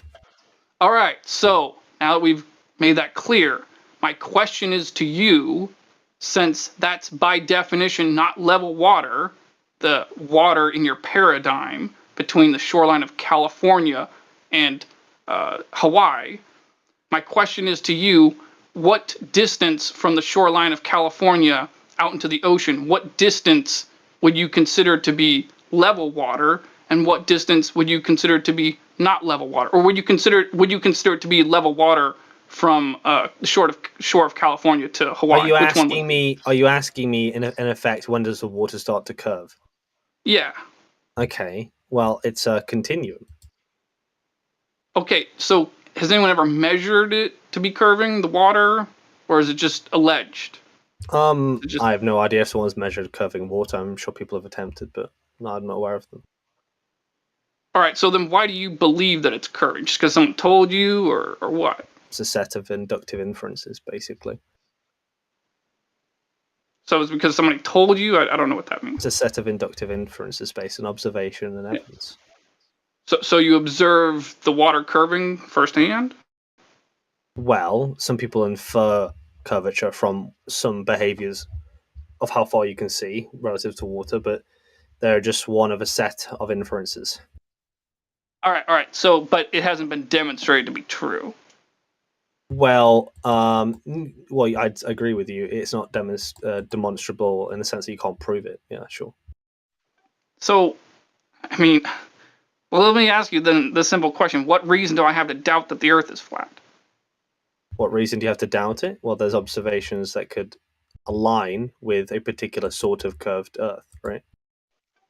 Yes, but there's also many observations that don't align with the. But all of those radius. observations, when you try to map them out onto some sort of cogent set of inferences, seem to contradict each other. And that's why you don't make claims, isn't it? That's why we use the term black swan for the black swan photograph, because if someone's going to make the claim that all swans are white, all you need to do is show them one black swan to demonstrate that not it's an all attempt at swans are white. falsification. I agree. That's what the attempt is there. Well, it's not an attempt; it's an active, effective falsification, is what it is. Okay. Well, you can think that if you want. I'd like whether the thing is right. There's one thing that you could do with the globe Earth, and you can falsify it. I think there's plenty of falsifiers for the globe Earth, and I'm far be it from me to say there isn't. Obviously, there is. But there are also going to be falsifiers for a flat Earth, right? There has to be. And the black swan is claimed to be a falsifier. I'm not convinced by it. The best person who's articulated a good reason for why there's room for doubt on whether or not it actually falsifies anything would be something Manufactotum said earlier on, which I think is better coming out of his mouth than my mouth because I don't want to bastardize it. But needless to say, the claim in the Black Swan, the argument, the hypothesis and conclusion supposes the idea we're talking about pure geometry, and that's not the case. So there's confounding variables in the context of physics, right, and how light works. That's your problem for the globe. The Black Swan was used by the Rumpus. I guess you forget the lore here to prove the Earth was a globe. Let me ask you a cool question about atmospheric refraction, because that's what you're referring to. Is atmospheric refraction mathematical or actual? I don't know. Can you elaborate on your question? Well, actual meaning it's demonstrated to exist in real life, and mathematical meaning it's only a concept written down on paper. Well, it's a concept written down on paper used to explain a phenomena you'd see in the real world. So it's both concrete and abstract. But it was never demonstrated in real life to be real. It was only ever written on paper, correct? Well, like I said, as with all things, it's just accounting for phenomena that you observe, right? Unless you think observations. So in other words, unless you think all observations are just abstract. Yeah. In other words, only on paper, but not demonstrated to be actual. I'm not understanding the question. There's a concrete aspect to refraction, right? And then there's a abstract concept with refraction, right? That they're not mutually exclusive. Let me use different words. It's an explanation, but it's not a demonstration, correct? atmospheric reflection like is an in the same explanation way, but not a demonstration. in the same way that you think that the sun isn't actually that close to you when it sets and has that phenomenon. Hold on. You're putting words in my mouth now. No, we're not holding me on. We'll hold you on. You're telling me in what the I same think? way. In the same. No, I'm not telling you what you're thinking. You are telling me what I think. You said because you think something about the sun. Listen. When the sun is huge on the horizon, when it has that phenomenon that we prescribe atmospheric magnification onto, we don't think the sun's actually that big or that close to us. We just see it as an atmospheric effect. Now, if you're saying everything atmospheric isn't something you can demonstrate, fine, right? You can demonstrate refraction in principle in your bedroom. So you know the principle exists. But as for atmospheric are you referring refraction, to Snell's law? Are you referring to Snell's law? No. I'm just referring to an experiment you can do in your bedroom. Okay, well, unless you're referring to Snell's law and you're talking about refraction in regards to Snell's law in my bedroom, if you're not talking about those specific things, then what you're saying is just nonsense. It's an experiment. That's all I'm showing you. I'm not An experiment. We're not even talking about science, dude. We're talking about geometry here, not science. Well, it's a bit of both, right? Because there's a confounding variable. If you're going to try and pretend like there's no confounding variables, then you've just created the most unpersuasive falsification of anything ever. Right? What? Excuse me? For years, we were told that we were seeing bottom-up obstruction of boats and buildings beyond the horizon due to the physical limitations of our view, due to curvature of the Earth, due to the geometry. So, is that true or not? If someone's ever said you can't see past, is it true or not? Is it true no, or not? That's not true. But I'm going to clarify that. I'm going to add on. I was taught that in school, dude. I was taught that in public school. Add on You're wrong. Well, I'll explain that after I've just explained this thing. First of all, the first thing is, if someone's ever said that you cannot see further than this distance at all, under no circumstances, based on geometry, can you see further than this? That's fine. They were wrong. They were never correct. But the confounding variable of being that we don't just live in a world of just pure geometry, there are physics that can confound geometry, means that you have to go a bit deeper than just saying, "Oh, these numbers have to show that you can't see further than the next distance." Now, the second thing. Now, as for whether you were told this in high school, geometry. I just want to answer the second thing. Or are we not seeing? No, I don't want to let the second thing slide just yet. I'll answer your geometry? question. I'll answer your question just a second. I want to let the second thing slide. As for whether or not you were taught things in public school, look, anything you get taught in high school is going to be basically false, right? Because they try to dumb things down in order for you to pass a test. They're not actually trying to make you pass a real test, right? You're in mathematics. In mathematics, a lot of. Well, you brought it up. You said, "Well, they taught me in high school, so I have to address it," right? You're not bringing some. I was sticking to what you said. You're not sticking to what you said. You're talking about high school now. I'm not talking about high school. I will clip you talking about high school and me responding to it. Do you want me to do that? I'll do it. I said school. I said I was taught in school, but I wasn't talking about school itself. I was talking about the subject. Why don't you talk about the subject? Yeah, I'm talking about the subject. Are you? Yes. Physics. Then get on with it. Are you okay? You know what? What was your question, TW? I think I'm talking to. Are we or are we not seeing bottom-up obstruction of boats and buildings due to the geometry? I mean, I suppose you are. I don't know the exact physics of it though, so I'm not going to hold on to that. Black swan, bitch. Yeah, but I'm not holding on to the physics in that one. I'm just saying I'm critiquing the falsification of that, right? Not the claim about whether or not you can see boats going bottom above the horizon. There's no point in me trying to argue for the physics of something I don't really understand to a complete extent. So what reason do I have to doubt that the Earth is flat? To doubt the Earth is flat? None. Yeah, well, or to doubt that water is level. Either one.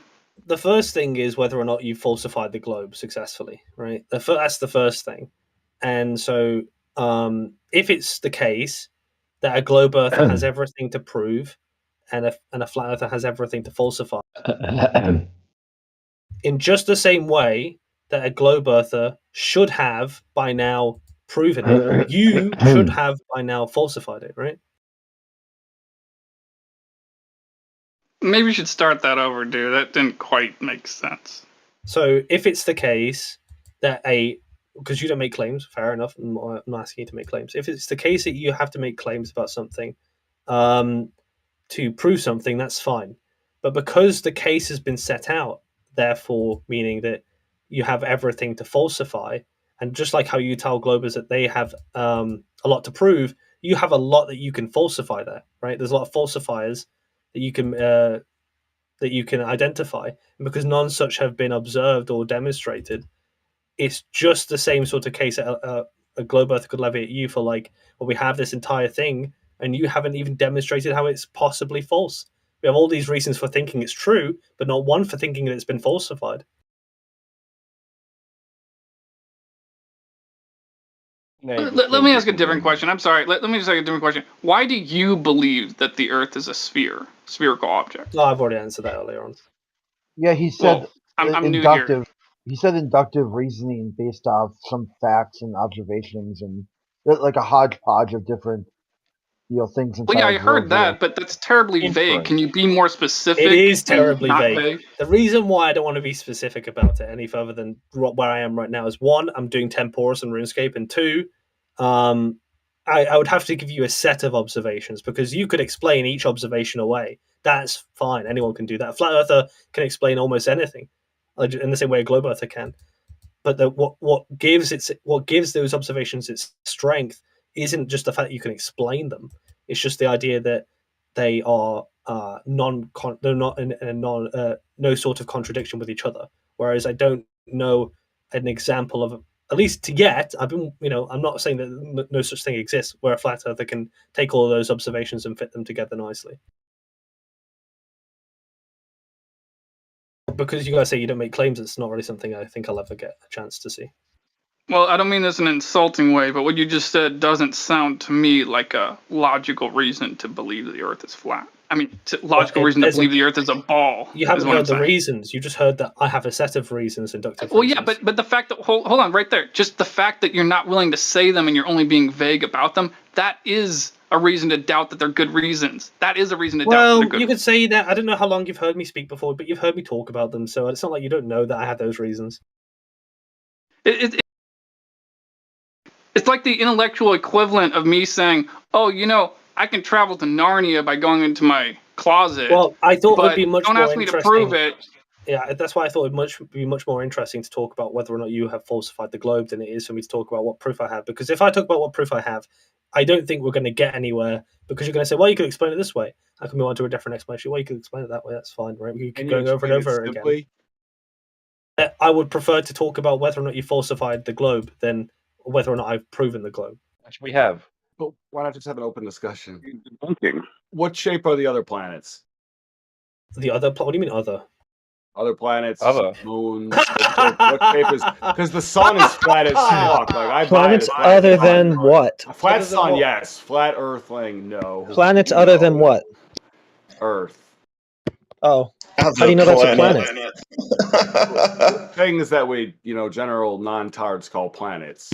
Well, you got to justify in that the it's a planet in the cosmos. first place. Maybe start by defining planet, right, and then we'll see how the Earth fits into that category.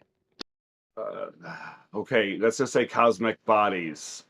Why would we say that? Places where energy is coalesced into matter.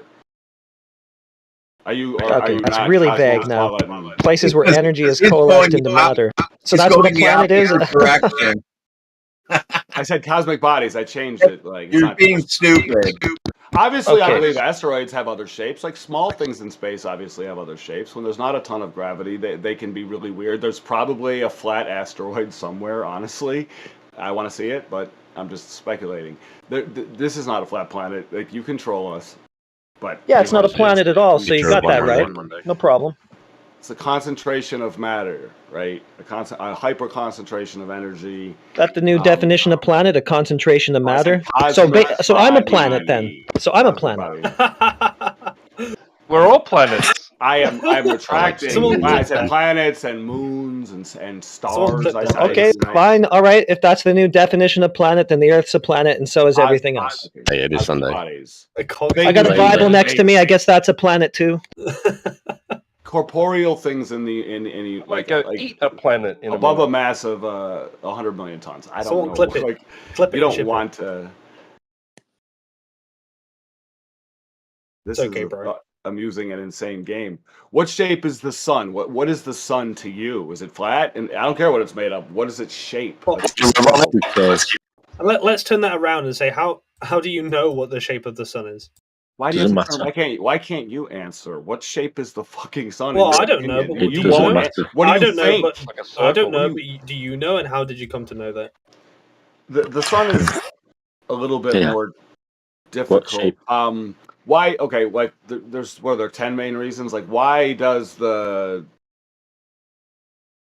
hold on? Why are you asking us questions? Kiwi Buzz posted a photograph of the universe, of the solar system at 15 after the hour. Is that what the sun looks like? What about how do time zones exist? There's 10 things you gotta Oh answer. my God, time zones.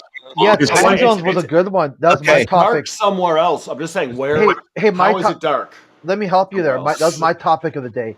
How do you Okay. explain more than 2 time zones on the globe?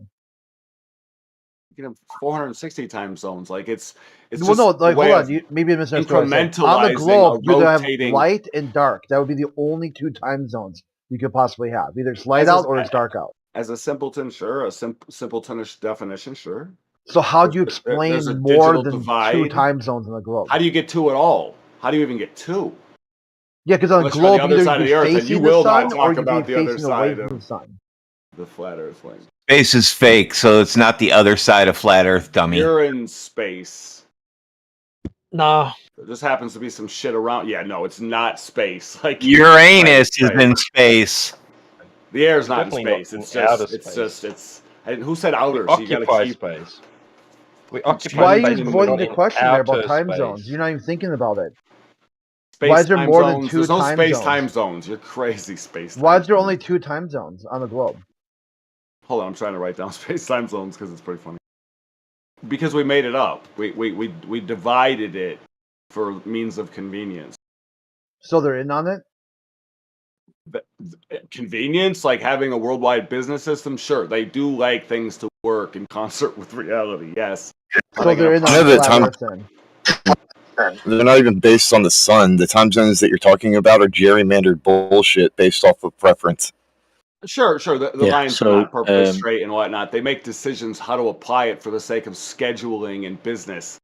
Sure. So they're in But on it. what makes darkness over this planet?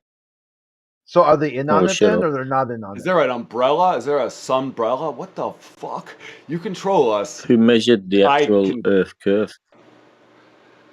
I mean, we could do it with a cable, right? Let's Who do that. measured? Let's Yo, finance a yo. project. It's Okay, a so floating we cable. and could then do it's it. non- Is this something that somebody's gonna do done? it. Because I'm they gonna- say they already I'm have gonna done it, right? fucking We do already it. have we already have the knowledge that the world's a ball. So let's not talk about what we could do. Let's talk about what they did do to get The that world knowledge. is ballistic. This is crazy stuff. You love this, right? Like this kid, like this is just like I full love on listening to you spiral. I'm laughing my ass shit. off listening to you. I'm You very are funny. squirming in your pants right Right. now. Well, I'm happy as fuck. What? This is fun. Hey, I got a simple question for him. Hey, buddy, a question about the curvature of the Earth. Was the curvature of the Earth discovered or invented? Probably. It's a presupposition. It was probably you like. Can you invent something that's not in existence? I think it was guessed at, and then it was proven. I don't think we modified science to prove something that we thought without evidence, but they probably some people thought that it was a sphere long before there was a good way to prove it. I mean, it's not the moon is tidally no locked, proof. so you guys can pretend that the moon is flat because the moon is tidally locked, right? Like the dark side of the moon, side of the moon. We're not So that pretending could be the the moon could be a coin. Hey, Mr. Strawman, Mr. Strawman, let me ask you a question, Mr. Strawman. Why do you That's the try to last place strong all this? man. What? I'm the last strong man. I'm the last strong man. Yeah. I love Okay. you. Anyway, I love you so much. You're great. So stop making up shit. Save your and get bullshit to the for someone point. who believes in flat earthlings and messiahs. You guys are great. You people, sorry. You are a cartoon man. I am a cartoon man. That's true. Are you on acid or something? A what? Are you on acid or something? Intoxicated? No, I mean I'm high, like on legal weed. Mm-hmm. Right, moving I'm on. a- This guy's too inebriated to have a conversation. I'm somewhat high. You fucking idiot. Who are So you? he needs to turn his stream off, or he can Hey, man. go. You guys are so that you're such. This is a joke. Turn your What stream off. Turn your stream Why? off. I will, but can you tell me Turn why? it off. Who are you? Are you? I mean, you're just Yeah, a dictator. I'm Mr. Mod. Turn it off.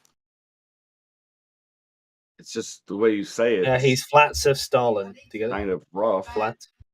This is a joke.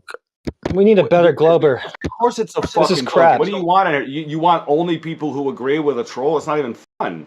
What do you talk about when no one's in here? People who know what they're talking about. Do you know what you're talking about? You're a joke, mate. Do you know what you are talking about when it comes to this topic? I want to talk more ontology, if possible. He's pissed. Screw that. You're talking broken biscuits, mate. This guy's pricked. Next.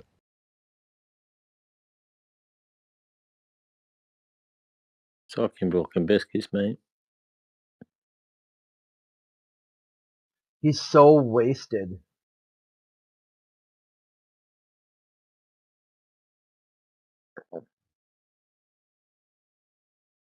Now then. Who's next? Me. No, you're a Glober? Oh my fuck.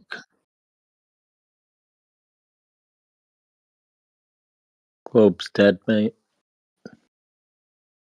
Look how easy it is to be a globe earther. Either you just Google some keyword someone has, or you just show up here fucking wasted and blather on until you get muted, and then claim you won the internet for the day. Speaking of somebody who's liable to blather on and get muted, we have Rab Scuttle here.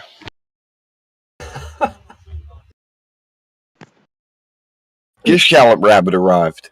Earlier today, he said he's going to leave and never come back if he's muted one more time. So we had to run that experiment and determine if cause and effect was verified. Null hypothesis confirmed. He's not even, no one's in control of him, because if you mute him, he supposedly leaves. He leaves, but then comes back. It's like, you didn't confirm the hypothesis and the null hypothesis. There's some sort of spurious causation going on here.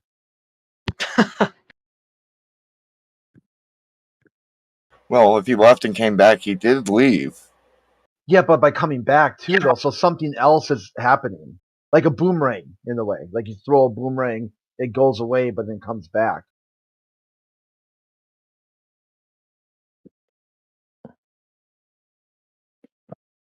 There is no globe.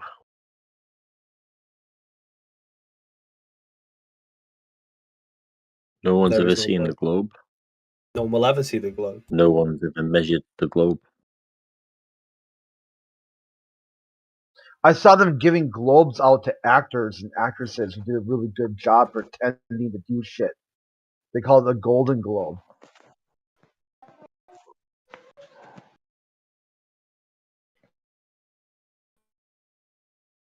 I guess that has I had more something meaning interesting behind it happen. now. If you think about it, it has more meaning why they get that Golden Globe. They did a really good job at it.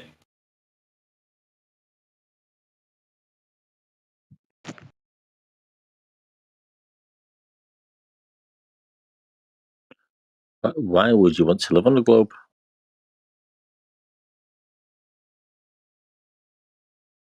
I mean, What's wrong why with would you? Why would you actually fight to live on the globe? There's nothing wrong with globes. So then we can fantasize that Star Wars could possibly be real. Exactly, which it is. I mean, what's wrong with a flat stationary Earth? I mean, Star Wars isn't real. Seems more realistic. Got to build those ships somewhere. Doesn't seem to be moving. I had a pretty interesting interaction yesterday on Twitter with someone called Flurf Slayer, and he was challenging me to a flight path from Sydney to Santiago, and there's basically no complete flight data for that flight path at all. It's always missing 8 hours of data.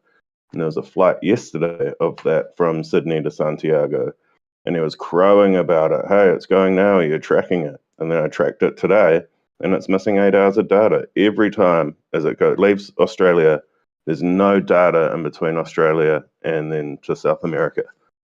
So it's and some of the maps of the flight data show that it went the other way, not the way that it claims. It shows it going past Africa. So it's a bit strange. Can you post the flight number and the flight?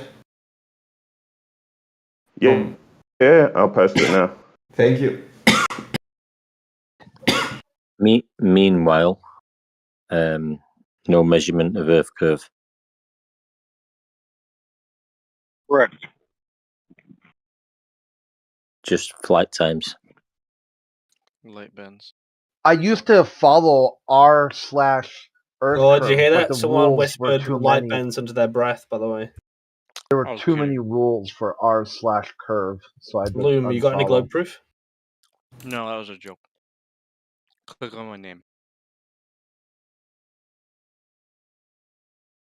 I'm not gonna do that. There's so many people in on it.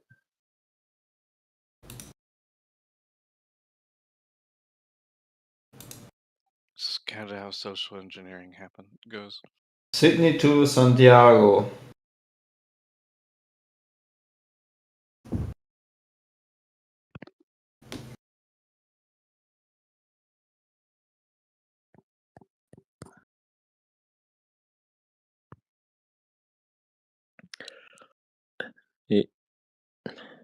So it's it is Qantas Qantas flight 27. Listen, forget all the flight times. Doesn't matter. I just want to see it on flight radar. Nothing to do with the shape of the Earth. What? Forget it. Wait, Don't get how are wrapped flight into- times completely unrelated from the shape? Yeah, forget the flight times, mate. It's nothing to do with the shape of the Earth. Why? They're dragging you into bullshit. Leave it out. No, are they lying about the flight times, or it doesn't matter Forget what the flight times are? You It don't doesn't matter need for to the get, shape. you don't, They'd have to be you in don't- on it. You don't need to get involved with flight times. It's nothing to do with the shape of the Earth. Well, I found Why? the flight, though? but for me it is on flight radar 24. It is not cut off or anything like that. Like it shows the full flight.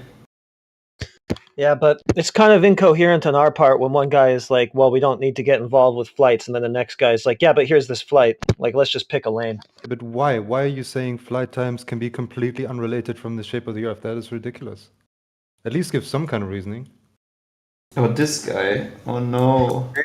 So what does the flight path have anything to do with the shape of the Earth? That's your No, claim. I got an even tell us simpler how it one. Is an airplane a measuring device? Yes or no? Don't you think, with the same aircraft, flight Oh, times hold would on. be No. proportional to I asked distance? a simple, I asked a closed-ended question. Is an airplane or an aircraft, any kind of aircraft, is an aircraft a measuring device? Yes or no? Measuring advice. You're right. Airplanes aren't measuring devices, therefore completely irrelevant. Flight times don't Is that- define shapes, right? Flight times do not define the shapes of objects. Can you not infer distances? Are you telling me the flight time is unrelated from the You distance can infer traveled? whatever you like, but flight times do not define the shape of an object. Right. That's right. You know how there's a difference between the word infer and define, right? Yeah. Like they don't mean the same thing. You can make whatever inference you want, but when we go and look directly at the thing that you're trying to infer, the globe, right, and it's not there, then what? What? What does that have to do with anything? You're What the fuck do you think it has to do with it? We're testing your inferences, that's what. Shape no, of the Earth, you're you not. fucking idiot. Yeah, You infer from flight times the Earth must be X. Okay, well, let's directly test for X. Okay, test failed. It's not X, so now what? Wait, so then how are the planes doing it? Are they going faster or slower, or are they Forget the just lying planes. about the flight times? It has to be one of those, though, right? It's nothing to do with fucking planes. It doesn't matter. If the Earth I got is flat, hypothetical then for they you. either have to be lying or the flight times have to be unrelated to Curious the about it? distance. Go find out. Either Let one. us know. So, Go like a find out and let us hypothetical know. for you. If But do you if at you least agree it's either? yeah yeah hey dude, if you go a certain direction and a certain distance, does that dictate what shape you're on? Like if I say, here, I'm going to walk to the kitchen and grab like a bottle of water, okay, and I walk this path and I get there that way, did I just prove that my house is a ball or something? Does that distance and direction only work on certain shapes, or is that No, just a straight line? you could say if I throw a ball across my living room, and it takes so long to get to the side living room, therefore my living room is a globe. Thanks for that. Okay, so then I elevate off the ground and I hover to the kitchen. Did I just now change the shape of my house? Sort of like, basically what I'm asking here, are like all construction companies in on it? Do they know that you're not going to go above the ground, so the top of your roof is all an illusion? What the fuck are you talking about? I just want to know how many people you think are in on it. Wait, who are you What's a asking? fucking plane got to do with the shape of the Earth, mate? Yeah, like if I walk across the ground and my ground speed is X, and I go from point A to point B, then I lift off the ground, say X number of feet, and I maintain the same ground speed. Mm-hmm. How many people are in on that? What? Because on the globe, you said it would change, right? That Just distance would nonsensical. change. What? The distance would change if you go up or down? Yeah, is that what you're saying, right? I mean, minutely, but that's not what's, the major contributor to flight times. Can you prove the shape of the Earth by a plane? Yes, also. No, you can't, mate. Yeah, certain flights would be literally impossible on another ship, It's true. It's the case.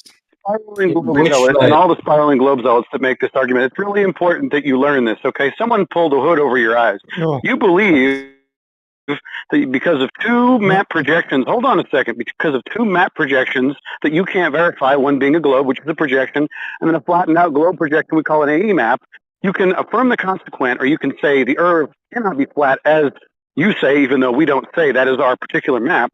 It can't be that because the flight time don't work. You are the one falling for the hoodwink here. You're using projections to make a strong man and make yourself ass. So don't say that they can't be flight because the flights don't work. That's stupid. Maybe invest in some internet, my guy. Maybe it's not on your side of a flat plane. All right. Can you hear me now? Is that better? Can you hear me? I'm just gonna say I think it's no. the server, not his internet. I'm pretty sure his internet and my internet are pretty top. It's the server that's fucked up. Oh, right. Probably, yeah. That's why everybody else can hear each other. Makes sense. Basically saying that you're going to hold No, up it's only this server. dichotomy. Yeah. You're going to choose two projections or two models basically, and say that, well, one flight time doesn't work on this other one, so therefore the one that I'm presenting must be true. Yeah, false dichotomy. We can do the same thing. We can take a projection and go, well, that flight works a lot better on this flat AE projection than it does on that globe. But it's non-conclusive either way. We wouldn't use an argument like that because we would just go directly to the crux of it and test the Earth itself to see if it actually does exhibit the properties of the geometric shape you say it is or not. Exactly. It turns out, I mean, with all the projections, the flight times you would measure on the map would be the same as they are in reality. Flight times you would are have to measurements, account for mate. the distortion in the projection, but that's Flight what people usually times do when they aren't use maps. measurements. Yeah, there's always going to be distortions. You can always plot a flight on one projection or another that seems to work better on this or that. But what No, we're no. saying is you got to They should work the test the same. claim directly. If they don't work the same, then your projection is bad. Why'd you just keep ignoring? Why'd you keep Okay, ignoring? so you got a claim, right, that a flight exists that is only possible if the globe, as claimed, is true, correct? 100%. Okay, so if you're correct about that, then the globe must exist. Yeah, Okay, therefore the oceans must be curving. indeed. Okay, so why don't we just see if they are? It's a nice way of like completely ignoring the problem. No, it's not. We're going to the crux of the fucking problem, which you keep trying to tap dance around. No, you go to the one thing that you just proudly If your lie premise about is every valid, time if you that's have. true, that because this flight exists, the world necessarily must be a ball, then it is a ball, and we're gonna be able to measure that when we go to the ocean. Yeah, you've And got we an are, abductive. You've if got you an don't lie about the results. Dude, you've got an abductive inference. You've got an abductive inference, and now you have to test it. Why do you keep skirting around that point? Why not just address it? Like, what's your problem? Just accept that you have to test the claim. Yeah, so if your claim is valid, then that the world must necessarily be a ball because of whatever flight path you're talking about that you haven't even shown us, then this ocean I'm about to post is going to be curving at a rate that comports with that radius. I'm going to post it, and you can just point out that curve, since it necessarily must follow from your plane claim. Mm-hmm. You found a flat picture of an ocean. Are you proud? Yeah, that's a bit of a problem for the logic that you're giving us. Well, that's assuming that my position would tell you that every single picture you take of the ocean has a visible curve that is distinctive on the picture. Can you prove that it does have a curve that's invisible? Because it's not visible in the picture I just showed you. So if your logic is valid, then it must have an invisible curve. Can you prove that? Yeah, you don't see that there could be a problem there. There is a problem there for your claim. Well, if you assume that my claim is that you should see it on the picture, which it isn't. Oh, well, why can't I? You said that this was a geometric necessity of the flight paths that you're talking about. So why can't I see that curve that's there, according to you? Because your camera is close to the ground. And, nope. You know. Nope, that's not the reason. The camera is zoomed in far enough to see the curvature. Well, to see the consequences of it, the geometric horizon. Does zooming in elevate your camera? Yeah, no, we're looking far enough over the ocean to see the geometric consequences of that curvature that you're alleging. There should be a geometric horizon. The distance is given. It should be at 2.3 miles. We're looking a lot further than that. We're seeing the surface of the water to beyond 11.2 miles. So we're not seeing that curvature that you said necessarily must be there if whatever random flight exists. Plus, I mean, Earth curvature was measured 2,000 years ago. So where was airplanes then? Dickhead. Yeah, and I mean, this is so stupid. You say, oh, well, we can't see far enough. Yeah, we can. That's the whole point of the observation. We checked over enough distance where that curvature should have been seen, at least in the form of a geometric horizon, and didn't see it. So, I mean, nothing you say really addresses anything we say. He's actually got no common sense whatsoever. Did he leave? I think so. He must be in on it. My He must God, be. When people talk about airplane flights, that proves Earth curve. I mean, what's the world coming to? Well, if it does, then we can just go down and look at that curve. Why don't we just do that? They've Just just been in a plane. I think they've That's all trained. it's They've been trained to not like direct tests or direct experiments. They just like indirect observations and hypotheses. They love to float in that domain. I think it's just like a sickness. There's no evidence of Earth curve whatsoever anywhere. Yeah, but they don't like that. They like to only indirect evidence. That's the only kind of evidence. Except for eclipses and sunsets, obviously.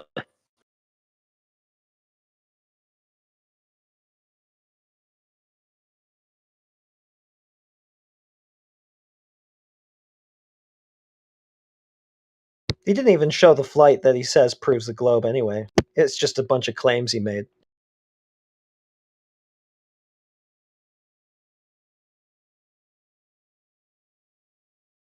By the way, because they have in their heliocentric model, because they've connected the Earth and the sky in a fixed relationship with certain bodies, you can actually debunk their model with the sky, but not vice versa.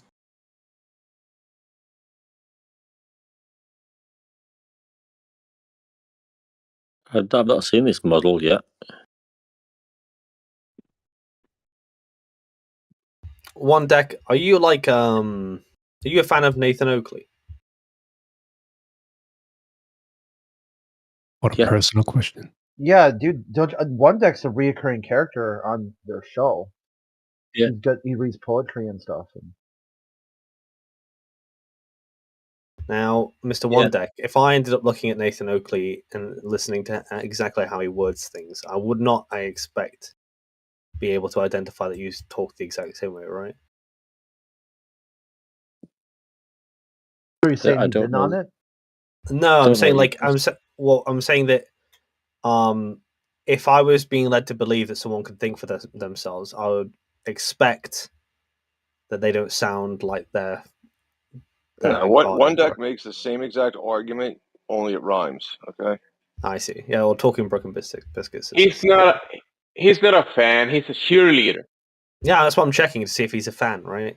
Because all of you guys, you all sound different. You have different takes, different ways of like articulating the issue you have with the Globers and whatever. But I have a sneaking suspicion that One Deck might sound exactly like Nathan Oakley. Who's Nathan Oakley? Who's that guy? He's a flat earther, very famous one. He's like he's like David Weiss but English. Oh no, I wouldn't No, be they're a not. fan of anybody like that. They're not the same at all. They're different. This is their own person. Everybody's their own person. I mean, probably what you're saying is sounds weird. We both speak the truth. Or you have the You exact both same speak arguments. English and make cohesive sentences. Therefore, you must be a fan of him. No. So- If you say something the exact same way as someone else does, and we know that you're a fan of them, we hang out with them a lot, then I feel like you'd just be parroting what someone else has said rather than actually coming up with your own. So if I say Earth is not a globe, I'm also a fan of I feel that like I'm guy. getting bitchy. I should probably stop. I feel like I just said Earth is not a globe, therefore I'm a fan of that guy, right? No, it'd be like again, all of you sound different, right? So you know, there's no point in even explaining it. Yeah, then why don't you talk to me now then? I'm talking to you, hello. Right, so prove the globe. Prove the globe. Did you hear me earlier on or no? No. I'm quite interested in talking about whether or not you falsified the globe over proving it. So how do you know you live on the globe? What makes me think that I live on a globe? Is that what you're asking? No, how do you know you live on the globe? Well, You look at the sky. Tell him, Britt. Look at the look sky. up in the sky. Just literally look up at the sky, right? Look up at the sky. Go on an aeroplane. No, for real. There is a set of inferences that I have to think why the Earth is a globe. But Tell us one. Come on, bro. One inference. Well, I no, used to because be all a you're going to flat do is earther. object to that one inference and say, well, that could exist on a flat Earth, right? That's irrelevant. I used to be a flat earther, but then I looked up at the sky. Exactly. Hey, listen, mate. You just come on to me about Nathan Oakley and all that, and you're going to dig at me. Tell me how you live on a globe. That has nothing to do with whether or not you're a fan of Nathan Oakley. Well, that's irrelevant. That's why I'm asking you to It's not even a have a dig chat at with me flat now. earthers, right? It's just a dig at people who cheerlead people. Why is that a problem? Britt is he's just jealous. Yeah, I need my own. Well, I've got Heretic, and I guess I worship Heretic a little bit. But besides that, I think that there's an essence where if I want to believe that you understand exactly why you think what you think, I'd expect you to be able to say an argument that came out of your own mouth, right? You know what I mean? That he actually Yeah, doesn't so- understand the arguments, he's just parroting them, and so you're saying that he's incompetent? Is that what you're saying? Not incompetent. I think One Deck's a very funny and smart guy, but I just don't know if his takes are his own. That's funny. Hey, Britnad, if you were to take a piranha and make it the size of a shark, which one would swim faster? A piranha the size of a shark? Oh, I don't know, because I feel like that's really. I feel that their mass is really relevant to how fast they can swim. Okay, but so I it might hinder it, I- right? If the piranha was that big, it Yeah, would but be able to listen. swim. I'm not sure. Yeah, but listen. I'm saying to you now. Let's me and you have a chat about the globe. All right, go ahead. Let's see. This will determine if you're a fan or if you're your own person. Well, I don't know. It was just a comment because I watched a video about you recently, and that's why I'm saying it. So let's have a conversation about the globe then.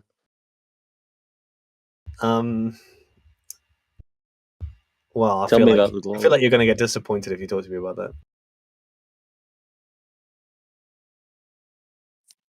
No, well, Because I'm not in the game of trying to just tell me prove a how you globe, know right? you live on the globe. No, it's exactly what I was going to say. I don't try to prove or know that I live on the globe. I think it's based on an inductive inference, based on a set of observations. And personally, a big interest in me right now isn't so much about proving the globe because I don't think I have that in my tool belt. But what I do think is the case is that you can certainly falsify the globe. And I said earlier on that globe earthers really have like a lot to prove and nothing to falsify because of the way that the debate goes, right? But Need flat earthers something have to the falsify first. flat earthers have the reverse, right? They have a lot to falsify but nothing to prove because they don't make claims, right? What is there to falsify? So The globe and the It's physics that inductive they. inference, so that's just a supposition. We don't have to falsify suppositions. I mean, it depends. It depends on which. If you're just talking about the curvature, then no. But if there was some physics that were being added on into it, then you could account for that in your falsification. Well, you could also deal with pure geometry, to be honest with you, because that's what the Black Swan is basically doing. It's falsifying the globe, isn't it? That's what it's been claimed to do. No, that's incorrect. I told you so what's already. your name, mate? Didn't they say like the Rumpus? Have you heard about the character called the Rumpus? No, I've not heard about that. Yeah, he used the Black Swan to prove the Earth was a sphere because he said that with refraction, you can see the curvature of the Earth loomed up over and around the curvature of the Earth. And he says you can know this because in his thought experiment with a powerful enough telescope and enough refraction, you can see the back of your head. Yeah, I may have misspoke there. I do. Obviously, it came from a globe earther, but flat earthers now use it as a falsification, right? Am I correct? Concave earthers use it for their proof too.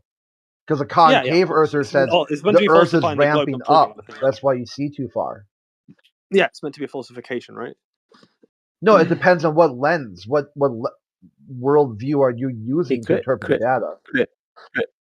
What? I think we're agreeing. I think we're just what's that guy's name? Has here, right? No, but what I'm saying for you, Britt, is that you keep coming back to Black Swan as somehow this thing that was brought to you by flat earthers. It exists. This observation exists. Oh no, I don't think that. Don't worry, I'm not under that. I'm not belaboring under that misapprehension. No, I'm saying this observation is a real thing, unless you think they're in on it. No, I think it's a real observation. Okay, because I think that's what you were being told earlier today, right? That if you got an observation, you can either accept the observation or just deny it. No, I've never doubted that it's a real observation. I've never doubted that it came from a globe earther initially. I just think that that's what it's being used as right now. It's a falsification, right? Am I incorrect? Hey, but listen. So you're in on it then? It's one deck. I'm in on it. Personally, I am in on it. Listen. It's one deck. Now listen. You said to me about Nathan Oakley and all that. Now, you think you live on a globe, don't you? I think so, yeah. Why do you think that? Several reasons. Just give us one. Well, they're not going to be anything you haven't heard before, so I don't think it's that interesting. Again, I want to talk about falsification. Just give us. No. Just give us one. Okay. Do you want to know why I'm apprehensive about telling you? No. Just no. One Just deck. give I'll us explain, one. right? Because you're going to just tell me how you could explain it on a flat Earth, right? And I'm fine with that. I don't think flat Earth can't explain things. No. You're telling me what I'm going to say. Observations that you can infer a globe from. I've just that asked you you can't a infer question. for flat Earth too. I mean, I will have a conversation. I am capable of having a conversation with you. Why do you think you live on a globe? Okay, if you ask for it, but there are several reasons. For instance, and just to name a few, you could make the case that to do with the moon changing its orientation depending on where you are on the Earth. You could say that distance implies a globe. You could talk about celestial navigation. Right? Can't be has thus far not been done on a flat plane as far as I'm aware. Right? There's several things. I mean, like, where do you want to go with it? The moon's relative distance to you doesn't change in perceptible size. Like, where do you want to go with it? We'll stick with the moon if you want. Okay, well, we'll keep it simple and talk about the moon. What do you want to know about it? So how does the moon prove globe? Well, it doesn't prove globe. This is why we're going to fall into the weeds again, aren't we? Okay, so it doesn't prove globe then.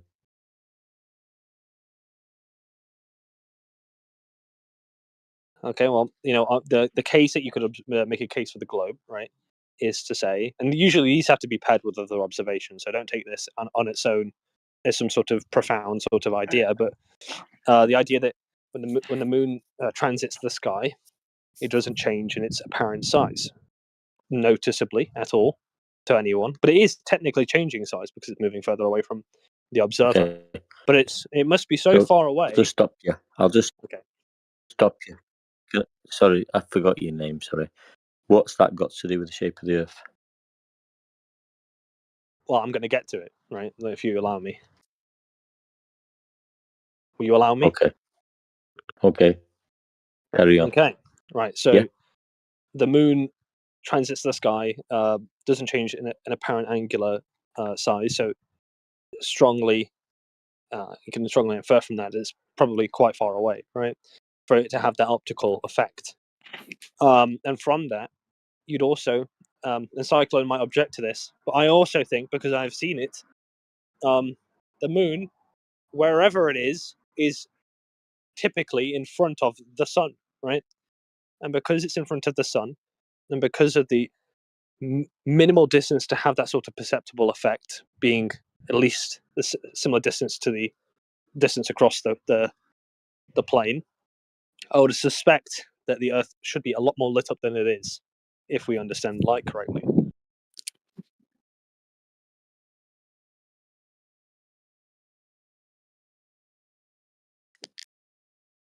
And evidence of globe is what? So the fact that the Earth isn't lit up completely or even mostly, like by a lot, right? So you're looking at things in the sky and you've presumed the Earth is a globe. I feel like we're not going to get anywhere on this topic, are we, Mr. Wandeck? Because I told you what I said, and I don't think you really took from it, But this is the point. I'm not trying to prove the globe. That's fundamentally the point. I'm just telling you why I think hallucinating. You're just elucidating that every claim that you've made is.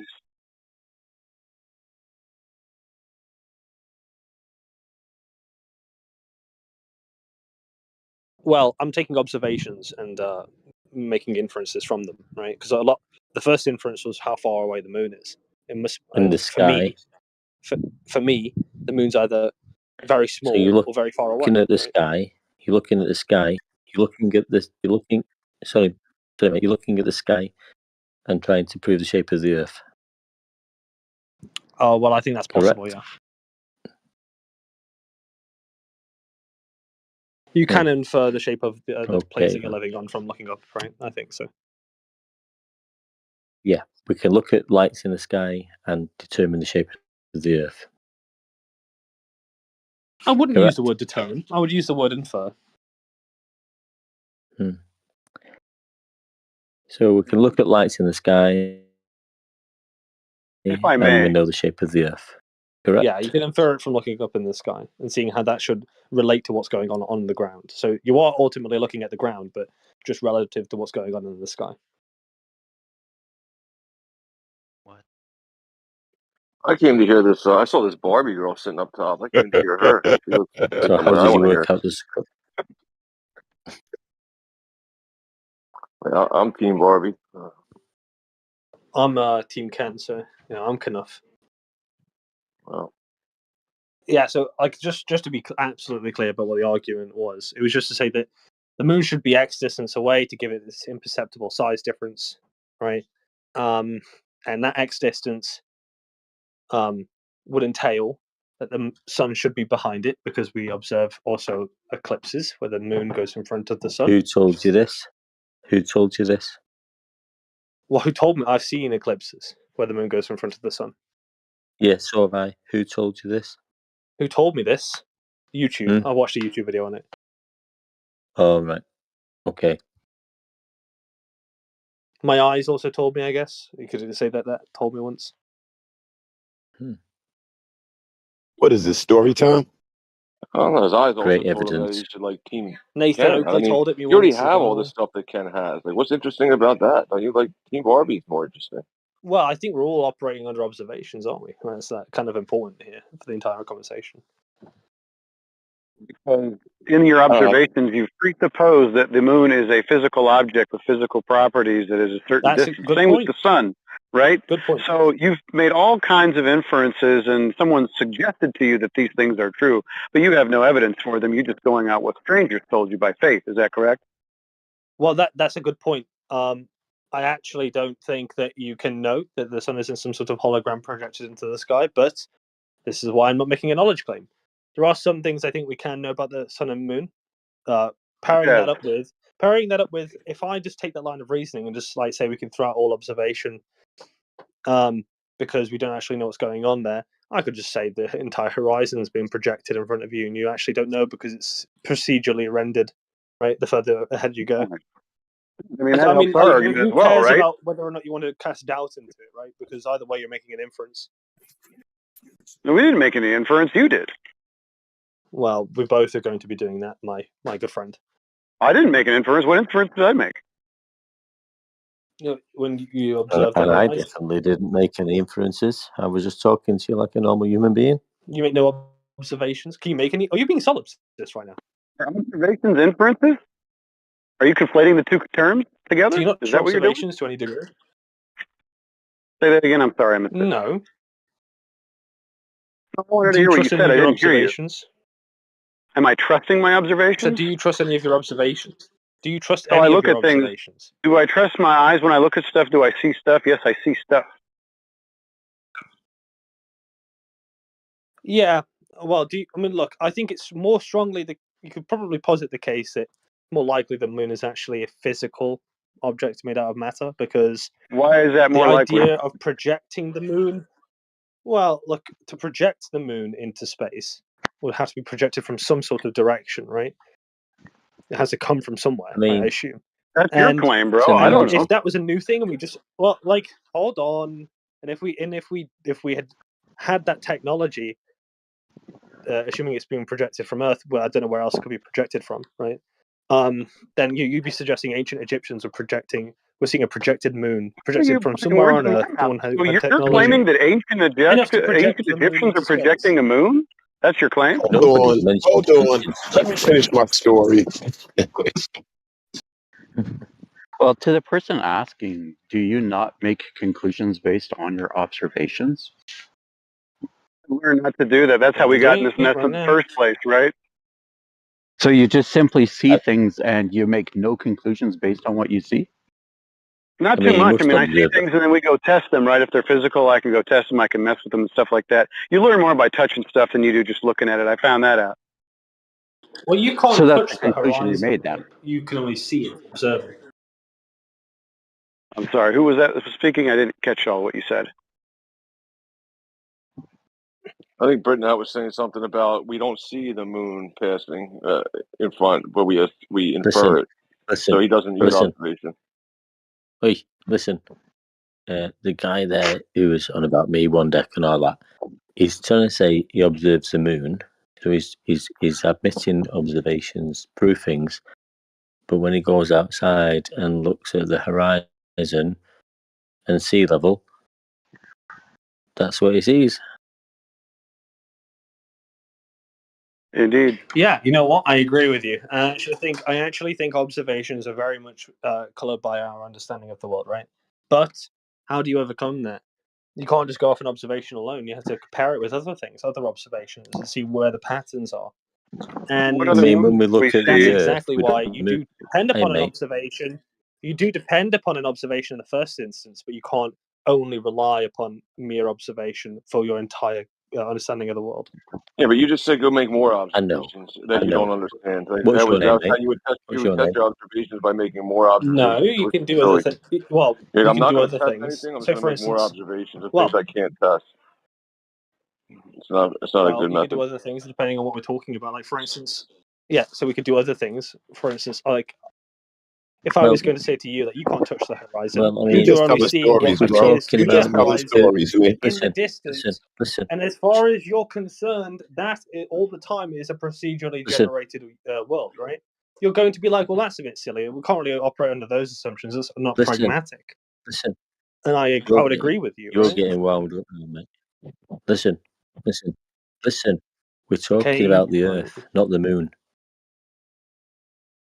Right? We're not Yeah, observing I'm agreeing with you. I'm talking about the Earth the too. Moon. We're observing the Earth. Yeah. So let's Well, not do you not talk think they about have a the Moon relationship to anymore. each other? Let's talk about the Do you not think Earth they have a curvature. relationship to each other?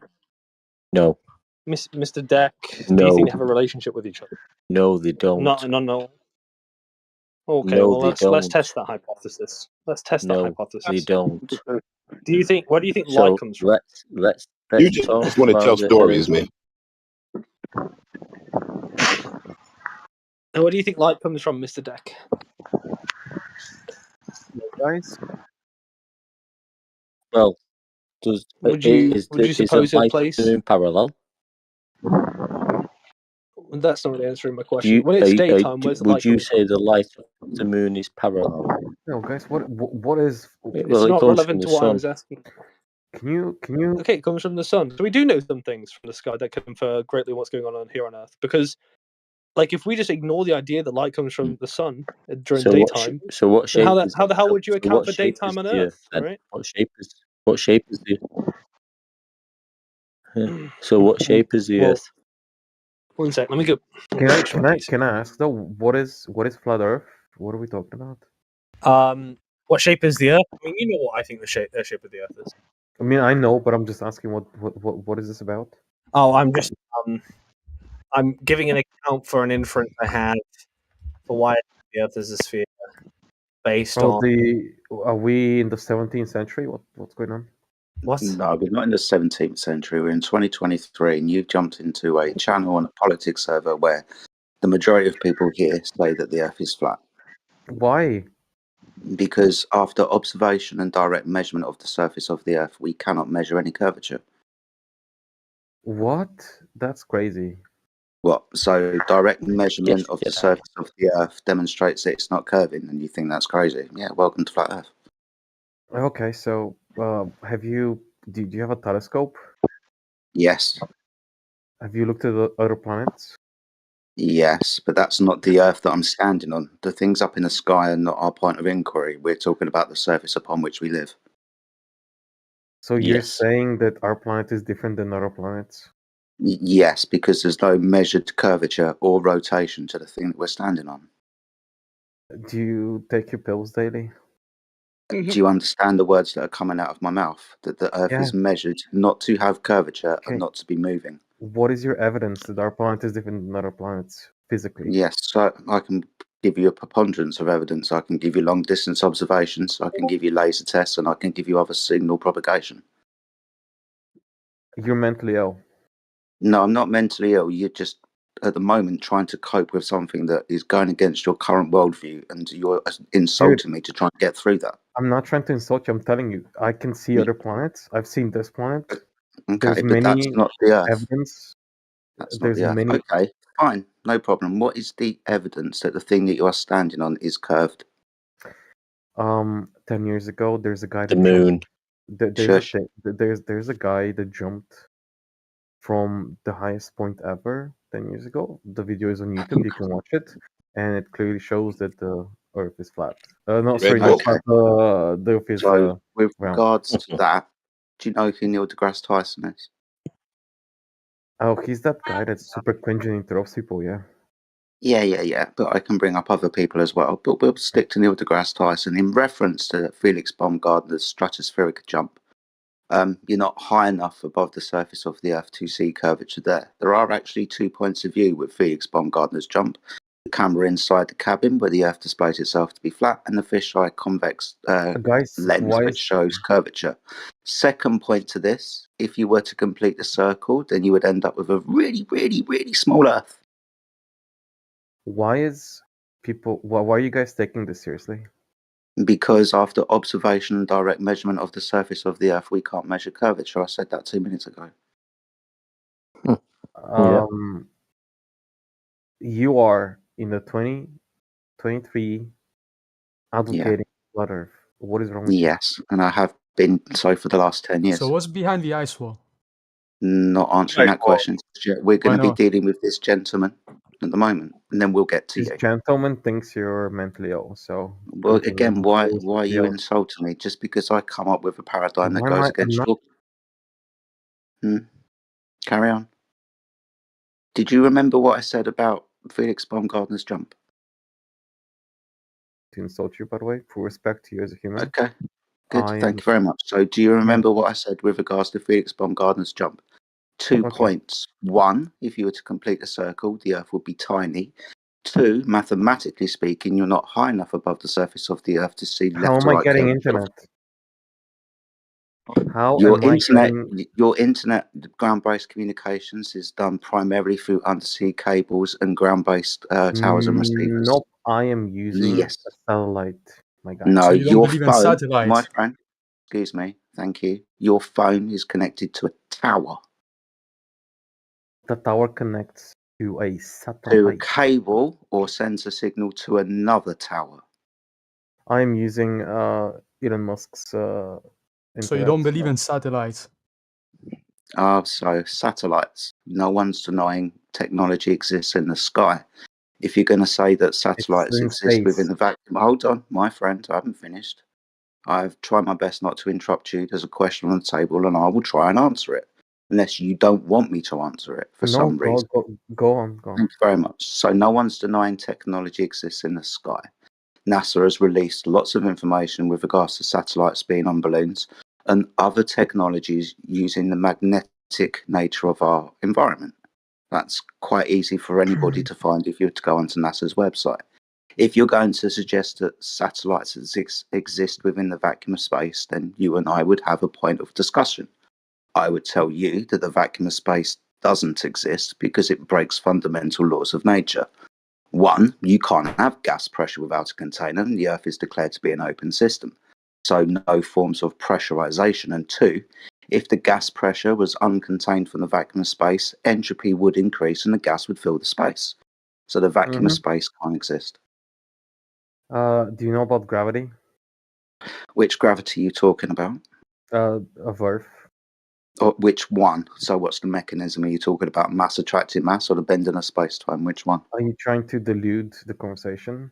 No, I'm trying to be very specific Everybody with regards knows to my friend. why. Again, excuse me. Sorry. I'm Excuse answering. me. I'm answering No, question. shush.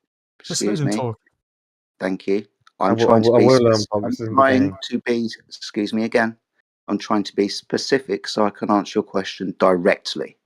So, Okay. which gravity are you talking about? You said the Earth's gravity. That doesn't answer my question.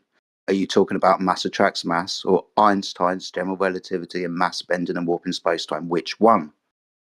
Let's be broader because not everybody here is a physicist. These dumbasses don't know.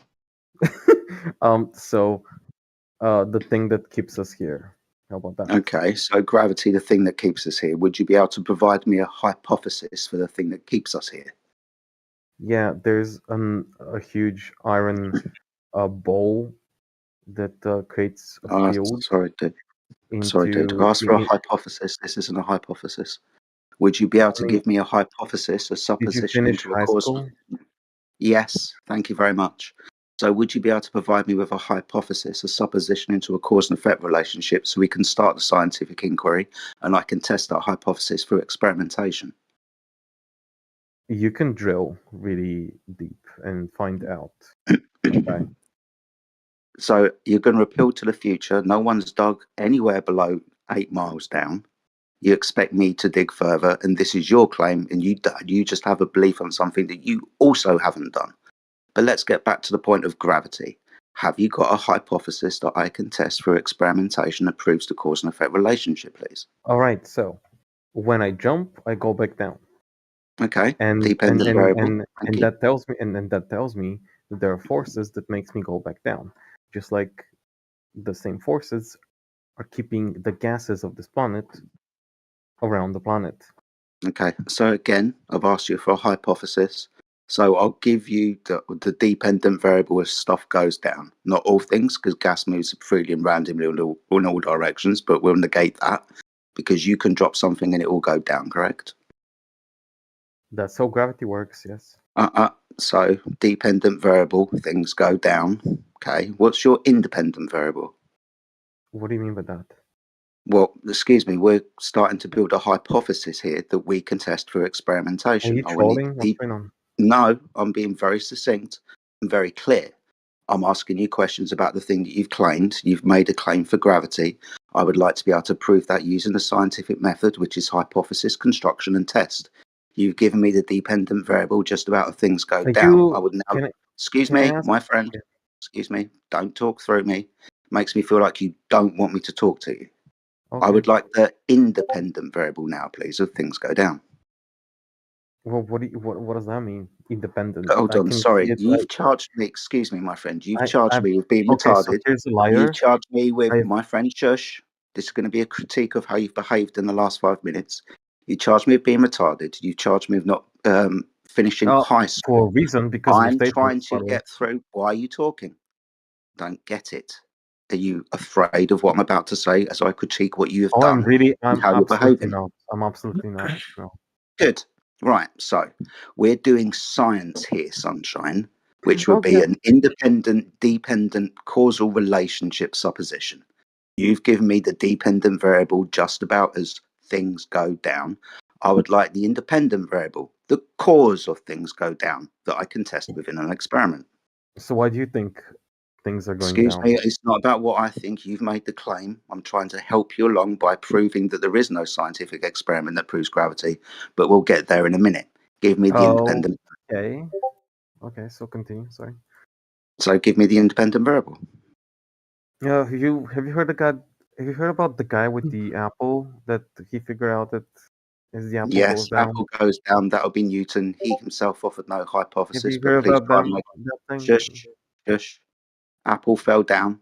Newton, the Principia, offered no hypothesis. In actual fact, to phrase him correctly, he feigned no hypothesis. But please, if you want to, try and provide a hypothesis on his behalf. Seems all right. So it seems to me that you're the definition of The scientific method. No, you're the definition of a guy that Are you going to give me a hypothesis or not? The hypothesis is gravity is real. It No, exists. that's not a hypothesis. It's observable. Okay, so gravity is easily observable. Okay, right? so phenomena of things go down. Okay, I'll agree that gravity's observable, if you want to call it little g, and the phenomena, but we're looking for the cause of the phenomena. The cause is there is a huge ball of magma that creates magnetic pressure. It is painfully obvious Sam doesn't understand science. Yeah. I like demonstrating that to people when they come in here and start calling me retarded and I haven't, finished high school. I try to walk them through the logical path of the scientific method and then end up saying this shit. No, but come on. Are you telling me all across this planet there's people that they're just denying science? At the moment, you haven't provided me with any. No. Also, hold on, my friend. Excuse me. Look, please, I'm not done talking. I'm not done talking. I am not the Jedi guy. I'm not done talking. I am not done talking. At the moment, you are. So please be quiet. quiet. No, I am not. Please stop shouting at me. Thank you. 1, you haven't provided me with any science for gravity. 2, the inquiry of a shape is not a question for the scientific method. planet, we have nations of people that hate each other, want to That's destroy each one. other. We're not going to Would, be would, appealing to consensus can I here. can I finish my sentence, We're not please? going to appeal to Please, consensus here. please. I am begging you to finish my Please sentence. don't Thank you. beg me. It's kind of humiliating. Don't do that. Sure. I'm trying. I am okay with being humiliated as long as I can say my piece. Thank you. So we have nations that are utterly hating each other, that are utterly trying to destroy each other, and none of them are subscribing to the flat earth theory. All of them are subscribing Yeah, to. but think about what you're saying, right? If you're just going to sit and say, "Well, look, it doesn't seem obvious if I work backwards," that's You fine. just But no one's interrupted me. nobody's asking for you to look at what the case of Okay, how states behave. okay. They're saying, "Let's How are start from the beginning and how are look at Earth's Hamas? curvature." Okay. How are Hamas? Doesn't matter. It really doesn't matter, rockets bro. work? It doesn't How matter. do they work? Okay, how do Hamas rockets work? Well, we could only guess on that because a lot of these schematics. No, we don't. It's very. Hold on. It's very basic. A lot of military technology is hidden, right? They don't like you don't. You Oh can't just my go. goodness, You can't guys. just email Lockheed Martin on their information about their. Okay, I can email Hamas ballistic and missiles. I can tell you. Okay, Yeah, go and email them and let me know how they get when they get back to you. Right. Either It's pretty basic. either way, it doesn't matter, right? Because It whatever, doesn't- no, states no. interact with each other in the real world doesn't matter because what we're ultimately looking for is curvature, the measurement for curvature. Okay, and where is this it? is not, Who this done is it? my point. When? Okay, so this is my point. Hamas uses very basic tools to create very basic rockets that abide by the written rules my friend. of our Dude, physical I'm going to world. help you again. This is non sequitur. It doesn't matter about nation and nation. We're having an I am inquiry talking about the weapons they use and finish how they again. abide. Why? I am talking about the Excuse me. weapons they use and how Excuse they me. abide the laws of physics. Okay, no problem. If you want to go to military technology, we can go to those as well. But I will demonstrate to you that laser targeting systems, radar, and other systems require a direct line of sight that supersede the curvature of the Earth. But I don't want to go there just Because yet. that's how light works, idiot. Thank you. Welcome to Flat Earth. Well, you also know that artillery also assumes a flat Earth as well. Like No, land it artillery. absolutely doesn't. Land No. artillery does assume a flat Earth. No, it absolutely Yes, doesn't. it absolutely No, does. it absolutely. The only thing you assumes might the appeal curvature. to, and the only thing I could imagine you appealing to, is maybe Dude, marine artillery. There's some case there, but outside of that, land artillery always assumes a flat Earth. Are you guys proud of yourself? I'm very proud of myself. Excuse me. All right. So very quickly again, we're kind of veering off the topic. We're not going to get anywhere with this. So maybe we should. Okay, so artillery. friend, I know about excuse me, artillery. why I are you know about no. talking I know about artillery. That's absolutely not correct. You're becoming a Artillery- ghastly little man. Please Okay, be quiet. So Please artillery be is quiet. absolutely. So I have a question for you. If gravity doesn't exist, what does? At the moment, you would have to prove gravity in the first instance. Oh Yeah, but what keeps us down? Can you hold on? 2 seconds. Not serious, Sam. I heard your faint exasperation. Would you like to try again to provide a hypothesis that I can test to prove the causal relationship of gravity as the independent variable? Please. I'm simply asking you what keeps us down. No idea. It's not my claim. Okay, can you tell me why other planets are round and not ours? Because they are curving and moving. Ours is flat and stationary. Why would it be as opposed to the other Because planets? it's measured to be level, horizontal, flat, over distances of water that should curve, but they Okay, don't. this is something you can easily look at. Okay. Through a microscope. Why am I no, we're looking at a vast body of finish. water. Please don't go, my friend. Please don't go to a microscope. I'll get there. That's not going to help us determine the surface of the Earth. So-called Jedi, I'll get there. So, would you like me to mute you? no, And I'm move on just to trying. somebody else because you can't hold a conversation. I want to have a thing to say, and I'll just leave you alone. Okay. So. Okay, but you're talking about microscopes. That's non sequitur to the point. I have something to say though. Like it has something to do with it. Okay, so if you would let me do it, it'll be okay. So better not be about microscopes. All right. So if it's about microscopes, I'll mute you. In the world that we all live in, okay, there are certain rules. Physical, you can call them whatever you want to call them, but everything in nature seems to gravitate towards bubbles. Everything is in circular form. Bubbles.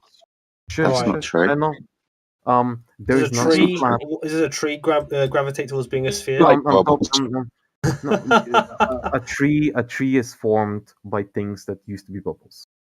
So, but it's not. But it doesn't gravitate towards that because obviously it gravitated away from it, right? In principle, this is what you just told me.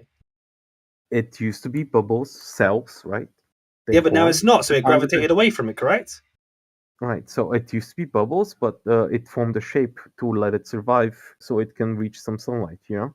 Yeah, so it But- gravitated away from it. You said it gravitates towards this. Now we're finding out it does the complete Right. opposite of what you just said. Right. Now moving But- on, when you talk about Moving things on. that are going up there, up there, fine, right? You've got an inference. Totally happy with that. Now let's look on Earth and measure the drop over distance and see if it's actually the case. If alright, it's not measured that way, why on Earth so- would we take that to be the case? Just because So, something in the sky is if happening? you would let me finish, I would explain to you. So, if you put an element, whatever the element is, during a process, let's say you melted the metal, it goes back to its circular form, and then it could be in a different shape, but everything baseline goes back to circular form because that's the easiest things. we No, can that's obtain. incorrect. And For then, example, and sorry, my then, friend, you're incorrect. please, can You're I finish? incorrect. Can I finish No, my because you're thesis? Can I incorrect. finish So my I'm going to thesis? stop you. Okay, No, well, because you're incorrect. after I finish, I'm not done though. So Okay, but you're still incorrect. I can be incorrect, but you can correct me after I'm done. Thank you. So, Brilliant. We're going to listen to you be more incorrect. Wonderful. Okay. okay, so you did the same to me though when I was trying to interrupt you. before, Because so- you were incorrect. Well, you think so, but can I have my But say? no, I Speak to demonstrated know so. that. I demonstrated so. You're flooding the basket here. Hey, So, anyway. can this guy bring forth anything that is actually of substance that proves a bendy ground going 360 degrees in every direction to form a ball in space? Thank you. Yeah. Yes, Look at bubbles. look at any observable atom. Look at any observable like cell. bubbles. Look at any. Dude, are you observable- actually mentally disabled?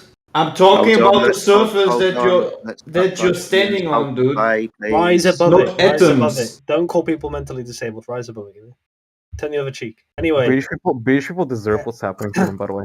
you know that was a German that just called you mentally retarded. You know, is this a German? I said disabled. And I'm defending your low IQ ass. I right now. agree with this. I agree with this German. That he's calling you retarded. No, he's he was saying not you're talking- retarded, not serious. I asked. I didn't say that he is. I asked him if he is. It's not. but he agrees Dude, with you. Listen to Hold what I on, say. guys. Let's Okay, how not can you follow the convince red the average herring. person that the Earth is flat? Like, how can you do it? We don't convince anyone. We want to hear from Then you. why the are you proof that here? it's a spinning, wobbling, tilted You're here space to ball. convince others. Give me the proof that it is a spinning, wobbling, tilted space ball. Give me that proof. I don't Why? support neither because I don't know My both. But I'm friends, saying, Oh my God, how yeah. can you I want to convince start muting someone? people? The conversation is going well off the track. Let's not follow the red herrings while other people start jumping in and adding their 2 pence worth. Okay, I'm It's sorry. not going to go By the way, anywhere. Jedi, your society right now in England, I don't know if you still Irrelevant. live in England, Irrelevant. is fucking cares? crumbling. Is this the Who direction cares? you're worried about? Who cares? You should care, by the way. No, with this not on point, my friend. Now you're talking about something else to probably try and get some kind of intellectual upper hand over me or something like that and demonstrate that you're better than me somehow. Is this what you're worried about, honestly, in life? Not serious. No. Listen. You came in here telling Jedi that he was dumb and stupid and everything. That's fine, right? Maybe that could be the case. Who knows? Maybe you're smarter than him. But so far, we've been in this conversation for about 20 minutes, and I'm still waiting for you to account for the fact that the Earth is measurably flat. All right, I was getting somewhere, by the way. So, everything forms around a bubble shape in nature. That's not true. That's not true. Everything, absolutely everything does. If it's given the opportunity. Is this your No, magnum given the opus? opportunity. Is this Oh, your yeah. magnum opus right now? Because won't clip this. Everything is a bubble. Everything given the opportunity becomes a bubble. Yes. Given the opportunity, Mhm. all right. What conditions need to be set for that?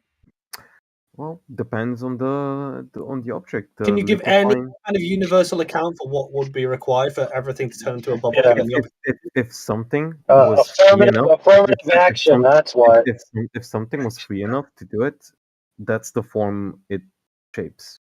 Yeah. Yeah. No, Okay. You know? Do you hear how that's sorry, bro. vacuous? You're just literally just saying if it can, then it will, right?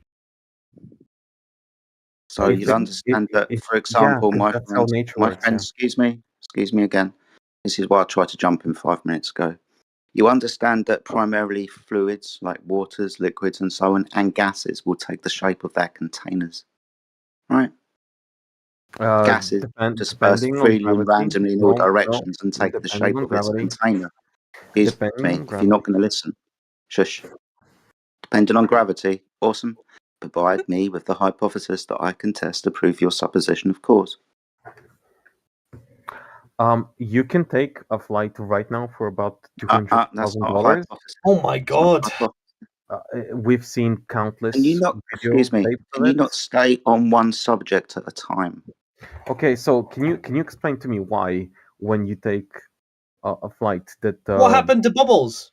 we're Yeah. getting there? I'm getting there. So No, he decided to abandon the idea guys, when I please, mentioned that if things need to be contained. If you keep interrupting me, this is gonna be very hard. So Okay, we'll move on to somebody else then. no. I'm done No, with. we'll move on no, to I'm somebody done. else. Maybe you need to take I'm done with 5 this. minutes, think No, about no, how I'm you've done, no. Can you change the participated in topic, this. or is it? Guys, I'm done with this after this. Okay, I'm out of here after this. So you can take a commercial.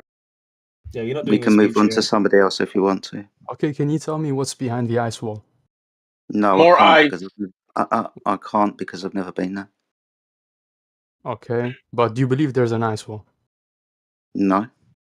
Hey, Jedi, the ice wall is So not what happens to the something flat that Earth? people Is in it here made. infinite? Does it end? What Listen, happens to it? listen, you Santa see- Claus, man. Santa Claus is Hello. The ice wall was done by the U.S. Survey. They labeled that area that they put the name ice wall. That wasn't made by people in this in the internet, bro. Are you asking When you me about say the ice ice wall, shelf?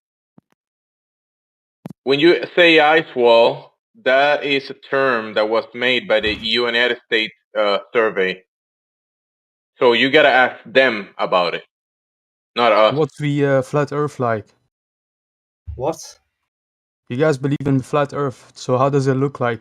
No one believes in the flat Earth, whatever What do that you mean, actually what does means. it look like? It looks like the Earth that you're currently standing on right now. Dude, no one believes. No That's one not the believes in. No one believes in some kind in the flat Earth or however So you're if you trying don't to believe in describe the it. globe, what Listen, exactly listen, do you listen. believe Do you in? want to know? Do you want to know? Or you just want to go on? You want to Yeah, know? go on, tell me. Okay. What we claim is that we have falsified the supposed curvature of a bendy ball that people just blindly believe in. Okay, and we are here to hear from the people who believe in this bendy surface creating a spherical shape that is somehow floating in space, where that proof of that bendy surface is. If you can provide it, then you would falsify the claim that we have falsified it. May I just Okay, ask that's a cool, more but what do you believe in exactly? Thou shalt be a what's your name? A legend, right? Listen. Yeah. So, do you agree that for Earth to be a sphere, which I assume you believe is the case? No, I don't believe So- in it because I think they might use CGI or don't- the lens, the Okay. fisheye lens to Do create you a think Earth? distortion. What shape do you think Earth is? I don't know because I haven't don't seen it from know? the top. Yeah. Is this other guy your friend, the guy that was talking earlier? Or are you just like piggybacking off him? Sorry, what? Okay, let's retry a different question. Yeah. Do you know you're sitting down right now? Yeah, I'm sitting down. Yeah, sure. Yeah, and you know that. Yeah. But you can't know that the Earth is flat and stationary. You don't observe that. You don't experience that. Like, do you observe curves? I mean, there's hills and there's, Yeah, I wouldn't know. I topographically wouldn't know rugged, if it's fine. fully flat. That's what I'm saying. How do you know? Do you observe anything other than a flat and stationary Earth? Tell me one time you've experienced anything other than that. That's something that may look flat, maybe in the ocean, maybe. Like when I look Outside of when I look at topography, have you ever Yeah. experienced anything that isn't flat and stationary on this Earth? Not really, because No. like I said, So where are you getting your ball from? If you believe there's a ball, or could be. I never said it's a ball. I'm asking you, like, what exactly do you believe in? Well, it's not about believing. It's just about acknowledging Okay, your what do observation. you think it is? How does it look like? What's the shape? What's the actual Acknowledging shape? well, we don't make a claim to shape. We're just acknowledging the observation that the Earth appears to be flat and stationary, and everything else All these other claims are all basically stories that can't account for things that we observe. For instance, drop over distance. Where is it? Where's the curve? And how far should we be looking before this obstruction that we're told is there actually appears? And why is it not there? Why is this supposed obstruction not there all the time? I mean, I don't believe the Earth is breathing unless you do. Okay, but do you believe like the Earth is stretched and infinite? I don't make a claim to how big the Earth is. However big it is, I don't make a claim Okay, as or to the actual shape how of far it. the edge is, or if there is an edge, or what's beyond the edge, or whatever the fuck it is. This is irrelevant. I've never been there, right? What Okay, I do know so is pretty that the much Earth is is experienced flat and stationary. you refuse that the Earth is a globe, basically. Well, look. If you want to give me the claim for the ball, right, we can talk about why it's been falsified in the Black Swan. But if you want to talk about how I know that the Earth is flat and stationary, well, it's how everyone experiences and observes it. There's not one single moment of your experience on this Earth that will ever give you pause to think otherwise. I mean, And that personally, I should don't speak believe for it's a itself, globe. really, shouldn't it?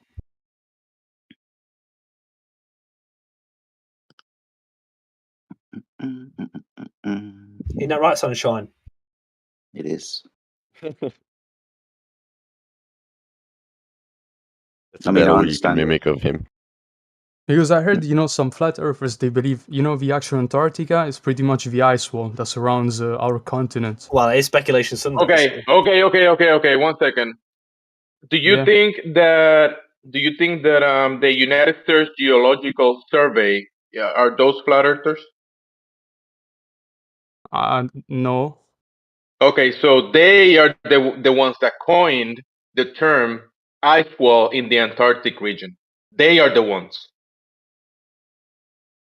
Okay, but do you guys believe it or not?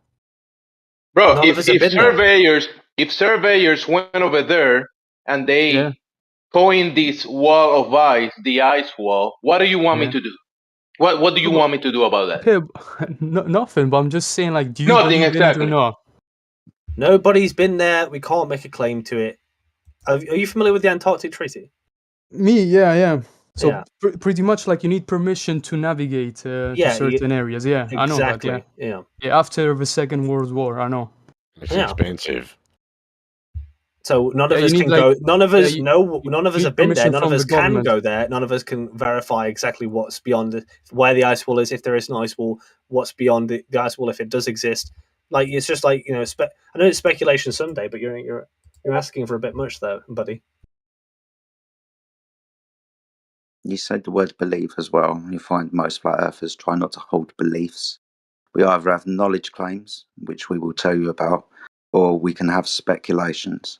But the speculations won't be the foundation of our knowledge. So when you ask us about, do you believe in an ice wall? Some flat earthers will suggest there's an ice wall, but it is unverified to be true. So not a knowledge claim.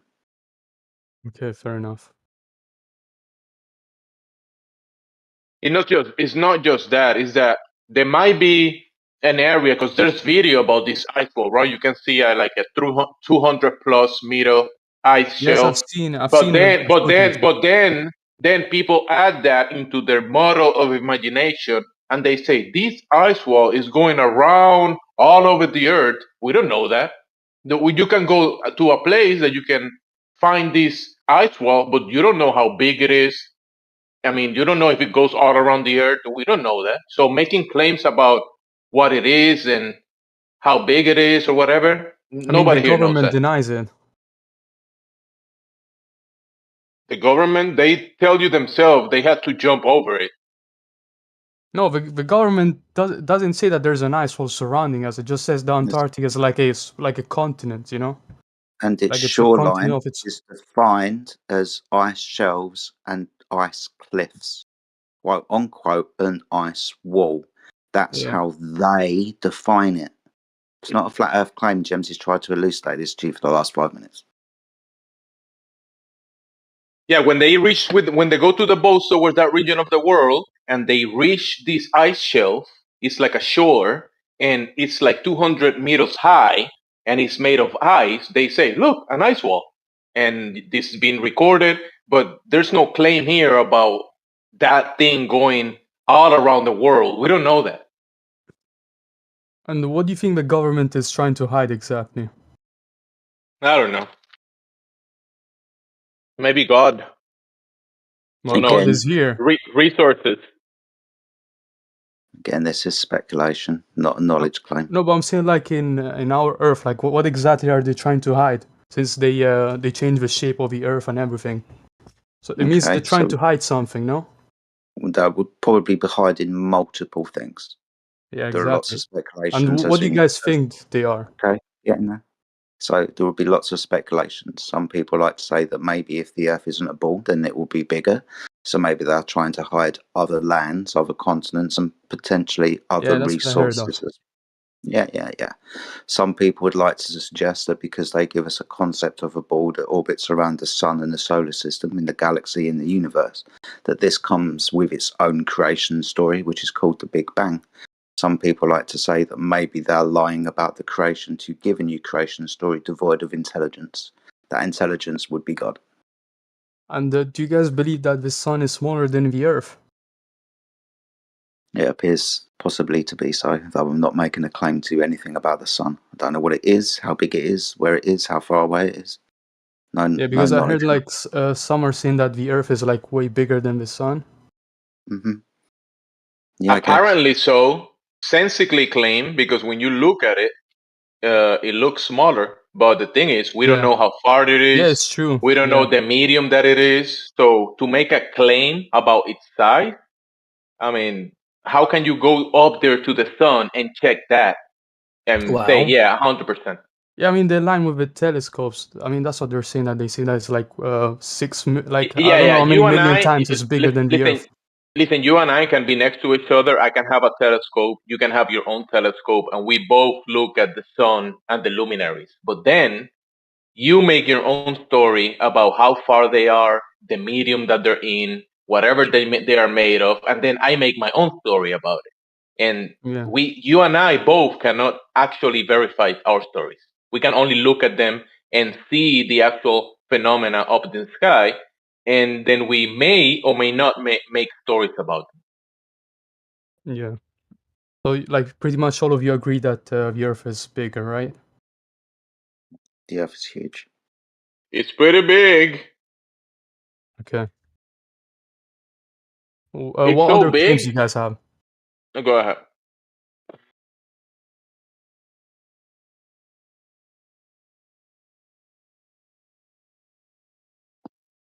So do you guys have any other claims? Like something to deny that the Earth is it's a globe. Well, that's the claim. Whoever is claiming that it is a globe, they're claiming that it's curving, spinning in a medium of a vacuum space, right? But they haven't demonstrated that. It's just presented as a model in, let's say, a cartoon or a image projection, right? But it's not my claim. When I go to reality, to the realist level out there in reality, across the earth or across the waters, and I can say, hey, let me check this claim about the cartoon that I saw on the TV, right? The globe. It's curving at a certain ratio, 8 inches per mile square. And if I check this claim about that, in reality, it's nowhere to be found. You can't find the claim of the globe in reality. You see the problem with that? Yeah. And do you guys believe in the firmament?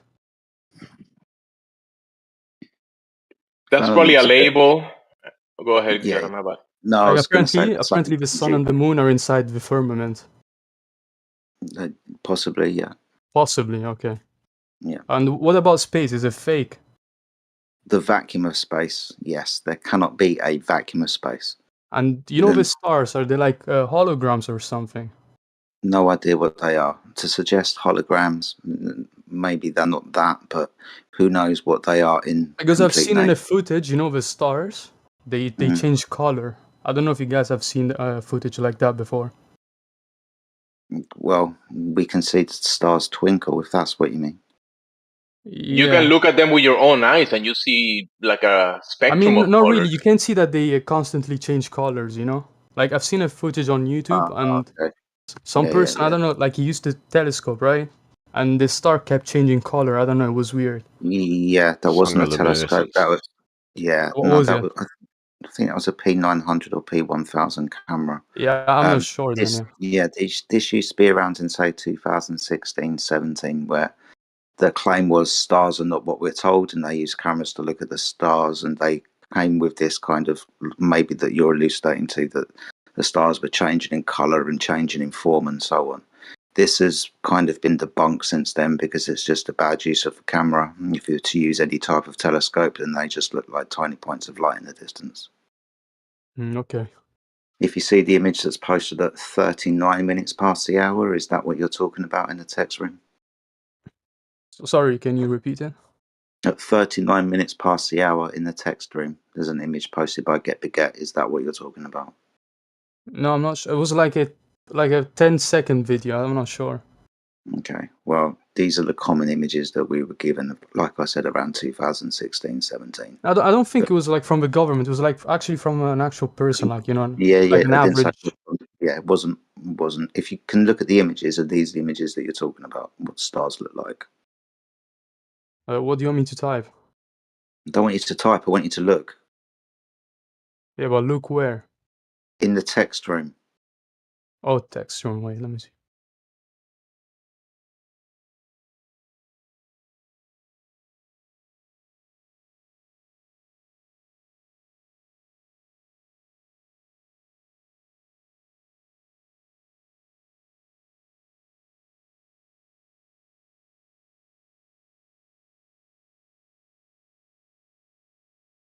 Do you see the images that were posted for you?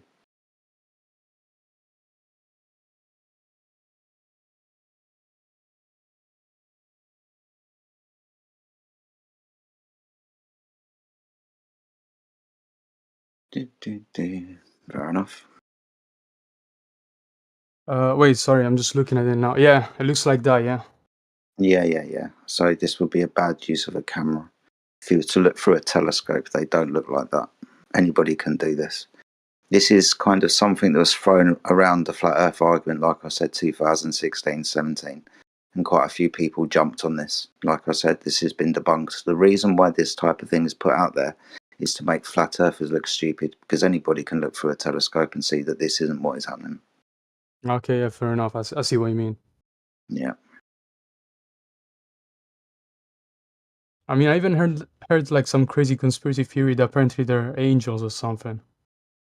That might not necessarily be a conspiracy theory. That just comes from biblical reference. So do you think they might be angels or I what? haven't got a clue what they are, my friend. But if we were to take a very strict biblical standpoint, then yeah. So they would be angels. Well, soul, spirits, I don't know. Whatever was ever termed So within the celestial Bible. bodies, you can call them celestial bodies, I guess. Yeah, I guess so. Celestial Okay, fair bodies. enough.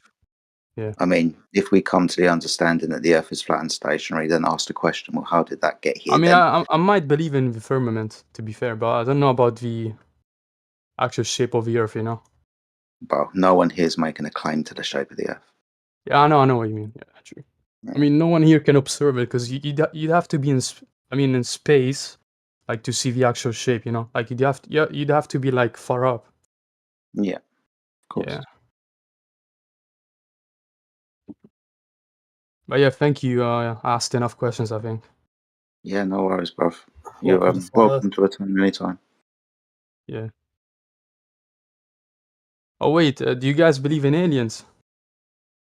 Aliens, that would denote other planets for aliens to come from them and visit No, don't. us. Wait. So let me explain it. So you know how I think you mean there's no space. extraterrestrials. So you know how there's no space, right? So apparently Alien these is just foreign. So apparently these aliens, they come from the other continents, like the lizards, the greys, and like they come from the other continents. So do you guys believe in that or no? No, not necessarily. If you're I going think to that's ask a me, distraction. yeah, if you were going to ask me personally, then from a biblical standpoint, those would be the angels that went against God, came down and visited Earth. If you're going to The take fallen a angels. Yeah. So there's no greys, no lizards, and etc. Not visitors from other planets, no. Okay. Things from the sky, yeah, but the I sky is mean, not the vacuum space where I didn't planets. exactly hear from space, but like there's other creatures on the Earth, like they live among us. Very possibly. I mean, Yeah. I wouldn't make a knowledge claim to this, though. Again, that And would be apparently they supply us with technology. Like every, I That think would every be 100 years or something, they give us like new technology. Bro's been watching the maybe History Channel again. maybe they do, but if you want to take the biblical standpoint, then those would be the angels that fell from heaven and they gave us knowledge that we didn't previously have. So like for the computers and just technology in general, I'm talking. Well, they even told us how to cut roots. They told women how to dress with makeup, all types of things. But again, that's just a biblical standpoint. Cassie.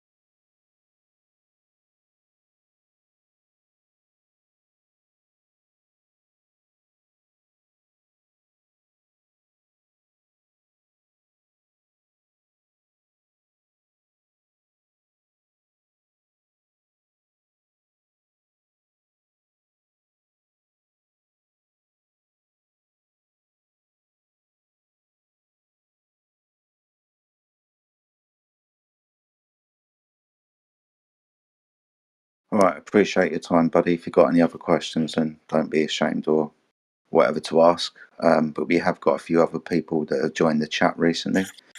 We've got Zaid Al. Hello, Zaid. How you doing? Hola. I'm Hello, fine. my friend. Oh, no, Good, it's good, all good. good. Awesome Yeah. stuff. Welcome back, my friend. So yeah, if you've just joined the channel, my friends, and you were just listening to the previous conversation, if you've got any questions that you want to ask, then please feel free to do so. I do. Actually, I do have a question. What's your question, my friend? Why do people say that the Earth is so big you can't see a curve, but they also say that if you see ships going down, like only like 3 or 4 miles away, you can see the curve? That makes no sense to me. That's because they're talking about two different curves. So horizontal curve, you shouldn't be able to perceive that until you're very far away from the surface of the Earth. But if we're talking about curvature away from you to a distant object along the surface of the Earth, then that Earth would cause obstruction with distance, so you should be able to perceive that. Right, then that doesn't happen though. I tried it. Yeah, no, it doesn't. Welcome to Flat Earth. Thanks.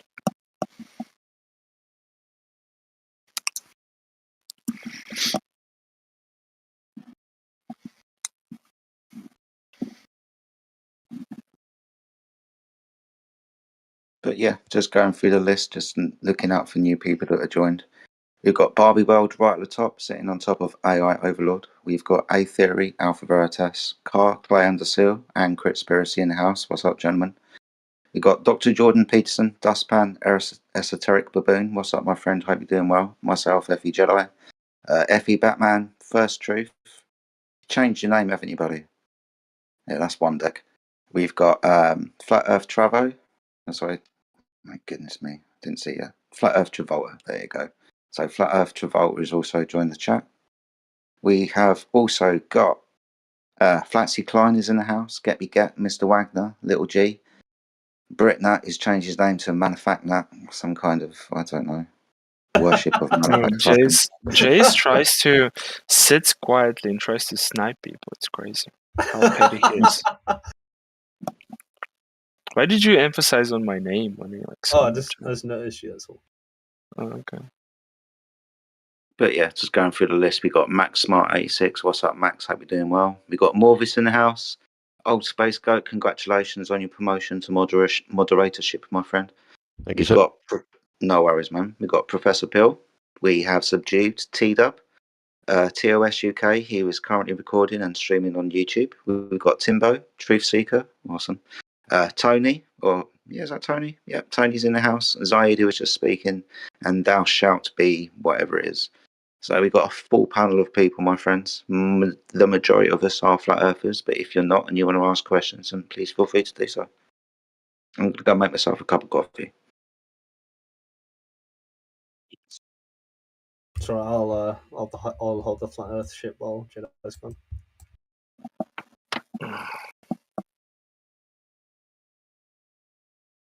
Is there any Globers in chat? I thought you were one. Yeah, but like, I think I'm not that unique and original now. I think everyone's already heard what I think. Unique and original. Yeah.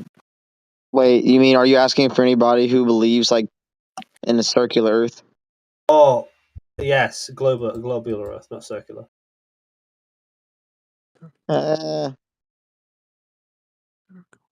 Maybe, yeah. Why do you believe that it's I believe in gravity.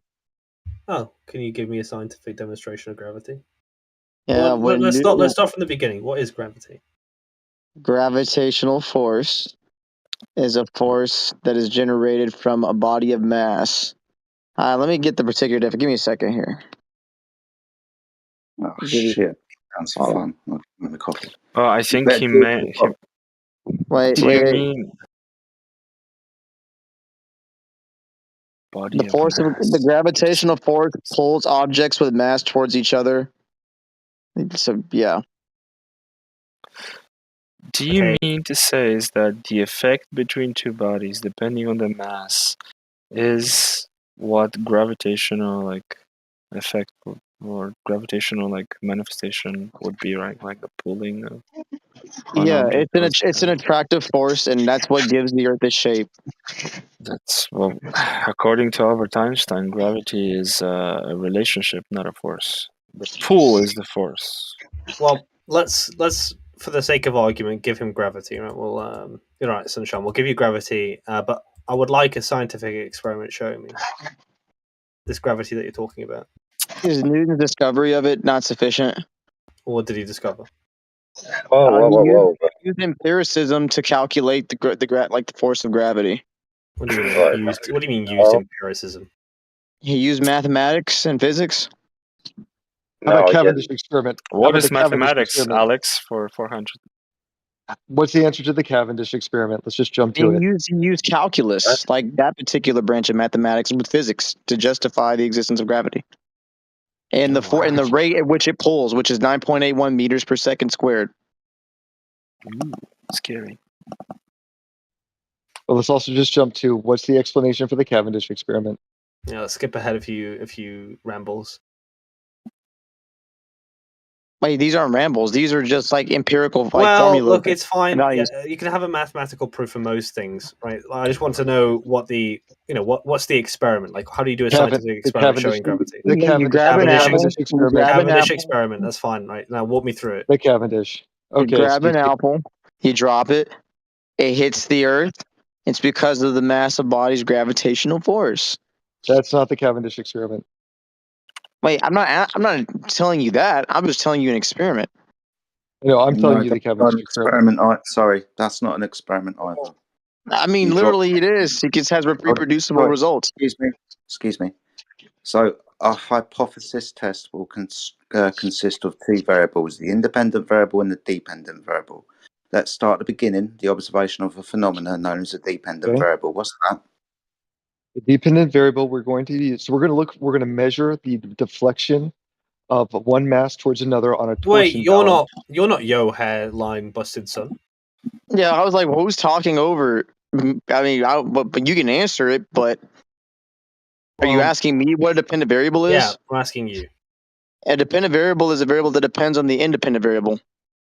Awesome. What? It's also known as the dependent variable, right? Yeah. The dependent variable is the one that's also supposed to change. It's the value that's supposed to change in an experiment, right? The independent variable is what you control. Good. So a dependent variable is a phenomena, correct? Something happening. Yes, what we're experimenting for, ideally. Thank you. And an independent variable is the cause of that something happening, yes? That can get Yeah. semantical, but for the sake of the argument, yes. Well, semantical, yes. Words mean things. We're doing natural science here where words must be defined correctly. So I'm trying Yes, to get but the cause and correct effect may not always be definition the of best why are you comparison. talking through me? I don't get it. Really get annoyed when people talk through me. I don't talk for long. So You don't have dependent to talk. variable phenomena, independent variable cause of phenomena, correct? Yes. Good. So give me the dependent variable, something that I must witness in the physical natural world, for the Cavendish experiment. This experiment is called what again? The Cavendish experiment. What is this? What is this experiment you're speaking of? I don't know. Somebody else brought it up. Who brought up the Cavendish experiment, and why is he not talking, and why have you jumped in? Rab Scuttle was the one who interjected. I said Cavendish. Awesome. What's the dependent variable for the Cavendish experiment? Dependent variable would be the mass of the. So we're going to measure the deflection of the torsion balance. Is the dependent Hold on. variable? Sorry. Excuse me, my friend. Before we get to the experiment thing where we You observe the asked me a phenomenon. question. You asked me a question, and I answered you. Why would Yeah, you say incorrect. excuse me? Because No, the excuse me. deflection of the torsion balance. Because I'm just bro. The next one of you that talks through Jedi like that, you're just gone for 2 days. No questions asked, no fucks given. Capiche? The torsion balance, the angle of the torsion balance is what you're measuring. Okay, so excuse me. We haven't created the experiment yet, so the dependent variable can't be observed within the experiment. The experiment is step 3 of the scientific method. We haven't even formulated a hypothesis. So, like I said, in the physical and natural world, what is the observed phenomenon? In the physical and natural world, the phenomenon is that masses will attract each other. That's what we've observed. We have a theory that says that when we drop objects, they're attracted to the larger mass of the Earth. And we say one of our hypothesis is that mass attracts mass. So that's what we've observed in the natural world, or we think we've observed that. And now we're going to do an experiment to verify. Do we see? Hey, wait. Who talked through who? You're now talking through me. So now we're going to actually do an experiment setup where, hey, you're doing it again. Where we're going to do an experiment where mass attracts mass. Hey, you did it again. So we're going to do an experiment where mass attracts. Okay, how? Look, I don't want you to get banned for 2 days. You just need to calm down. Just calm down and listen up. You need to chill out, dude. You're doing it now. You're doing it. Bring it down. You're at 10. Bring it down to a 5. Bring it down to a 5, Rob. He keeps talking through people. Yeah, slow All right, down. I'll let you go. Go ahead. Thank you. You're not answering my question.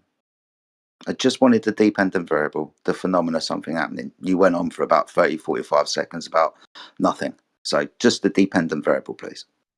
Mass attracts mass. Mass attracts mass. Now, that's not an observation of a phenomena. If I was to drop something, hold on, shush. If I was to drop something, like when Newton observed an apple from a tree, that would be a phenomenon, wouldn't it? Yes, and he explains why mass attracting mass. Give me the dependent variable. Mass. Mass. What's mass? So what we're looking at is the rate of attraction between two objects, the force of attraction or the rate of attraction, as we'll look at the acceleration. At the moment, you're already going really far down the pathway by making assertions that mass is attracting mass. I just want the fucking phenomena, sunshine. Mass attracting mass is the phenomenon. No, the apple falling from the tree is the fucking phenomena. It's explained by mass attracting mass. I don't want an explanation, though. I just want the phenomena. Mass attracts mass. It's one accelerating towards the other. So an apple falls from a tree. Okay. Something goes down. Yes. Good, brilliant. So the dependent variable is I drop something, it goes down. Yes? No. No? Not in the Cavendish experiment. So what's the dependent variable for the Cavendish experiment? Don't point to the experiment. I want something observed in the physical natural world. Yes, I am exactly telling you the physical natural thing, which is the rate of deflection between two objects. What objects? We have two masses on a torsion balance, and as they are attracted to each other, that is the observation. Why I interrupted you? We haven't created the experiment yet. We're still on Yes, we step have. one. It's called the Cavendish experiment. Excuse me. We're still on step one of the hypothesis construction. The experiment doesn't happen until we've constructed the hypothesis. So you can't point to the experiment and say, there's my naturally observed phenomena. I need something in the physical natural first to base our inquiry on. We'll do it again. So we see mass attract. We see an object fall, and we say, "Huh, it's." There we go. Thank you. So something falls. And therefore, we say mass attracts mass is our explanation for it. And we're going to test. And now we're going to test with an experiment. I don't need anything else. I just need the phenomena. You said thing falls, which I've been trying to point out for the last fucking 5 minutes. But now you're going to say things fall. Yes? Yes or no? I've already told you multiple times. It's because we're using the hypothesis that mass attracts mass. So which is mass the independent or dependent variable, or is it both? Like that's not what its observation is. We'd have to make a hypothesis that then clarifies what we're observing. Make a hypothesis, which is what I'm trying to help you do. No, you're not. You're being an asshole. Yes, I am. What you're going to do is what you're going to. Now you're talking over me. Yes, because you're incorrect. I'm trying to help I'm not. you. So shush. I'm asking for you to help me construct a hypothesis where the dependent and independent variable are correctly situated, understanding that the dependent variable and independent variable must be physical. I want the dependent variable, please. And then I'm going to want the cause of the phenomena, the independent variable. The dependent variable is the force of attraction. Try and shush. That I can test within a physical experiment. So what's the force of attraction? The force of attraction. Force of attraction where? What do I observe in the physical natural world? It's called weight in our physical natural world, yes. Okay, so weight. Weight is your dependent variable. Are you sure? Because I'm very happy to concede if we're going along with Newton and mass attracts mass. So mass attracts mass. Great. We're there. Excellent. Thank you. Remember what? No. Don't jump up and You down just with said it. You've concluded mass attracts mass. Thank you very much. Listen very carefully. That's exactly what I said. I know. Stop wanking yourself off and getting so excited. You Shush. just said mass attracts mass. That's exactly what I've been saying. Excuse me. Do you remember what Newton observed to happen? That he observed. What did he observe? In which experiment? At the moment when he was sitting underneath a fucking tree, he observed. He actually didn't do that observation. He observed. He didn't do that. Yeah, that's apocryphal. Yeah, that is apocryphal. He didn't actually do that. Right? He was actually looking at the moon, asking the question, is the moon falling towards the Earth? And he actually solved that with it. No, you're incorrect again. I just want a dependent variable. I will take things fall from you, being as and Apple. Wait, no, it's actually the weight. Yeah, weight. Okay, so what is the cause of weight? Mass attracting mass. That's the hypothesis. What's mass? Mass? The amount of mass is the amount of matter or energy inside a given area. Okay, or volume, sure? I should say. You sure? For Newton's approximation, so like of macroscopic objects, yes. Okay, so you're going to have to give me a couple of minutes whilst I provide you with several citations to demonstrate that you're using the incorrect definition. Any chance we can talk about the result of the Cavendish experiment first before we keep going? Well, I'm trying to demonstrate I will tell you. Wait, you're talking over me. Variable. You're talking over me again. Let me finish. We have an experiment. You're talking over me. We have an experiment. You're talking over me again. Yes, we have an experiment. We're talking over me again. We have an experiment. We haven't. You're talking over me again. We have an experiment. You're talking over me again. We have an experiment where we have You're talking over me again. We have an experiment where we have. Dude, can you just mute this guy, Rab Scuttle? What is this robot? He's literally just repeating the same thing. Oh, you're repeating over me. You're talking over me again. It's obvious. You do not even have a valid hypothesis yet. You've failed to provide a dependent variable. Weight is not an observed phenomenon in nature. And Cavendish does not prove that mass attracts mass. He's I literally. thought that was a theory. I thought that was still a theory. Yeah, it is a theory. Rabscuttle, just to be clear, No. The scientific theory comes after hypothesis construction and test. You will base your theories upon things that you've demonstrated through the scientific experiment to be true. You can then base your theory upon that. Don't use the word colloquially. I've got a fucking idea. Science is very specific with regards to what theories are. Mr. Rabscuttle, he's allowed, like, it was brought up to say that you can't interrupt Jedi, right? Jedi is one of the mods of the room. You're not. If he wants to ask you a question or get you to cut to the chase, like, I don't know why you complain about it. I'm also just going to post. Sorry, I'm also going to post several citations in the text room to give several definitions to what the word mass means. You'll also note in the one that I've just provided you that within physics, which would be natural science, the word mass has no meaning. So we can go from there if you want. You just keep saying mass over and over again. Would you like me to read these out for the class? I don't mind. Awesome stuff. So, moreover, studies have shown that the amount of substance is often incorrectly identified with mass. Comes from the Royal Society of Physics. What else shall I go to? Oh, people are posting. So, nature does not offer us any concept of the amount of matter. History has struck down every. God, I wish people would stop fucking posting, man. History has struck down every proposal to define such a term. Even if we could count the amount of atoms or by any other counting method try to evaluate the amount of matter, that number would not equal mass. Edwin Taylor, John Wheeler, Spacetime Physics. In ordinary language, the word mass denotes something like the amount of substance or quality of matter, these concepts themselves being defined no further. The concept of substance is considered self-evident. In physics, however, we must very strongly emphasize the word mass has no meaning other than given by formula. That's not natural science, that's mathematical equations. So shit, we're struggling to define mass here. Mass can also be defined as the resistance to acceleration or inertia. So if I was to use that term of if mass, then mass attracts mass, then if the resistance to acceleration, the resistance to acceleration will attract the resistance to acceleration.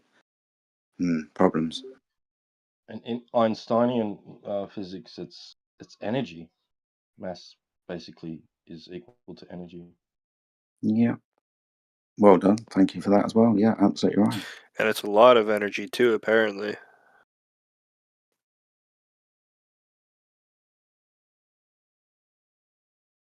Thank you, Jasley. So now that we're talking about gravity, how come you can hold a balloon and it'll dangle towards the floor, but when you add some mass of helium, it'll float or fly up into the air? Well, out of curiosity, Jedi, can we see where Rabscuttle was going with it? I'm still trying to figure out why we're talking about mass attracting mass, to be honest with you. I was going to respond to that helium thing, but... Okay, well, we'll get to that in a minute. If we're talking about why helium rises, that will be relative density. Helium being lighter, quote unquote, than the atmosphere around it that's made of oxygen and nitrogen. If I was to put any gas, though, into a vacuum chamber, that gas would freely move in all directions, pressing on the limitation of its container. Whether that be helium, oxygen, nitrogen, butane gas, or even sulfur hexafluoride. So we're only going to be talking about a relationship between gases, which is defined as relative density. I think they want to talk about mass attracting mass because the only way that they can get you to believe their globe deception is by talking about things that don't exist and try to psychologically manipulate you into believing their delusion. Well, it's the only weapon they have. It's been taught literally in schools. I mean, it's been approved by other scientists. I don't understand how you don't accept it as a because your scientists don't accept the mass attracting mass as the current scientific rhetoric for gravity. In actual fact, this was superseded in 1915 by Einstein's general relativity, and mass sitting in the fabric of space-time and warping it. So a different mechanism. You're bringing up the old and busted. Yeah, you can do this quote-unquote experiment, and it's been done thousands of times every day. But then we will have what is called a Texas sharpshooter fallacy, because the experiment, if all things are kept correct, will not always give us the same results. Sometimes we will have a movement of the torsion bars where the angle is reduced, so we can say they are moving to each other, but the differential will be different, as in they won't move towards each other at the same rate or give the same distance. That's if they move at all. So not falsifiable.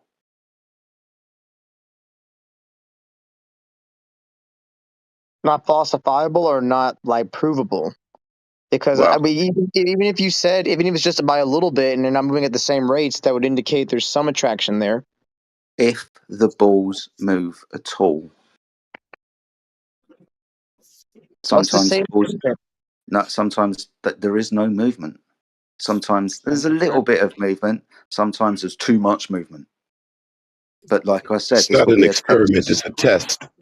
Yeah. So like I said, this is a Texas sharpshooter fallacy where you would disregard all other conclusions and just circle the ones that you want.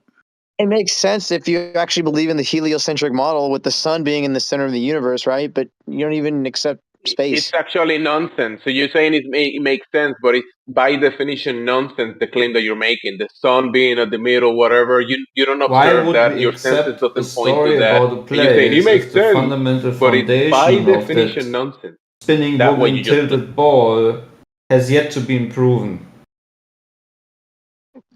Even if we were to give you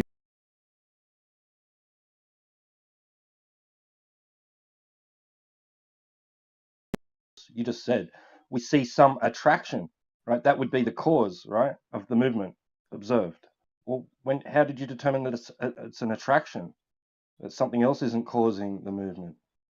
Like a repulsion? Anything could be electrostatics or electromagnetic fields. This is kind of based on electrostatics, actually. Warping of the apparatus itself, due to weather conditions, air conditions, anything. How have you ruled out all other possible variables? And how did you manipulate the variable that you think is the cause? Do you think there's literature there that could justify this? When we look at the luminaries and you look the cycles and you look the movement of the sun, the moon, the stars, the radiance, and all of the phenomena of the sky, it all moves around a certain center point on the sky. So there is a cause to the effects that we are observing. There is a mechanism in place. The question is what it is exactly, because we can't just go up there and check it physically, right? So we can observe the cycles, we can observe the movement around a center area of the sky, but we can't go there and verify everything. So that's the difficult part. So to say what it is exactly that is causing the effect that we're observing, there is too many things in the way, too many variables that we cannot check and double check to attribute the effect, the cause of the effect to a specific thing. So that's do you not accept mathematics? Do you not accept calculus and physics and other, applied? Yes, we accept mathematics when are in relation to the real East level. When we're trying to language something in mathematics about a phenomena that is being observed, and we're trying to explain it in the mathematics. But there is the mathematics of imagination, like Superman going to the sun and Superman firing a laser beam, or Goku doing gravity training at 100 times gravity, right? That mathematics, no, I don't believe in that one. I don't believe in the fantasy mathematics. We believe in the real mathematics, the ones that are used as a language. Like measurement, is that type of mathematics, or like if I can measure my table 12 by 8, yes, I believe I know my table is 12 inches by 8, right? 12 by 8, so perfect. That's real math right there. I mean, I can double check the table, and you can come and check it yourself and say, hey, your table is 12 by 8, bro. All right, perfect. But can we check the math of Superman going to the sun? Can we check that mathematics? Because that's what the globe is telling you. Believe in this mathematics because it's mathematics, right? Well, it's math theory. Yeah, I mean, scientific theory. But it's yeah. not based in reality. It's not something that you can check, verify. So something that you can't even observe, because the globe you can't see, you can't observe the globe anywhere. Too. Where are those measurements for the mathematics coming from? Oh, where is the measurement of the globe curving? Where is that, so we can do math based on the measurement? Nowhere to be found in reality. You're assuming there's a tool that can measure every single mathematical measurement, which is fine. No, that's not what he said. He said he can measure his table. Yeah, he knows it's Yeah, I 12 can by. measure my table. Yes. Yeah, but then you said everything ever, so a false equivalence. So he's saying what he can observe, right, is everything that's real math to him, right? No, there's things that we can observe and we cannot measure. You can go to the sun and measure the sun. We can observe it. We can observe the stars and the luminaries above. Can you measure them? No, you can't. Well, sure. I mean, people have tried to have been to the moon, right? I'm guessing you reject that as well. Well, you've seen Hollywood movies. You've seen Hollywood Disney stuff in the screen that you say, "Hey, I saw it in the screen, therefore it has to be true." But people can go to Narnia and speak to the lion and say, "Hey, look at this video. I spoke to the lion in Fantasyland." That's what you're saying. You're saying someone went to Fantasyland, therefore it has to be true. I mean, they have samples.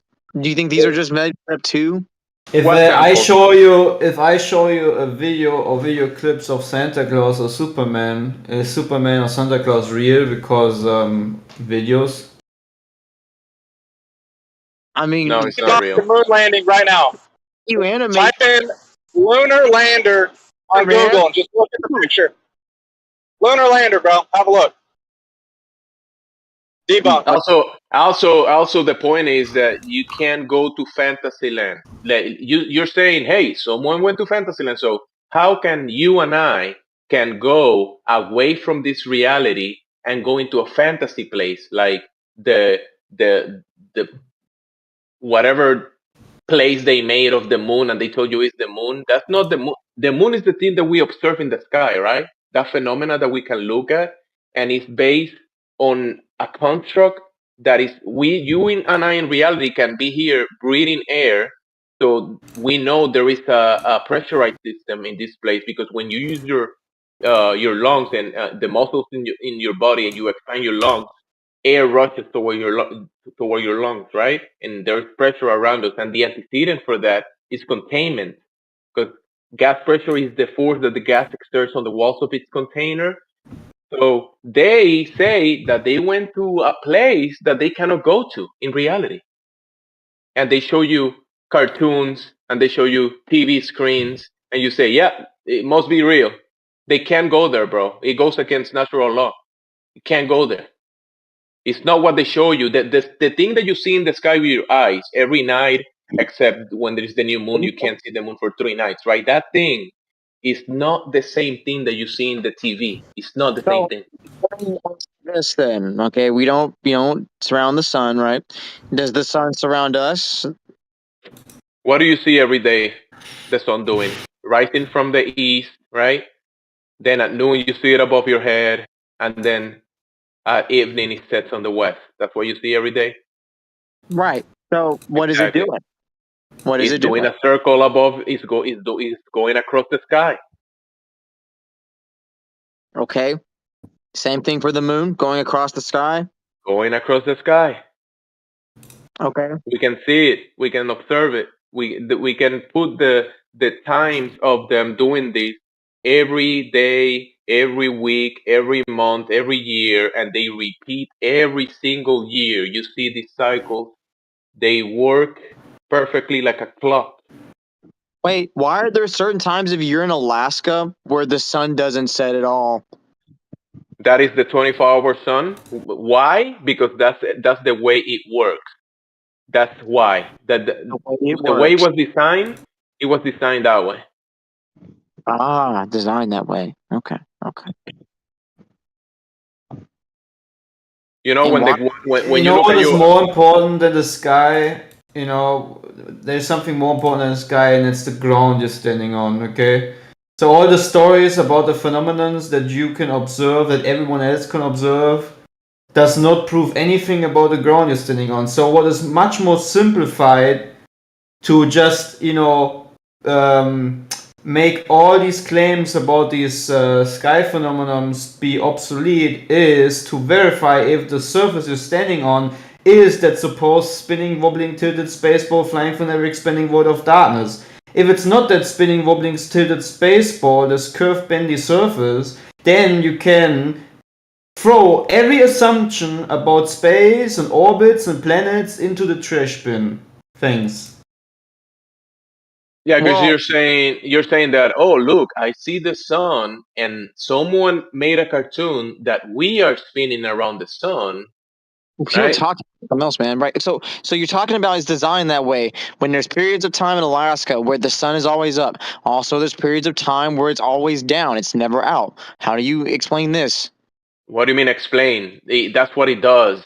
That's what it does. Yeah, that's what it does. Are you gonna say that my explanation is gonna be better than yours, or yours is better than mine?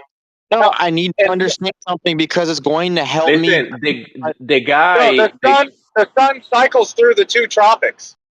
So in North America, summer, the sun is on the interior. Yeah, it moves across the sky in cycles. And Australia, summer, it's on the outer Capricorn or whatever. I'd be careful about saying interior and exterior. I think darker the interior by that mode of logic. I want to hear him. So I want to hear him explain because he said it will help me understand, and he got cut off. What will it help you understand? Okay, thank you. So basically, what this will help me understand is explain why there's a period of time in some regions of the world where it's always dark, and some periods of time where it's always light. Because if it went in a circular fashion, it should be consistent all throughout the flat Earth, yeah. But this is not the case. No, the sun is local. The sun is local, like you observe. Listen, the sun does what it does, and we standing on the ground that is not curving, by the way. We observing the phenomena of the sky. We can see what it does, and we can see the cycles. But how it's happening? How exactly the mechanisms in place? The medium above? Where is the sun going through? How many layers are above? We don't know that. So for me to tell you how exactly the mechanism works, that's impossible. And then you're saying, hey, it makes sense on a flat Earth, or it doesn't make sense. When you're talking about this flat Earth in your mind, that's a cartoon that you got from someone else, and you're saying, hey, this cartoon might work certain way, and the sun above that cartoon, you're picturing in your mind what the sun is, the distance, the size, and the medium that it's in, and you're building this fragment of reality, and you're gonna have a problem trying to explain how the sun works in reality when no one knows exactly how it works in reality. Okay, well, just say you don't know, right? And we'll leave it that. But I was gonna. You don't know how it works. I was gonna say leave it at that. The Earth is tilted on an axis is because of the reason why Alaska. The sky is tilted. You see the sky moving in a tilt. That's what you see. You don't see the ground doing that. You're claiming that you observe the sky doing a movement because the ground under your feet is spinning in a tilt, but that's not what's happening. He dipped. Good. As usual. Yeah. You have to consider the fact you might have been lied to. And he dipped. He dipped. That's fine. Just saying, you can spare your breath. It's already gone. That's how much these people care about. We know that the Earth is tilted. We know the Earth is tilted. Imagine this. Imagine you come into a room and you ask questions, but you really don't care about the answer because you have already this prideful arrogance of thinking that you already have all the answers, and instead of listening to the person, you're just gonna leave mid sentence. Amazing. But he knows that what we observe of the sky, that tilt, is because the ground is tilting and spinning and tilting. We know that. I was really thinking the Earth was a globe, but then I figured too many people have to be in on it, so I just defaulted back to my lived experience. But I mean, my parents told me about Santa Claus, and I just realized how many people are in on it. So, yeah, Santa Claus must be real. Just think about all the parents that are in on it. There'd be too many, yeah. Same with the Easter Bunny, you know. Just so many people. Also with Santa Claus too, I saw him at the mall, and NORAD has a Santa tracker. Oh wow! Really? That's amazing, man. Yeah, do you think all the whole Department of Defense, all the apparatus to protect American airspace, would have to be in on it? Exactly, dude. No way. There's no way. Like all the ministers and presidents would be in on it, man. So yeah, Santa Claus must be real. I mean, look at the Coca-Cola advertisement, man. Santa Claus is literally there. Clay, you try to bring the guy down to earth again, and he said, but this He guy. didn't even get it, man.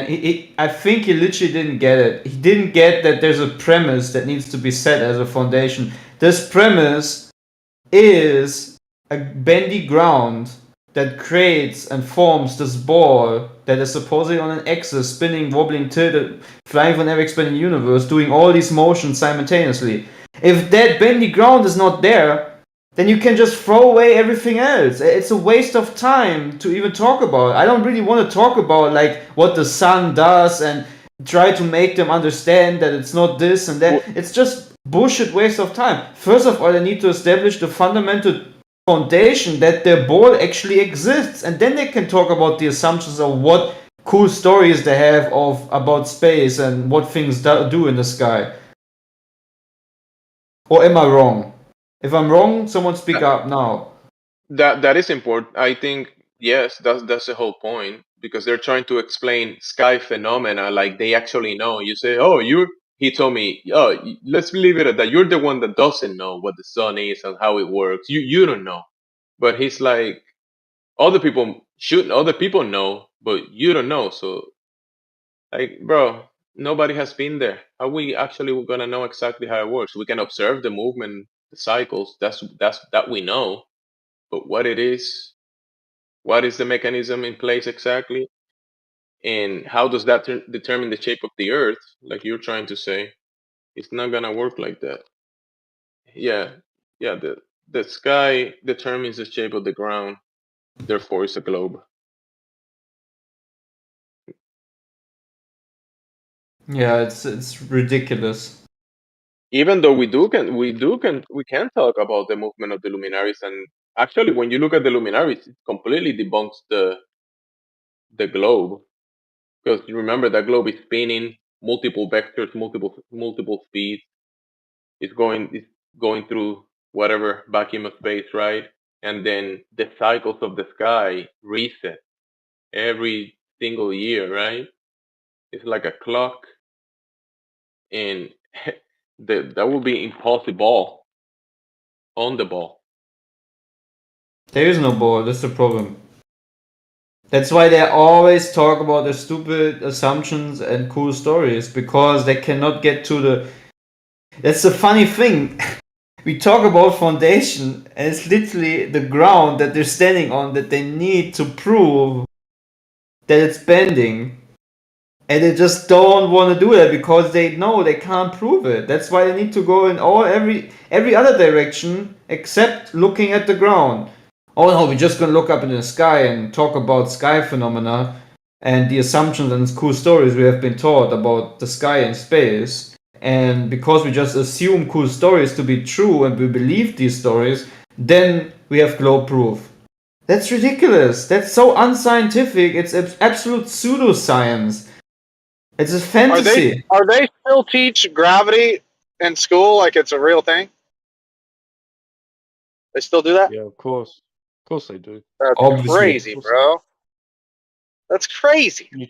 Newtonian in pre-tertiary, and then when you get to college or university, then you learn about Einsteinian gravity. Like they might, But do they they might teach brush it on it as in high fact? school. They teach it Yeah, of as course. fact. Yeah, well, of course that because in practical physics, right, they'll give you methods of calculating, the drop rate of objects within certain mediums, blah blah blah blah blah, and then just affirm that it's because of this and that, right, and not give you evidence of this or that. So they think that the just observing the phenomena is enough to prove the assumed cause. Yeah. Yeah, that's it.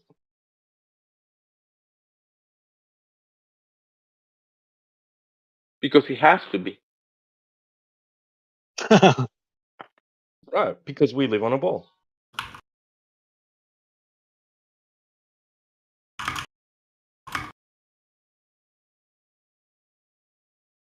I mean, we live on a ball, therefore you guys are wrong when you say we don't live on a ball. We live on a ball. How do I know that? I don't know. Because the kinematic equation agrees with itself. So basically, you're just affirming the equation and saying, you're using the equation to affirm the equation and saying, there you go, there's your proof. Yeah, if the Yeah, it's equation comes ridiculous. down to a ball, it has to be true. Because we live in a ball, bro. Absolutely ridiculous. On a ball. And if it doesn't agree with the ball, it has to be wrong.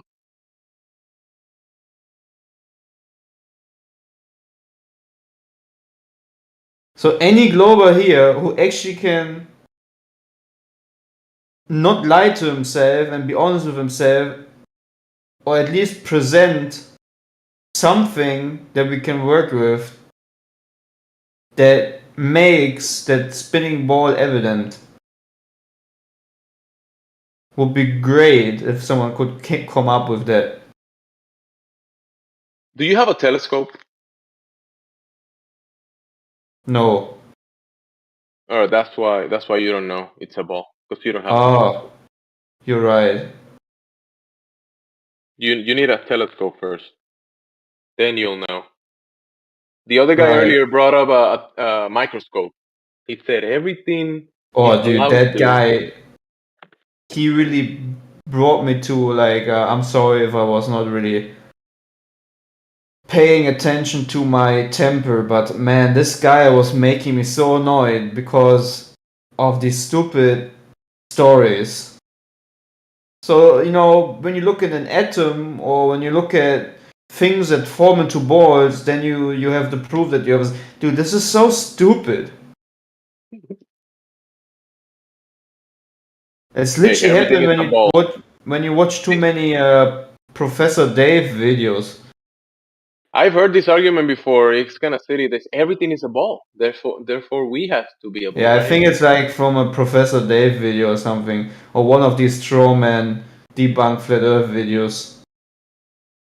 What the That heck happened to are my banana then?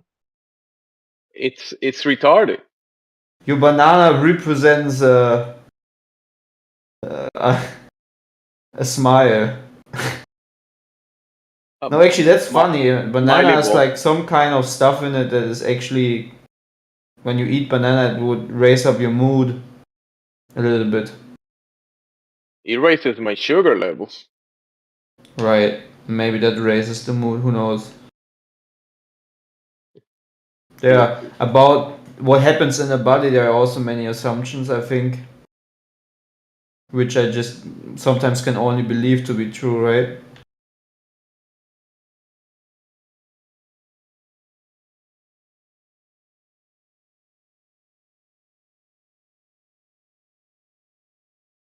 See, you don't know it's a ball because you don't have a microscope.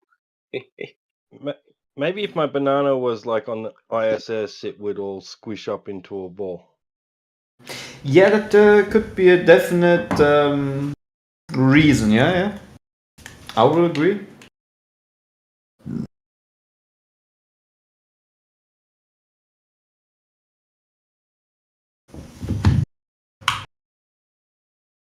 Oh golly, what a day.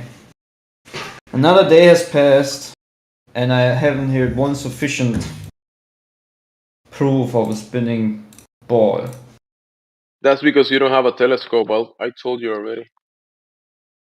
Dang it. Maybe I should spend $500-600 and get a telescope and prove that the Earth is a ball by looking at the sky. That makes more sense.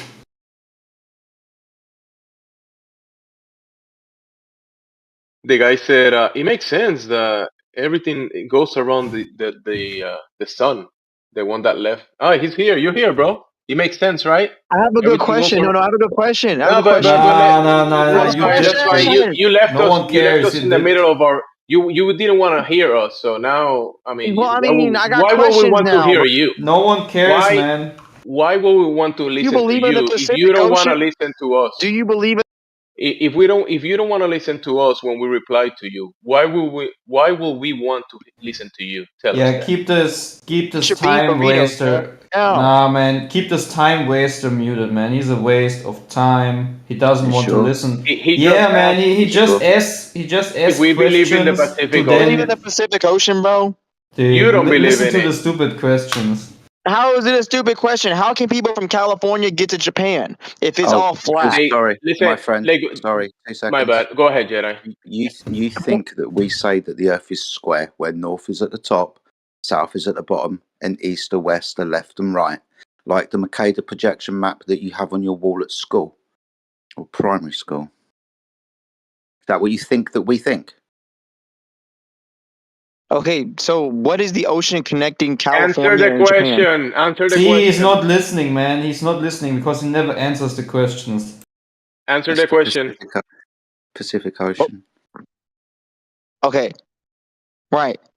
So, okay, thank you. So you do believe in the Pacific Ocean? Well, Yes. if there's two oceans, right? Wait, elaborate your point again. That way I didn't miss it. You said mercantile left and right. So are you not implying that the Earth's a globe where one can travel left or right and get to the same destination? No, I wasn't talking about the globe. I was talking about your conceptualization of what we think and trying to demonstrate to you that that is not what we think. We do not think the Earth is square like the Mercator projection map that you have on your wall at school. Hey, Okay. What is your question. projection of it? Sorry, my bad. Samantha, just sit back a little bit, maybe for a few minutes, and then you can hold your question maybe for a minute, okay? And then She can ask the question if she wants. But yeah. This is for Jordan Peterson. My goodness me. This is for So, Jordan Peterson. 2 seconds. Can you please say 2 seconds, Samantha. 2 seconds. Hey, wait. Okay. Jedi, go ahead. Thank you. 37 minutes past the hour. I've given you a navigational chart from 1942. So it's quite easy to understand that traveling from Japan to America with Hawaii in the middle, connected by the Pacific Ocean, is demonstrated with this navigational chart. We do not think the Earth is square like the Mercator projection map that's on your wall at school or kindergarten. You got that, your hair? You looking at it? Yeah, I'm looking at it. Good. So you understand that your conceptualization of what we think is incorrect, yes? Wait a second. I just have a question. No, I need you to answer my question first. What's your question? So you understand that your conceptualization of what we think is incorrect? Yes, this is what Shut your up. conceptualization of this is. Yes. Good. So you were incorrect, yes? No. I think I'm correct, you but wasn't. I have a question about this. God's sake, this is fucking hard. It's a waste It's of time, not, man. I believe I'm correct. I'm not going to say yours is correct. Where's Antarctica on this? Hold on. That would be the circumference around. So Antarctica surrounds the entire of this? In some flat Earth conceptualizations, yes. Do I know this to be true? No. Have you ever been to Alaska? To Alaska? No. Okay. So I have a question for you, right? I'm glad you're the one that's talking to me because you're not yelling at me. Okay. If there is a concept, right, of this particular projection that you're giving me, why is it in periods of time Alaska has periods of all night and all dark? Okay, well, that would be because of the sun. The sun moving between the two tropics. For example, when it is summertime in the north and Alaska is, some daylights with total light. That's because of the northern path of the sun is towards the Tropic of Cancer in the north. 6 months later, after the sun goes over the equator, it circles the Tropic of Capricorn. That being that the sun is farther away from Alaska, it leaves the northern regions in some kind of darkness for a short period of time. You said the Tropic of where again, my friend? Tropic of Cancer, Tropic of Capricorn. Okay. I'm looking at You your know map. what they are, don't you? Yes, I do. Good, cool, awesome. I went through this with you already. I don't get it. Yeah, but you was yelling at him. Yeah, he really was. Oh, wait, I wasn't yelling at anyone. Not yet. No, I speak loud. That's why he thinks I'm yelling. But that's my You do tone speak of loud, voice. bro. I do. Yeah. Yeah, everybody knows that. That's why they got me at 20%. Fuck it, I got you at 75%. I love you shouting. It's awesome. Okay. So I mean, man. So I see it circles around, but that doesn't. But if that's true for Alaska, why does this not hold true for other parts of the world? Right? Why is this a unique feature to Alaska? It's not unique to Alaska. It's unique to northern Finland, northern Norway. Anything that is above the Arctic Circle in the summertime will experience what is known as a 24-hour sun. This is even live streamed from Helsinki and a couple of other cities in the Arctic Circle. Okay. So it travels from the outside to inside? It travels between the two tropics. See, this is why within your model the Earth is tilted, right? So when the Earth is tilted away, the northern hemisphere is tilted away, the area where the sun is closely located is called the Tropic of Capricorn. That's why it's summer in the south and winter in the north. 6 months later, when the northern hemisphere is tilted towards the sun, the closest area of proximity is the Tropic of Cancer. This is why it is summer in the north and winter in the south. That's your conceptualization of a GOAT model. Now, if we were to use that similar conceptualization of area of location of the sun, using the same tropics, Tropic of Capricorn, Tropic of Cancer, then this is just the sun's movement throughout a yearly period. Okay, but here's my other question though. This same thing is experienced in Antarctica. Does this map convey this as well? You would have to demonstrate to me that a 24-hour sun is indeed observed within the southern latitudes below 60th parallel south. I can give you demonstrations of the southern Shetland Isles, which is on the 60th parallel south, where this is not observed. Okay, I can give you. Well, I can give you a video. Is that what you're asking me to post? Yes, and please remember at this point, I've been a flat earther for 10 years. I've seen certain videos of quoted to be 24-hour suns in the southern latitudes in Antarctica, but these videos, quote unquote, have been demonstrated to be manipulated. But hey, I mean, that would just be. I'll post this one. I'll post this one and see. I'll post this one and see. That's fine. Yeah, however, for example, sorry, just for example, in one alleged video of 24-hour sun in Antarctica, it starts off with a certain mountain in view and certain cloud formations, right? And then they pan around and watch it go all the way around, and just before it's about to get back to the starting point, you see the same shaped clouds forming back into view. So it's obviously manipulated. So they probably ran it forward for 12 hours and then backwards for 12 hours. Well, we have like a we have like multiple videos that show this anomaly of manipulation regarding these 24-hour sun videos. I can actually pause it if I'm going to find it, but it just takes a few minutes.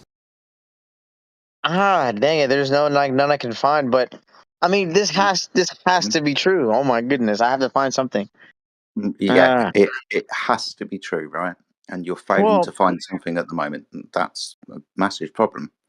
Probably one of the reasons why I've been a flat earther for the past 10 years, and everybody else on this planet has been a flat earther for a good period of time, because that piece of evidence would have been sought out by us, but we still haven't found it yet. However, what the sun doesn't change the fact that through observation and direct measurement of the surface of the earth, primarily water, that the waters are observed and measured to be horizontal, flat. So there is no curvature over the earth, regardless of what the sun does. so you were saying that curvature has to be visually evident? Yes, it would have to be demonstrated, as in physically measured.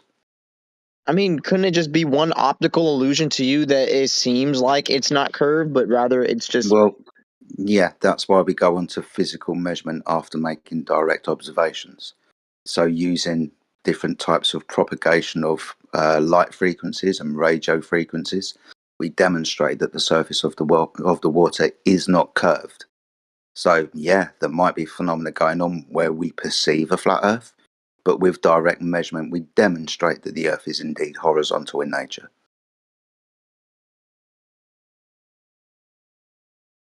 I'm still a little... yeah. Would you like me to provide you with Can you give me a source of the radio of the radio waves and other Yeah, waves that sure. have been used? Yes. Yeah, sure, no problem. I'll just reference a couple quickly, and then I'll go and get whatever reference material I can find. I can provide you with several, maybe 10 laser tests at the moment over distances of water. I can go back to when Marconi invented the radio and radio signals and show that his radio signals, for example, went from different distances from 5 to 10 to 24,000 miles. So from London to Labrador in Canada and from London to Australia. Now, this demonstrates that the surface of the Earth is indeed horizontal in nature because the radio waves would not have been able to have travelled that distance. I can also point out to radar technology that has a radius value of 450 to 600 miles, being able to capture vessels at sea and aeroplanes in the sky simultaneously, demonstrating again that the surface of the Earth is indeed horizontal in nature.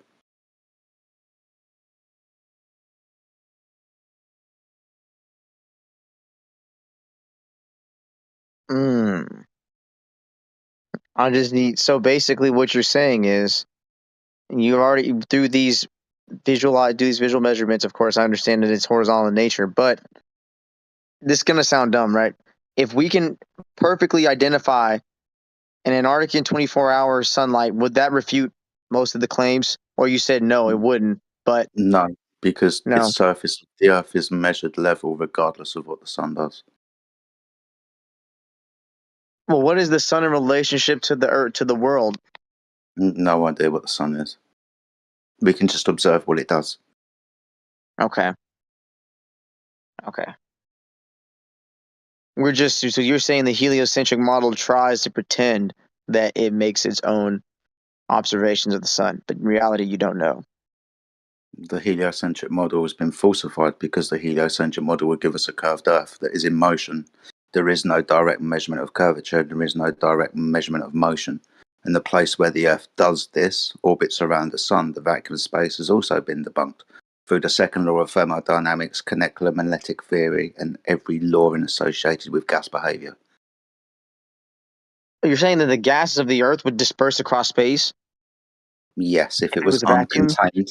Yes, if there was uncontained from the vacuum of space, entropy would take effect, and the gas would increase in entropy and disperse into that vacuum of space. This is defined within the second law of thermodynamics, kinetic molecular theory, and 6 laws of gas. What's to say that it's not really a vacuum, but just a vacuum of visible matter keeping it together? Well, then that would be in contradiction to the heliocentric model, where there is indeed a vacuous cosmology that we are in motion through. Well, vacuum just means the absence of oxygen, right? Or no, my bad. Absence of gas. Yeah. So the only demonstrable way to limit the volume and available space for gas to fill, right, is with a container Otherwise, it will just continue to disperse across the available volume.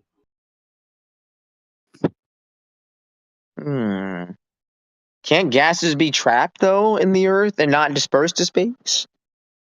How would you contain gas? Gas doesn't contain itself. Gas moves freely and randomly in all directions and reaches a limitation to its environment. If there is no physical limitation to its environment, then the gas will keep going. Doesn't the ozone layer trap these gases though? That's gas. Gas does not contain gas. Well, if gas does have higher density is on top of it, right? Shouldn't it? Then that gas would also, if uncontained from the vacuum of space, disperse into the vacuum of space, closely followed by all of the other gases. So the gas will not contain the gas and stop entropy from increasing. But entropy naturally increases, but can't entropy reach an equilibrium? Or is entropy always consistently? That would depend on the system. So we live within a dynamic system. But if the high pressure that we breathe is uncontained from a much, much lower pressure dimension, then the gas will increase in entropy until it fills the next limitation of its environment, and then achieving some kind of equilibrium within that environment, depending on the energy that is within that system. And you don't think there's an energy system or air system, or not that air system, but basically like ozone layer and other stratospheric systems that can keep gas contained? Those would be gases. The gases themselves are not going to contain other gases, like I just pointed out. If the highest point of the atmosphere is the ozone layer, then what's keeping the ozone layer from dispersing into that vacuum space if it isn't contained? That ozone layer would disperse, increase in entropy into that space, closely followed by all of the other gases. Hold on a second here.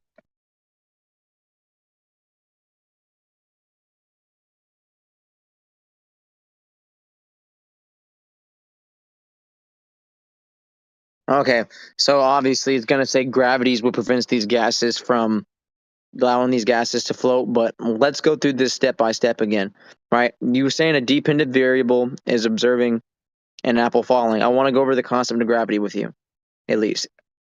I feel like this is going to be a breakthrough. Okay, so did you have that that theory in mind? Not theory in mind, but that scientific method in mind, hypothesis? Go ahead and ask me. At the moment, it's your claim. You're saying gravity is going to stop gases from dispersing into a vacuous space? Gravity is basically an attractive force that's maintaining the gas equilibrium from reaching true entropy. So essentially, it's what's keeping the gas molecules here that we're breathing. Okay, then you've got two problems that I'd like you to address. One, you're going to have to validate gravity, whichever one you're speaking about, through a hypothesis that can be tested within an experiment.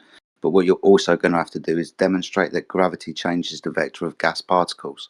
Being as we observe gas moving freely and randomly in all directions, and you drop an apple and it goes down, then gravity is observably not affecting gas. So you're using gravity, you're applying gravity to one specific scenario and trying to apply it to another like a principle, right? Gravity affects, gravity is not a principle per se, but it is just a phenomenon that's been observed and made into a law, right? Okay, so the apple falls to the ground. Okay, solid objects, and when I pour liquid into a container, that will go down. But gas doesn't behave like that. Gas moves freely and randomly in all directions. It disperses outwards and increases in entropy, unless contained by a physical container. When it is contained by a physical container, the consequence of that containment is the gas is now under pressure. If there is no container, there will be no pressure. If there is no container, the gas will keep increasing in entropy. Gravity is observably not affecting the path of gas molecules. In order for gas not to disperse, you're making this assumption that there has to be a container to prevent it from doing it? Well, that's the definition of gas pressure, and we're breathing gas pressure, so by definition, there must be a container. But gas pressures tend to be used in a controlled system, right? The Earth isn't necessarily a controlled system. Is the Earth an open or a closed system in your paradigm? It is an open system. Okay, so two problems. One, no physical boundary for the gas to press against to achieve gas pressure. And being as it's an open system adjacent and within the vacuous space, the gas will increase in entropy and disperse into that vacuous space. Wait a second, you're using... Sorry, you go. No problem. You carry on.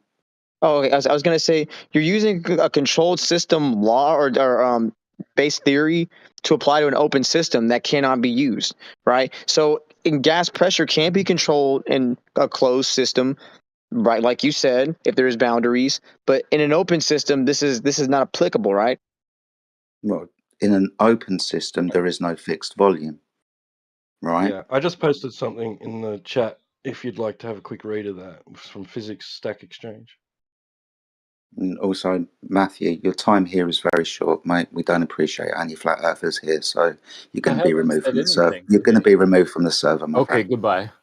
Thank you. Bye.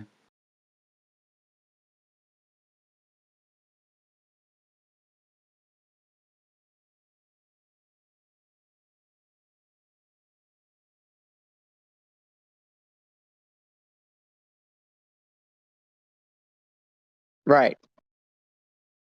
Right. I know what you're trying to say. Yeah. Okay. I'm familiar with this theorem. The kinematics. Yeah. So this is a kinetic molecular theory. So we understand that gases don't attract other gases to themselves. We understand the walls of a container or any mass does not attract gas to it. The only thing that changes the path of gas molecules is collisions with other gas molecules and physical interactions with other physical bodies. When the gas is contained, the gas will then achieve gas pressure. If there is no physical boundary without something for the gas to press upon, the gas will not achieve gas pressure and will disperse into the next available environment. All right, here, bud. Let me share something here with you.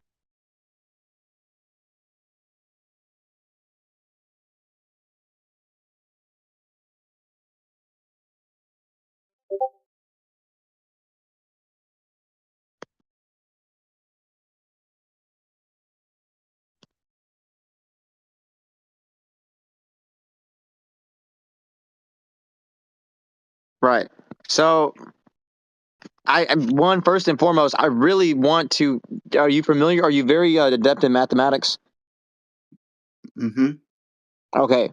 Are you familiar with the formula of the force of gravity times the gravitational constant, mass 1, mass 2 of two bodies over the radius? Yes, you're familiar with this, right? Yep. Okay.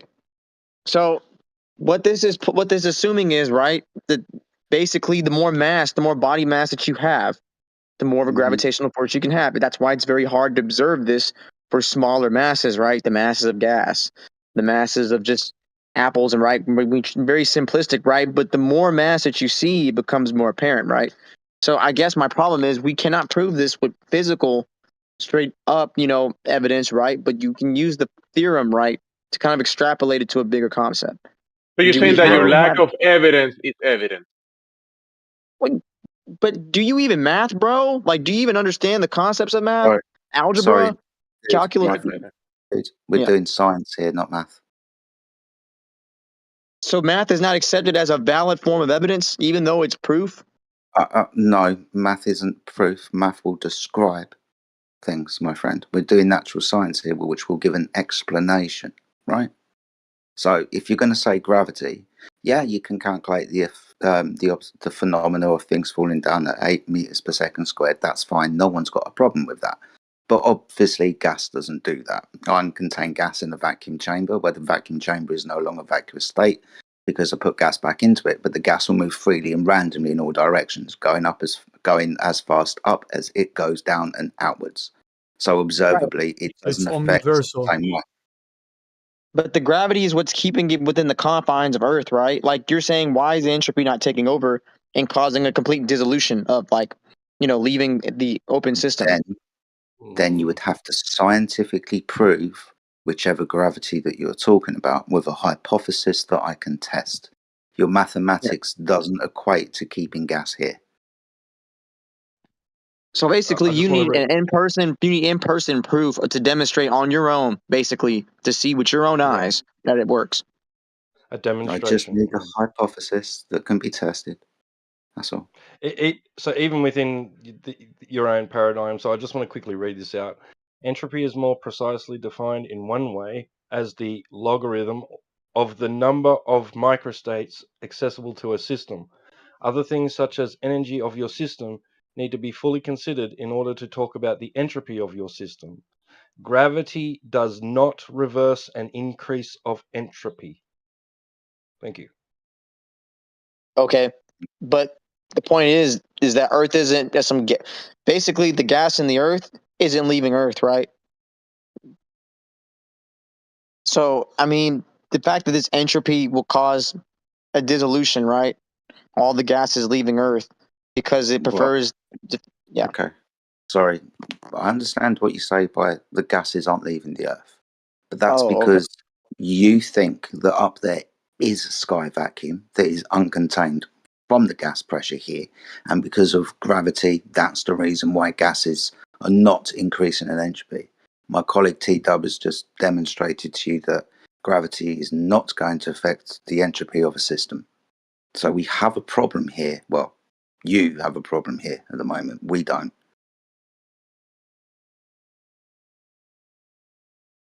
Okay, I was like, is that all? So you're telling me, okay, I understand that the entropy affects the random movement of gas, right? But it's not explaining to me how all mass here is attracted to the center body of mass on the Earth. And there is in Antarctica, man, but you guys are claiming that it's false and whatever, so I can't use that proof, unfortunately. Dude, no one's claiming Antarctica doesn't exist. We just have a different concept of Antarctica than you do. Again, choose your words really carefully, my friend, because your words will be used as evidence against you, and I'm not being dishonest or I'm trying to threaten you in any way when I say that. But words have very specific meanings, especially when people like me and you are trying to communicate. We must understand what we're saying. So if you say something that I believe to be incorrect, I will hold you to that standard. Do you understand, Jess? I get what you mean. Cool.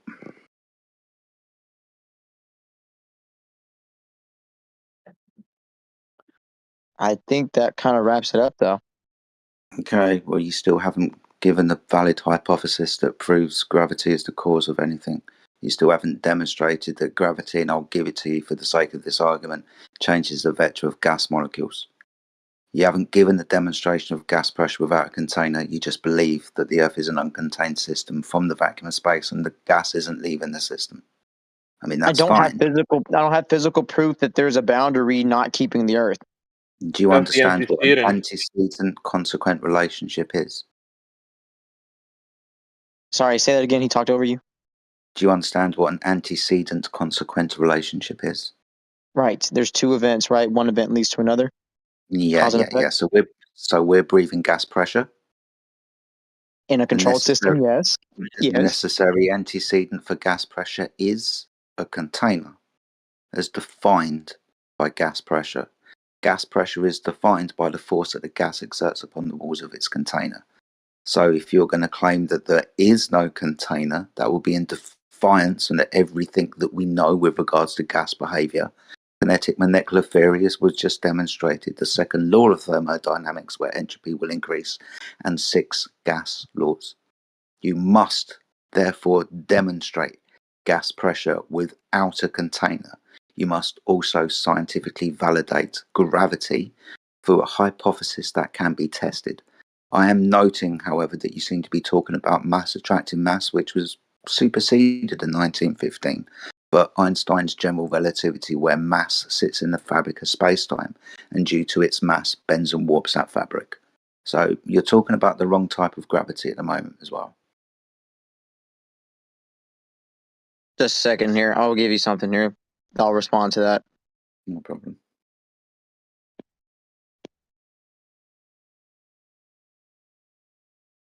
And 2 seconds, Chad. If you want to ask me a question, mate, then you can open your mic. I'll go ahead and just put it in here. Just open your mic, mate. I'm not going to fucking type.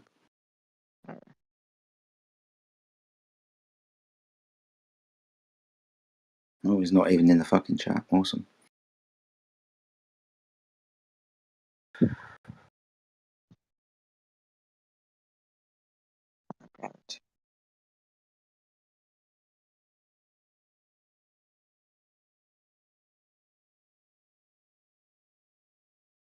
I can't even type.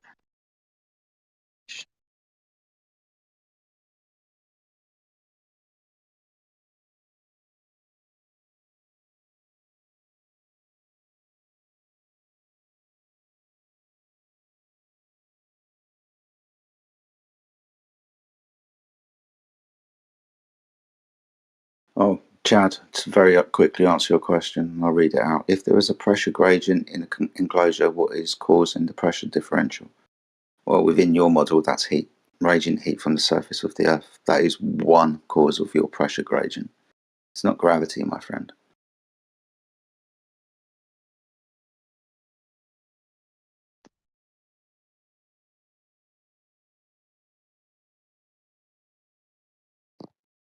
So, okay, yeah.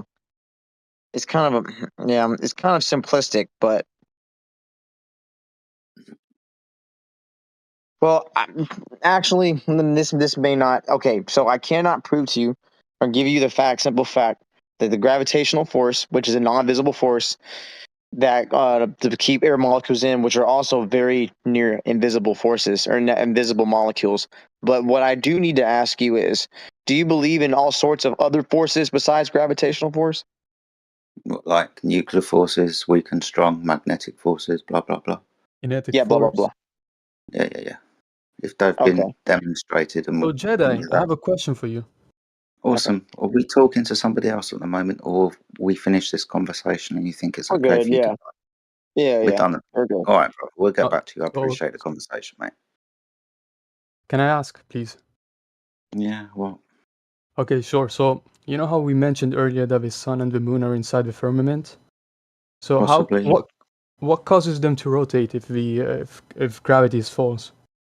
No idea. Then again, I don't know what the sun and the moon are. It could be it could be a completely different mechanism. But how the fuck would I know? I don't know, I'm just asking. I thought you know. Yeah, no, I thought you don't may know. know.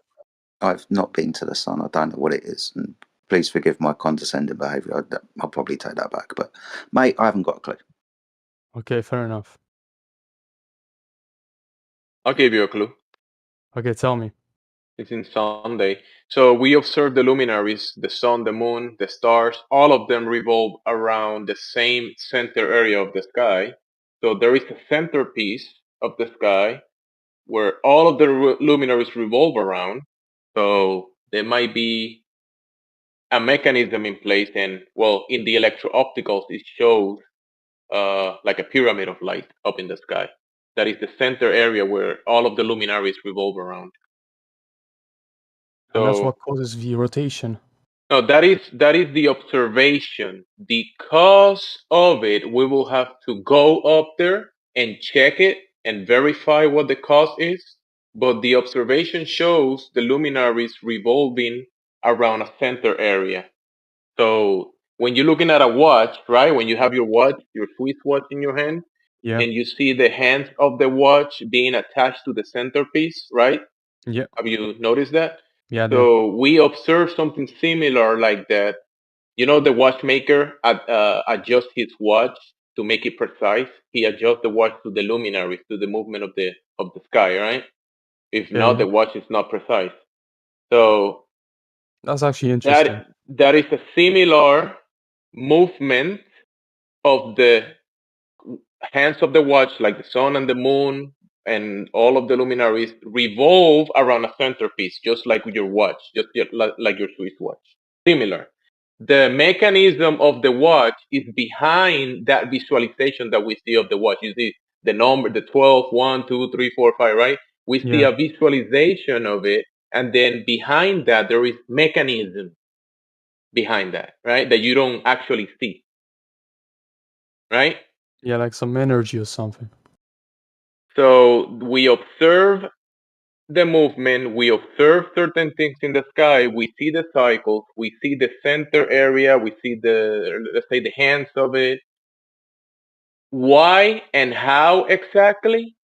You have to ask the watchmaker. Or you will have to break it down yourself to be able to answer those questions.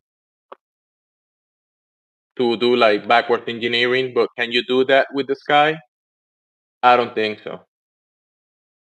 You could do it with the Swiss watch and say, hey, you know I what? guess God did. That might be a possibility because behind a design, there must be a designer. Behind a Yeah, code, exactly. there must be a coder. Yeah, true. Every creation has a creator.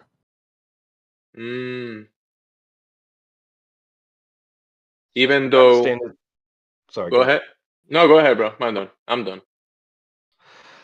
So I was just going to point out that, and I don't know if it's really relevant. It's not really relevant, but even within heliocentrism, right, there is conflicting ideas.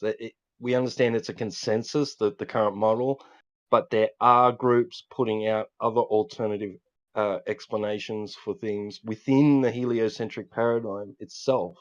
So, for example, the electric universe. And I'm not saying it holds any validity at all, but I'm just putting it out there. Okay, I see. Yeah, because when people put down the claim on the table and test the claim, and we find the globe, it hasn't been falsified. You can't demonstrate it. Even the Globers tell you they just believe in it because it's the mainstream. So when you put it to the test, it's not there in reality. So other people have put their other ideas out there. So there's a lot of talk about different ideas on similar to maybe answer the question that you asked. How does the sun work? How does the sky work? Right? There Yeah. is the observation, and then there is the different ideas of how that mechanism actually works. But who is the engineer that is gonna backwards engineer the clock, the watch of the sky? Who's gonna do that? That's a difficult task.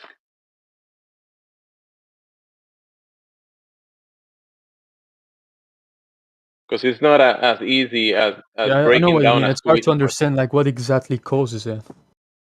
We can observe certain things, like I told you. We see these. Yeah. There is these observation devices called electro-optical infrared, and with that you can see like an extra layer of the sky. You look at it in an electro-optical, so it's like electricity. So Yeah. you can see a little more or a different spectrum of what we can see with our eyes. So that might add another layer to what's actually happening, but based on observation. But again, how is that happening? That's a good question.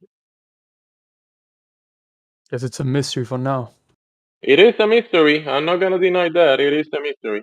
People during history have said many different things.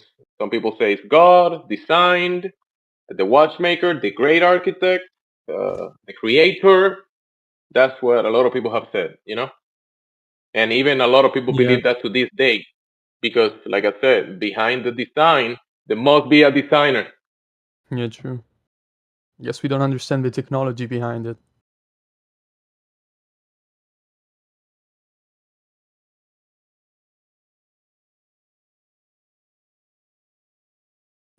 Some people do definitely postulate that the universe above our earthly environment is indeed electromagnetic in nature.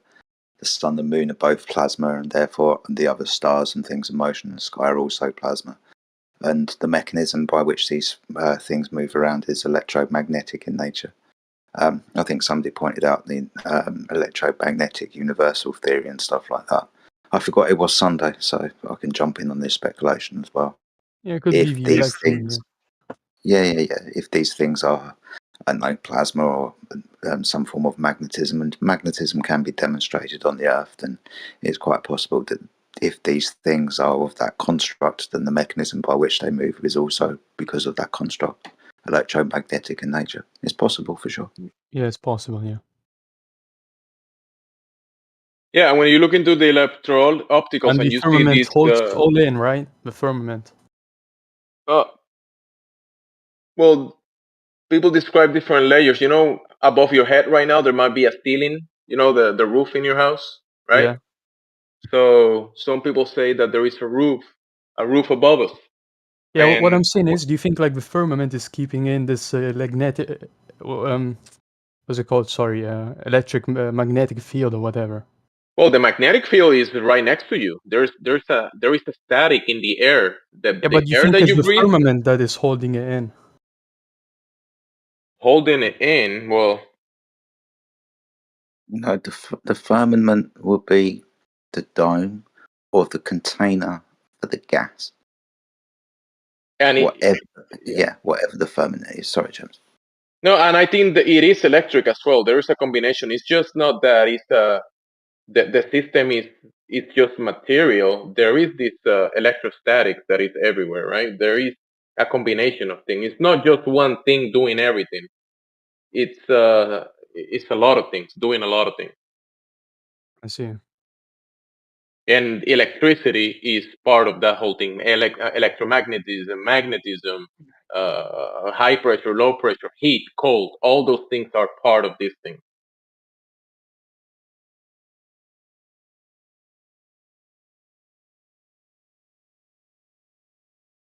And I was saying about the luminaries, you can observe kind of like a pyramid shape of light up in the sky that the luminaries revolve around.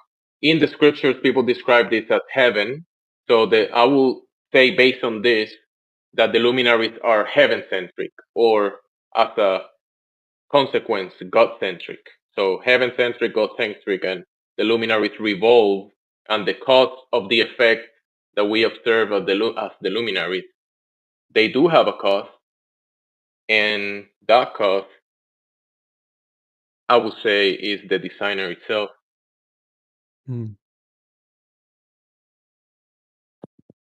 Yeah, I don't know. Like for some reason, I was thinking that the electromagnetic force was kept in because of the firmament, and that's how the the sun and moon rotate, and how they're That might be able to part of stay the above. mechanism. I will agree with you. That's part of the mechanism, but it wouldn't be. It wouldn't Because be otherwise, it the would cause spill out of in the everything. space or whatever. Like what's beyond it, you know? I think maybe it's like the firmament is what's keeping it's keeping all of us in. And there's like certain layers. I don't know.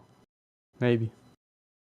I would say I mean, today's speculation someday. We are at this moment speculating about this because you and I haven't been there. But based on the observations that we can do with different equipment, including the electro-opticals, and how we see the layers, I mean the luminaries behaving and moving, I will say that for me, it will make sense that there are multiple layers, and the layers that I'm calling heaven above, that's probably one of the top layers above, and that is the centerpiece of the movement of the luminaries, the center of the watch, the mechanism behind the front of the watch, you know. Yeah. There are multiple layers, like you said. Yes. Now, I myself, I will agree with that. Okay, But fair that enough. is speculation. For some reason, some ancient cultures thought the same thing. About? There being layers above us, like layers of, I don't know, would you call it? Yeah, I don't know. I was thinking of layers. Or yeah, but like, have you heard of the seven heavens and things like that? From I don't know, from some biblical thing. Maybe yeah, I did hear about Yeah. seven heavens. Yeah. Yeah, even ancient Islamic culture had a Okay. cosmological view of multiple heavens.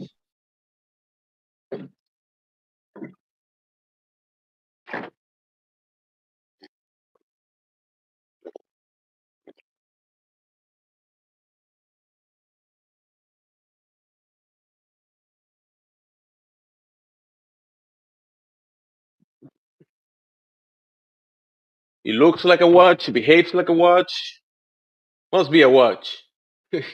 And probably that's how the watch idea was created, by observing how the like the stars and the sun and everything else moves above us. Well, you see a sundial or a moon dial, they kind of work based on the movement of the sky, and then a watch. Yeah. The watchmaker. In my family circle, I have a watchmaker. I'm not a watchmaker, but he is, and he says himself that he has to adjust to the movement of the sky to make the watch precise. Yeah, I guess that's how it was inspired in the first place. So there you go. Just follow the trail. It might take you Follow somewhere. the sky. Yeah.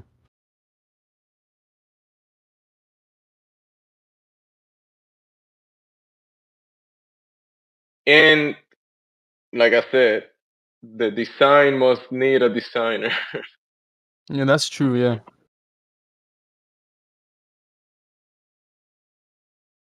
I mean, things don't just appear from nowhere.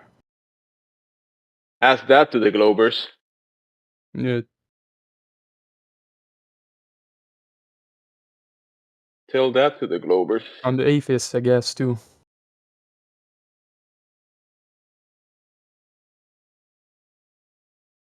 You're stardust. You came from the big bad boom.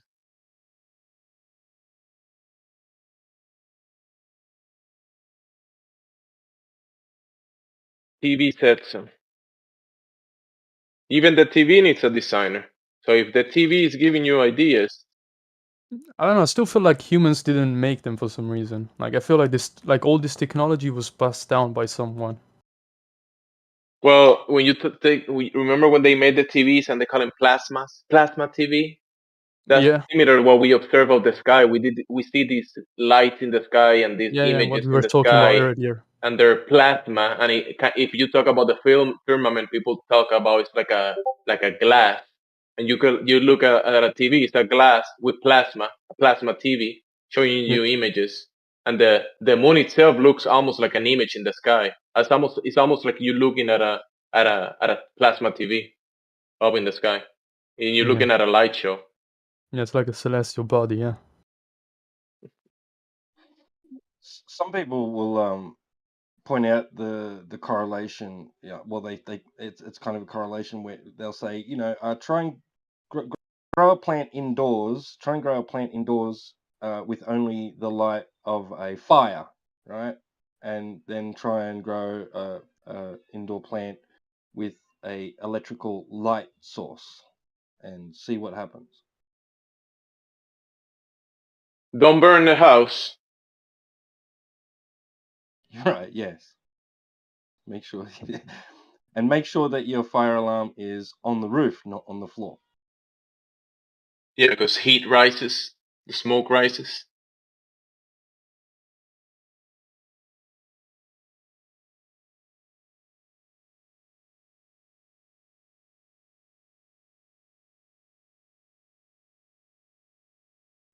Interestingly enough, carbon warning systems, carbon dioxide, carbon monoxide, whatever, which I think are heavier than oxygen. They're only recommended to be put like at sort of like eye height, right, on a wall at eye height. Not because it's going to detect the gases better, but just so you can access the digital display and the buttons and everything easier. Like, that's why they say don't put it on your roof, but it's not required that it be on the floor either, because yeah.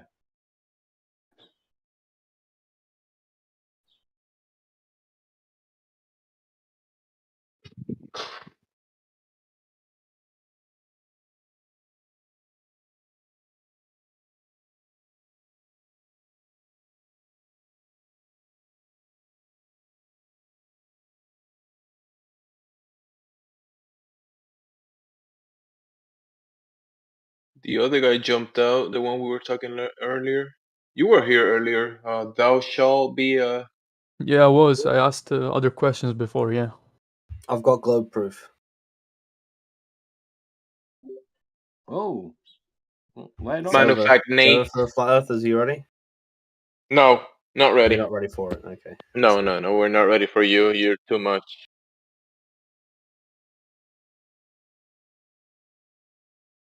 I got globe proof. Look at the TV. Yeah, look at the TV. You're gonna see globe there, like in the news, in the movies. You're gonna see globes at one time during the day. If you're watching the TV long enough, you're gonna see globes. You're There you talking go. broken. Yeah, but it's mostly CGI. Is Or one they deck use still the here? 'Cause I don't fisheye think me and lens. one deck finished Or that they use with conversation. fisheye lens to distort the shape. One deck, you still here? Hey, stop bullying one deck. I'm not. I love one deck. Stop bullying him. I just want to know if he's here to finish that conversation from earlier, which I think was interjected by someone. You called him a cheerleader earlier. Well, I just said that I think he might be parroting whatever Nathan Oakley says. That the Earth's not a globe.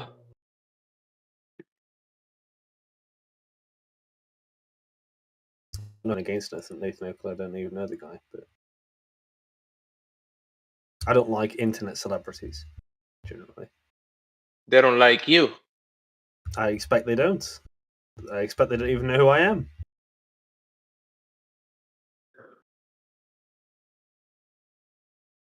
But we do like you here, even if you are believer of the Globetrot.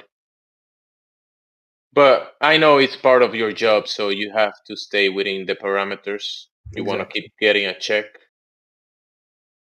I mean, a man has to eat. You gotta eat. You gotta pay rent. Yeah, gotta believe in the globe. Are you related to the Queen and the King of England? Why do you keep talking about the king? I mean, the King, the Queen, same thing. You know, Manufactotum made a very good. This is why I'm kind of his cheerleader today, because he made, he articulated the Black Swan in a very nice way that gave me an ear orgasm, basically.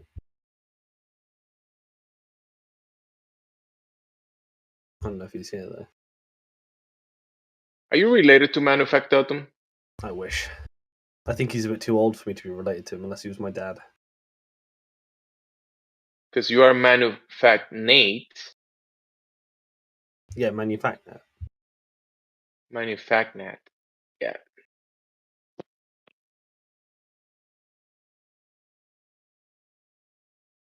Well, there's no Globers in the room, so what we're going to do, guys, we're just going to kill ourselves.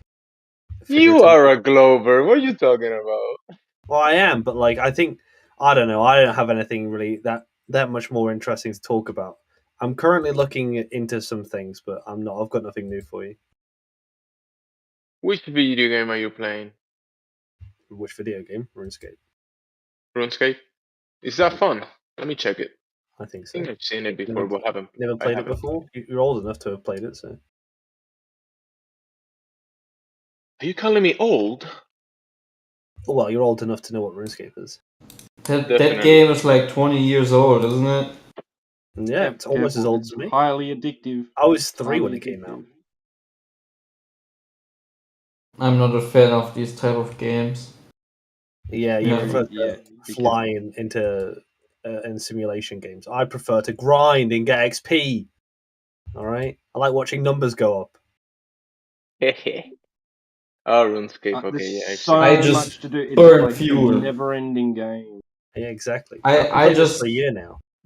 I just burn tons of Still fuel. not max.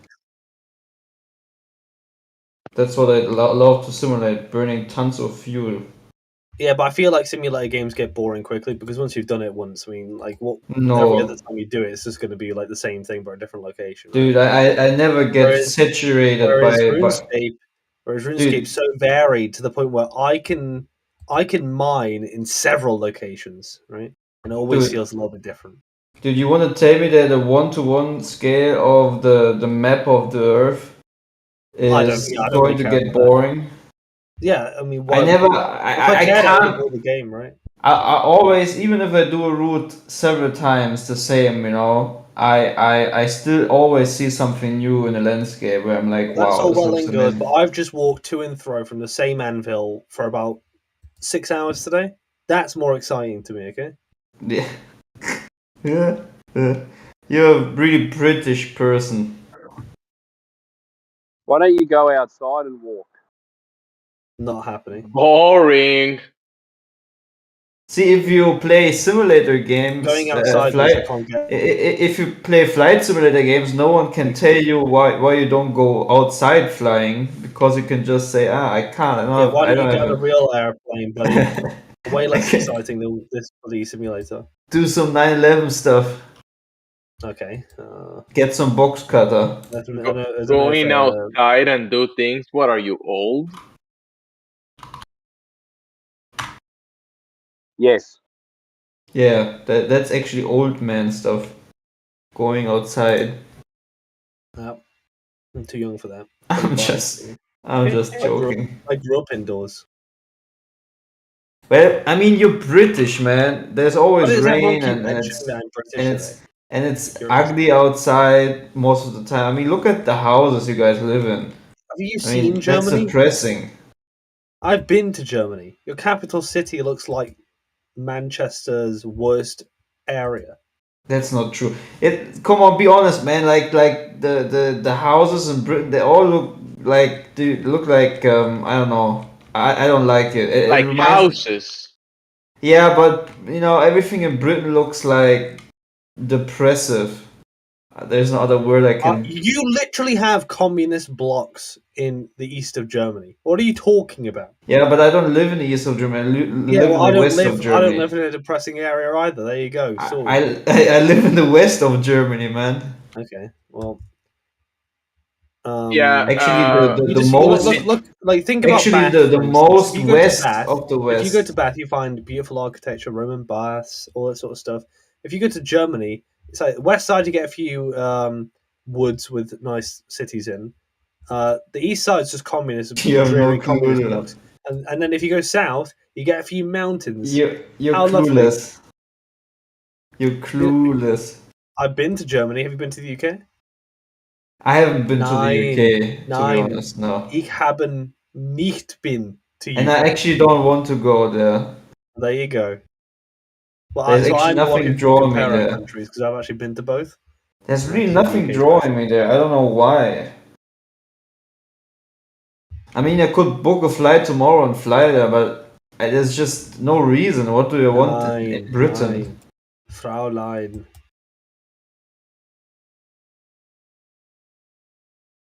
I mean, there's not even a reason for food or something like that to go there. Yeah, because we don't have international cuisine here. We just all eat basic food. Beans and bacon. Yeah, that's all we eat. We don't have like a Korean restaurants. Or that doesn't exist in the UK. Are you kidding me? You eat? I've tasted German food, right? Not anything to brag about. Toast and sausage. All you do and is cook meat beans. as if we don't have sausages anywhere else in the world. That's your delicacy. Beans and sausage and bacon. Who would ever create such a combination, man? The whole point It's of just- beans. it's The whole just point of slave beans on food. toast is just to say it's like a snack that the poor student would eat before they It's go to just class. like That's all it beans- is. It's not a beans- meal. It's not a meal. It's a snack, right? You know where sandwiches came from? The UK, right? You're welcome. Beans, bacon, pork. Yeah. We invented sandwiches. We invented pies and pastries with meat in them. What about soup sandwiches? Don't know what that is. Hey, what about Cares. what Germans invented? If you want to talk Yeah, about invention, we invented sausages. We invented a phallus-shaped food so I can suckle on it. That's all you did. Oh, I think. Do you actually know that German? It's funny how we were talking about you protesting gay people the other day, and all you do is suck on What? phallus-shaped sausages. That's protesting gay people. Dude, we have That's the gay. Germans have invented the airbag. Yeah, do you eat that? Do you eat that? Do you eat the airbag? The car, No, you don't. There you go. beer, It's nothing to do with cuisine. bicycles. We have invented book Yeah, printing. you know what we invented? We book invented printing. the steam engine, Chip the cards. tank. We invented the jet. We basically invented nuclear weapons because the Americans based all their technology off our schematics. We invented We invented the World Wide helicopter. Web that you're speaking to me from right now. We invented RuneScape. Yeah, but it We only invented works the because banking we system. it only discovered the works. atom. It we only works discovered because the we invented. electron. Listen, We it only discovered works because Yeah, we invented the Clay, PC. you get really We triggered, discovered- bro. What's we even going on? discovered a planet. We We discovered a planet. We right? invented the PC, man, the computer that makes What did you able discover? to connect to A reason to kill PC. people for religion. You discovered Protestantism. Well done. No, we invented the computer. We invented Very the good at jet killing people for engine. religious reasons. The jet engine. We did the jet engine. You're a liar. No, we right? invented the jet engine. Look up your history. We had the largest empire in the world has ever seen. In We fact, have invented the in fact, right now, motorcycle. you're speaking to me in English because no one speaks German. Oh, what a shame! We beat you in two We world invented wars. the We beat you television in and two world the wars. and So the we're 2-0. We're are up on you right now. You know, what have you We- got left? You know, it's just a shambles. We invented a refrigerator. I knew you didn't. We also invented the